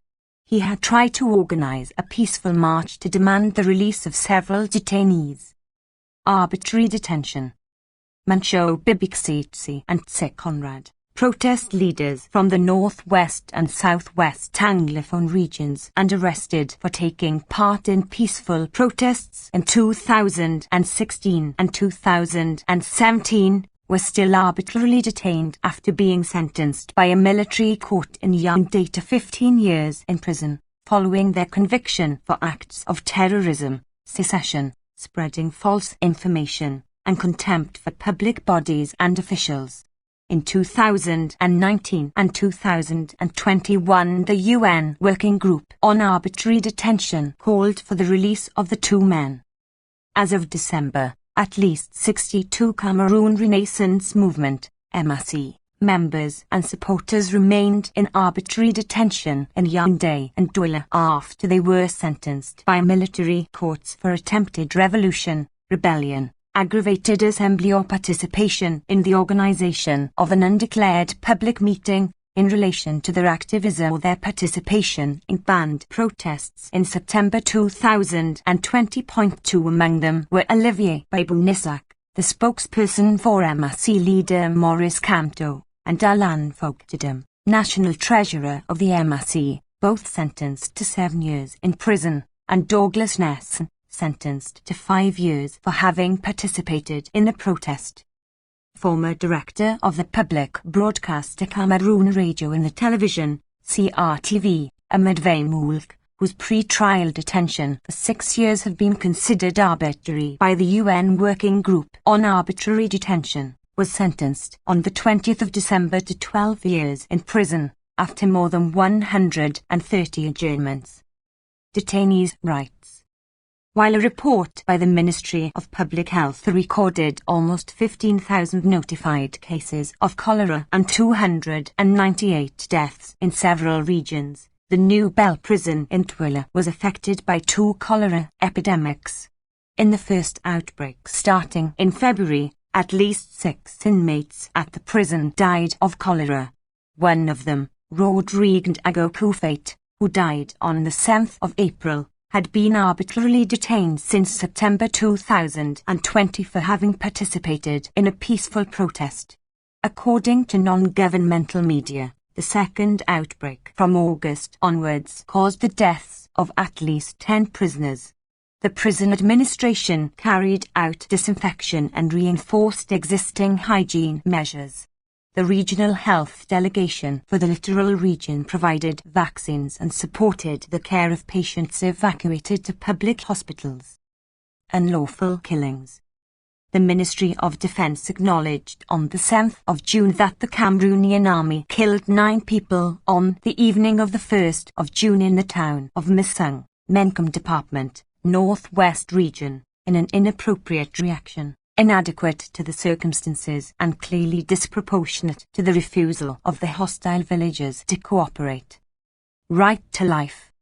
Northwest and Southwest regions separatist groups committed serious crimes in the Northwest and Southwest regions, targeting people, healthcare facilities and schools, which did not receive adequate protection from the authorities.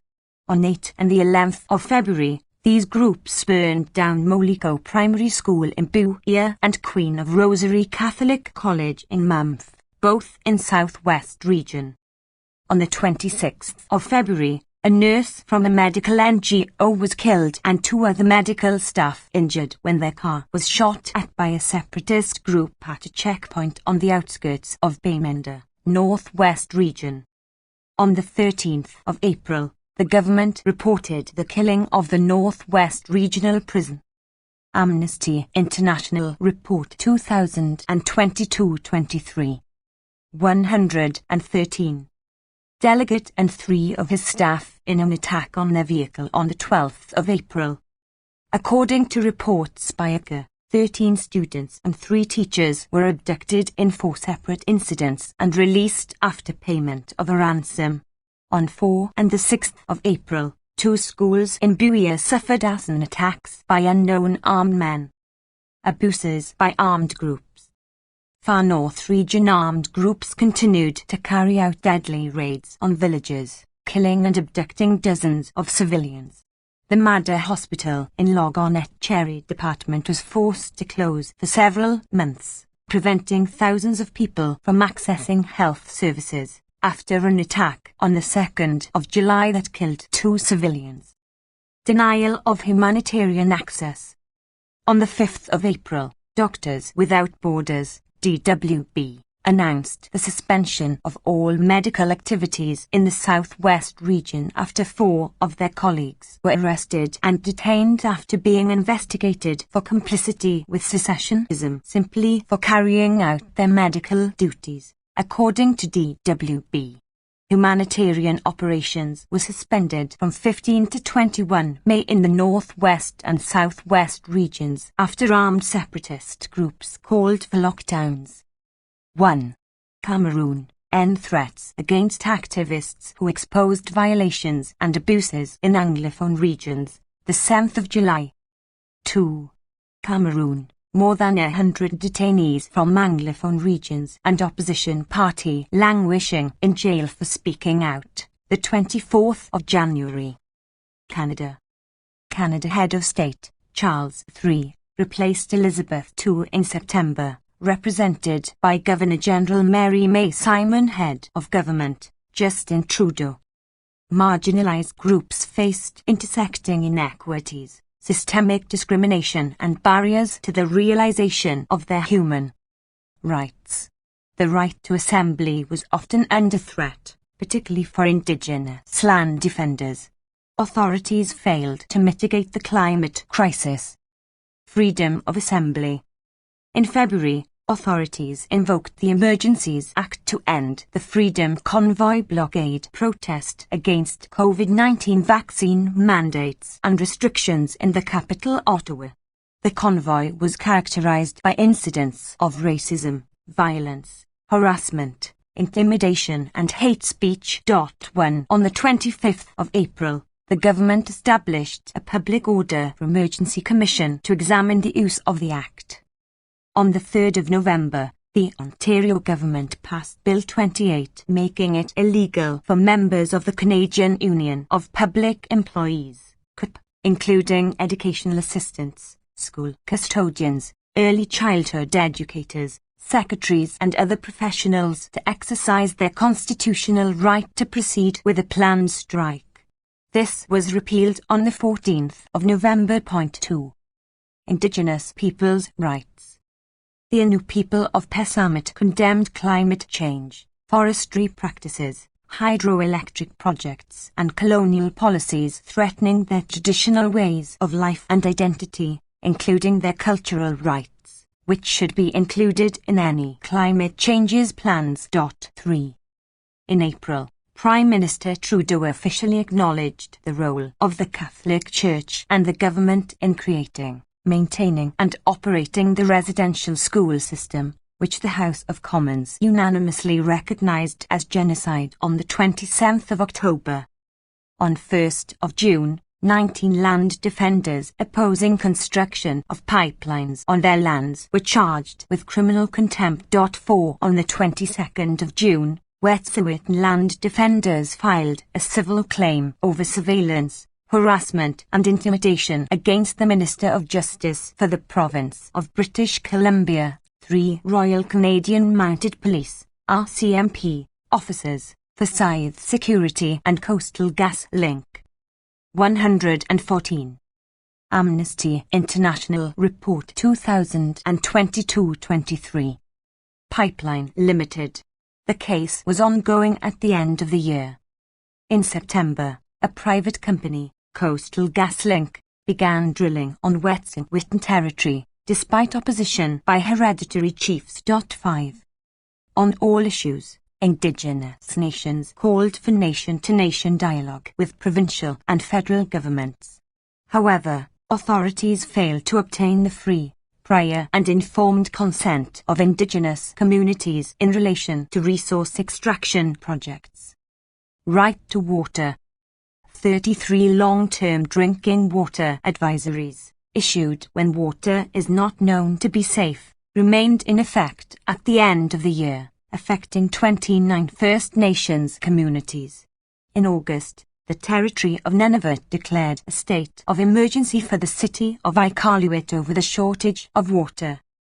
Following a class action lawsuit by several First Nations, the 2013 Safe Drinking Water for First Nations Act was repealed and the authorities committed to introduce a new law in consultation with First Nations. Women's and girls' rights. In July, the Standing Senate Committee on Human Rights acknowledged the disproportionate impact of forced and coerced sterilizations on Indigenous women, Black and racialized women, and people with disabilities. In November, research in Quebec confirmed that Indigenous women suffered forced sterilizations and obstetric violence. Gaps remained on disaggregated data collection and accountability mechanisms for implementation of the 2022 Progress Report on the National Action Plan to End Violence Against Indigenous Women, Girls and Two-Spirit Peoples. A new National Action Plan to End Gender-Based Violence was introduced in November. In October, a coalition of civil society organizations representing transgender, Indigenous and Black sex workers challenged laws criminalizing sex work before the Ontario Superior Court. A decision remained pending. LGBT people's rights. In August, the government launched the first federal Two-Plus Action Plan, committing new funds prioritizing Black, Indigenous and racialized civil society organizations. Core recommendations for health, employment and refugee support were lacking, as were implementation details. Discrimination. In April, the Third Committee condemned the criminalization of Secwepemc and Wet'suwet'en land defenders by the federal government, the province of British Columbia, the RCMP's Community Industry Response Group and private security firms. In June, the Toronto Police Service reported disproportionate use of force and strip searches on racialized, particularly Black, communities. In October, the Quebec Superior Court ruled arbitrary traffic stops unconstitutional as they are based on racial profiling. The Quebec government appealed this decision in November, contradicting a commitment made in 2020. On the 4th of October, the federal government sought to dismiss a class action lawsuit by Black federal workers alleging systemic discrimination in the public service. A decision remained pending. In November, the appeal of a Quebec Superior Court judge's decision to uphold most of Bill 21 banning the wearing of religious symbols in certain public service functions was heard by the Court of Appeal. Refugees and migrants' rights. In May, the Quebec Superior Court restored access to subsidized child care for refugee claimant families, denied by the Quebec government since 2018. The Quebec government appealed this decision. In June, the British Columbia government announced it would end immigration detention in its provincial jails, citing human rights concerns. The provinces of Nova Scotia, Alberta and Manitoba followed suit. In August, the Ontario Superior Court dismissed a motion to challenge Canada's Amnesty International Report 2022-23. 115. Denial of essential healthcare to migrants with irregular status and refusal to compensate an affected individual. In October, the Supreme Court of Canada heard a constitutional challenge of the Safe Third Country Agreement, which prevents most refugee claimants arriving at Canada's official land ports of entry from seeking protection in Canada. Disparities in refugee resettlement were prevalent. Authorities committed to resettle 40,000 Afghans and increase sponsorship to 3,000 Afghan refugees. Authorization for emergency travel and fee-exempt temporary visitor visas were, however, open to an unlimited number of Ukrainians. Failure to tackle climate crisis. Canada continued to have the highest rate of greenhouse gas emission per capita of the top 10 emitting countries and was among the largest public finance providers for fossil fuels. A new NDC reduction of 40 to 45% below 2005 levels by 2030 and reaching net zero emissions by 2050 had been announced in April 2021. This target fails to reflect Canada's level of responsibility and capacity and will not keep the rise of global temperatures below 1.5 C. Canada committed to doubling its climate finance contribution to $5.3 billion Canadian dollars, $3.9 billion US dollars, over the next 5 years to support international climate efforts in developing countries. These commitments fall short of Canada's fair share of responsibility for the climate crisis.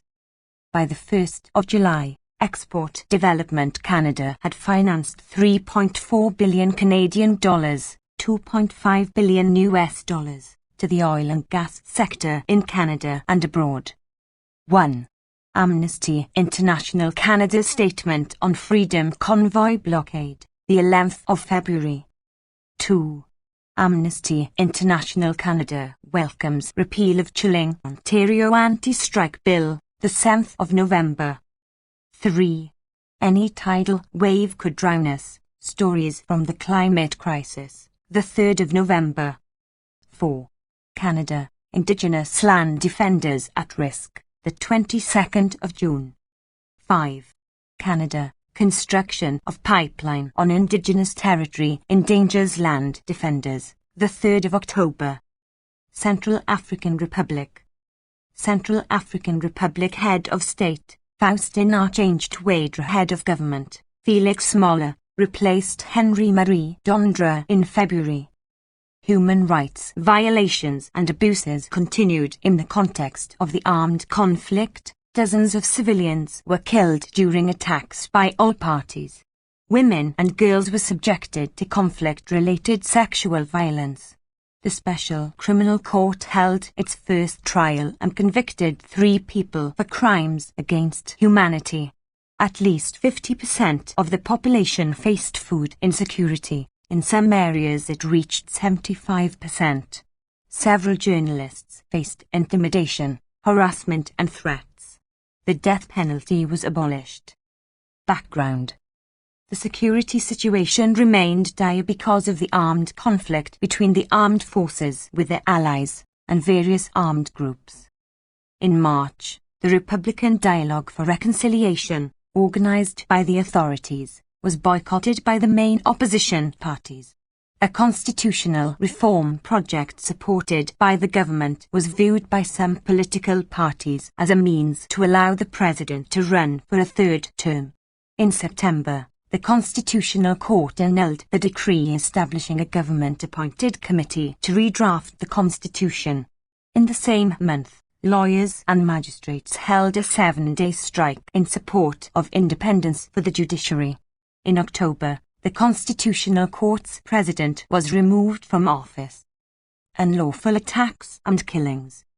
According to the UN Multidimensional Integrated Stabilization Mission in the Central African Republic, MINUSCA, at least 100 civilians were killed between February and March. In September, at least 46 civilians. 116. Amnesty International Report 2022-23 were killed, including 8 women and 8 children. They were killed by members of the Union for Peace in the Central African Republic and Return, Reclamation and Rehabilitation, known as 3R, armed groups that had signed the peace agreement in 2019, as well as by the security forces.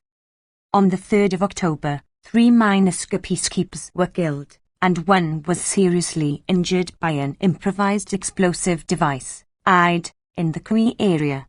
According to UCA, between January and October, 11 people were killed and 42 injured in 40 IED-related incidents. Right to truth, justice and reparation.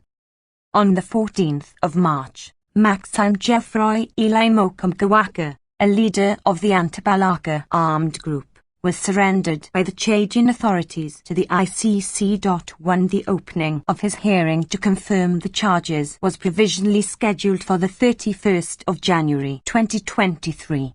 He is suspected of war crimes and crimes against humanity carried out during 2013 and 2014 in the Central African Republic. The ICC trial of Mohammed Said, alleged commander of the Seleka armed group, opened on the 26th of September under charges of crimes against humanity and war crimes. The Court of Assizes in Bangui, the capital, held its first criminal trials since 2020 in April. 25 cases were heard involving alleged members of the armed group, Coalition of Patriots for Change, who were found guilty. Also in April, the government announced the opening of a judicial investigation into a deadly attack against the Muslim community in Boyo town which took place between 6 and the 13th of December 2021. In July, MINUSCA published a report on the events in which at least 20 civilians were killed, including a 12-year-old girl and 3 boys, and at least 12 people were injured. 547 homes were burned and food stocks looted. MINUSCA said the attacks were carried out by the armed group, Antabalaka, with the involvement of the Central African Republic Armed Forces who had trained the former in Bambari and transported them to the Boyo area the day before the attack. The first trial before the Special Criminal Court, SCC, a UN-backed hybrid court mandated to investigate and prosecute crimes under international law committed since 2003, opened in May. It concerned 3 members of 3 are accused of killings, rapes and other inhumane acts committed in the villages of Lemauna and Koungili in May 2019. On the 31st of October, they were found guilty of war crimes and crimes against humanity. The SCC also announced the arrest of 3 people suspected of having committed crimes in the context of the conflict. The court said in its June report that it had issued more than 60 arrest warrants, of which only 4 had been executed. Sexual and gender-based violence. According to the Gender-Based Violence Information Management System, between January and September, 17,831 cases of gender-based violence were registered, more than all cases recorded in 2021. The statistics related only to victims who agreed to speak, which suggests the actual figures might be far higher. According to the UN Secretary-General's report on the situation in the Central African Republic, MINUSCA documented 47 cases of conflict-related sexual violence between June and October in which it identified 70 victims, including 42 girls aged between 2 and 17 years. It attributed responsibility for the crimes to all parties to the conflict. Right to food. According to the UN World Food Programme, WFP, food insecurity worsened as a result of the COVID-19 pandemic and the conflict in Ukraine, which led to a rise in food prices. In September, 50% of the population, around 2.2 million people, did not have enough to eat. The situation was of particular concern in the Bekma, Kui, Ngaoundé, Obo and Zimio sub-prefectures where between 65% and 75% of people were affected. The WFP said that throughout the country 395,000. Amnesty International Report 2022-23. 117. Children under the age of 5 were chronically malnourished. freedom of expression. Journalists faced intimidation, harassment and threats simply for exercising their right to freedom of expression. Nkluka radio officials said that on the 26th of September, the Ministry of Communication informed them that the station might be closed if the journalists continued to cover the constitutional reform issue. In October, the High Council of Communication, the media regulator, denounced intimidation, harassment and threats against journalists by political authorities. Death penalty. The death penalty was abolished under the law on the abolition of the death penalty, which was passed by the National Assembly on the 27th of May and promulgated by the President 1 month later. The last execution in the country took place in 1981.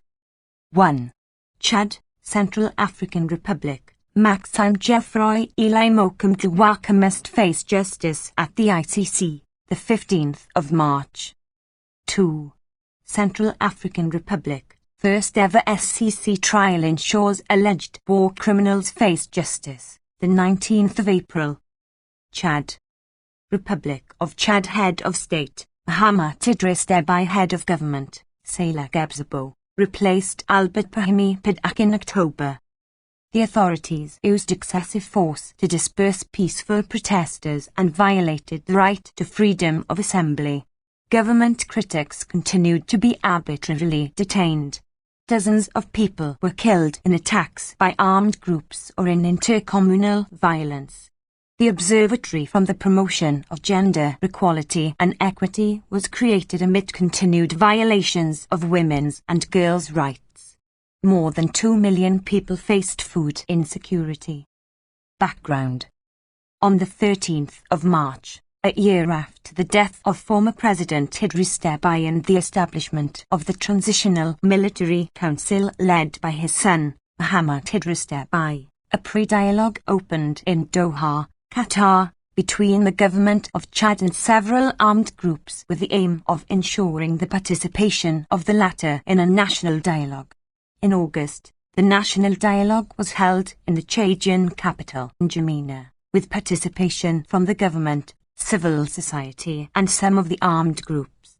This dialogue granted the extension of the transitional period for 2 years and the possibility for Mahamat Idris Deby to run in future elections. Freedom of assembly. In May, several events organized by the opposition Wakit Tama platform to protest against the military transition and the French government's foreign policy in Chad were banned by the Ministry of Security on the grounds of possible public disorder. The movement also planned demonstrations for the same purposes in August and September during the inclusive national dialogue. These were banned on the same grounds. The law governing freedom of peaceful assembly remained contrary to international standards, including the guidelines of the African Commission on Human and People's Rights, which state that protests do not require prior approval but, at most, prior notification. Excessive use of force. In January, a demonstration was held in the town of Abek to protest against the planned appointment of a new canton chief from the Bani Halba community in Abek. According to the NGO Chadian Convention for the Defense of Human Rights, over a 2-day period at least 13 protesters were killed and 80 injured. On the 25th of January, a government spokesperson denied the use of firearms in a statement to the press. On the 3rd of February, a government delegation visited Abek and acknowledged their 118. Amnesty International Report 2022-23. Disproportionate use of force. At least 212 people were also arrested, according to local organizations. Some were reportedly ill-treated before being released after 5 days in detention without charge. Security forces also used excessive force targeting associations and the Transformers political party, which challenged the organization of the National Dialogue in N'Djamena. In early September, security forces surrounded the headquarters of the Transformers and fired tear gas. human rights defenders and the leader of the Transformers reported that several demonstrators were injured. On the 20th of October, security forces used excessive force during a demonstration organized by several political parties and associations to protest against the extension of the transitional period.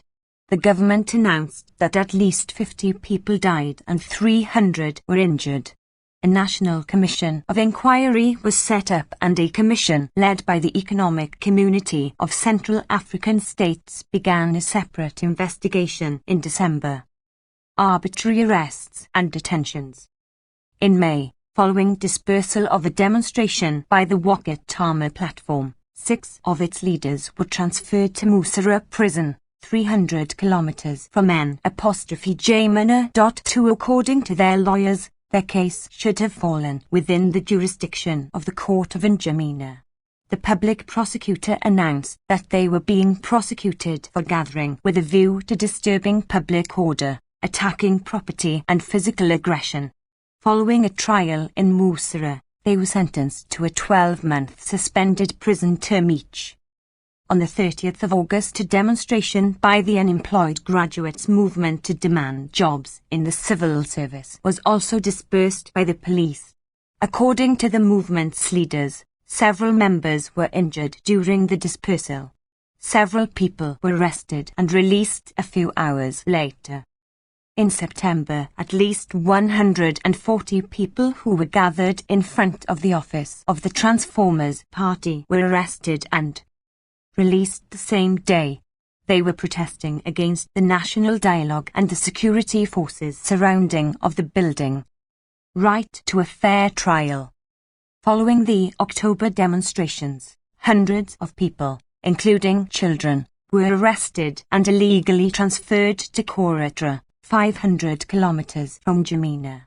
In December, after hearings held behind closed doors, which were boycotted by the defendants' lawyers, 262 defendants were sentenced to prison terms ranging from 2 to 3 years. 80 defendants were given suspended sentences ranging from 1 to 2 years, and 59 defendants were acquitted, according to the public prosecutor. Abuses by armed groups. According to reports by the media and NGOs, the armed group Islamic State's West Africa province, ISWAP, continued to unlawfully kill civilians in the Lake Chad area. In early August, ISWAP fighters reportedly killed 6 civilians in the village of Abrom. In September, ISWAP reportedly killed 1 person and looted several homes in Baltram. Alleged ISWAP fighters also killed 5 civilians on a boat in Baga Sola in September. Right to life. Communal violence leading to killings between individuals were recurrent during the year. In February, at least 10 people were killed in intercommunal violence in the town of Sandana. In May, violence in Danamaji resulted in the deaths of 6 people. In September, at least 17 people were killed in Mangum. According to local NGOs, the disputes originated from tensions between herders and farmers over access to natural resources, especially grazing land. On each occasion, the authorities announced investigations and set up local dialogues to resolve the conflicts. Right to truth, justice and reparation. In September, Transitional President Mahamat Idris Deby wrote to the Minister of Amnesty International Report 2022-23. 119. Finance asking him to transfer CFA 10 billion, $14.8 million as the state's contribution to the fund to compensate the victims of the former President Hissène Habré's regime. Over 7,000 victims had been awarded CFA 82 billion. Over $135 million by the Extraordinary African Chambers in 2017 in the trial against Hissène Habré, and CFA 75 billion, nearly $124 million by Chadian courts in 2015 in the trial against former agents of Hissène Habré's regime. but they had not received any compensation by the end of the year. Women's and girls' rights. According to UNICEF, 67% of girls in Chad were married before the age of 18 and 30% before the age of 15, giving Chad one of the highest rates of child marriage globally.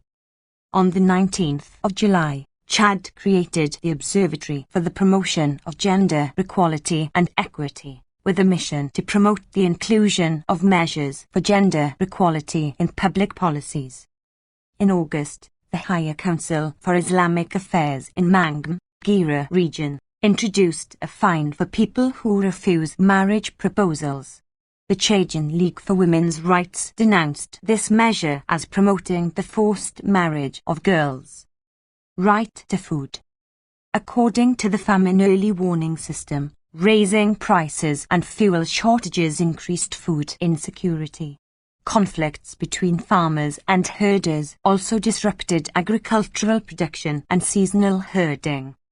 According to UCA, in July approximately 2.1 million people in Chad were food and nutritionally insecure. 1. Chad, 1 year after the establishment of the Transitional Military Committee, freedom of peaceful assembly remains hampered. The 20th of April, French only. 2. Chad released detained opposition members and supporters. The 30th of May, French only. Chile. Republic of Chile Head of State and Government, Gabriel Boric Font, replaced Sebastian Pinheiro Ekenique in March.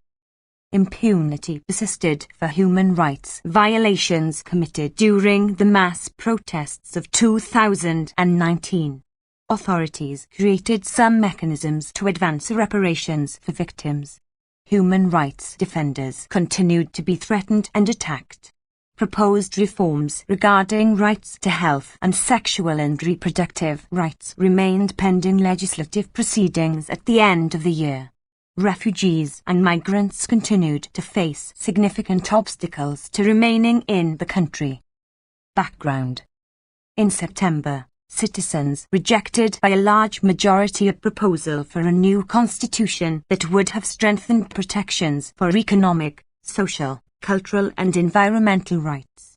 Different political sectors committed to initiate a new constituent process.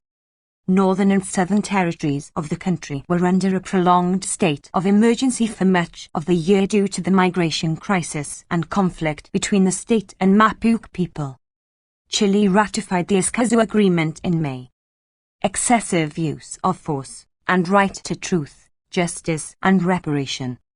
Some protests were registered, primarily in the capital, Santiago. In some instances, police responded with excessive use of force. By the end of the year, the Public Prosecutor's Office had brought charges in only 140 of the 10,938 complaints of human rights violations by state officials relating to the social upheavals in late 2019. The cases resulted in 17 convictions and 2 acquittals. A court convicted a former captain in the Carabineros, National Police, of unlawful coercion in connection with the injuries sustained by Fabiola Camplai. She lost her 120. Amnesty International Report 2022-23. Eyesight and senses of smell and taste after police fired a tear gas canister in her face as she was walking to a bus stop in November 2019.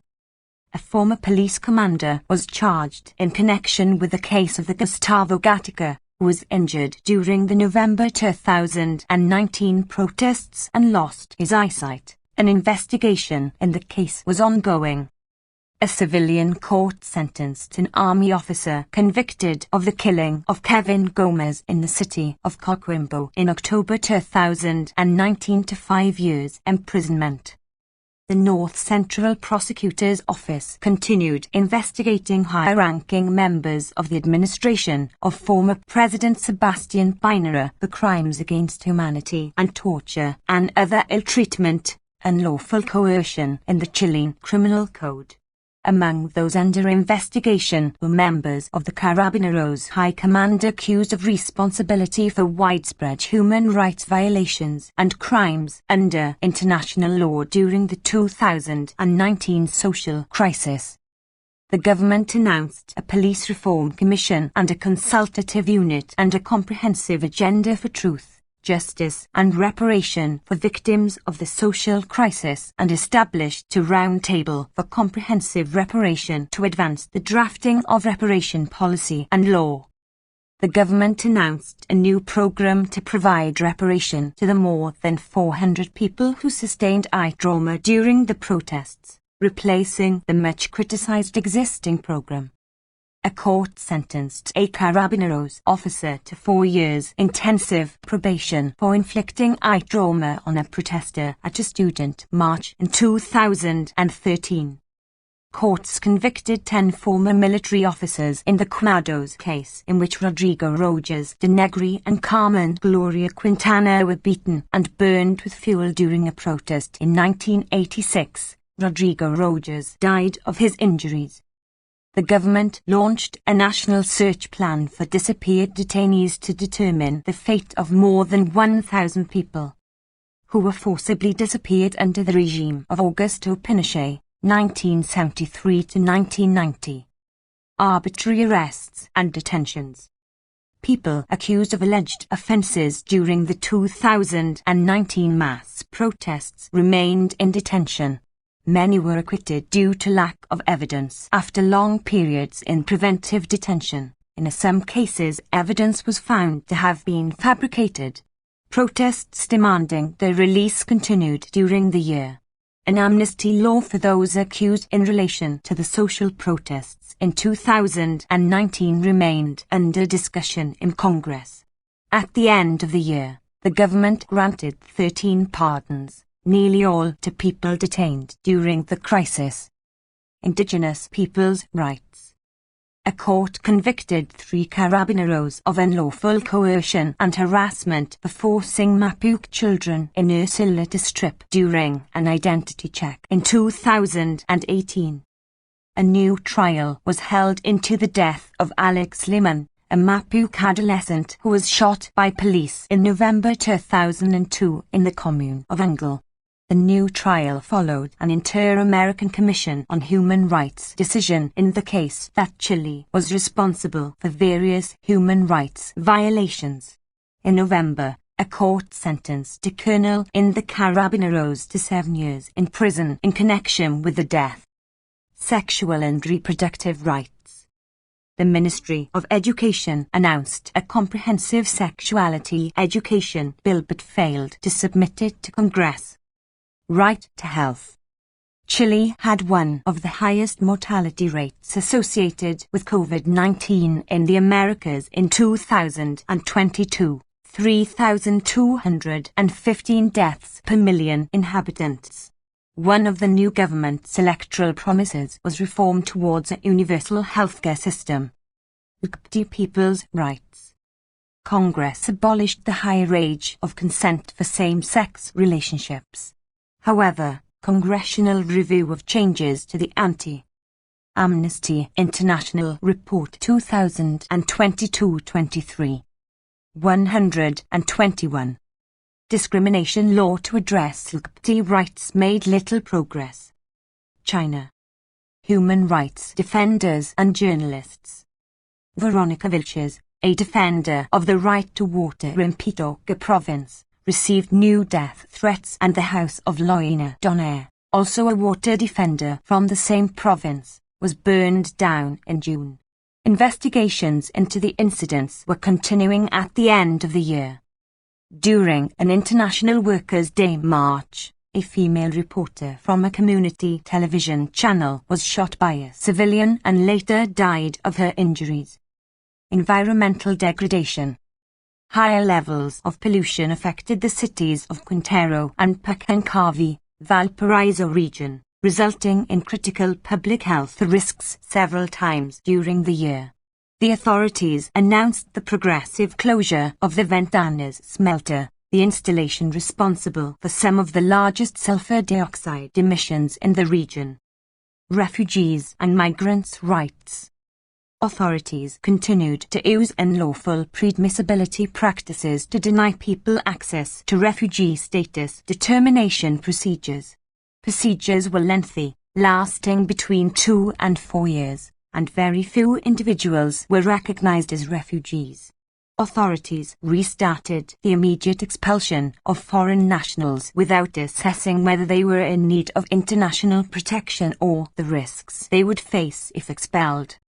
Torture and other ill treatment.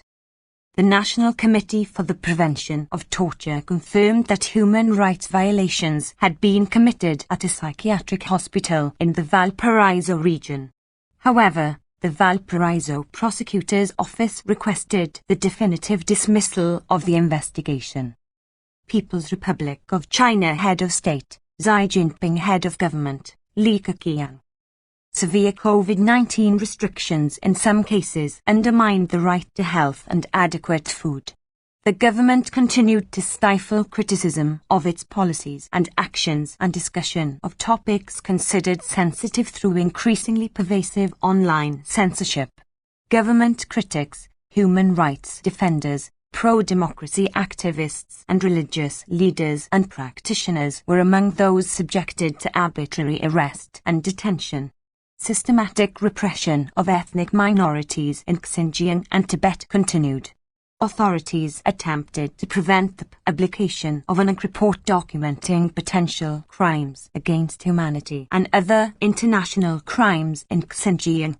Women continued to endure sexual violence and harassment and other violations of their rights.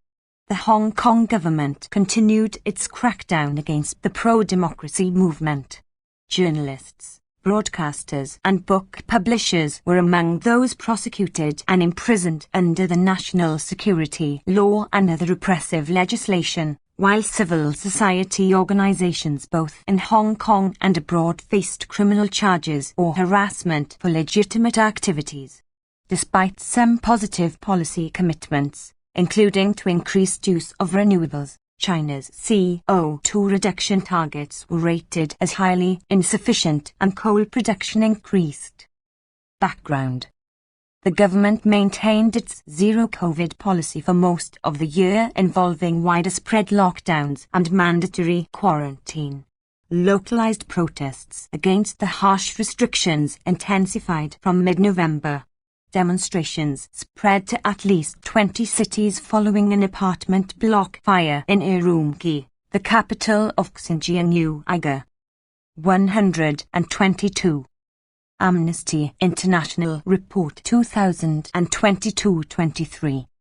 Autonomous Region, Xinjiang, on the 24th of November, in which at least 10 people died. The authorities denied that locked doors had prevented residents from escaping but announced the easing of COVID-19 restrictions following this incident. In May, the then UN High Commissioner for Human Rights, Michelle Bachelet, conducted a 6-day mission to China that included 2 days in Xinjiang.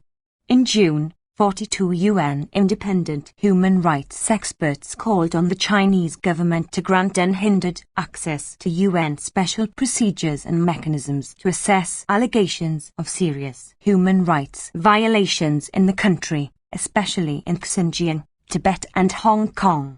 In August, the government ratified ILO Conventions 29 on forced labor and 105 on the abolition of forced labor.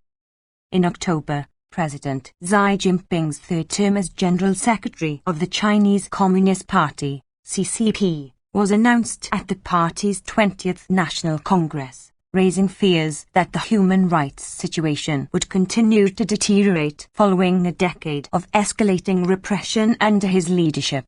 China hosted the Winter Olympic Games in February. Right to health. There were reports of food shortages and delayed or denied access to emergency health care in areas under lockdown. An unknown number of people died after being refused hospital admission. Conditions in quarantine facilities, where those who tested positive for COVID-19 were detained, were often poor and unhygienic. In some cases, Children were separated from their parents in quarantine. On the 7th of December, the central government announced significant easing of restrictions, and on the 26th of December said that most elements of the zero-COVID policy would be substantially dismantled from the 8th of January 2023. COVID-19 infections and deaths subsequently rose, and there were reports from multiple cities of hospitals under extreme pressure and of acute shortages of medications. Freedom of expression and assembly. Online censorship grew more pervasive and sophisticated as a tool to stifle criticism of the government, intensifying around high-profile events and anniversaries. The authorities failed to deliver on assurances made as hosts of the Winter Olympic Games to guarantee media freedom before and during the Games and ensure opportunities for peaceful protest. Prior to the Games, they warned athletes against any behavior or speeches that violated Chinese laws and regulations. High-profile dissidents were censored and had their movements restricted. Journalists accredited to the Games reported repeated government interference in coverage of preparations for the event and in interviews with athletes and local people both in and outside Olympic venues. Authorities intensified their efforts to prevent criticism of lockdown measures on social media, including appeals for help by those under lockdown and allegations of human rights violations in quarantine facilities. Authorities manipulated the COVID-19 health status phone app that was required to enter public buildings and shops and use public transport or travel to unduly restrict freedom of movement and peaceful assembly. In Henan province, during demonstrations against the freezing of deposits by local banks in June, there were widespread reports of the app suddenly communicating a red code alert requiring users to quarantine for 14 days. 5 local officials subsequently received administrative sanctions for manipulating the app. In September, in the lead-up to the CCP National Congress, the authority responsible for regulating cyberspace in China launched a 3-month purge of internet rumors and fake news, calling for tech companies to redouble monitoring, tracing, bans and suspensions against account holders.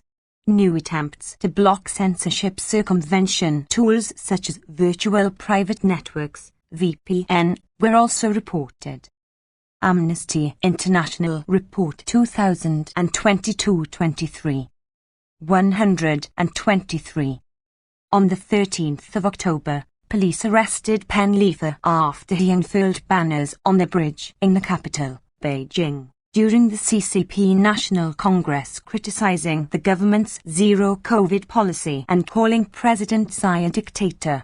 Images of the protest went viral internationally, but all footage and keywords were removed from Chinese social media platforms. There were reports that authorities had arrested some people for reposting images of the protest. Large numbers of people were detained for participating in peaceful protests against COVID-19 restrictions following the fatal apartment fire in Urumqi in November. It was unclear how many remained in detention at the end of the year. Videos circulated online showed police beating protesters during arrests. All discussion and commemoration of the victims of the suppression of the 1989 pro-democracy protests remained banned. On the eve of the 4th of June anniversary of the military crackdown on protesters in Tiananmen Square, a well-known influencer's live stream was taken down, apparently because it featured an ice cream sculpture resembling a tank. Human rights defenders. Authorities continued to imprison human rights defenders, including citizen journalists and human rights lawyers.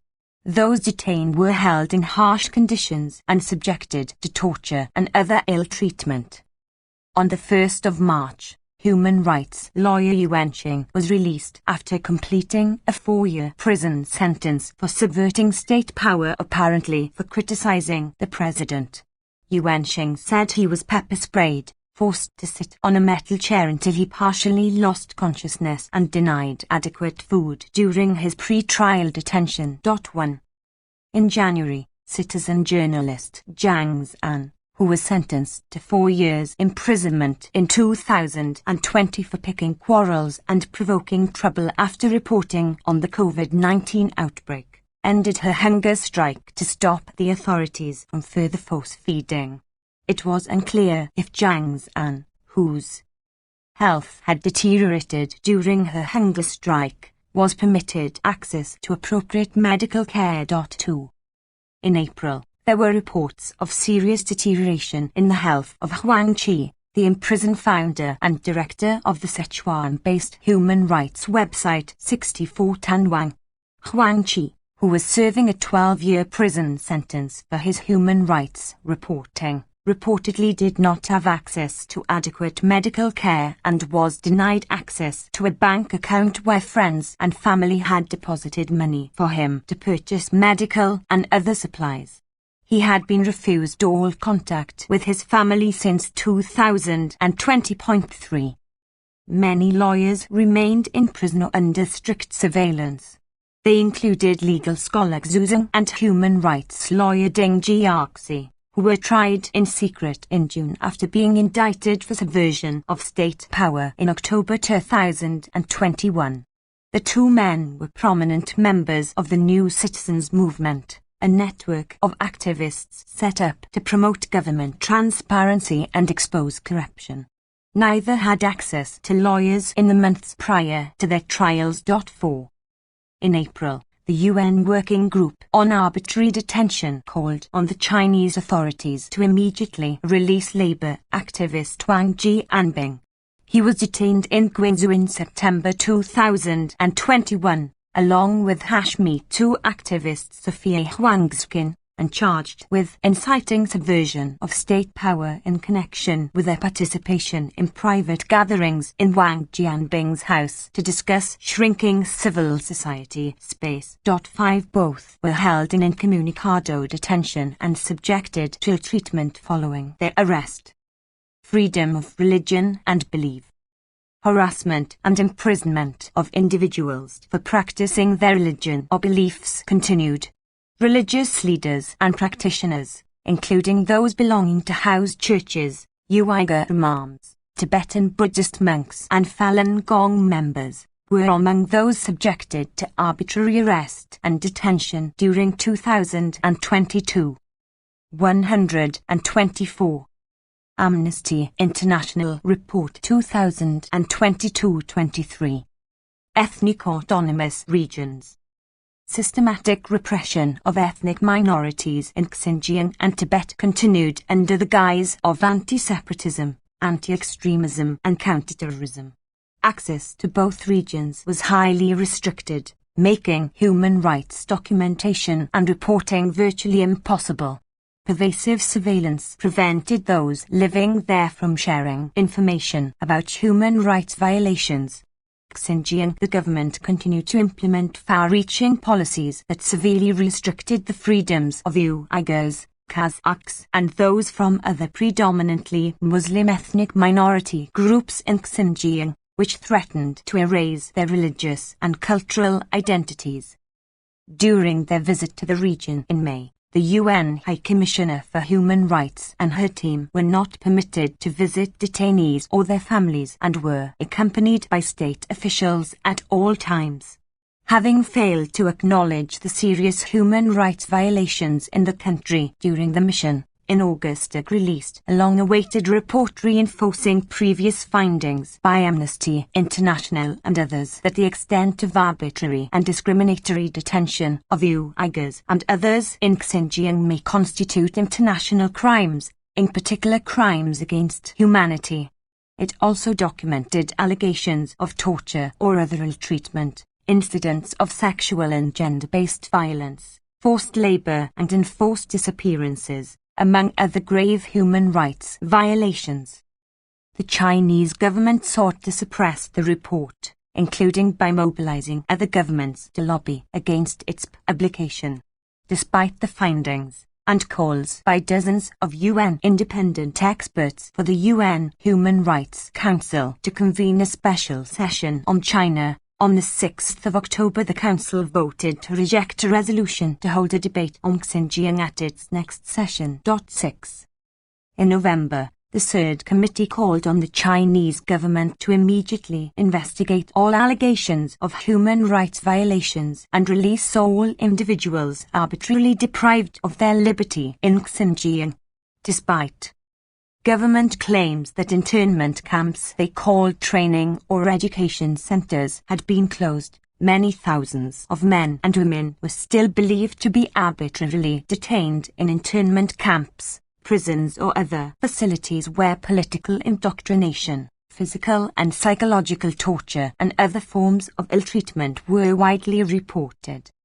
Chinese authorities continued to target Uyghurs and other Xinjiang residents who spent time overseas and continued to pressure other governments to return Uyghurs living abroad back to China.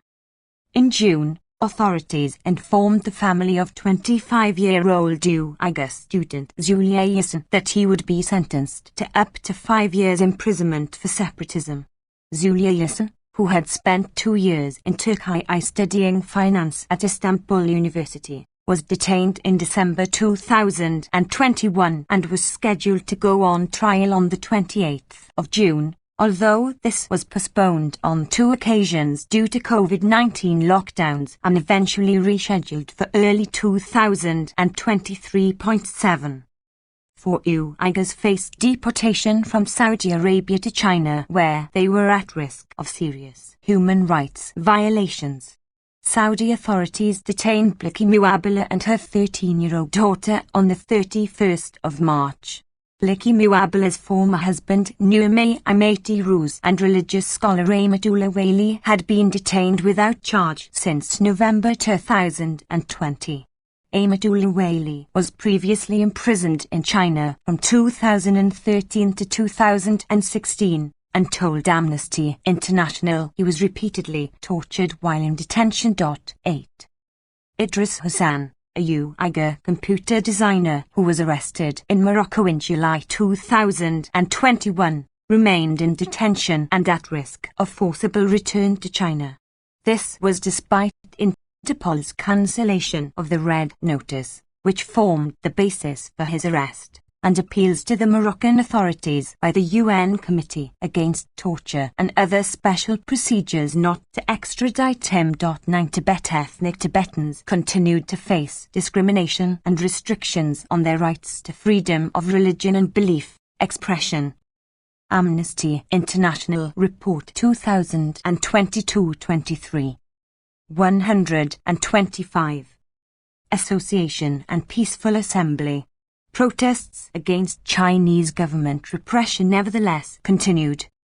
In September, the Khar's Intermediate People's Court in Sichuan sentenced 6 Tibetan writers and activists to prison terms of between 4 and 14 years for inciting separatism and endangering state security. Gangkai Drupa Kayab, Sainam, Gangbi Udram, Zering Dolma and Samdup were detained in March or April 2021. Pimarinjan was detained in late 2020 and held incommunicado until his trial. All 6 had been arbitrarily detained in the past in connection with the writings or protests against the Chinese authorities, and several suffered from health complications as a result of beatings, poor detention conditions and other ill treatment experienced at the time. Tibetan monk Rinchen Tsultrim continued to be denied any contact with his family and access to lawyers despite repeated requests by his family to visit him since his detention in August 2019. He was sentenced to 4.5 years imprisonment in November 2020 following an unfair trial. Death penalty. China remained the world's leading executioner, although the government continued to classify statistics for executions and death sentences as state secrets. The death penalty remained applicable for 46 offences, including non-lethal offences that do not meet the threshold of the most serious crimes under international law and standards. Women's rights. On the 30th of October, the country's top legislature adopted the amended law on the protection of women's rights and interests. Due to take effect on the 1st of January 2023, the revised law includes new provisions to strengthen protection for women in the workplace, including requirements on employers to eliminate gender discrimination in hiring processes and to prevent sexual harassment in the workplace. Violence against women, including sexual violence and sexual harassment, remained widespread, and authorities censored public discussion around it. Authorities quickly censored discussions about and banned social media sites from sharing footage of an incident in June that was caught on CCTV of a group of men physically assaulting several women in a restaurant in Tangshan, Hebei province. 28 people were sentenced to prison terms for their role in the attack.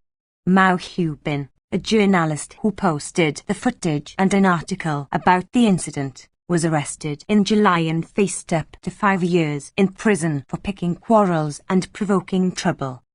In August, Haidian District People's Court dismissed an appeal by Zhu Xiaoxuan against a court ruling rejecting her request for an apology and damages against a well-known state TV host, Zhu Jun, for groping and forcibly kissing her when she was an intern at the TV station in 2014. Zhu Xiaoxuan's public stance against sexual harassment resulted in her being the target of online bullying and state censorship. In January, a video showing a woman in poor mental and physical health chained in an outhouse in Zhezhou in Jiangsu province went viral, sparking public outrage in China. At least 4 activists were arrested for investigating and publicizing the case and for supporting the woman who they suspected was a victim of human trafficking, but which local authorities initially denied. 1. Wu Yi was known to have been tried in secret for picking quarrels and provoking trouble, but details of her sentence and whereabouts were unknown. According to media reports, in February, 17 local officials had been punished or were being investigated in relation to the case. In March, the Ministry of Public Security announced a 1-year campaign to investigate trafficking of women and children. LGBT people's rights. Both off and online LGBT activism was severely restricted. Dozens of social media accounts of LGBT groups remained closed. 126. Amnesty International Report 2022-23. Due to pervasive censorship, the authorities also censored TV programs and films, removing LGBT-related content. In July, Tsinghua University in Beijing issued official warning letters to 2 students for distributing unauthorized promotional materials after they were tracked by surveillance cameras leaving rainbow flags on the campus. In November, the Beijing Municipal Education Commission endorsed the university's action against the students. Authorities censored online discussions of the incident. Failure to tackle climate crisis. Under its NDC submitted in 2021, China committed to reduce CO2 emission intensity by over 65% before 2030 from 2005 levels, to reach peak carbon emissions by 2030 and achieve carbon neutrality before 2060. In November, China's targets, policies and actions were given a rating of highly insufficient by the Climate Action Tracker, a consortium providing global scientific analysis, because they were not consistent with limiting warming to the 1.5 degrees Celsius temperature limit. In March, the government published a new policy document on the Belt and Road Initiative, BRI, an infrastructure project covering 72 countries. The document reaffirmed that no new coal power plants would be built, under the BRI and that it would proceed with caution on coal power projects already underway. New domestic renewable targets were issued in 2022 which aimed to increase electricity generation from renewable sources by approximately 35% by 2025 from 2020 levels. However, domestic production of coal increased despite commitments to control coal consumption until 2025 and start to gradually phase it down thereafter. Hong Kong Special Administrative Region. The Hong Kong authorities continued their crackdown against pro-democracy activists, journalists, human rights defenders and others. The 2020 National Security Law, NSL, and other repressive laws were widely used to target people exercising their rights to freedom of expression, peaceful assembly and association. The UN Human Rights Committee urged the Hong Kong government to repeal the NSL and sedition provisions of the crime ordinance, and in the meantime to refrain from applying them. In July, John Lee, former Hong Kong security chief who oversaw the police crackdown on the 2019 protests and the implementation of the NSL, took over as chief executive of Hong Kong. Having been selected by the central government in Beijing was the sole candidate in the May elections. Freedom of expression and assembly. At least 11 people were sentenced to terms of imprisonment during the year under colonial-era sedition laws for exercising their right to peaceful expression. In September, 5 speech therapists were sentenced to 19 months imprisonment each after being found guilty of sedition for publishing children's books depicting the government's crackdown on 2019 pro-democracy protests and other issues. 10.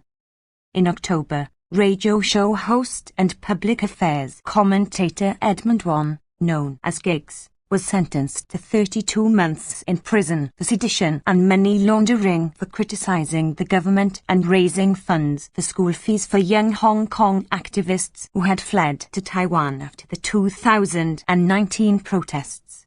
Giggs, who was detained for 19 months prior to his conviction, was released on the 18th of November but was required to hand over fundraising proceeds to the government. Political activists, journalists, human rights defenders and others charged under the NSL were held for prolonged pre-trial detention. As of the 31st of October, at least 230 people had been arrested under the NSL since its enactment in 2020. The space for peaceful protest remained highly restricted and those who participated in demonstrations or encouraged others to do so risked prosecution. In January, Chow Hang Tang was convicted of inciting others to take part in an unauthorized assembly and sentenced to 15 months imprisonment. Amnesty International Report 2022-23. 127. After publishing a social media post in 2021 encouraging people to commemorate the 1989 Tiananmen Square crackdown. In December, Chow Hang Tang won her appeal against that conviction, but remained in prison awaiting trial on similar charges under the NSL for which she faced up to 10 years imprisonment. Freedom of association authorities continued to criminalize or otherwise prevent legitimate civil society activities. Repressive legislation, including the NSL and Society's Ordinance, which gave excessive powers to the police to refuse, cancel the registration of or prohibit a society, were used with chilling effects on civil society organizations. More than 100 civil society organizations had been forced to disband or relocate since the enactment of the NSL in July 2020. Restrictions were imposed on smaller, more informal groups. In June, police reportedly delivered letters to at least 5 representatives of small civil society groups, including informal Facebook groups and religious networks, warning them to register or risk violating the Society's Ordinance. 5 former trustees of the 612 Humanitarian Relief Support Fund, set up to assist participants in the 2019 protests with legal fees and other costs but which closed in 2021, were arrested in May, as well as the former secretary in November, for colluding with foreign forces under the NSL. They faced up to 10 years imprisonment. In December, all 6 were found guilty of the failing to register the fund under the Society's ordinance and fined between 2,500 Hong Kong dollars and 4,000 each, approximately used 321,513. Attacks on groups operating outside Hong Kong also expanded. In March, the National Security Police sent a letter to the chief executive of a UK-based organisation, Hong Kong Watch, accusing the group of jeopardizing national security by lobbying foreign countries to impose sanctions and engaging in other hostile activities. The group was accused of violating Article 29 of the NSL, which criminalizes collusion with foreign forces and asserts extraterritorial jurisdiction. Police also blocked Hong Kong Watch's website in Hong Kong. Civil society organizations exercised self-censorship in order to be able to operate and raise funds. Local payment and crowdfunding platforms suspended the fundraising accounts of 2 groups. One of the platforms told a group that it had taken this action because of the excessive risks involved in hosting the account. In a separate case, 3 activists who had sued the Hong Kong police for ill treatment during the land rights protest in 2014 reported that their account on an international crowdfunding platform had been removed because it was considered too high risk for the company. LGBT people's rights. The Hong Kong government made no progress towards drafting a gender recognition law despite having established an interdepartmental working group on gender recognition in 2014 and carrying out a consultation in 2017. 1. China. Liu Wenxing must be granted true freedom after unjust imprisonment, the 28th of February. 2. China. COVID-19 journalist still needs medical attention, Jiang Zhan, the 3rd of March. 3. China. No access to family and proper medical care, Huang Qi, the 29th of April. 4. China. Unfair trials of prominent activists, an attack of the freedom of association, the 21st of June. 5. China. Activists charged with subversion, Sophia Huangzhou and Wang Jianbing, the 19th of May. 6. China. Xinjiang vote failure betrays core mission of UN Human Rights Council, the 6th of October. 7. China. Uyghur student facing trial highlights government push to jail Muslims, the 27th of June. 8. Saudi Arabia. Uyghur teenage girl and mother detained, Bliki Muabala, Nume Imati Ruz, Ahmedullah Wali, the 6th of April. 9. Morocco and Western Sahara, ethnic Uyghur at risk of extradition to China, Idris Hassan, the 2nd of March. 10. Hong Kong, conviction of children's book publishers an absurd example of unrelenting repression, the 7th of September. 128.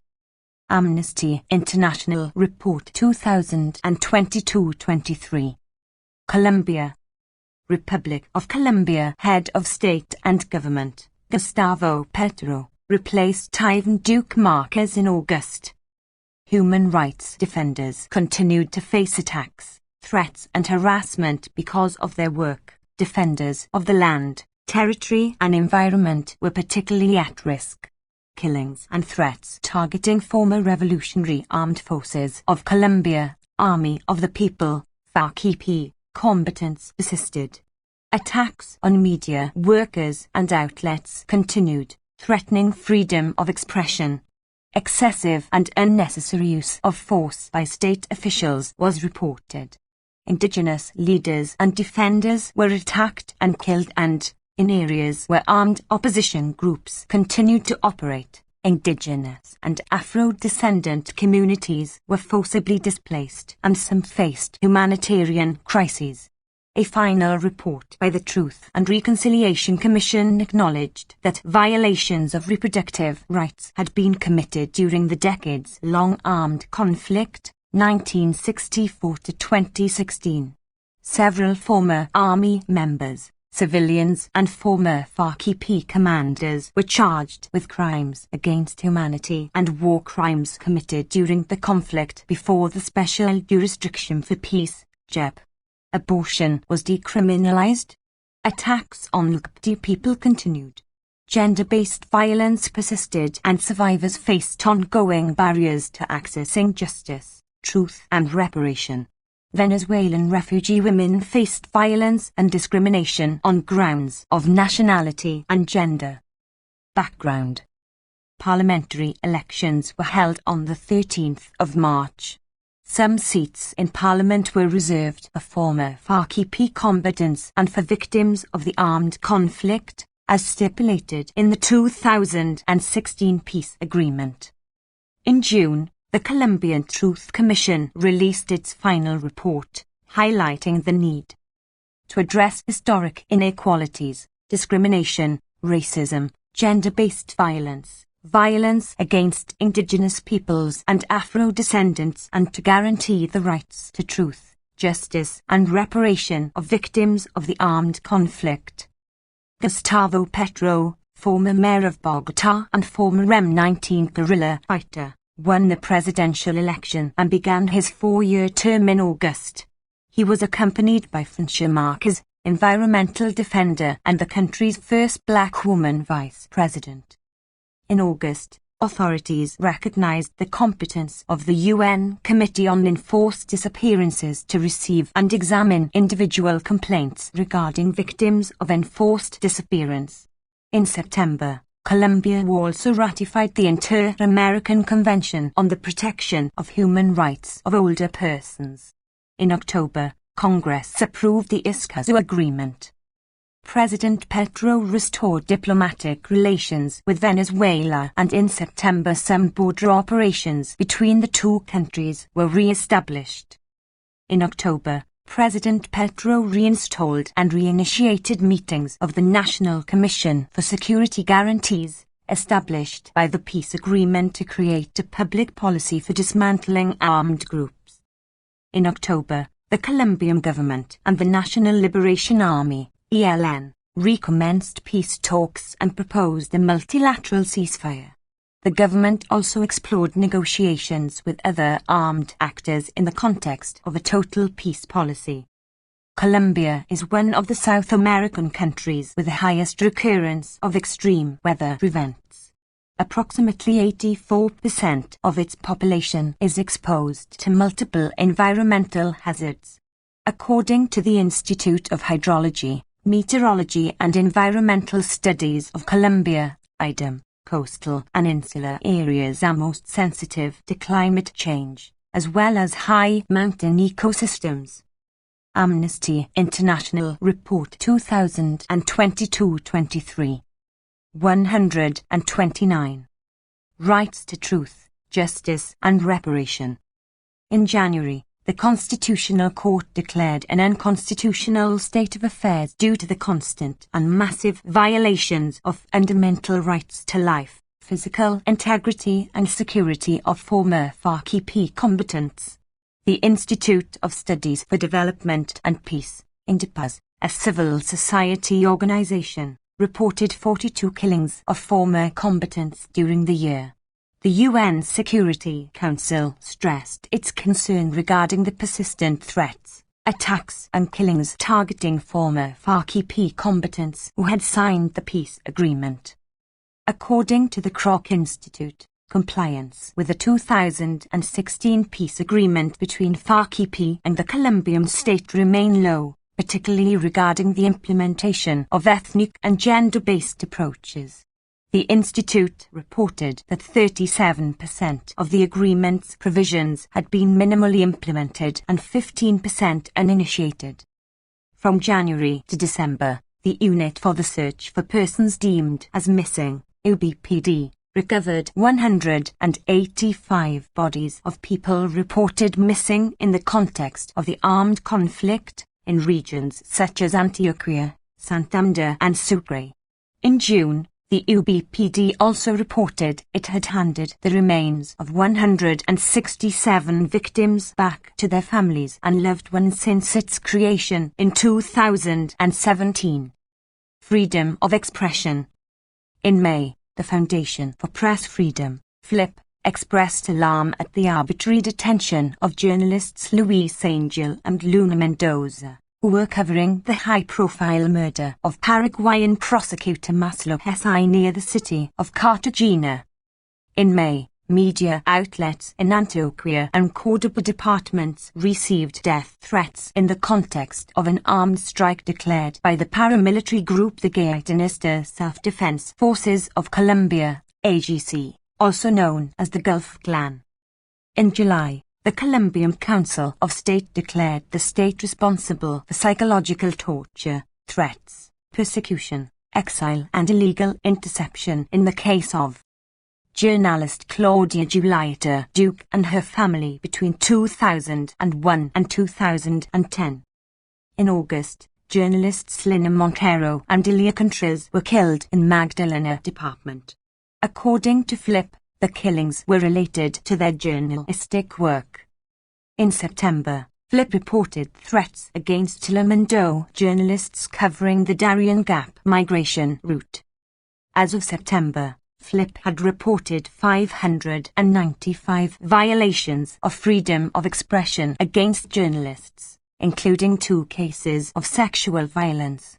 In the first 5 months of the year, FLIP reported a 59% increase in threats against media workers covering the electoral process compared with 2018.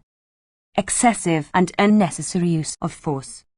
In May, indigenous leader Luis Tomb was shot dead in the context of an environmental protest in the town of Miranda, Cauca Department, when members of the Mobile Anti-Riot Squad, ISMID, opened fire on protesters calling for the release of fellow demonstrators held by police. In June, civil society platform Campana Defend la Libertad criticized ISMID's excessive use of force against protesters, which resulted in one person sustaining eye trauma at Distrital University in Bogotá. Protesters were calling for more resources and improved infrastructure for the university. Arbitrary detention. According to Campana Defend la Libertad, arbitrary detentions by state security forces increased between March and June, in the context of the upcoming elections. Indigenous peoples' rights. Killings and threats targeting indigenous leaders and defenders continued.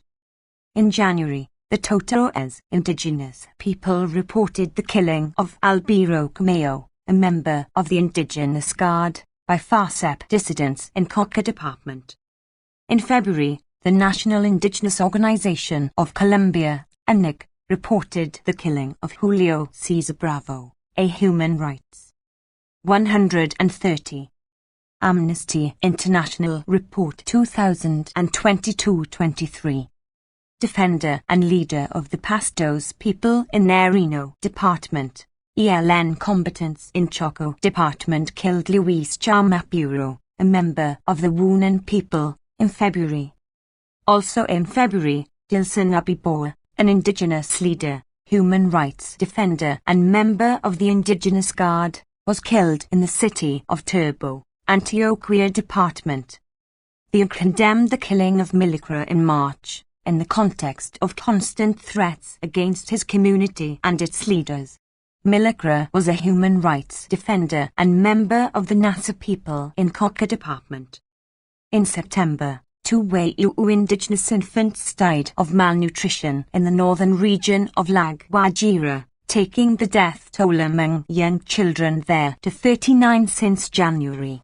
On the 6th of September, the Ombudsperson's office issued a public warning asking the government to take action to address the humanitarian situation in the region.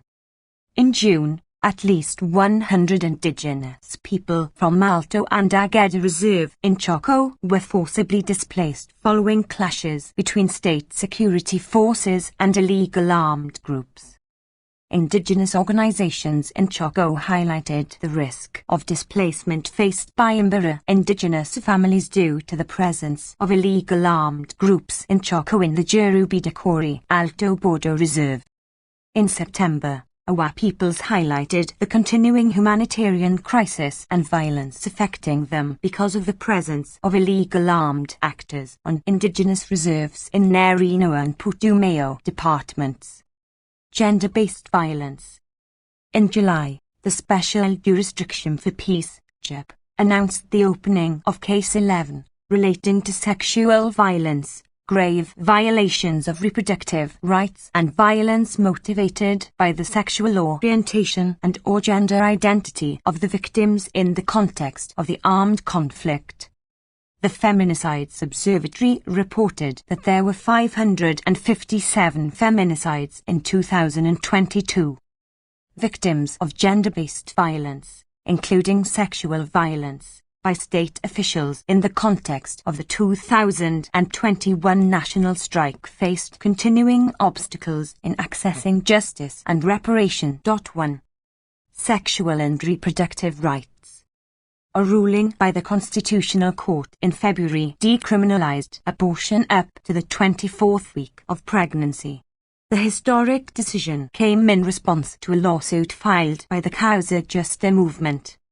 But the Truth Commission's final report recognized that grave violations of reproductive rights, including forced abortions, forced sterilizations and forced contraception, had occurred in the context of the armed conflict. The report recommended that the state avoid restarting aerial fumigation programs to eradicate illicit crops using the herbicide glyphosate as it has negative effects on people's reproductive health. LGBT people's rights. According to the NGO Caribe Affirmativo, between January and July, 15 gay men were killed and LGBT people faced heightened risks in the city of Medellin. The JEP opened an investigation, Case 7, into sexual crimes and discrimination against forcibly recruited LGBT children and adolescents during the armed conflict. The Constitutional Court recognized a non-binary gender marker for ID registration, establishing legal precedent for gender diversity. In March, lesbian rights defender Paola Andrea Jarabo Martinez faced violence and threats, allegedly related to her sexual orientation and work in Cordoba department. According to the NGO Transaction and Support Group, GUT, between January and August, 16 trans women were killed in Colombia. Amnesty International Report 2022-23. 131. Human rights defenders.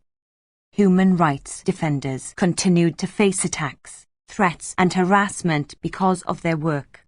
Defenders of the land, territory and environment were particularly at risk. In February, several human rights defenders in the Magdalena Medio region were targeted in a pamphlet circulated by an armed group calling itself the United Self-Defense Forces of Colombia. The pamphlet referred to human rights defenders as military targets and gave them and their families 48 hours to leave the area or face the consequences. Targeted defenders included Carolina Ag and Ramon Abril. 10 days later, Uvala's Natalia Morales, a 21-year-old environmental defender, was forced to flee Colombia after her home was broken into. In May, unidentified people shot at 4 environmental defenders belonging to the Federation of Santander Fishers for Tourism and Environment, FEDESPAN, an environmental organization which operates in the city of Barranquilla and assesses possible environmental damage in the Magdalena Medio region. In July, Ulay Velasquez, president of FEDEPES, was the victim of an armed attack in which her bodyguard was injured. 2. In August, the Minister of the Interior installed the first unified command point for life in Caldono Municipality, Coca Department. The aim of this space, and similar spaces that followed in other regions, was to listen to the demands and concerns of communities and protect the lives of social leaders, human rights defenders and others at risk. According to the NGO Programas Homos Defensores, between January and September there were 621 attacks targeting human rights defenders. Indepaz recorded the killings of 189 social leaders and human rights defenders in 2022. Forced displacement. ACA reported that from January to July, there were 220 humanitarian emergencies relating to confinement, meaning people were forced to stay in their territories because of the armed conflict and had limited access to food, drinking water and basic services, and forced displacement, affecting at least 249,106 people, mainly in the Pacific region and near the Venezuela-Colombia border. In January, clashes had broke out between FARC-EP dissidents and the ELN in Arauca, forcibly displacing 3,860 people. In May, 7,989 people were prevented by non-state armed groups from leaving their homes or moving freely in the zones of Novita and San Jose del Palma in Choco. Violations of international humanitarian law. Between January and June, the ICRC recorded 377 victims of explosive hazards, including anti-personnel mines and explosive remnants of war, in 16 departments. Coca, Antioquia, Arauca, Norte de Santander and Meta were the most affected departments. According to the Human Rights NGO Attorneys Collective Jose Alvarez-Tipo, Caja, on 28th of March, 11 people were extrajudicially executed during a military incursion in the Puerto Leguizamo municipality, Putumayo department. The National Ombudsperson issued an alert over the presence of the paramilitary group Border Command in Caca region and the grave risk to the lives and physical integrity of civil society leaders and former FARC-EP combatants. On the 5th of May, the AGC imposed a 4-day curfew across 10 departments in northern Colombia, following the announcement of the decision to extradite its commander Otoniel to the USA.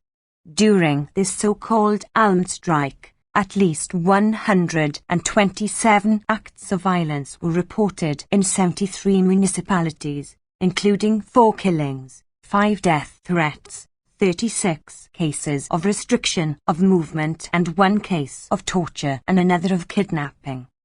In May, Afro-descendant communities reported armed clashes in Istmana, Sipi, Novita, Mijo San Juan and Litoral del San Juan in Choco department, resulting in collective forced displacements and the confinement of several black communities. In June, an Identified Armed Actors Guild 132. Amnesty International Report 2022-23.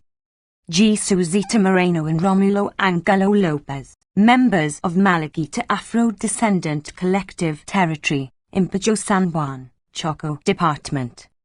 As of the 1st of December, Indepaz reported that 91 massacres, that is, killings of 3 or more people at the same time and place and by the same alleged perpetrator, had resulted in the deaths of 289 people.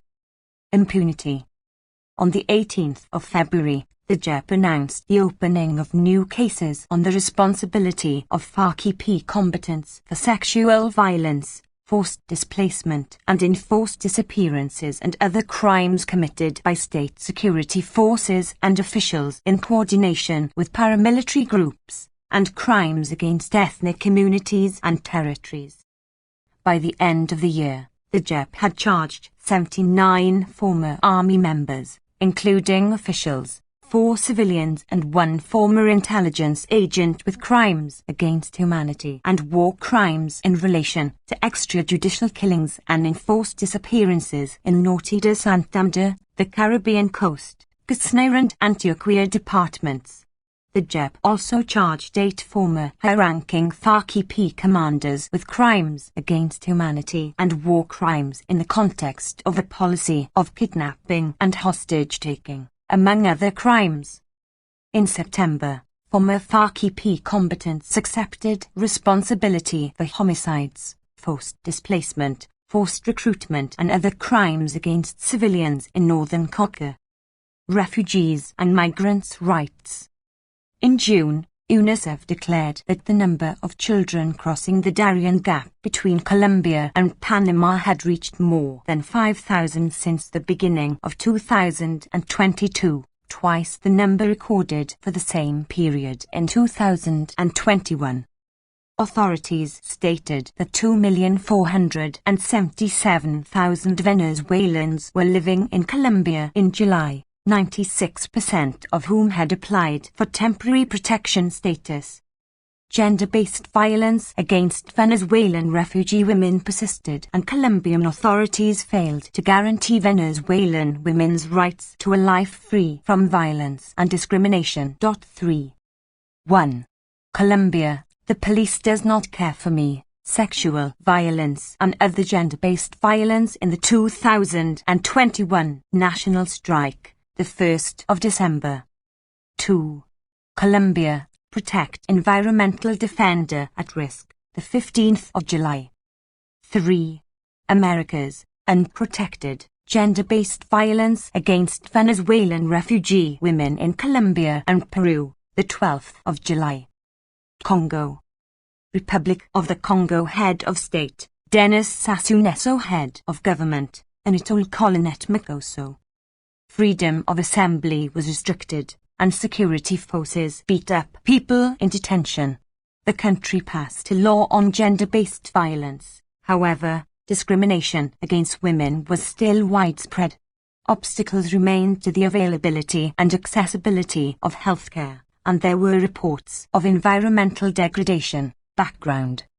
In July, the ruling party won 111 of 151 seats in the parliamentary elections more than 1 year after President Denis Sassou Nguesso was re-elected as head of state, serving his 4th consecutive term in office after 36 years in power. The results were confirmed by the Constitutional Court in August, rejecting 30 annulment appeals filed by several candidates.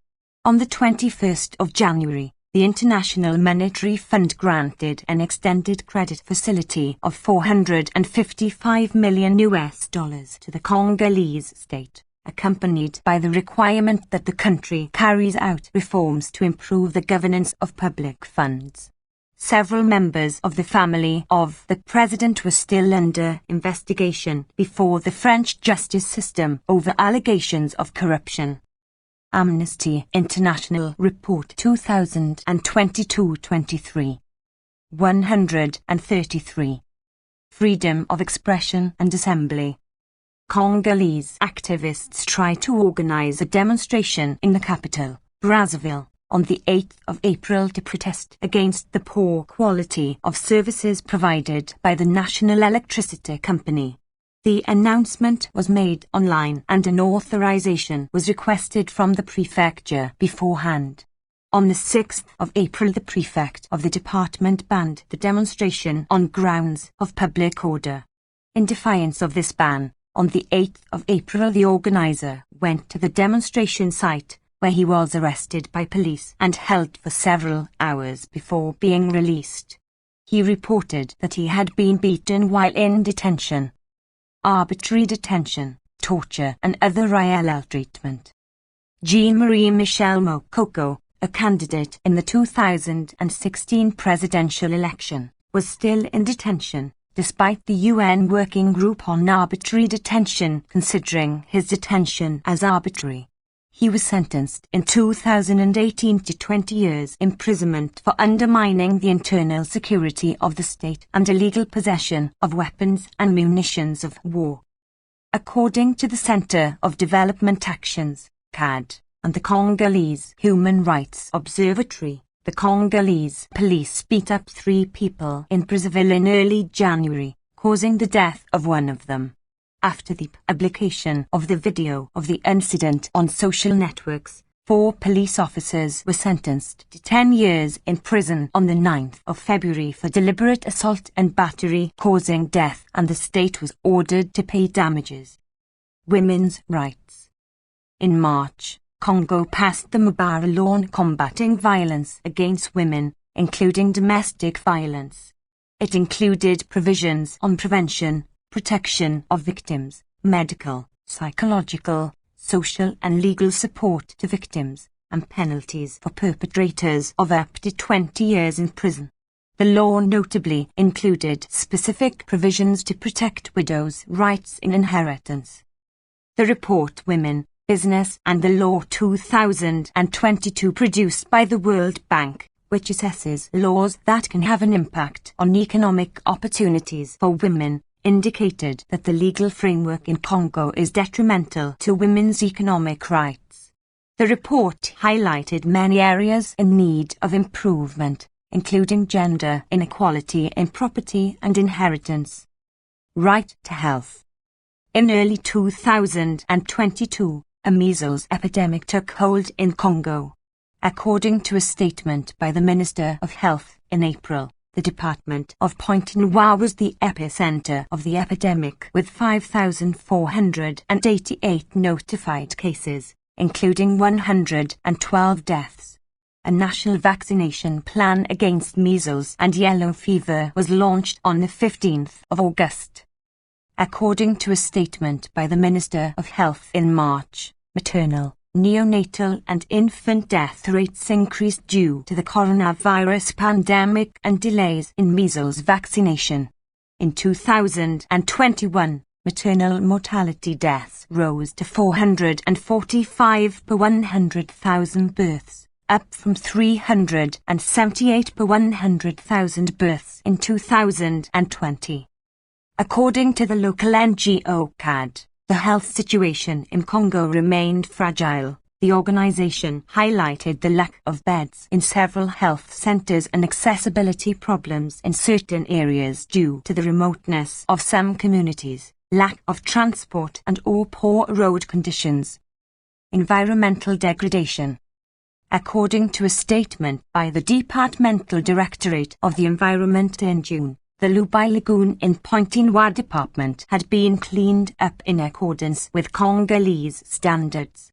This followed a complaint filed in 2016 by the local association Youth for Life in Kwilu against an oil company, denouncing 2 crude oil spills into the Lubai Lagoon in 2004 and 2011. In March 2019, the Pointe-Noire Court of Justice ordered the company to resume cleanup operations in the lagoon and pay XAF 15 million, approximately $77,600 for moral damage to Youth for Life in Kwilu, and XAF 150 million. 134. Amnesty International Report 2022-23. Approximately $232,800 for environmental damage. The company appealed against the decision. The residents of the Vindaloo neighborhood in the Longo sub-prefecture continued to complain to the authorities about environmental damage caused by a metal and battery recycling company operating near homes and schools in their area since 2012.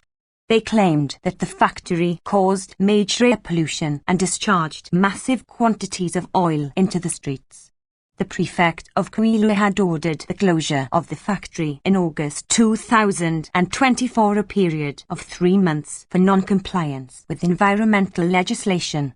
The company resumed its activities in November 2020 following an agreement by the Ministry of the Environment, Sustainable Development and the Congo Basin, but without carrying out the necessary improvements according to the residents. Medical samples were taken during the same period by the Departmental Health Directorate, but the results were not published. Côte d'Ivoire. Republic of Côte d'Ivoire Head of State, Alassane Dramane Ouattara Head of Government, Patrick Ouaki. Modifications to 2 laws adopted by the Senate threaten to curtail the right to freedom of expression. Political parties and civil society organizations released a report recommending a process to provide reparation for victims of electoral violence. Survivors of sexual and gender-based violence continued to face obstacles in their search for justice. There were several incidents of badly constructed buildings collapsing, causing deaths. The government took measures to ensure the rights to health and food. Activists and local people continued to criticize deforestation, and the authorities took measures to fight environmental degradation. Background: the year was marked by the rising cost of living, an influx of refugees fleeing armed conflict in Burkina Faso, and the continuing political dialogue between the ruling party, opposition parties and civil society organizations. The objective of the political dialogue was to agree on necessary measures to achieve political appeasement and strengthen democratic culture to end decades of political crisis. A diplomatic crisis erupted with Mali after the latter arrested 49 Ivorian soldiers, labelled as mercenaries, in July. In August, activist Pulchery Edith Bailey was arrested after returning from Mali and publishing a video which criticised the Ivorian government for its handling of the crisis. Freedom of expression and assembly.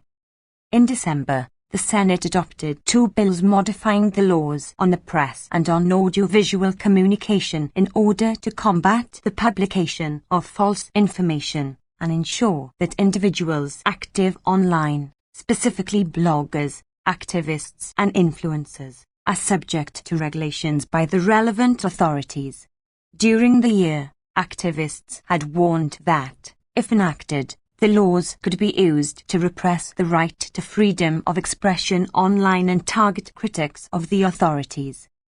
In April, student protesters in Bouake were injured when the police used tear gas to disperse them. More than 20 students were arrested and released the following month. They had been calling for better conditions to allow them to study. In December, 46 academics were arrested in Abidjan while marching to deliver a memorandum to the Prime Minister demanding employment in the civil service.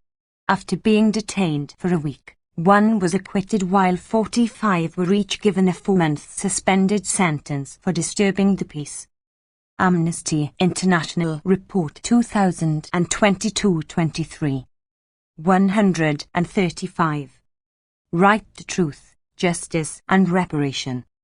The March report of the 5th round of the political dialogue recommended measures to ensure peaceful elections and a mechanism to provide reparations for victims of violence during the 2020 elections. According to official numbers, 85 people were killed and hundreds injured during demonstrations and clashes between the ruling party and opposition supporters in 2020. Sexual and gender-based violence. In March, the International Federation for Human Rights published a report highlighting the obstacles faced by survivors of sexual and gender-based violence. They included pressure to settle their cases out of court, and lack of social service resources and legal and judicial assistance. Right to housing. A lack of sufficient government oversight led to people living in unsafe or inadequate housing. Badly erected buildings, which lacked authorization for construction, collapsed, causing deaths. In Abidjan, there were 2 such incidents in 30 days. In February, a building under construction collapsed on houses in Tricheville, causing at least 5 deaths and more than 20 injuries. In March, a residential building collapsed in Cocody, resulting in 7 deaths and the hospitalization of 13 people. On the 9th of March, the government announced measures to address this phenomenon, including by imposing administrative sanctions against officials who allow constructions to go ahead without prior authorization, and establishing a joint control brigade to oversee the implementation of the regulations which, according to the government, includes representatives of city halls, district authorities and the Department of Urban Sanitation and Drainage. Right to health. The COVID-19 vaccination campaign continued, with vaccinations more than doubling from December 2021 to March 2022. In March, vaccination was extended to teenagers. In September, a decree adopted by the Council of Ministers made membership of the universal healthcare coverage mandatory for everyone. It is intended to cover 70% of health costs and make healthcare more affordable. Right to food. In March, the government announced a list of measures to address the rising cost of living, including increased monitoring to ensure that prices of certain food products were controlled. In August, the President announced new measures to protect purchasing power, including enhanced job benefits for public officials. In July, the National Council Against the High Cost of Living, created to combat inflation, sanctioned about 2,000 merchants who had not respected price controls on protected products. Environmental degradation. The Coffee-Cocoa Council, in charge of regularizing, stabilizing and developing the industries of cocoa and coffee production, announced the launch of a system starting in April to trace cocoa production from the plantation to the ports of export, in order to combat child labour and deforestation. In May, the State Minister of Agriculture and Rural Development and the Minister of the Environment and Sustainable Development signed a Memorandum of Understanding, MOU, with Genesis, a French agency specializing in environmental impact assessments. Under the MOU, the agency would evaluate the impact of soil restoration projects financed by the governmental initiative Abidjan to fight deforestation and foster restoration of forests. In the same month, the Prime Minister announced that the government had replanted 38 million trees in less than 3 years. In parallel, villagers from Bibu demanded that the government help them fight illegal cocoa plantations, which are destroying forests, including the protected Bossamati. 136. Amnesty International Report 2022-23. Forest Reserve. In June, activists started a petition calling on the government to renounce a project which would destroy hectares of land in a wildlife park to make way for a hotel in Bingaville. Croatia. Republic of Croatia Head of State, Zoran Milanovic Head of Government, Andrej Plenković. Pushbacks and collective expulsions continued. Defamation lawsuits threatened the work of journalists and the media. Access to abortion remains severely restricted. Same-sex couples were granted the right to adopt children. Roma faced widespread discrimination. Domestic violence increased. Refugees and migrants' rights. The number of people trying to enter through neighbouring Bosnia and Herzegovina, BiH, increased in comparison with 2021. And aid organizations documented continued pushbacks and collective expulsions by the Croatian authorities. Civil society groups called for a proper investigation into systemic violations on the country's borders.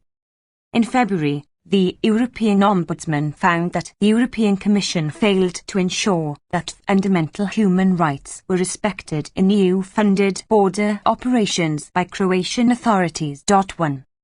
Police officers caught on camera beating asylum seekers in 2021 were found to be in minor breach of duty and returned to work in January. In July, the EU-funded Croatian Independent Border Monitoring Mechanism found no major irregularities in border operations, but said that border police unlawfully returned potential asylum seekers to BiH when they found them in the border areas suspected of being mined. Civil society and rights organizations repeated concerns that the mechanism lacked independence. A. strong mandate and adequate access to the border area. In April, the European Court of Human Rights, rejecting Croatia's appeal, made final the 2021 ruling that Croatia violated the European Convention on Human Rights when it forcibly returned an Afghan family to Serbia, resulting in 6-year-old Madina Hassani's death. The authorities proposed an action plan to execute the judgment, but civil society organizations questioned the quality of the proposed measures. In December, the Council of the EU decided to admit Croatia into the Schengen area. Human rights organizations criticized EU institutions for having turned a blind eye to overwhelming evidence of human rights violations by the authorities. 2. The authorities granted temporary protection status to over 22,000 Ukrainians fleeing the war and provided those in need with accommodation and integration assistance. In contrast, recognition rates of asylum seekers from non-European countries remained low, with only 16 people granted international protection by October. In May, the authorities arrested Sultan Nazova, an activist and member of the banned Pussy Riot, when she was in Croatia on an anti-war tour and threatened to extradite her to Turkmenistan. She was released following condemnation by human rights groups. 3. Freedom of expression and association. Journalists and media reporting on organized crime and corruption continued to face threats, harassment and physical attacks. Politicians and businesses frequently sued journalists for defamation, which remained a criminal offense. The Croatian Journalists Association documented over 1,000 active strategic lawsuits against public participation, Slabus, demanding over €10 million in damages, calling them a judicial terror. In March, the Coalition Against Slaps in Europe named Croatia as one of the countries in the EU where lawsuits to. Amnesty International Report 2022-23. 137. Silence journalists and activists are used the most. Sexual and reproductive rights. Access to sexual and reproductive services continued to be limited due to the widespread refusal of individual doctors and some clinics to perform abortions on grounds of conscience. In May, the case of a woman denied an abortion by 4 different clinics even though her fetus was diagnosed with an aggressive brain tumor, sparked protests and divided public opinion. The procedure was finally carried out after the intervention of the Ministry of Health. The Ombudsperson for Human Rights said that doctors' individual right to conscience-based refusal could not be an obstacle to access to adequate health care. Economic, social and cultural rights. In September, the government passed measures to alleviate the effects of the rapid rise in prices and the cost of living. The measures included caps on the cost of electricity, gas and essential food items, as well as a temporary increase in social assistance for economically vulnerable people. Roma children into mainstream education and remove barriers that hinder their access to education, healthcare and social services. Violence against women and girls. The authorities reported a sharp increase in domestic and gender-based violence in comparison with 2021. Civil society organizations warned that the penalties for perpetrators remained inadequate. The government announced a package of measures, including stronger penalties for perpetrators and enhanced protection for the victims of domestic violence, such as a standard protocol for risk assessments in all cases and alternatives to the existing temporary measures, which were seen as ineffective. The Ombudsperson for Gender Equality noted that law enforcement continued to fail victims and called for comprehensive reform, including effective prevention, resocialization and education programs. 1. EU Ombudsman finds Commission failed to ensure rights at Croatian border. The 24th of February. 2. EU admits Croatia to Schengen without regard to abuses at the border. the 8th of December. 3. Croatia, dissident and Pussy Riot member must not be extradited to Turkmenistan, the 1st of June. Discrimination. Ukti people. In a final ruling in May, the High Administrative Court confirmed that same-sex couples should be able to apply for child adoption under the same conditions as heterosexual couples. Roma. Despite some progress, Roma continued to face widespread discrimination in all walks of life. Roma children were considerably more likely not to complete primary or secondary education, and girls were particularly affected by early marriage practices and were frequently victims of trafficking. According to the authorities, 50% of Roma girls gave birth to their first child while underage. The UN Committee on the Rights of the Child urged the authorities to ensure better integration of Cuba. Republic of Cuba. Head of State, Miguel Diaz-Canel. Head of Government, Manuel Marrero Cruz. Food shortages and electricity outages were frequent throughout the year. Hundreds of people remained in prison following a crackdown on protesters in July 2021. In the wake of Hurricane Ian, authorities deployed military cadets to repress widespread protests over electricity outages and interrupted the internet. 3 prisoners of conscience remained in prison, representing only a tiny fraction of the total number of people feared detained for the peaceful exercise of their human rights. 138. Amnesty International Report 2022-23. Background. In September, following a referendum, Cuba approved a new family code which legalizes same-sex marriage and, among other things, allows same-sex couples to adopt. According to U.S. official statistics, between October 2021 and September 2022, more than 224,000 Cubans made their way to the USA, a significant increase compared with the same period in 2020 to 2021, when just over 39,000 Cubans arrived in the USA. Many made dangerous journeys through the Darien Gap, a jungle that connects Panama and Colombia, while others risked traveling by boat. Economic, social and cultural rights. Throughout the year, food shortages forced people to queue for hours for basic goods, and parts of the island were frequently left without electricity. The authorities placed the blame for the economic situation almost entirely on the U.S. economic embargo, ignoring their obligation to fulfill economic, social and cultural rights. Repression of dissent. By the end of the year, hundreds of people remained in detention following a crackdown on protesters in July 2021, according to the NGO Cubalex. In March, Amnesty International called for access to the country to monitor the trials of those detained, but the authorities failed to grant access to any international observers. That same month, in an unusual move in a context where defense lawyers are tightly controlled by the state and access to court documents is rare, Cuban authorities made public at least 6 judgments relating to approximately 129 people, including some teenagers, who had been charged with more severe offences for participating in the July 2021 protests. They were mainly accused of throwing rocks or bottles at law enforcement officials. Some were given 30-year prison sentences. 2.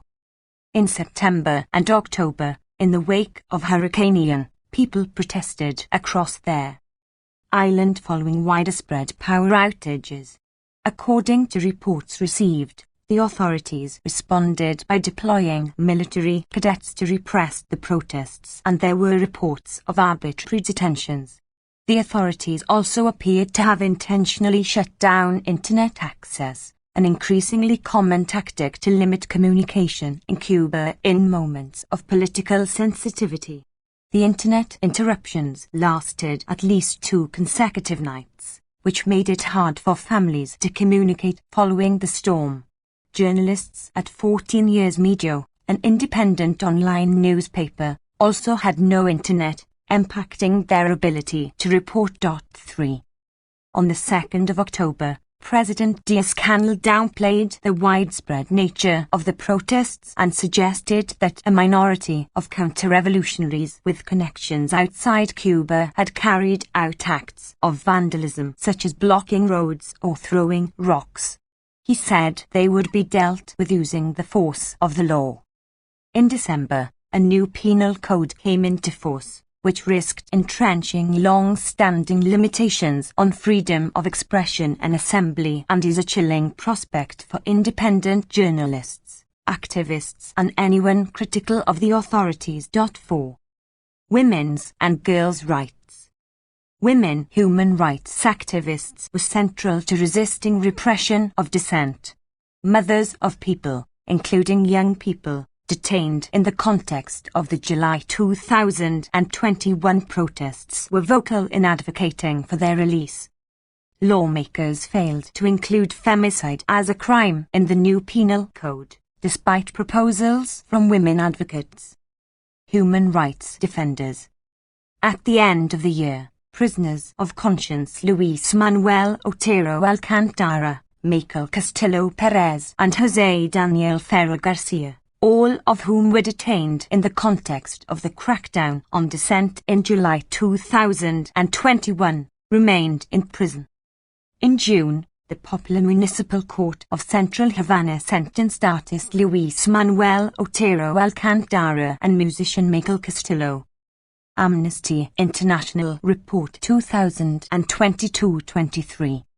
139. Perez to 5 and 9 years in prison, respectively, for a range of charges historically used to silence dissent, including public disorder, contempt, and insulting national symbols. 5 months previously, in January, the UN Working Group on Arbitrary Detention had concluded that Castillo Perez, one of the writers of the song Motherland and Life, Patria y Vida, which is critical of the government and was adopted as a popular protest anthem, had been arbitrarily detained and called on the Cuban government to release him immediately. In July, the family of Jose Daniel Ferrer Garcia, leader of the unofficial political opposition group the Patriotic Union of Cuba, reported that he was being held incommunicado, putting him at risk of torture and other ill treatment. 6 In October, his family reported that he was being held in solitary confinement, segregated from other prisoners and with very limited access to the outside world. 7. 1. 5 things you should know a year on from Cuba's the 11th of July protests, the 11th of July. 2. Cuba, Amnesty International calls for access to country to monitor trials of 11 Jules protesters, the 24th of March. 3. Cuba, tactics of repression must not be repeated, the 5th of October. 4. Cuba, new criminal code is a chilling prospect for 2023 and beyond, the 2nd of December. 5. Cuba, Amnesty International condemns sentences of Luis Manuel Otero Alcantara and Michael Osobo Castillo, the 24th of June. 6. Cuba, political leader held incommunicado, the 12th of July. 7. Cuba, prisoner of conscience at risk, the 19th of October. Cyprus. Republic of Cyprus, head of state and government, Nikos Anastasiades. Refugees and asylum seekers reported being subjected to pushbacks to Lebanon. Cyprus's Supreme Court overturned the 2019 conviction of a British student for an alleged false report of rape. Background. No progress was made towards the resumption of full negotiations between Greek Cypriot and Turkish Cypriot leaders on the Cyprus issue, the continuing dispute over the administration of the island. Refugees and migrants' rights. The NGO KISA reported instances of violence and advocacy to hatred during 2 anti-migrant demonstrations held in January against Syrian refugees living in a residential complex in the village of Clorakas, and a subsequent failure of the police to intervene. KISA also reported threats and racial slurs against KISA member Dras Polycarpou during the second demonstration. The outcome of an investigation into the incidents by the Independent Police Complaints Authority was not known at year's end. In June, the UN Committee on the Rights of the Child, CRC, expressed concerns in relation to refugee, asylum-seeking and migrant children, including substandard living conditions in reception facilities and insufficient access to education and to health care. The CRC also expressed concerns about pushbacks and forced returns. In August, human rights organizations denounced 2 new pushbacks to Lebanon, including that of 52 shipwreck survivors in July. Survivors reported that Cypriot authorities kept them in inhumane conditions and ill-treated them prior to returning them. In a case pending before the European Court of Human Rights, 2 Syrian nationals reported several violations by the Cypriot authorities, including their summary return to Lebanon, with a risk of chain refoulement to Syria. As of September, there were over 27,000 asylum applications pending at first instance compared to 16,994 at the end of 2021. Impunity. In September, a report submitted to Cyprus's Attorney General found that the 2005 death of Army conscript Athanasios Nicolaou was murder and identified serious flaws in the 140. Amnesty International Report 2022-23. Police investigation. In October, a new police investigation was ordered into the case. Athanasios Nicolaou's family expressed concerns that they were not given sufficient access to the report's findings or concerns about the progress of the new investigation. In 2020, Cyprus was found in breach of the European Convention on Human Rights for failing to effectively investigate the case. Violence against women and girls. In January, Cyprus's Supreme Court overturned the 2019 conviction of a British student for an alleged false report of rape and found serious shortcomings in the investigation of the initial rape complaint by the prosecuting authorities. After the Attorney General rejected a request to reopen the investigation, a complaint was filed with the European Court of Human Rights. Enforced disappearances.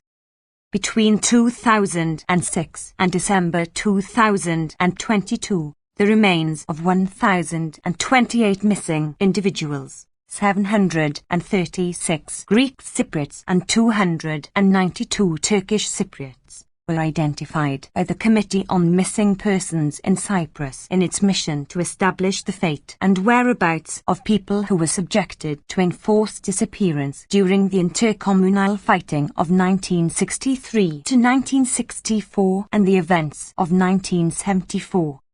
Czech Republic. Czech Republic Head of State, Miloš Zeman. Head of Government, Petr Fiala. The Czech Republic hosted the third highest number of registered Ukrainian refugees in the EU and the highest number per capita. Hundreds of Roma refugees from Ukraine were subjected to discriminatory treatment. There were concerns over discriminatory remarks by the public defender of rights. Thousands of Roma women unlawfully sterilized in the past had still not been fully compensated. Sterilization was still a requirement for legal recognition of gender change. Concerns remained over a deal to end a long-running dispute over expansion of the Turo coal mine near the Czech-Polish border. Background. There was no progress towards ratifying the Council of Europe Convention on Preventing and Combating Violence Against Women and Domestic Violence, Istanbul Convention. Refugees and migrants' rights. As of the 31st of October, The Czech Republic had granted temporary protection to 453,725 refugees from Ukraine. The country continued to register new arrivals, but the number fell considerably from March onwards. Of the refugees entering the Czech Republic, 47% were women and 33% children. The country had the world's highest number of displaced Ukrainians per capita. However, thousands of people who received temporary protection status subsequently returned to Ukraine. The Czech Republic, in line with a decision of the EU, extended temporary protection for Ukrainian refugees until March 2023, but reduced financial aid. Ukrainian Roma faced both systemic and individual racism on arrival in the Czech Republic. Ukrainian Roma were forced to wait much longer than other applicants before being assigned the temporary protection. Hundreds were stranded for several days at train stations after their arrival in Prague and Brno in April and May, as they were not recognized as refugees. They were denied help from the authorities for several weeks. Discrimination. The public defender of rights, Stanislav Krysak, continued to make discriminatory remarks against Roma. He blamed the problems of socially excluded neighborhoods and informal settlements on their inhabitants, claiming they had not tried to change their situation. He said that his duty was not to defend human rights but to protect citizens from unfair decisions by the Czech authorities. In August, in an Amnesty International Report 2022-23, 141. Unprecedented move, he removed all portfolio responsibilities from his deputy, who subsequently resigned. Sexual and reproductive rights. Roma women who had previously been forced or coerced into sterilization were still awaiting reparations following the August 2021 passing of a law, based on the recommendations of the previous UPR, that women sterilized between the 1st of July 1966 and the 31st of March 2012 without their consent were entitled to a one-off compensation of 300,000 Czech korun, around €12,000. Only 30 of 260 applicants received compensation. LGBT people's rights. Attacks on LGBT people were rarely recognized as hate crimes. Legislation did not recognize hate crimes against LGBT people. The stipulation under Czech law that anyone seeking legal recognition for gender change must first undergo sterilization remained unchanged. Although civil partnerships were an option for same-sex couples, they were still not allowed to marry.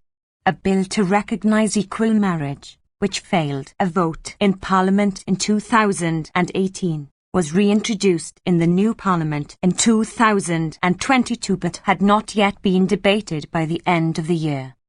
Children's rights. Corporal punishment for children remained legal, contrary to calls by the UN and the Council of Europe to ban it, and the government did little to combat its use or to promote alternatives and non-violent parenting practices. In September, the European Court of Human Rights published the details of a settlement between the Czech government and a Roma man who filed a school segregation application, having been enrolled in a special school as a child due to his ethnicity rather than his abilities. The government agreed to pay him €4,000 compensation. Irresponsible ARMS transfers. The Czech Republic continued to supply Saudi Arabia and the United Arab Emirates with arms, which were likely being used to commit or facilitate serious violations of international human rights and humanitarian law in Yemen. Environmental degradation. The Czech and Polish governments agreed in February to end a long-running dispute over expansion of the Turów open-pit coal mine on the Polish side of the border, which had reached the EU Court of Justice in 2021. The court ordered Poland to halt mining because it contributed to an increase in CO2 pollution, and polluted water in villages in the Czech Republic located close to the Polish border. The government deal was heavily criticized by environmental groups for lack of transparency, and local people were still fearful about lack of access to clean water. Democratic Republic of the Congo. Democratic Republic of the Congo Head of State, Félix-Antoine Tshisekedi Tshilombo Head of Government, Jean-Michel Sama Lukand Kayenge. The Democratic Republic of the Congo, DRC, continued to experience serious human rights violations, including mass killings in the context of armed conflict and intercommunal violence, a crackdown on dissent and ill treatment of detainees. People from regions affected by armed conflict, including Eastern DRC, were particularly affected amid mass displacement and a deepening humanitarian crisis. The authorities continued to show a lack of political will to hold the perpetrators of human rights. 142. Amnesty International Report 2022-23.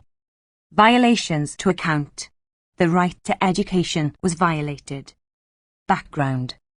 Armed conflicts continued in several parts of the DRC's territory, including in the provinces of Nord Kivu, Sud Kivu, Ituri, Tanganyika, Kasai Oriental, Kasai Central, Kasai and Mayin-Dombe. The resurgence of the rebel group, March 23rd Movement, M23, in Nord Kivu province aggravated the security and humanitarian crisis in eastern DRC, while reigniting military and political tensions between the DRC and Rwanda.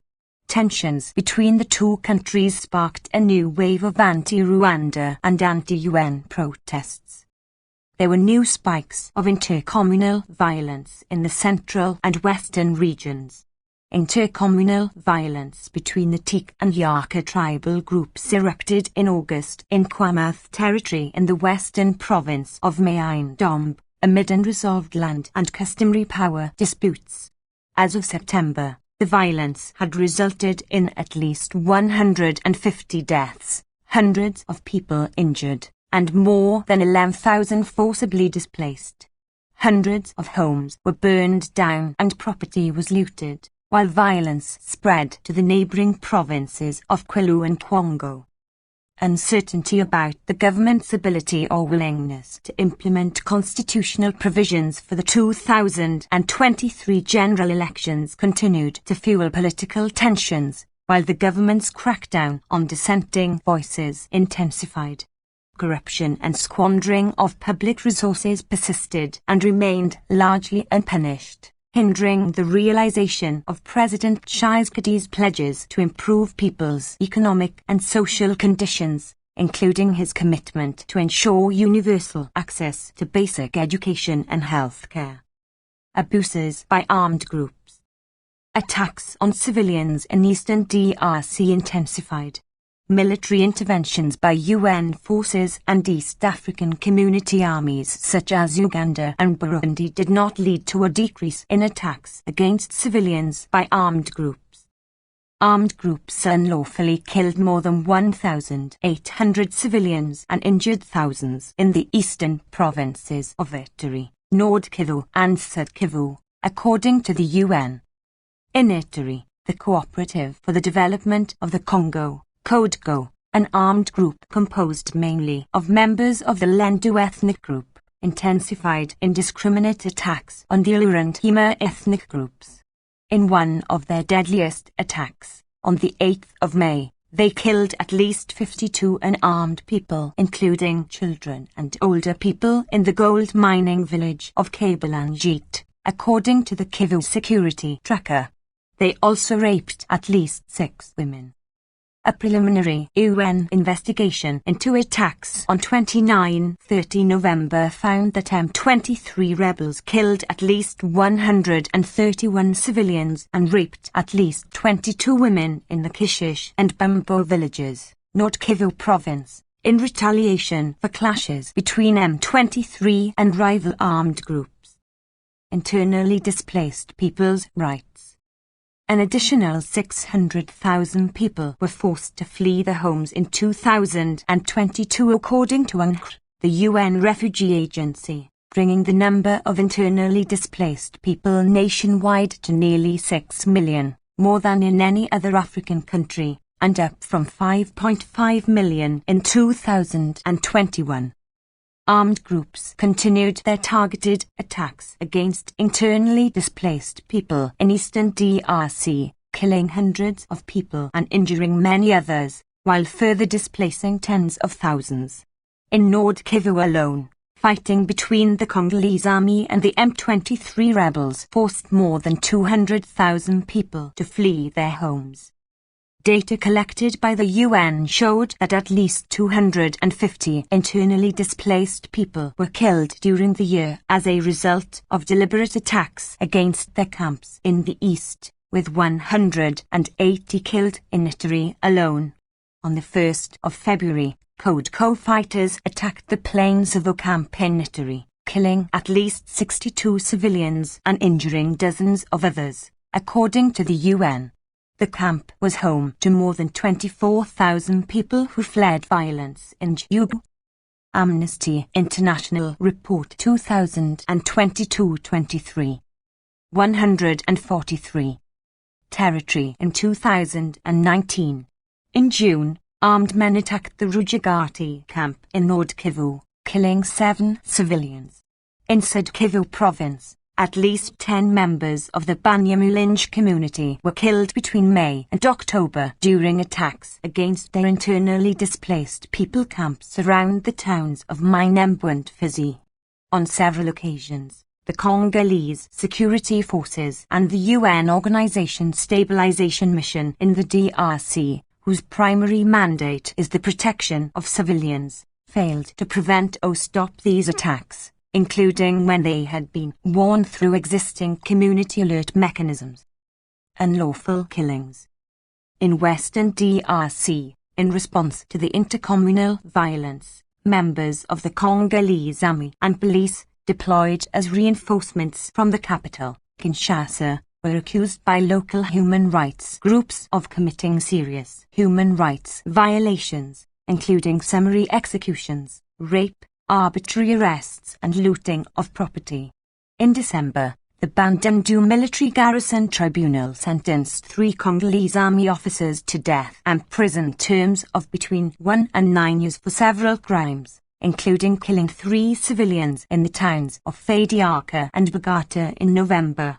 A further 28 soldiers were awaiting trial at the end of the year, in connection with similar crimes in the region. Denial of humanitarian access. More than 64% of the DRC's population lived on less than $2.15 a day, according to the World Bank, while 27 million people, including 3.4 million children, faced food insecurity, according to the World Food Programme. In addition to physical constraints such as the poor condition of roads, relentless attacks by armed groups and military operations made humanitarian access increasingly difficult. This was particularly the case in the eastern provinces, which host the majority of internally displaced people. In Nord Kivu, particularly in the city of Beni, the increased use of explosive devices posed a threat to humanitarian workers and other civilians. Suspected combatants of the Allied Democratic Forces, a Ugandan rebel group considered a terrorist entity by the Congolese and Ugandan governments, carried out multiple attacks on the Beni-Kasindi Road, an important trade route between the DRC and Uganda, limiting humanitarian access.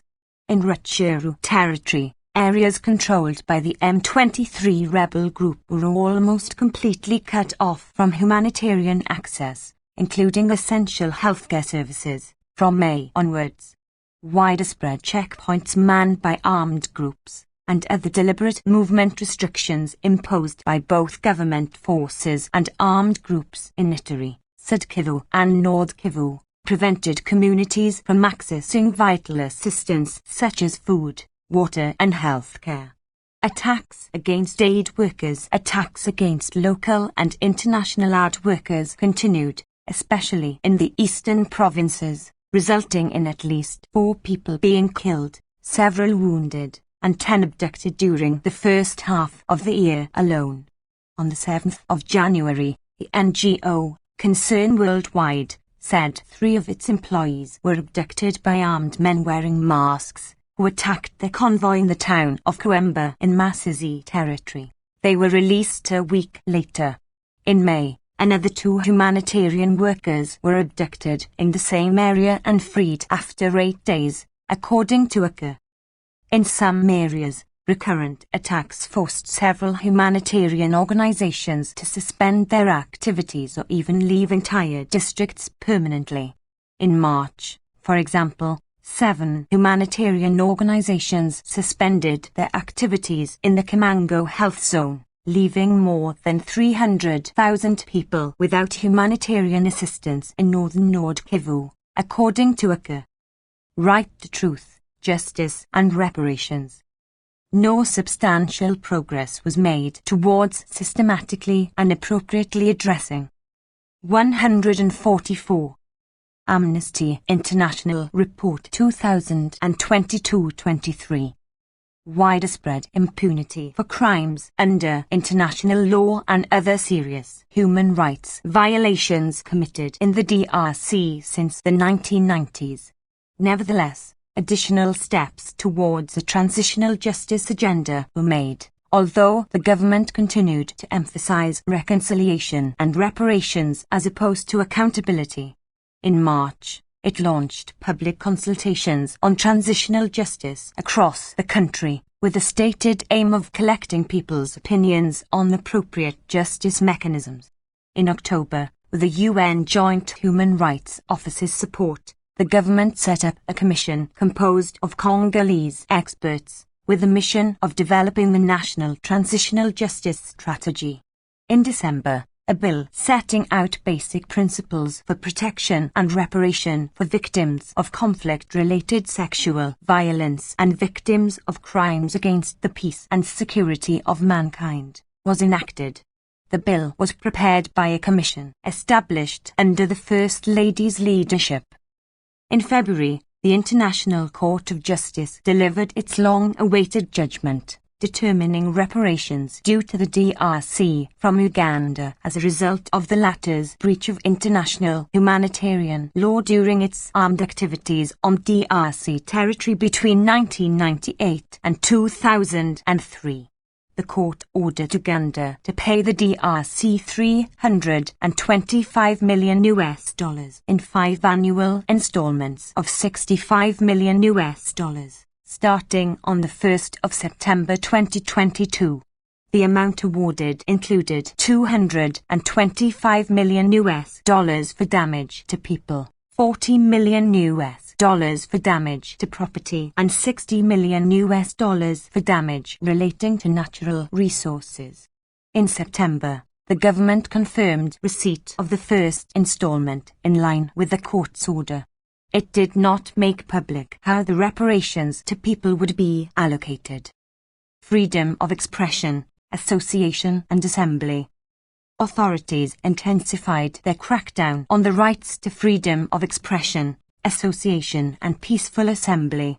They continued to use the COVID-19 pandemic and the extended state of siege, a form of martial law, in Ituri and Nord Kivu as pretexts to ban or suppress public meetings and demonstrations by individuals and groups considered to be critical of the government. Military authorities, appointed under the state of siege, continued to arbitrarily arrest and detain critics and to ban and suppress demonstrations with impunity. Demonstrations considered favorable to the authorities were allowed to go ahead while those deemed critical were banned or violently suppressed. When civil society and opposition activists were arbitrarily arrested and detained, often without trial, for criticizing the state of siege or the government, or otherwise exercising their human rights. In April, a military court in Benin City sentenced 12 activists from the civil society movement, Let Paula Changement, to 24 months in prison for inciting the public to disobey the laws. The activists had been arrested in November 2021 for staging a peaceful sit-in at the City Hall to protest against the extension of the state of siege without a proper assessment of its impact on the security situation. They were eventually released in August after the Court of Appeal of Nord Kivu quashed the military court's decision. Across the DRC, the right to freedom of peaceful assembly remained the exception rather than the rule. Administrative authorities in Kinshasa, as well as the cities of Lubumbashi, Matadi, Kisangani, Kolwezi, Kananga, Chikapa, Mbuji-Mayi, Bukavu, Kalemi, Kindu, Lisala and Gbadolite, unlawfully and systematically banned all demonstrations deemed critical of President Tshisekedi or his government. In July, UN soldiers and Congolese police officers in the eastern cities of Goma, Butembo, Beni and Uvira responded disproportionately to violent demonstrations against the prolonged UN presence in the DRC and its failure to ensure civilian protection. At least 36 people were killed, including 29 demonstrators and bystanders and 7 UN personnel, according to the government. The outcomes of investigations into these incidents promised by the Amnesty International Report 2022-23. 145 Congolese and UN authorities remained unknown and nobody was held accountable.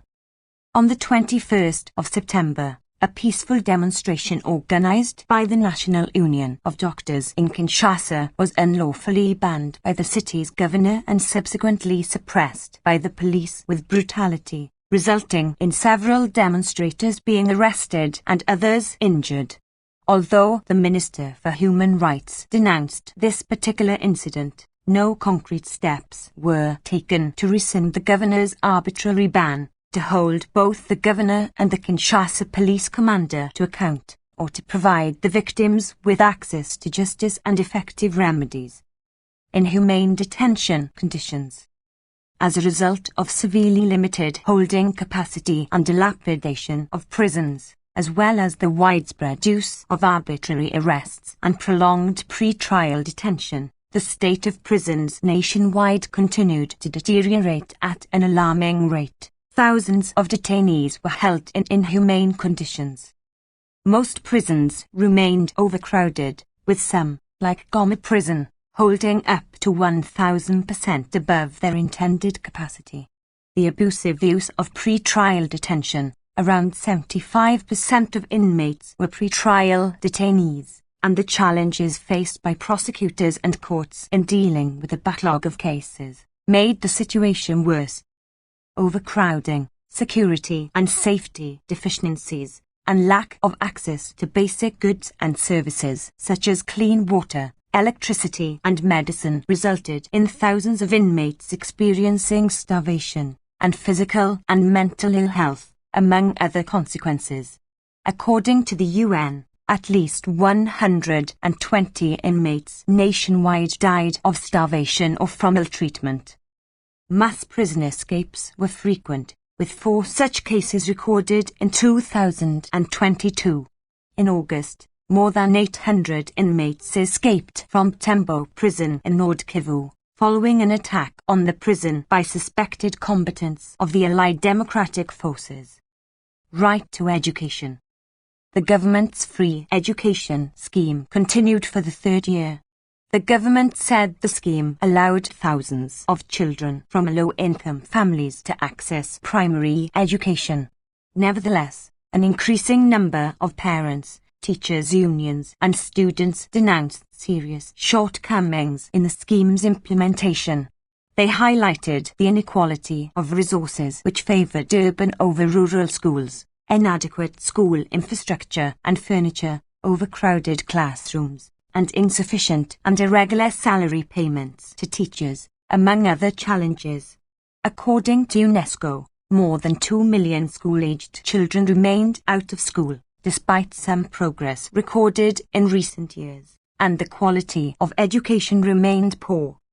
In areas affected by armed conflict and intercommunal violence, frequent attacks on schools continued, and many schools were used as internally displaced people's shelters. UNICEF said that more than 420 schools and 180,000 children were affected by the attacks on, or occupation of, schools due to the conflict in eastern and western DRC. 1. Democratic Republic of the Congo, Justice and Freedoms under siege in North Kivu and Ituri, the 10th of May. Denmark. Kingdom of Denmark Head of State, Margrethe II Head of Government, Mette Frederiksen. Legislation on rape, including in cases where perpetrators falsely represent themselves as someone else, was amended. Special legislation was passed to grant people displaced from Ukraine temporary protection. The authorities revoked residence permits of several Syrian and Afghan refugees and placed them in return centres. The Supreme Court absolved the Ministry of Defence of responsibility for their 146. Amnesty International Report 2022-23. Torture of Iraqi civilians during a joint operation in Iraq in 2004. Women's rights.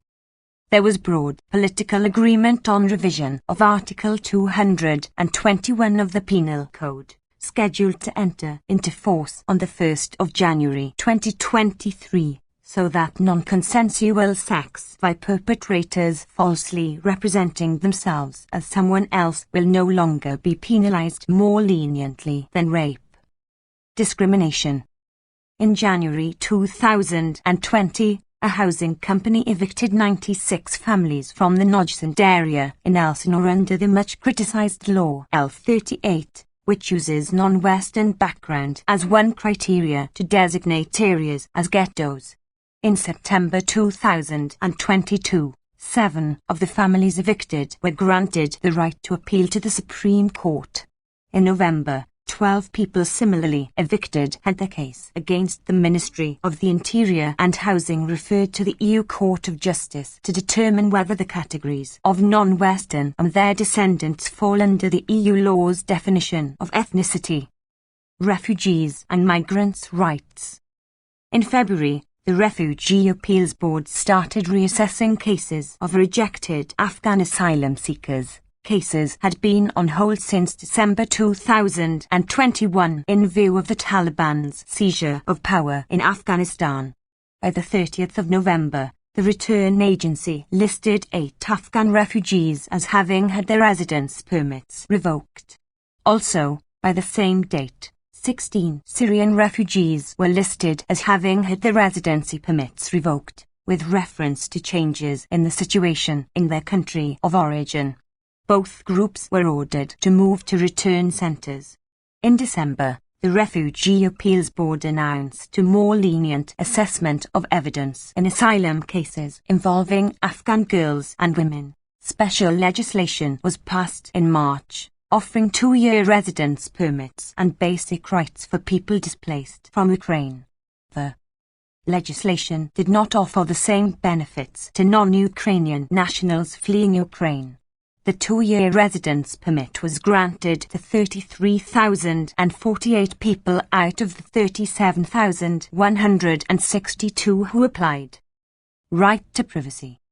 In March, Parliament passed legislation concerning indiscriminate telecommunications data retention, which violated both the EU and international law.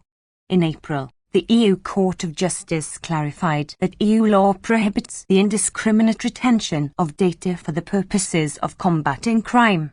The Ministry of Justice temporarily modified its data retention practices to conform with EU law. Right to truth, justice and reparation. In May, the Supreme Court overturned a previous decision by the Eastern High Court and ruled that Iraqi war prisoners tortured during Operation Green Desert in 2004 were not entitled to compensation from the Danish Ministry of Defence. Dominican Republic. Dominican Republic Head of State and Government, Luis Rodolfo Abinader Corona. lawmakers again failed to table a revised criminal code that would decriminalize abortion and provide protections for LGBT people. President Abinader committed to police reform. Reports of discrimination against Haitians and Dominicans of Haitian descent continued as construction of a wall along the Haitian border commenced. Background. A report by NGO Participation Ciudadana and Transparency International found that the public viewed criminality, unemployment and corruption as priority social problems. Amnesty International Report 2022-23. 147. In September, at the UN General Assembly, Dominican authorities called on the international community for more support to address the deepening human rights and humanitarian crises in Haiti. That same month, Hurricane Fiona hit the Dominican Republic, displacing hundreds of people and resulting in power cuts. Sexual and gender-based discrimination and violence. Congress again failed to table a revised criminal code that decriminalizes abortion and provides protections against torture, violence and discrimination on the grounds of sexual orientation and gender identity. Excessive use of force. In May, the beating and subsequent death of a man in police custody reignited calls for police reform to address consistent complaints of excessive use of force by law enforcement. Police later recommended the dismissal of 5 officers in relation to the death, according to media reports. In August, President Abinader stated that his government would do whatever it takes to reform the police and committed to specialized and ongoing capacity building of tens of thousands of police. This announcement followed over a decade of evidence collected on routine torture and other ill treatment by police of young men, sex workers and others in marginalized communities. Discrimination. In February, construction began of the wall along the Haitian border, which Dominican authorities argued will reduce organized crime and irregular immigration. Human rights organizations indicated it will only exacerbate xenophobia and historically entrenched discrimination. It also stands to limit safe routes for Haitians seeking international protection in the Dominican Republic. In May, some 20 civil society organizations protested against what they described as the authorities' racist treatment of Haitian migrants and asylum seekers and Dominicans of Haitian descent, especially during detentions and deportations.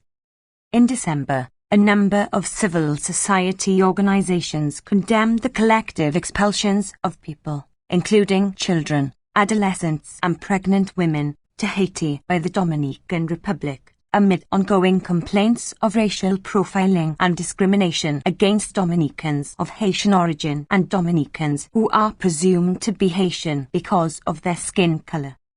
Arbitrary deprivation of nationality. In September, on the 9th anniversary of a 2013 ruling by the Constitutional Court, which retroactively and arbitrarily deprived thousands of Dominicans of Haitian descent of their nationality, human rights organizations called on the Dominican authorities to address the continuing problem of stateless people. Despite a 2014 law that aimed to provide documents for people made stateless by the 2013 ruling, tens of thousands remained without documents, limiting their access to education and health care. Ecuador. Republic of Ecuador Head of State and Government, Guillermo Alberto Santiago Lasso Mendoza. Organizations reported dozens of human rights violations during mass protests in June across the country. Security forces killed a protester in Puyo. At least 146 prisoners were killed amid a crisis in the prison system. Authorities failed to provide truth, justice and reparations to indigenous communities affected by oil spills. Abortion in cases of rape was decriminalized. Background. President Lasso, whose approval rating dropped below 20% during the year, announced states of emergency 7 times. 148. Amnesty International Report 2022-23. During the year, giving a variety of reasons for doing so, including security risks from organized criminal groups, but also alleged violence in the context of national strikes. Mass protests continue to erupt across the country during the year. Freedom of expression and assembly.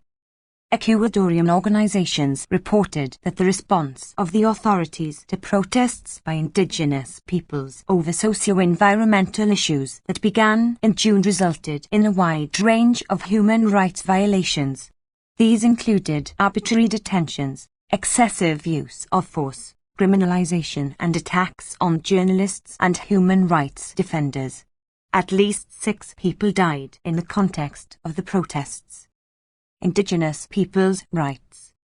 In January, the Constitutional Court ruled in favor of the Wikofan indigenous community of Sinango, confirming that the state had violated the community's rights to prior consultation, to nature, to water, to a healthy environment, to culture and to territory by granting 20 mining concessions without their consent and processing 32 others that affected their territory. The court also recognized the Wikofans' right to organize their own guard to protect their land and ordered comprehensive reparation measures for the community. 1. By the end of the year, the authorities had not complied with the ruling. On the 28th of January, an oil pipe owned by OCP Ecuador, a private company, broke, spilling approximately 1 million liters of oil into the Coca River basin in the Amazon and affecting indigenous peoples and their environment. By the end of the year, indigenous peoples affected by this and a prior spill in April 2020 in the Amazon had still not received truth, justice and reparations. 2. On the 14th of June, security forces arrested Leonidas Haizar, President of the Confederation of Indigenous Nationalities of Ecuador, COI, in Cotopaxi province. He was detained in Comunicado and charged with paralyzing a public service before being released that night. Human rights organizations considered his detention arbitrary and that the criminal proceedings against him could constitute the criminalization of protest. The UN Special Rapporteur on the independence of judges and lawyers stated that his right to defense may also have been affected. Excessive use of force. On the 21st of June, security forces repressing a demonstration in Puayo, the capital of Pastaza province, fired a tear gas grenade directly and at close range at BG, a Kikwa indigenous man. He later died of his injuries. 3. In June, the UN Committee on the Rights of the Child expressed concern at the use of violence against children by security forces during protests. It criticized the authorization to use potentially lethal ammunition, such as pellets, in addition to the indiscriminate and disproportionate use of tear gas. By the end of the year, the prosecutor's office had failed to charge or prosecute law enforcement officials for human rights violations committed during protests in October 2019 and June 2022. In November, the Constitutional Court ruled that President Lesu's proposed constitutional reform to allow the armed forces to engage in joint operations with the national police to combat organized crime on a permanent and complementary basis should be referred to the National Assembly for approval. Detainees' rights. In February, President Lesu issued Decree 355 granting pardons to 3,000 prisoners to reduce overcrowding, promising that 1,400 more guards would be hired and that $125 million would be invested in the prison system by 2025. On 9th of May, 44 prisoners were killed and 10 others injured at the Santo Domingo de los Sachelas prison, amid a protracted crisis. At least 146 people were killed in Ecuador's prisons in 2022, according to the Permanent Amnesty International Report 2022-23. 149. Committee for the Defense of Human Rights. 4. Women's Rights. In April, the President signed into law a bill decriminalizing abortion in cases of rape. The law includes restrictive conditions, including allowing abortion only up to the 12th week of pregnancy. In July, the Constitutional Court modified the law to no longer require the permission of legal guardians or third parties for girls and adolescents who are victims of rape and want to access abortion. Authorities failed to guarantee access to justice and protection services for refugee women survivors of gender-based violence, in particular those from Venezuela. In September, the body was found of lawyer Maria Belén Bernal. A victim of the feminicide, she disappeared after visiting the police college in the capital, Quito, earlier that month. Human rights defenders. By the end of the year, authorities still had not designed and implemented a national policy for the protection of human rights defenders at risk.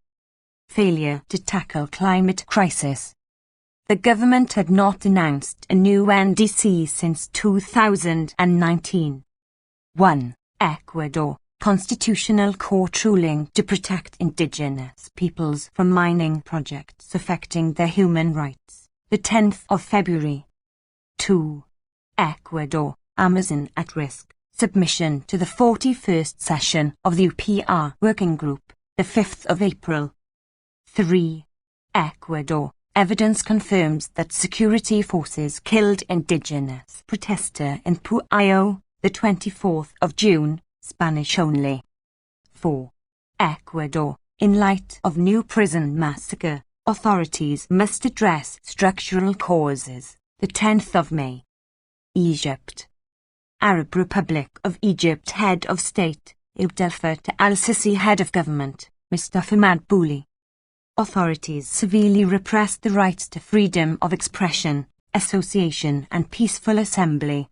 In the lead-up to the UN Climate Change Conference, COP27, in November, authorities released 895 prisoners held for political reasons but arrested nearly triple that number, including hundreds linked to calls for protests during COP27. Thousands of actual or perceived government critics or opponents remained arbitrarily detained and or unjustly prosecuted. No adequate investigations were carried out into at least 50 suspicious deaths in custody involving reports of denial of adequate health care or torture. Death sentences were handed down after grossly unfair trials and executions were carried out. Sexual and gender-based violence remained prevalent, amid the authorities' failure to adequately prevent and punish it. Authorities repressed workers' right to strike, and failed to protect them from unfair dismissal by companies. Residents of informal settlements were forcibly evicted and detained for protesting against home demolitions. Authorities prosecuted Christians demanding the right to worship and others espousing religious beliefs not sanctioned by the state. Refugees and migrants were arbitrarily detained for irregularly entering or staying in Egypt, and dozens were forcibly returned to their home country. Background. In October, Egypt reached a deal with the International Monetary Fund, IMF, on a $3 billion loan after it agreed to float the Egyptian pound amid a deepening financial and economic crisis that had devastating effects on people's economic rights. Nearly a third of June's national budget was allocated to debt repayment, and the budget failed to. 150. Amnesty International Report 2022-23. Meet the minimum constitutionally mandated allocation of 3% and 6% of GDP to health and education, respectively. In April, the President announced a national dialogue with the opposition. Egypt's human rights record came under increased international scrutiny during COP27, which took place in Sharm el-Sheikh city in November. Sporadic attacks by armed groups in North Sinai continued, albeit at a reduced rate compared to previous years. Tribal militias played an increasing role in military operations, successfully uprooting the province of Sinai armed group, an affiliate of the armed group Islamic State, from several villages around Rafah and Sheikh Zayed. State media reported dozens of deaths and injuries by explosive devices planted by the armed group. In October, emergency measures granting the defense minister exceptional powers to impose curfews, close schools and evacuate residents in some areas of the Sinai Peninsula were extended by 6 months. Freedom of expression, association and assembly. Authorities continued to crush all forms of peaceful dissent and stifle civic space. Security forces arbitrarily arrested at least 11 journalists for their work or critical views. At least 26 journalists remained arbitrarily detained following convictions or pending investigations into accusations of spreading false news, misusing social media and/or terrorism. At least 600 news, human rights and other websites remained blocked, according to rights groups. Authorities arbitrarily detained at least 8 human rights defenders and subjected those at liberty to surveillance, unlawful summoning and coercive questioning. 15 human rights defenders and NGO staff were still subjected to investigation, travel bans and asset freezes in relation to the decade-long criminal investigation into the legitimate work of civil society organizations known as Case 173. In April, the government required all NGOs to register under the draconian 2019 NGO law by April 2023 or face closure. Political opponents were also targeted through arbitrary detention, unfair prosecution and other harassment. In May, an emergency court sentenced former presidential candidate and founder of Masr al-Qawiyya Party Abdulmuniam Abul Fattah and its deputy head Mohammed Al-Qassas to 15 years and 10 years in prison, respectively, for disseminating false news, membership of a terrorist group and other bogus charges. Authorities added 620 people, including detained journalists and opposition politicians, to their list of terrorists without due process, effectively banning them from engaging in civic or political work or travelling abroad for 5 years. In the lead-up to COP27, security forces arrested hundreds of people in connection with protests planned during the conference. Among them was Abdul Salam Abdulghani, arrested in September at his home in the capital, Cairo, after he supported calls for protests during COP27 on social media. He remained detained pending investigations on charges of spreading false news and joining a terrorist group. During COP27, security forces subjected participants to interrogations, surveillance and other forms of harassment, and denied entry to Egypt during COP27 to Italian national Giorgio Caracciolo of the anti-torture group Dignity. On the 6th of November, British-Egyptian activist Alaa Abdel Fattah, who had been on hunger strike in protest at his arbitrary detention and denial of consular visits since April, also stopped drinking water. On the 11th of November, he was fed intravenously after he lost consciousness. He remained arbitrarily detained and in poor health at the end of the year. Arbitrary detention and unfair trials. After the President announced the reactivation of the Presidential Pardons Committee, PPC, in April, authorities ordered Amnesty International Report 2022-23. 151. The release of 895 people held for political reasons and dozens of others for failure to pay debts. 1. Security forces refused to release at least 33 of them, unlawfully summoned others for questioning and threatened to re-arrest them for speaking out. Activist Sheriff Al-Ruby was released in May and re-arrested in September after he publicly complained about hardships facing former prisoners. Security forces arbitrarily banned from traveling human rights lawyer Mohana El-Masri, researcher Ahmed Samir Sangtori and others released in 2022. From the reactivation of the PPC in April to the end of the year, 2,562 suspected critics or opponents of the government were arrested and interrogated by the Supreme State Security Prosecution, while thousands remained detained arbitrarily for exercising their human rights. Lawyer Yousef Mansour remained arbitrarily detained since his arrest in March for criticizing abuses against a client. Prosecutors and judges routinely renewed the pre-trial detention of thousands of people held on unfounded terrorism or security-related charges. A new online system for detention renewal hearings in Bad 3 prison violated detainees' right to adequate defense and to challenge the legality of their detention. Defendants' rights to a fair trial were routinely flouted, with security forces preventing private meetings with lawyers. Convictions and trials of government opponents and human rights defenders by inherently unfair emergency courts continued despite the lifting of the state of emergency in October 2021. Enforced disappearances, torture and other ill treatment. Prosecutors routinely failed to order investigations into complaints of enforced disappearances, torture and other ill treatment. Security forces subjected hundreds of detainees to enforced disappearance, some for months. National Security Agency, NSA, officers arrested Abdel-Rahman Al-Saeed on the 23rd of March at his home after he posted a video on social media criticizing the rising cost of living.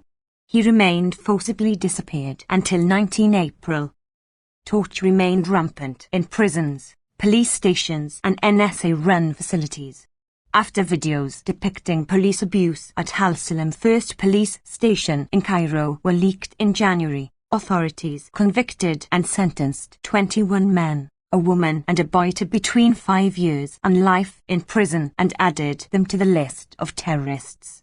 Authorities did not open impartial and effective investigations into the police abuse. In the second half of the year, authorities moved hundreds of prisoners held for political reasons from the Tora prison complex south of Cairo to the new Wadi al-Nat-run prison complex north of Cairo and Badr prison complex northeast of Cairo. There and elsewhere conditions were cruel and inhuman, with prisoners reporting overcrowding, poor ventilation, lack of hygiene, and inadequate food, drinking water, fresh air and exercise. Authorities denied prisoners access to adequate health care and imposed undue restrictions or barred contact with the outside world, in some cases deliberately to punish dissent.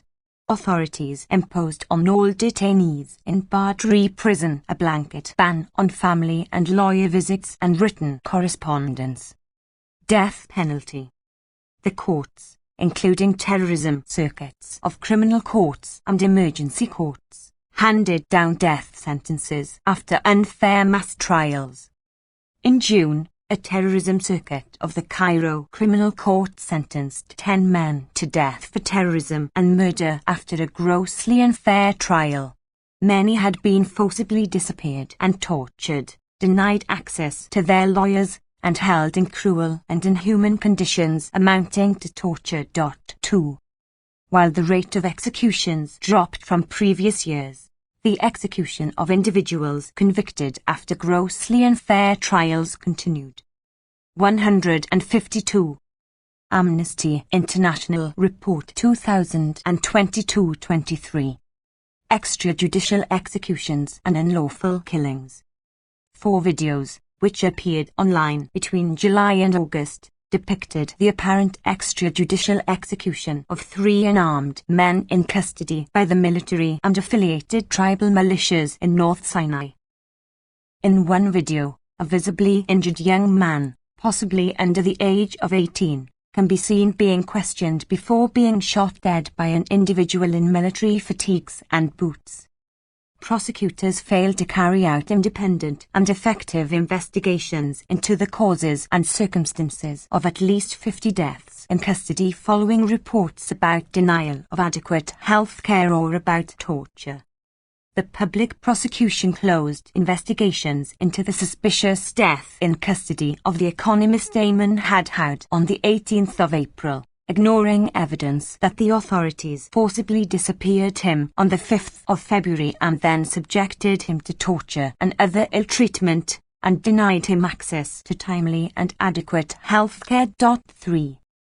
In July, an Italian court halted the prosecution of Egyptian security officers for the torture and murder of Italian student Giulio Regini in 2016 amid the refusal of Egyptian authorities to cooperate and disclose the suspects' locations. Sexual and gender-based discrimination and violence. Authorities failed to adequately prevent and redress widespread sexual and gender-based violence by state and non-state actors. Between June and October, 4 young women were killed by men whose advances they rejected. Police did not act on complaints of harassment lodged by Naira Ashraf against another student at the University of Mansoura 2 months before he stabbed her to death. Authorities prosecuted activists speaking out against sexual violence. In January, the Court of Cassation upheld the conviction against activist Emil Fathi for criticizing the authorities' failure to protect women from sexual harassment and sentenced her to 1 year's imprisonment. In August, an economic court convicted journalist Rasha Azab of insult and defamation and fined her EGP $10,522 for expressing solidarity online with survivors of sexual violence who published anonymous testimonies accusing film director Islam Azazi of sexual assaults. 4. Authorities prosecuted women social media influencers for their conduct on social media. At least 7 women remained imprisoned on morality-related or other bogus charges.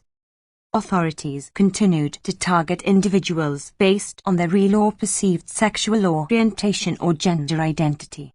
In April, security forces arrested 4 men and 2 transgender women at a mall in Cairo and briefly detained them solely on the grounds of their gender identity and their actual or perceived sexual orientation. They reported being verbally and physically abused. One of the transgender women said she was sexually harassed and forced to strip naked and remove her hijab. Workers' rights. Authorities arrested workers and trade unionists for staging peaceful strikes and protests or seeking justice, and failed to protect private sector workers from unfair dismissal and other reprisals for seeking better working conditions. In February, security forces used police dogs and tear gas to disperse a peaceful sit-in by thousands of workers at the Universal Group for Home Appliances, a private company, and briefly detained 3 workers. The Ministry of Manpower failed to address the unfair dismissals of at least 65 workers in May for their involvement in the strike. Trade unionist Shadi Mohammed was detained in October pending investigations on the charge of joining a terrorist group. Prior to his arrest, he had filed a lawsuit against his former employer challenging his unfair dismissal. In February, the Upper House of Parliament approved a draft labour law that facilitates unfair dismissals without adequate compensation. Amnesty International Report 2022-23. 153. Authorities failed to act against private companies that did not comply with the minimum monthly wage after it came into force in July. Right to housing. The authorities continued to carry out forced evictions in informal settlements and arbitrarily arrested dozens of people for protesting against demolition of their homes. In August, security forces used unlawful force against residents of Warraq Island protesting against plans to evict them and transform the island into a commercial centre. Security forces used tear gas, beat protesters with batons, and briefly detained dozens.